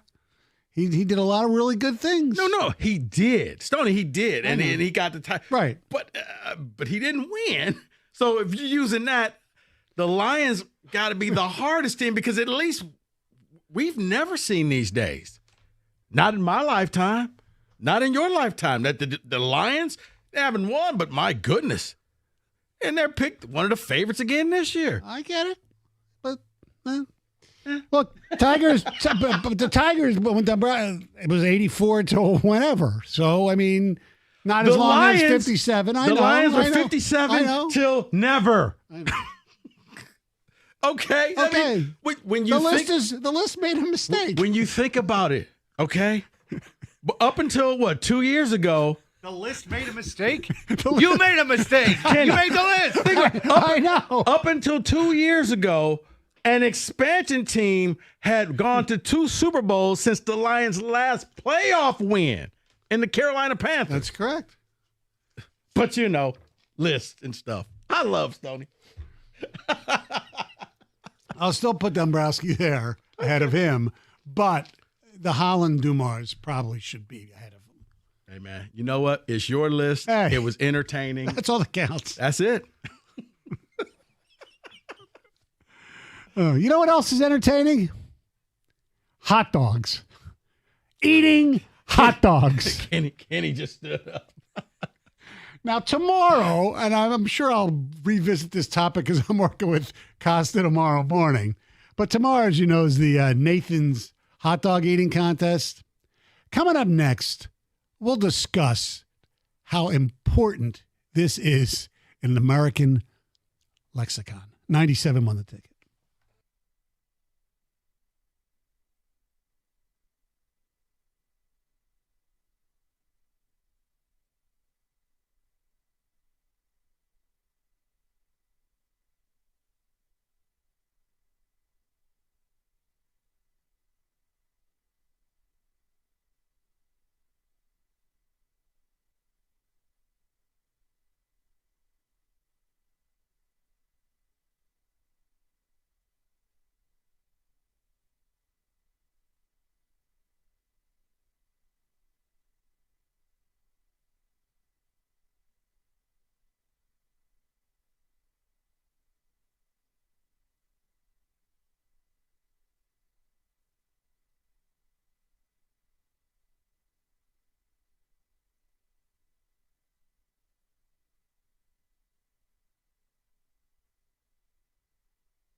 All right, if you missed any talk, we talked. Steve Yzerman came out and spoke earlier today around noon.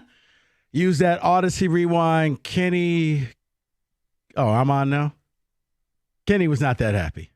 So, yes, use the Odyssey Rewind. But tomorrow is a day that some in this country look forward to. Some in this country find it, well, this is the epitome of our country. Stoney, I'll let you set this up. Yes, it is the hot dog eating contest. Coney Island, New York. And it's a tradition like none other. I love it.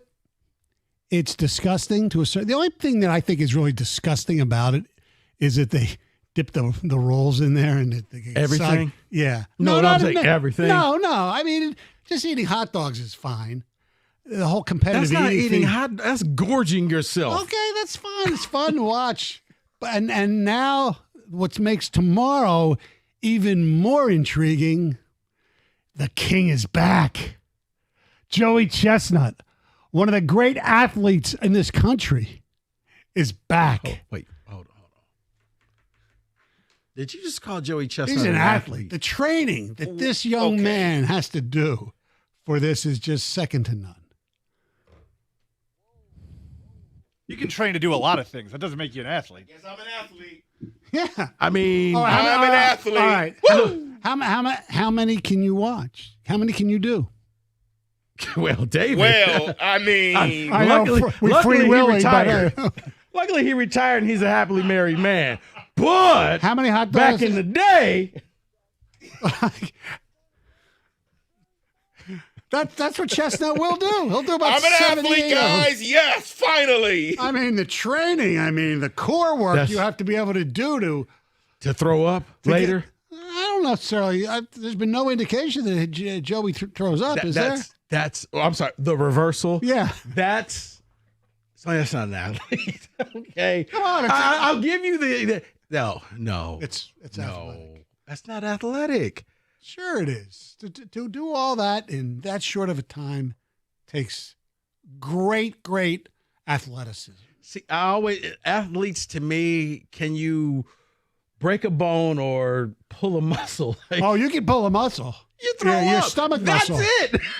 Your stomach muscle. I mean, the danger of the hot dog being so every little kid on Halloween is an athlete eating too much candy. Well, there's a difference between too much candy and trying to do it at a certain amount of time in an athletic event where there's a clock. I mean, that's what makes it wonderful.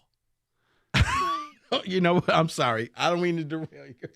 It's okay. Stoney, have you ever heard of the 9, 9, and 9 challenge in baseball? The 9 beers, 9 hot dogs, and 9 innings? Are the people that do that challenge, are they athletes? I'm just trying to figure out where the lines are drawn. No, because that affects your mind too much. So with the beers. At what point do you become the athlete? 30 hot dogs? So 25 hot dogs, you in the minors? I think if you're competing in that at all, you're an athlete. I think is what he's saying. I think exactly. You get in those starting blocks, and if you go through the preparation, it's not like you're just pulling some guy off the street. It's like if they say, "All right, Stoney, there's an extra spot tomorrow. You're in." So do you think? Stoney, that's why I'm asking. No. So at 20 hot dogs, is that like a ball? You know what? You're the kids. We're waiting for you to develop. You become the athlete when you in the whole preparation and the training. That's the athleticism. Well, Rico, do you remember when me and TJ Lang did the hot dog eating contest in the Yes. office? So I could have looked at him in the face and said, "Me and you, both athletes." That's man. right. Exactly. Couple of athletes You over played here. in the Exactly. league. I ate 6 hot dogs. Yeah. Same difference. Now, TJ, I would give the advantage in the 999 challenge. Yeah.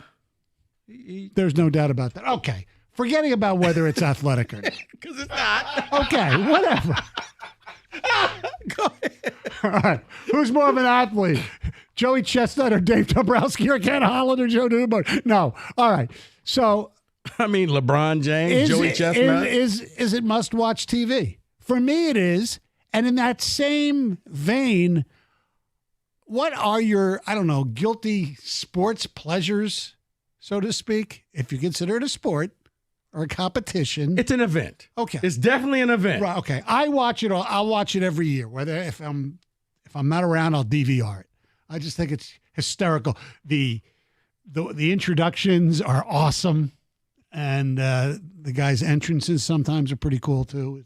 It's a cool thing. Yeah, I like the guy with the hat on out there doing the whole introduction. Yeah. They make a very good event. Yes, they do. That now I'm like, okay, let's speed this up because now you're losing my interest. Yeah.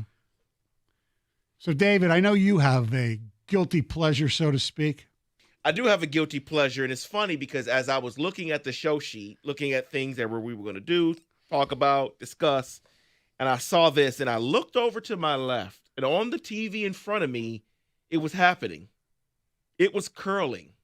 Could not believe curling was on the TV because that is my guilty pleasure. Every time it's on television, not just the Olympics, I will find it on an off year. This clearly is an off year, off season for curling, but I watch it. Love it. All right, 248-539-9797. What is your guilty event/sports pleasure? That when it comes on, you have to stop and watch it. But mine's the hot dog eating contest once a year. David's is curling every day. You could watch curling. Yes. Wait, so there's an off season to curling? There's an off year to curling? Well, you have to remember they have the Olympics is coming up. Winter Olympics is coming up in 2026. You will have the World Championships coming up soon to prepare for that. Don't they have that thing in Canada called the Briar or something like that? They do, but this was just an all-star. Yeah. So they have a league, and they gather their all-stars, and they were. It's amazing. Yeah, well, we'll give you a little more information on where it took place, too, which surprised the hell out of me. Coming up next, 97 won the ticket. Oh. Yeah, we're not done. I'm sorry. Keep making fun of me. Keep making fun of me. All right. Okay. All right. Yeah. Okay. So they have this competition that was on the big screen, otherwise called a television or a monitor. And I'm watching it with David for a second. I said, wait a second. What's it say on their uniforms? And it says Pro Tour, like All-Star Nashville. They were having this event in Nashville. Curling in Nashville. Yes. Where it's they like should have warm. a WNBA team. Yeah, exactly. I was thinking the same thing. I mean, you curling. Know? Yeah. Well, when you think of curling, yes, you think of Canada. That's the first thing you think of, right? Or if not Canada, either Scandinavia or a few people. It's big in Minnesota, though. Exactly. I was going to go there, too. Kenny, real quick, because sidebar, I don't, just Kenny and I talking for a second. Yeah. David, given the breakdown of curling, not on my bingo board or today, Stoney's the athleticism of Joey Chestnut. I don't know what the hell we're doing. Like, which one? Like, because I was ready to. I'm like, wait, David just gave the breakdown and, you know, the 40 times. And this Can we add this to the David Might Be White song? Let me ask you a question, though. What do you think is more athletic? What Joey Chestnut can do or the curlers? They go down there and they just go like that, basically. Have you ever skated before? They're not on skates. I mean, you're on ice, though. That's the point. They have special shoes. They're not just releasing the stone, Kenny. I mean, Stoney. Yeah. What they're doing is there's an art to it. I understand You have that. to understand how to release it, what spin you want, because you want to make sure it hits the other stone out of the circle. There's a lot of, and then you got to sweep to get it down there. I understand. A lot of athleticism in the sweeping. You know what, Kenny? Stop it right now. I mean, there's a lot of athleticism in putting a hot dog in your mouth, too. Or any You may type of not want to do competitive that. thing. Don't do that motion. Or any kind of... You are, in fact, on camera, Michael. Oh, that's right. Any type of... Roberts. Or any type of competitive eating. I'm not trying to... put down the curling union or whatever like that. But to me, it's like darts. Is darts athletic? No, it's an offensive. Okay. No, probably not. Okay. I get it. I'm finding this funny. 248-539-9797. What's your guilty pleasure? And if you don't call, I don't care because I'm enjoying this because Stoney's breaking down the competitive athlete. But even more, David is giving me, as a high school recruit, this curler, we knew he was going to be good. He was taken in the third round, but he was drafted low. Is there a whiter sport than curling? I don't think I can answer this. Somebody else has to Pickleball? answer it. I don't know. No, pickleball. David, you're our expert white guy. 97 won the ticket.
Brought to you by Mastercraft Heating and Cooling. Red Wings GM Steve Yzerman spoke with the media today and noted that most of the big names they were chasing this free agency period just signed with their existing team, and he was not shocked that they didn't land someone given the amount of high-profile names. Quote, I think today our team is a little bit more competitive, maybe constructed a little bit better than it was at the stage last year, so I'm hopeful that we take a step, end quote. The Hurricanes grabbed one of the last remaining stars on the market, signing forward Nick Ehlers to a 6-year, $51 million deal. The Tigers have released their lineup for the series capping game against the Nationals tonight at 6:45 here on the ticket. Colt Keith, Gleyber Torres, Wenzel Perez at the top. Riley Green, Spencer Torkelson, and Zach McKinstry are in the middle. Dylan Dingler, Parker Meadows, and Javi Baez rounded out. Dietrich Enns will make his second start for Detroit as well. At the Corwell Health Sports Desk, I'm Jeremy Otto. More at 5 or at 97.1theticket.com.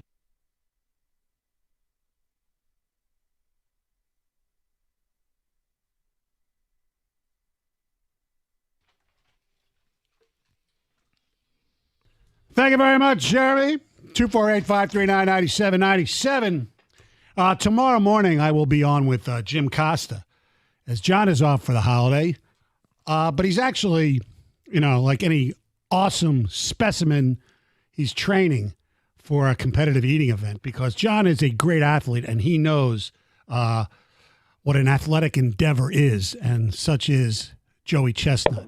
And Mr. Jansen, in preparation for tomorrow's event, joins us now. What's up, John? Stoney, I can't believe that you are still beating the drum for Joey Chestnut, trying to claim that he is an elite athlete. It makes absolutely no sense. Rico, I'm glad that you are now having to put up with it, along with the same thing I had to do for years. John, I'm just like, wait, he eats. That's not really the preparation. An athlete. It's not like, John, you played in the league. Athlete. This is a man eating. So anybody at a buffet is an athlete. Well, yeah, I mean, it must be. And I mean, I'm actually right now I'm down in south of the border. And trust me, I pulled into a couple of gas stations, and I've seen a number of elite athletes, no teeth, but elite athletes, all the same. And here's the thing that always got me about this take that Stoney has. One, I'll give it to him. He's not going to back off this take because I know he knew bringing it up would just grind me. He cannot wait to watch Joey Chestnut eat as many wieners as possible. And to me, it blows my mind that that's the definition of an athlete for Stoney, a dude that is elite at eating wieners. Well, the clam bake's not on TV, so I can't watch that.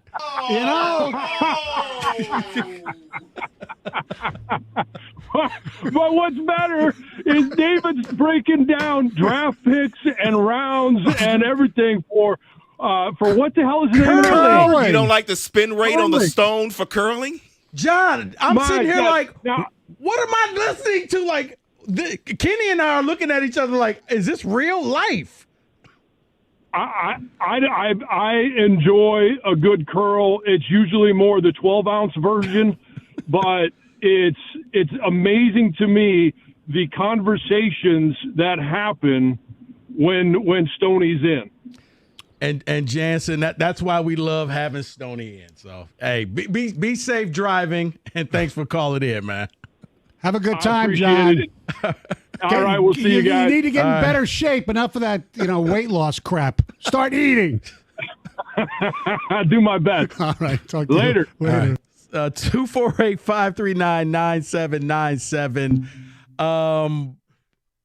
What's your guilty pleasure event that you watch? I mean, Stoney says this guy's an athlete, competitive eating. David took it to a whole nother level with curling. Like, Kenny, I got two, and one, it's just because what it is. Like, I like watching beach volleyball. When it's on, I'm watching it.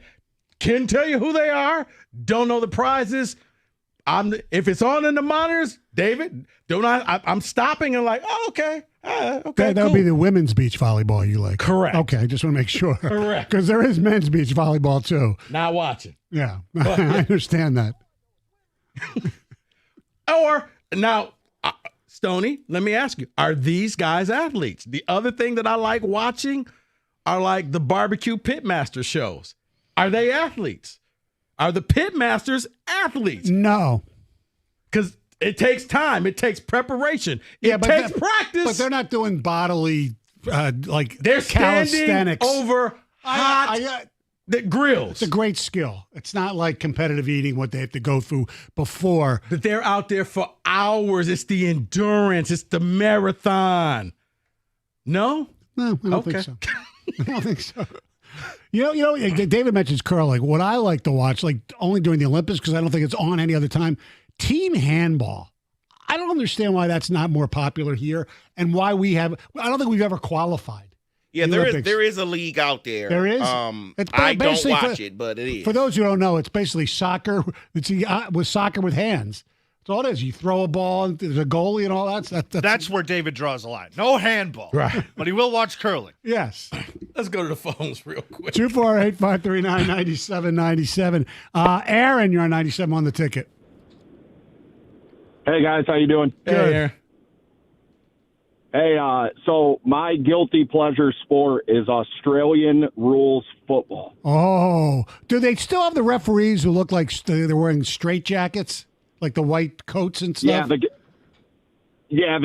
Well, they wear bright yellow coats. The guys behind it point at the goal and that stuff. Oh yeah. They used to be. They used to be white, and when ESPN first started, like in the early 80s, that was like the only sport they showed that they only had rights to. Yeah, you're right. I do remember that. Yeah, it all started when I had my kids, and I would have to wake up in the middle of the night. And you guys know there's nothing on TV at 2, 3, 4 o'clock in the morning except for stuff across the pond. So, yeah. So I DVR every match. Okay. Australian rules football. And they beat the crap out of each other, too. Yes, they do. Yeah, no pads. All right. Appreciate the phone call here. Did you ever see hurling? And it's not throwing up hurling. It's an Irish sport where they have like a stick. It's not like a lacrosse stick. And they use kind of like centrifugal force over the ball. And they used to show that on Wide World of Sports when I was a kid. You can Google or YouTube hurling, and those guys knock the crap out of each other. No, I've never seen. It's like so. It's different than highlight? Yes. Yeah. Okay. Highlight is pretty cool because you can bet on anything, as Malik Beasley would let you know. All right, 248-539-9797. Let's go to Holden. You're on 97 on the ticket. Hey, guys. How you doing? Good. Hey, Holden. Hey, big fan of the show. Really appreciate you guys. Listen to you every day on the ride home from work. Makes the time fly by. Thanks. So my guilty pleasure is the Masters, the PGA event. Yeah. So the worst part about mine is it lasts for 4 days. Yeah. So basically everybody knows not to bother me. If I'm at work, I basically roll out our office TV into the shop, and even my employees are watching it. Gotcha. I'm glued to that thing, so that's my guilty pleasure right there for sports. But wouldn't you say the Masters though is mainstream though? It's everybody watches the Masters. I mean, yeah, it's the Super Bowl of the PGA Yeah, because we're talking like that sport that is like you're almost ashamed to tell people. Right. Yeah, I kind of. It might actually be on the Ocho or something like that. Well, golf, I have to say golf is getting more popular. And back in the day when I used to tell people I'd watched a golf tournament for 4 days, they just looked at me like I'm crazy. So now it's a little bit better, whereas a couple years ago, I was the weirdo. Would you rather watch 4 days of the Masters or 4 days of the U.S. Open? Because I'd rather watch the U.S. Open. You know what? That's a hard one. I do love the U.S. Open, but something about the Augusta National place, it's just beautiful. I love the vibe that they have there. The coverage is always awesome, and it's an iconic event. So for me, I would have to say the Masters. Someday maybe you could be a patron. Let's go to John. You're on 97 won the ticket. Hello, gentlemen. How are we? Good, John. Good. My guilty pleasure is watching archery, and it's just it's one of those sports to where you can never truly master it, and you're constantly learning and growing from it. And I love it. I used to play in high school. I do it recreationally now. It's just a fun sport, and whenever I see it, I just stop what I'm doing and watch. I know there's a club near me on with Drake Road near West Bloomfield. I don't know if that's where you participate, but when you say get better, I mean it's not like the conditions don't change like they do in golf. I would imagine that once you're really good at getting the bullseye and all that, you're always really good. No, I mean, it is. No, go ahead, John. Go ahead. Go ahead. Oh, I mean, yeah, you're right. It is kind of like riding a bike. You never truly forget how to do it once you start hitting the bullseye. But then there's also different materials on how the bow is made or what type of arrows you're using. So if you're used to using one arrow and then you move over to another arrow, there's that learning curve to try to get that bullseye. All right. Thanks for the call. I appreciate it. All yeah, right. the breakdown. All right, 248-539-9797. We'll take more of your phone calls. We got a little football today coming up. 97 won the ticket.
All right, before we turn the microphone over to the Hatchet Man, Adam Schefter has tweeted out, the Pittsburgh Steelers have announced they have signed GM Omar Khan to a 3-year contract extension that will keep him with the team through at least the 2028 season. Mr. Steeler fan, your reaction? Here's my reaction to that.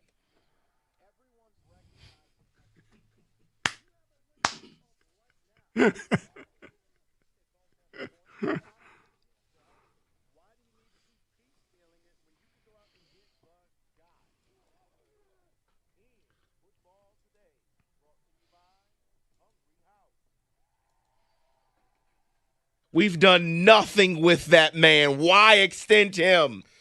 You make the playoffs. We win championships. That's what we want. Hey, championships. Hey, you know what I found out here in Detroit? If you could just make the playoffs, That's good enough. So by that standard, you guys are at the head of the class. They've been aggressive this offseason. Clearly, this is what the owner wants. They like this, so they said, we're going to extend you for 3 years. Well, okay, David, you're not going to win anything for the next 3 years. Steelers have kind of gone all in. You went and got a quarterback. You went and got a receiver. You went and got a corner. Now you just got to lock up TJ Watt. I know you don't like the pieces around, but they really are. They upgraded the spots last year. But here's the problem that I have, and you're right. They're aggressive. They're going all in right now. But two of those players that you mentioned or positions that you mentioned, they'll be off the roster next year. Aaron Rodgers, gone. We're looking for another quarterback. Jalen Ramsey will not be here. He'll probably be cut. Gone. You know what you deal with next year? You know when you deal with next year? Next year. Well, on that note, let's deal with this current season here because Pete Prisco did his top 100 NFL players, and I want to focus on the quarterback position because he has 11 quarterbacks in his top 100. So I'm going to go from 11 to 1. You let me know this makes sense to you. And then at the end of the list, let me know if there's somebody missing. Number 11 on his list, which would be 92nd in the overall list, is Jordan Love. Jordan Love. So he's the worst quarterback on his list. And he's the 11th? He's the 11th. You know what? I think that's a fair you know what? He's got to prove more to me. And I was about to say, I think it's fair. The injury, we were all waiting for that next step. Right. Prove it. And it didn't come. He got injured in that first game in Brazil.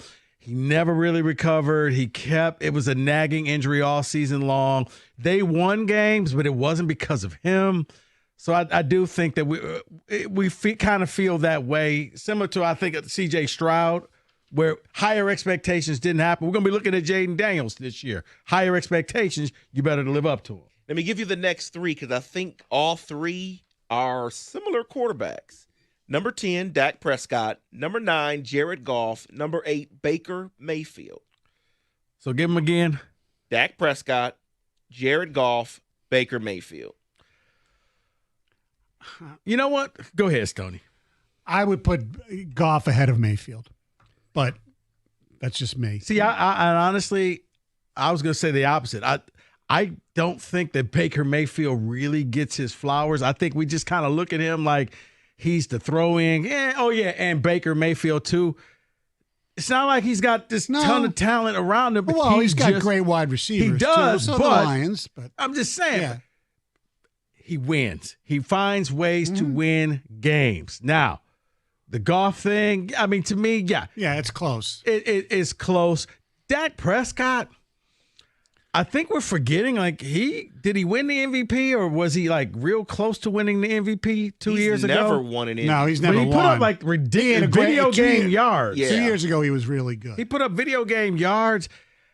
I can't fault Dak for playing for Dallas because Dallas is a joke, but Dak, when he has pieces around, has shown he can get the job done. Yeah, 2023, he finished second. That's the year that Lamar Jackson won. Well, it's going to be interesting to see what the addition of George Pickens does to Dak Prescott. It keeps him up at night because all he'll do is complain to Dak. That's what happened. Number 7 on the list, and I'm purposely giving this one without another one. I don't want to give the next 6. I want to give number 6 yet. Number 7 is Jalen Hurts. Defending Super Bowl champ. Jalen Hurts is at 7. You know what? I honestly, I think that's fair. I know you're Philly guy, Stoney, because when you think of Philly, you think of Saquon. You think of the backwards leap. You think of, the defense that they had. And then it's like, oh, yeah, you think of the brotherly shove tush push. But you don't think of Jalen Hurts going down the field and beating you the way that you would do a Mahomes, the way that you would do a Josh Allen. Although he had a great Super Bowl, the one they lost. Yes, he did. He did.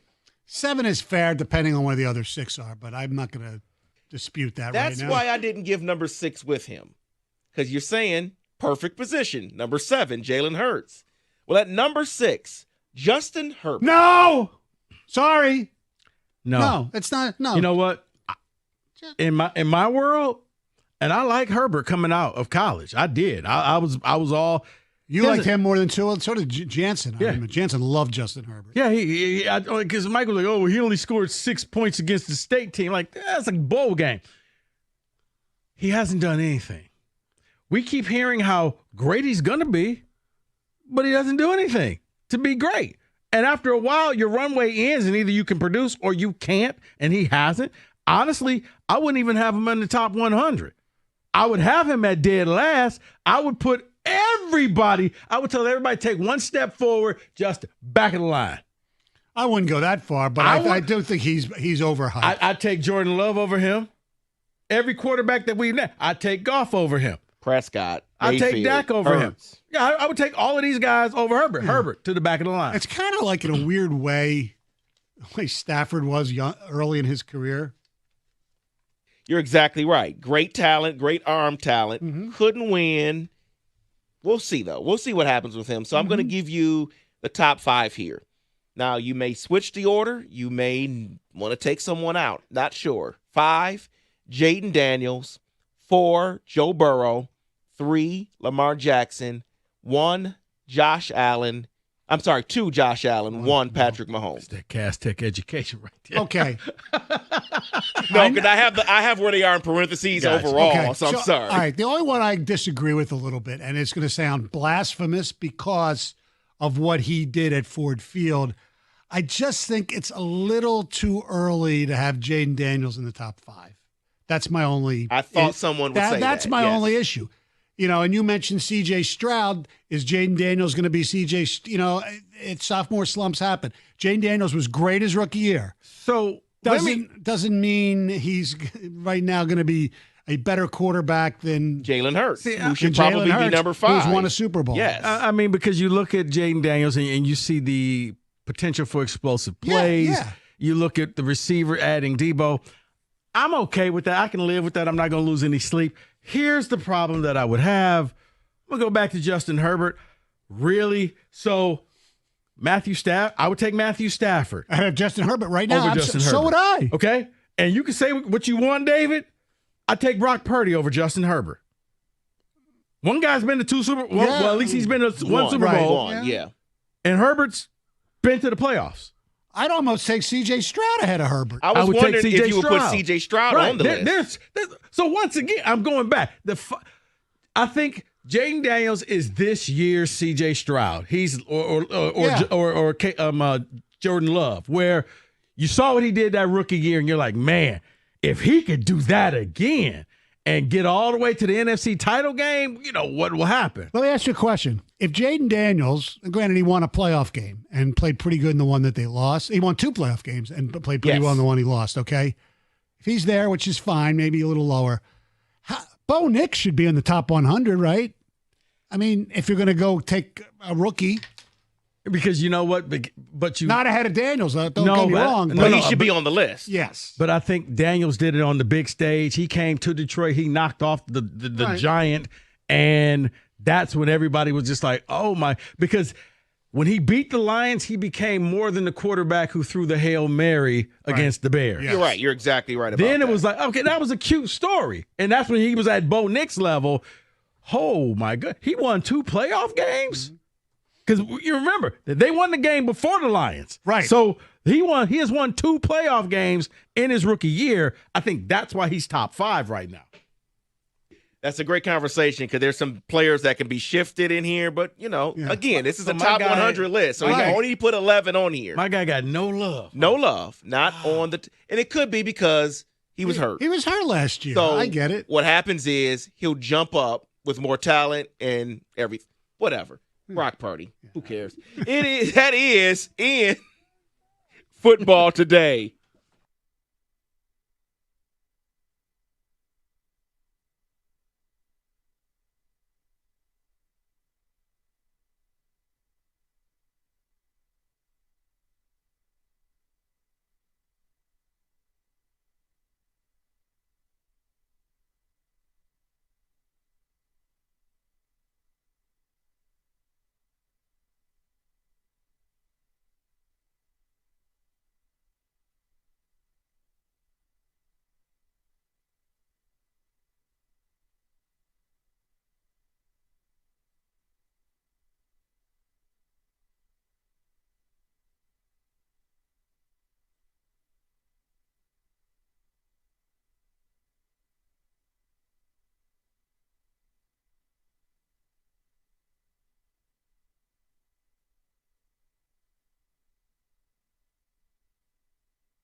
Brought to you by MyMichiganRoof.com. Red Wings GM Steve Yzerman commented today about any more potential additions they could have to the roster.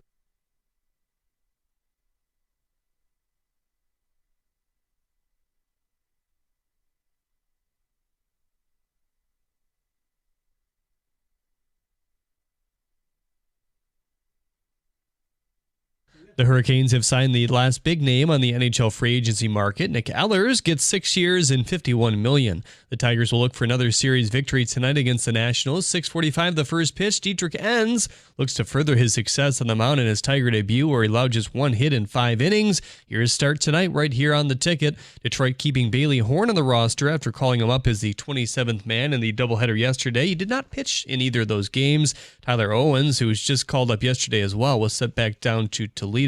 Michigan State forward Frankie Fidler has been invited to play for the Milwaukee Bucks in Summer League. Fidler averaged 7 points and 3 rebounds in his 1 year with the Spartans. Sacramento big man Jonas Valanciunas was traded earlier this week to the Kings. That trade cannot be made official until Sunday, and now he's considering playing this season in Europe, according to Mark Stein. At the Corwell Health Sports Desk, I'm Jeremy Otto. For more, go to 97.1 The Ticket or Odyssey.com.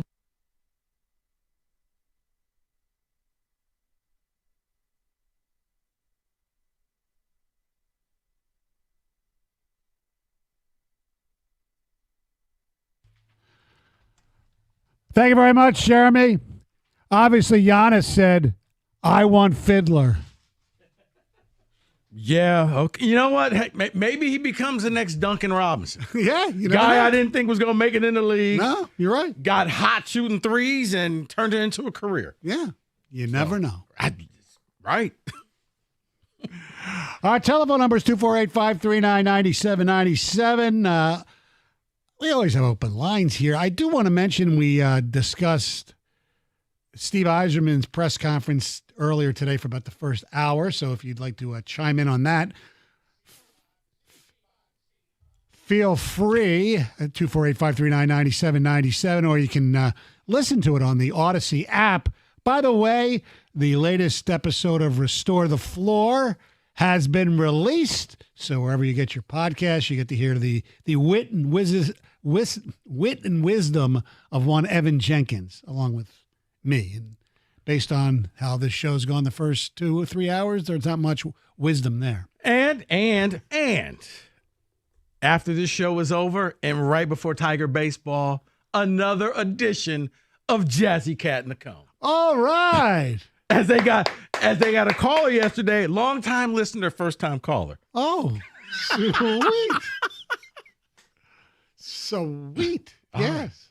The Tigers, Nats, only the Tigers could split a doubleheader yesterday and still gain half a game on the team below them. The Cleveland Guardians, who now lost one of their starting pitchers for a gambling investigation. Look, that's going to be a big thing going from here on out. Like we keep laughing about it, but pretty soon that's going to become a major issue for all the major sports. And from what I understand, this was based on what? First pitch bet? A prop bet on first pitches? Apparently that is what they're investigating. Yes. It sounds like it was first pitch. Mm-hmm. Wow. Look. You can bet that on some book. Yeah, I know. It's going to boil down to, I was telling David pre-show, teams are going to have to do credit checks and to kind of see if their players are in financial straits. And we got to see where you're at, because if you're on this list, we're going to be watching you heavily to make sure you're not trying to do some funky stuff to make some extra money. Yeah. Because I don't think you got to worry about LeBron. No. I think he's good. But some of the marginal players are like, okay, yeah, you know what? We got to see, why are you, $50,000 in debt and you make millions? Mm-hmm. It's crazy. I think what's eventually going to happen is the leagues are going to convince the sports books, the legal ones, to take prop bets off, or at least the over-unders, because it's too easy to fix.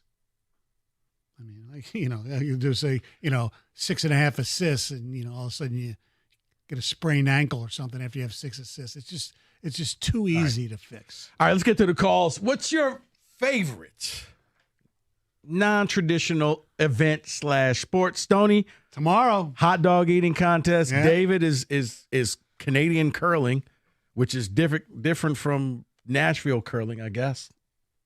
Oh, it's just regular curling. It's just regular curling. Okay.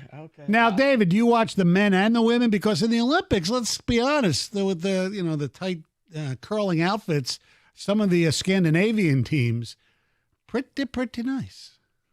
I just watch it all. Okay. I do watch it all. I watch women's Off beach season. volleyball. During the Olympics, I watch the women. Okay. Because it's a lot. There's a lot going on with the Olympics. So You don't watch the men curling in the Olympics? Huh? No. Oh, see. No. I will watch the mixed, though. Misogynist. They have mixed? They do have mixed doubles in the Olympics. Wow. Yeah. They give away medals for everything in the Olympics. Remember that. So Did not know. How soon till competitive eating becomes an Olympic sport? that should never become an Olympic sport, but this should. Okay. Hypothetically, how do you judge that? You know what? How about no? Is it your Let's just go to the callers. Is it your form? Let's Is it your just form? Go Is it to how, the callers. how red your butt cheeks are? Just go to the callers. Let's just go to the callers. Okay. It's your show. I'm just here to guide you. Sean, you're on 97 on the ticket. Hey, guys. Hey. So for me, I would say esports or professional video games, definitely for me. I like watching it. It's on Twitch, YouTube. They don't really have it on ESPN, but they did for a few years. But, I mean, it's hard to watch, so if you don't really know where to find it, you can't find it. You know what, Sean? The funny thing about esports, when I realized that you can get a scholarship to go to college to play esports, because I went up to MSU one day and they were redesigning the comm building where I spent all of my life, and I was like, "Well, what happened here?" And they're like, "Oh, that's for esports." I was like, "Wait, so playing video games you can now make money off of?" I'm so angry at my parents. I could have been ahead of my time. Same here. So I'm with you, Sean. I went to college and played on the Overwatch team at my college, so I get it. What school? At a team? D1? Aquinas College in Grand Rapids. Okay. But yeah. So, Sonny, esports it's a thing. It's competitive. You win titles. I You get it. scholarships. Look, I'm not. I silly me. I was just playing esports for fun in college. My mom told me there's nothing, you can't do anything in life with You're that. wasting your time. Right. I'm not one to talk because I'll be enjoying watching somebody eat 78 hot dogs or whatever tomorrow within a few minutes. I just don't understand. I have no problem with, people playing video games and all that. I think that's cool. I just can't watch people do it. You can now watch people I Twitch. know. Like, I guess it's like, us watching it, you watching the hot dog contest, that's or what I'm David saying. watching curling.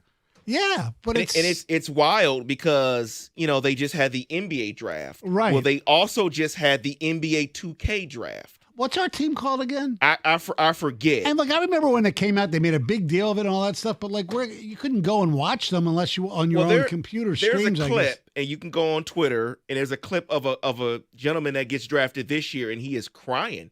He is that excited that he got drafted in this 2K draft. Like he just made $1 million. So did Adam Silver do it? Did the AI version of Adam, the video version of Adam Silver do it? You know what? Maybe you just got Allen Iverson.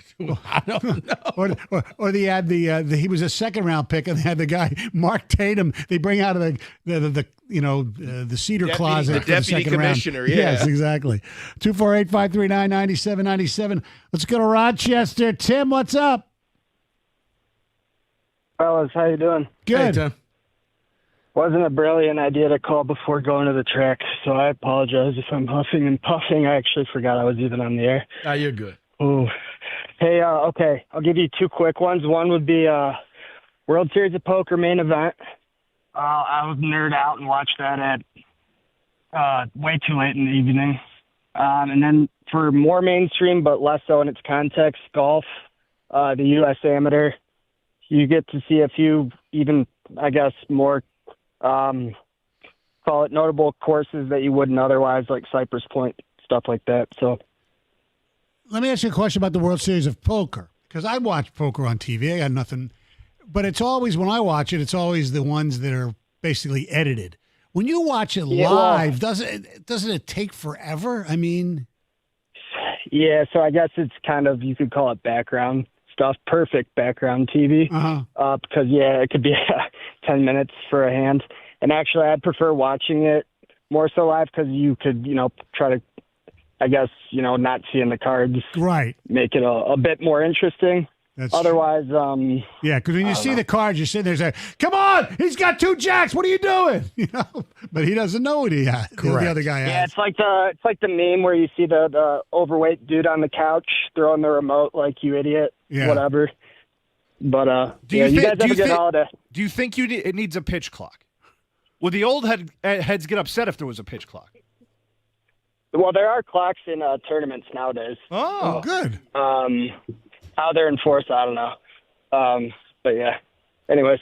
Thanks for the call. Appreciate it, Tim. 248-539-9797. John, you're on 97 on the ticket. Hey, guys, funny show today. Thank you. So my guilty pleasure is the Tour de France. Okay. I am not a biker. I don't I don't really fully understand the sport, but just watching guys bicycle for 120 miles and climb mountains, to me, is just astonishing. Do you like it when they have like when they crash? There've been some great videos of that. If they go off a cliff or something like that, yeah, that's even better. But no, I actually cringe when that happens, because it's, these guys are going 40 miles an hour, 50 miles an hour when they crash, and if you look at a close up of them, all their elbows and knees are just nothing but scar tissue. Yeah, I mean, because when they're riding so close together, it's just like if one person does something stupid. Oh, I know. 30 people are done. Yes. You're like, really? Yeah. And he's right. On the mountains, off a cliff, you got to be crazy. Now, those are athletes. Yes. They're athletes. They are. I'm not going to say they're not. Oh, no. Those are legitimate athletes. Dipping your bread in water, not athletes. They're not eating hot dogs. Let's not get carried away, all right? Yeah, exactly. I mean, come on. I mean, but can they do that? Can they ride a bike while they eat a hot dog? See, that would be athletic. 97 won the ticket.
248-539-9797. Tomorrow's the hot dog eating contest. I haven't even checked the odds. I'm sure Joey Chestnut is like minus 1 zillion.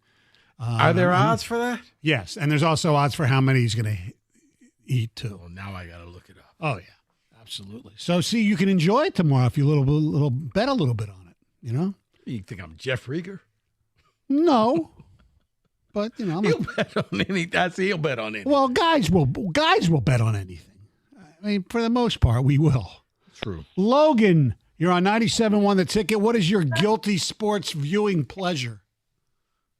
Definitely got to be wrestling, specifically college wrestling, and I'll just absolutely go crazy for the NCAA national tournament. A lot of the guys that are really, really good, I don't know if you watch a little bit of UFC, but a lot of them will transition to UFC, and in my opinion, make some of the best UFC fighters. So college wrestling is just absolutely phenomenal, and I don't know if anybody's already said that. I'm surprised if they haven't. No, you're the first one, Logan. I've watched a little bit of it. Did you go? They had. It was so long ago, the building doesn't exist anymore. They had the NCAA championship at the Palace one year. No, yeah, they have it at LCA now. Detroit's big at hosting it. I feel like it's one of the main places they do host the Earth City every year. It's just I grew up wrestling. It's a Midwest thing too. So yeah, I mean, I've been there, and it's so much fun.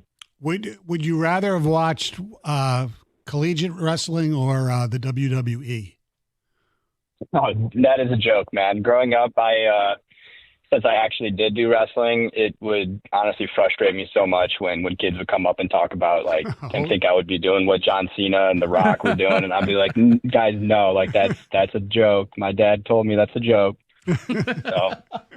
Can you imagine if they had I'm surprised not they don't. jumping off the top rope. Yeah, okay. NCAA, jump off the top Dude, rope. Yes. I tell my friends I did wrestling, and they invite me to come over and fully set up a ring and everything, ready to do some pile drivers, and I'm like, guys, no, definitely not. Okay, so what Logan, we're doing here. Logan, at wrestling practice, did you guys ever? You know what? Let's just do it the way they do it in the WWE, just fooling around.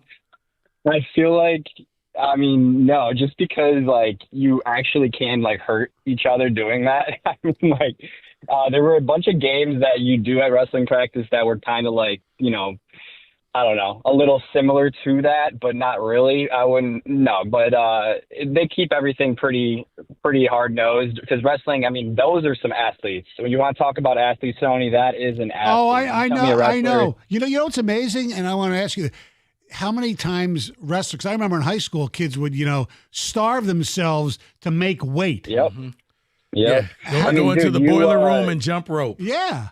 Yeah, no, you straight up. I mean, I remember it's called My Way here in Michigan, kind of like the club wrestling. But dude, my dad would have me sitting in the stall in the bathroom, straight up spitting to cut a pound of weight if I could.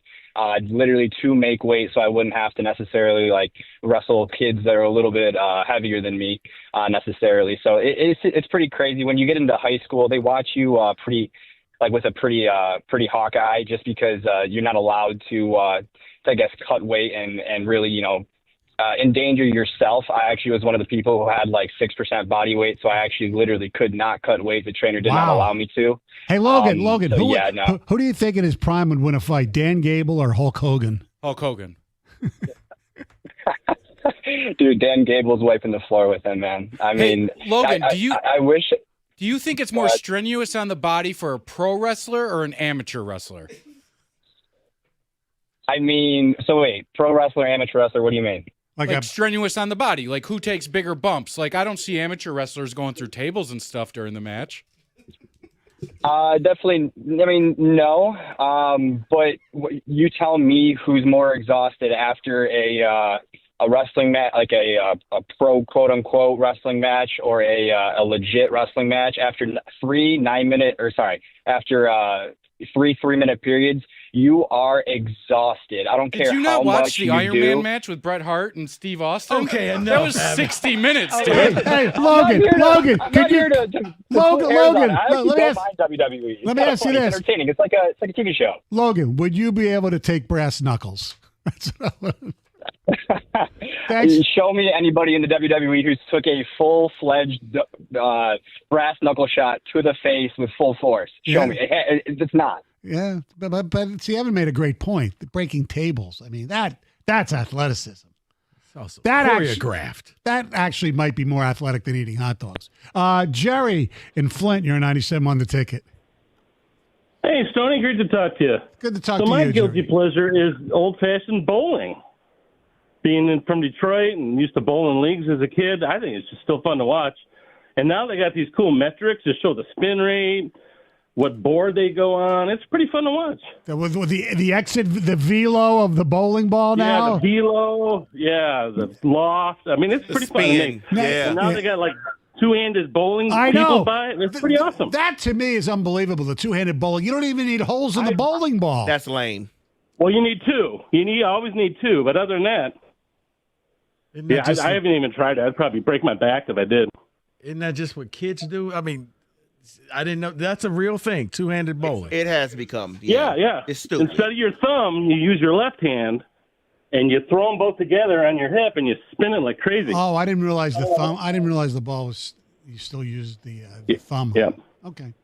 Appreciate Hey, can I talk about the Pistons real quick? Sure. So here's my biggest fear is that Langdon doesn't know what to do with Durham and Ivy in terms of extensions, and that's why he did what he did. What do you guys think? So he doesn't know what he's got, and he won't make a deal with either one of them because he's afraid to pass on either one or extend them. Well, you know what?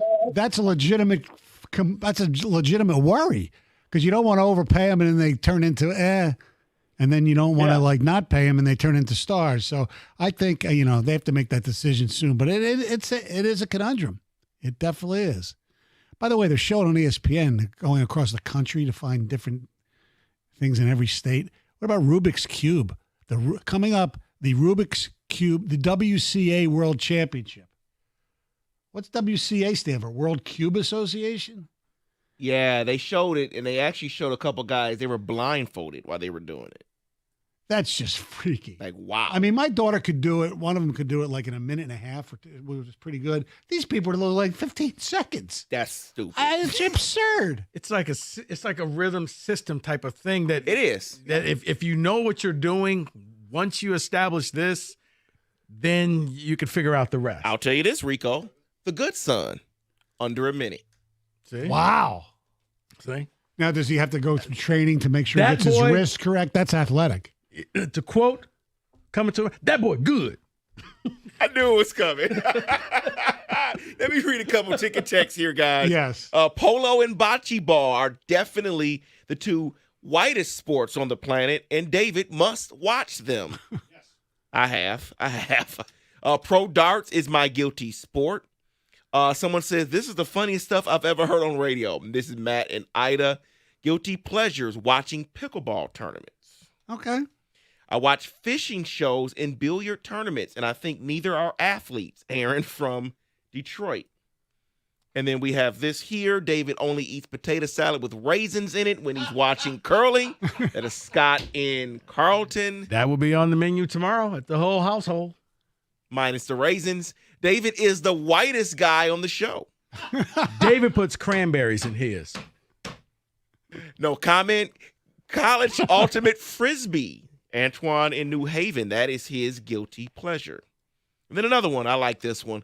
I thought I was the only black guy that likes watching curling. Good to hear there is another. Hey, well, Carlton Banks. 97 won the ticket.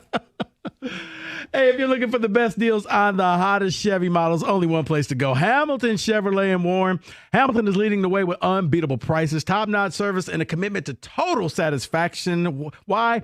Because Andrew Pavlik and his sales staff want to be your Chevy dealer, whether you're looking for that sleek sedan, tough truck, spacious SUV, or for days like today, that drop top. Hamilton Chevrolet has the inventory of brand new 2025 Chevys, and the selection is best right now. So guess what? No more waiting months for your dream car. car. Nope, none of that. Hamilton is stocked up and ready to get you on the road in a Chevy that'll fit your lifestyle and your budget, including the July Rico deal, a 2025 Chevy Silverado Crew Cab 4x4 for $279 a month for 24 months.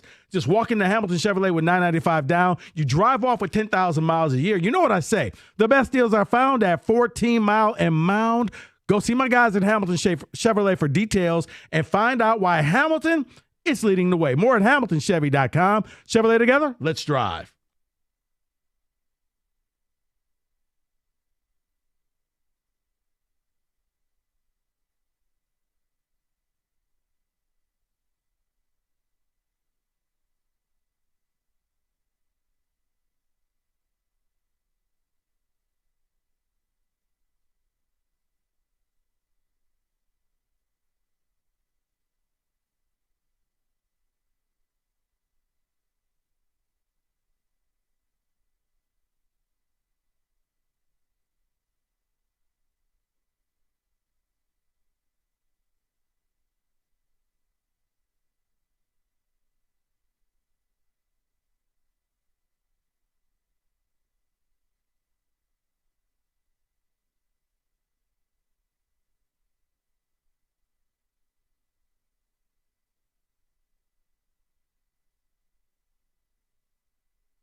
Brought to you by Northville Lumber. The Tigers have retained reliever Bailey Horn after he serves as his 27th man yesterday. Tyler Owens is headed back to Toledo. Here as Detroit battles the Nationals, looking to take the series tonight at 6:45 right here on the ticket.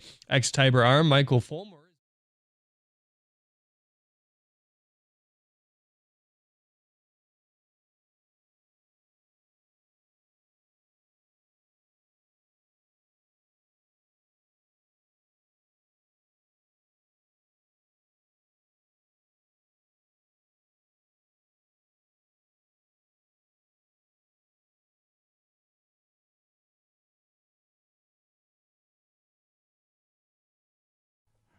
Two 248-539-9797. All right. Time for a little blitz, and I decided to come up with one for you guys and have you react to my opinion on this list that I just came up with. And he will not tell us what it is. No. I was going to do it as the worst, but I'm going to do it as the best. But there's so many that qualify as the worst that most of them will be mentioned as well. Okay.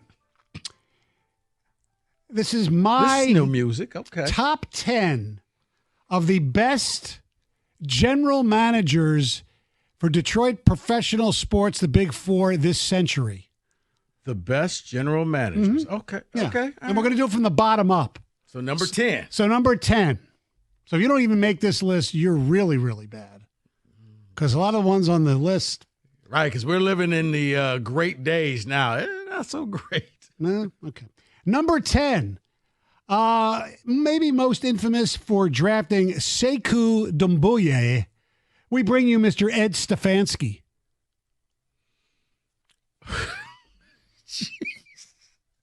Oh, my. He's number 10? He's number 10. Oh, my.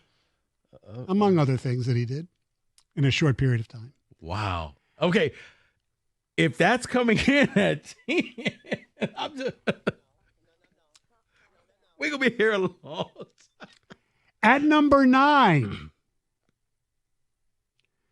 because no playoffs, not a lot of really good things, unfortunately. Hopefully, if we did this list in a few years, he'll be higher up on this list. But I got to be honest. Number 9 on the list is Steve Yzerman. Okay. I might have Ed Stefanski above him. No, okay, now you just trolling. No, he drafted well. He's here, Stoney, you're right. He's made some moves. We got people that were waiting, some of the kids waiting to come up. Mm-hmm. It's still pending. I'll accept number 9. Kenny, you good on Steve Yzerman as the 9th best Detroit GM of this century? Mm-hmm. Seems a little high to me, but yeah, sure. Okay, well, all right. So that's starting in 2000. Mm-hmm. Okay. Number 8 on this list. And I guess his greatest claim to fame, I say sarcastically, was drafting Eric Ebron instead of Aaron Donald or OBJ or Taylor Lewan. And that would be Mr. Martin Mayhew. Okay. Yeah. Did he drop the ball on that draft? Oh, my goodness. Because here's the thing. Eric Ebron, it's not like he got to the league and dropped passes. Right. He dropped him in college. Dropped passes that was in his draft profiles. Right. It's like he's at North Carolina and but in the red zone, he still dropped passes. Right. And the fact is, and Ndamukong Suh pretty much was at Metro Airport with his sister with luggage and sunglasses on and a hat. Trying to sneak out of town. And they didn't give Fairley the 5th-year extension or whatever it was. So you knew they're going to need help at that position. Your main 2 guys on the defensive line, nah, let's get a Butterfingers tight end. Number 7 on the list. This is depressing. Yes, it's depressing. Bad 25 years. Yeah. Number 7 on this list, and he did, as we're finding out now, draft some really good players. But he made some moves that were just incredulous. Number 7, we bring you Al Avila. At the time, it seemed... I'm sorry, Mr. Avila. I'm sorry. At the time, it seemed like he didn't know what he was doing. But now when you look at, 2-time All-Star Riley Green, okay, and some of the current Tiger players that we all want to give Scott Harris credit for. Tarek Skubal. I mean, shake your head. Hey, guys, look over there to Mr. Avila. Right. Those are his guys. Okay. I may actually put him a little bit higher, Stoney, because I think that indirectly he's responsible for this team. Okay. Well, we'll see who you would replace him with. Number 6, and it's very early in his tenure. I like what he did last year. Jury's still out on this year. We bring you Trajan Langdon.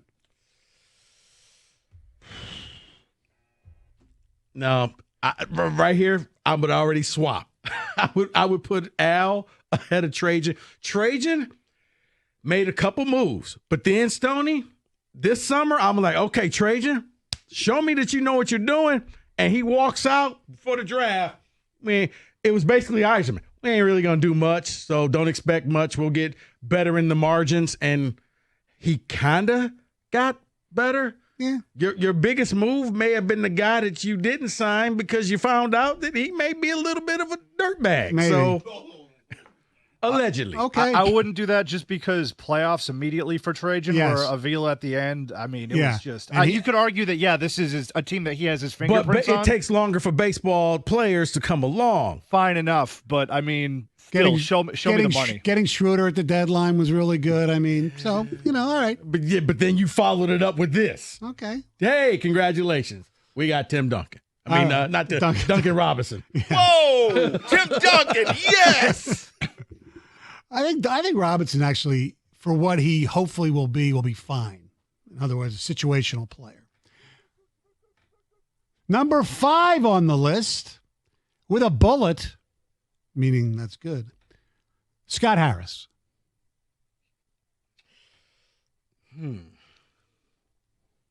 Go ahead, David. What You got has he done? Alex Cobb? No. Oh, I don't know. I think He made the playoffs with Well, Al Avila's players. besides, but yeah, I give him credit for the way this whole organization has just completely changed. Okay. And the approach, the Okay. way they've done differently. And look, okay. You're right. And before last night, Tommy Canley was a pretty good signing. I think he's done some pretty good things. He's done some questionable things like the Erod stuff, but yeah. I'm more apt to give the credit right now to the manager because he Okay. manages pitch by pitch, Okay. literally, All right. than So- Scott Harris. So you'd put Avila ahead of Scott Harris. I would put And Langman? Trajan and both Okay. over Scott Harris. Okay. Number 4 on my list, and some people might be pissed that he's only 4. Brad Holmes. He's 4th? He's 4th. Okay, I can't wait to hear this list. I Wow. can't- wow. Okay. Who's 3? Okay, Brad Whoa. Holmes, I thought, Stoney, would at least be top 2. Okay. I mean, because we've often said, man, what if the Lions were ever good? And we now are experiencing that. They've taken over this town. Okay. Well, here, and I'm going to kind of contradict myself on the 3 remaining left. Okay. Because I think I see where this is going here. winning, no matter how it ended, really counts. Okay. Okay. So number 3 on my list is a guy who took a team, they won a championship, they made 6 straight Final Four appearances, but he also made some of the worst draft picks of all time. He also was hampered, in fairness, by the owner's wife after he died. But he was the one who actually signed the paychecks for him, and that's meaning Charlie V and Ben Gordon, and that's Joe Dumars is number 3. Okay. Okay. All right. I get see. it. I see where you're going Yep. now. Yes. You know what, Stoney? Okay. Holmes at 4. I get that And now. you know what? There's a name that he hasn't said. You're probably that Rashid just guarding your man away, and he would have been even higher. Right. Number 2 on the list, Thanks, Sheed. very similar to Joe Dumars. Yeah. Only he won 2 championships this century. He left the team in disarray, much like Joe Dumars did. And we're finding that out more now. And some of the bots believe it's all his fault. But he won 2 championships. Number 2 on my list is Ken Holland. Okay. You know what? I think that's spot on because, I mean, you can't put somebody in the top 3 who hasn't won titles yet. And for a while, He's done very well. Yeah, and for a while, this was a destination. Mm-hmm. People wanted to come here, and guess what? There was no. We do have state income tax, so all that. Well, there was no state. Didn't matter. They were winning. I like that. Now here's where I become a hypocrite. Number 1 on my list. He didn't win it all, but he did get to the World Series twice. And the team he took over was the worst team in American League history at one point. And I'm going with Dave Dombrowski. You cannot have him at 1 above Joe and no, you can't. You And know, Holland. boo this man. Okay, Stoney. I said I was being hypocritical. Man, it's very hypocritical. It was a good list, but he's below Holmes, right?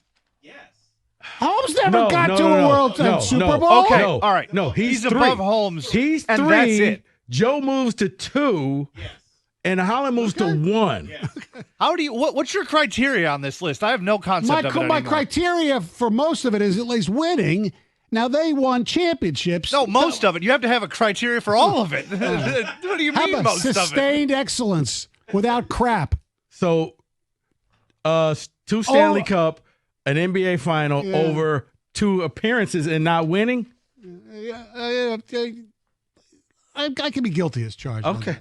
Good list. Yeah. Totally disagree with I one. do want to bring up unless I'm missing somebody, the 4 who did not even make the list. Okay. Bob Quinn. Fair enough. Stan Van Gundy. Yeah. Randy Smith. Oh. And Matthew Millen. Yeah. And that is my list of the 10 best / worst general managers. Wait. What about Who did Quinn? I had Bob Quinn. I said him first. He's did not make the list. He's not even in the top 10. Oh, okay. Is there anybody? Okay. Is there anybody that should be off the top 10 beside Quinn, Van Gundy, Smith, or Millen? It's lean years at the bottom, but you make up for it at the top. Your number one. I actually may put Van Gundy over Stefanski because he made the playoffs. Stefanski, I don't think they ever did. So Okay. That's possible. All right. Anyway, that is my list. 97 on the ticket.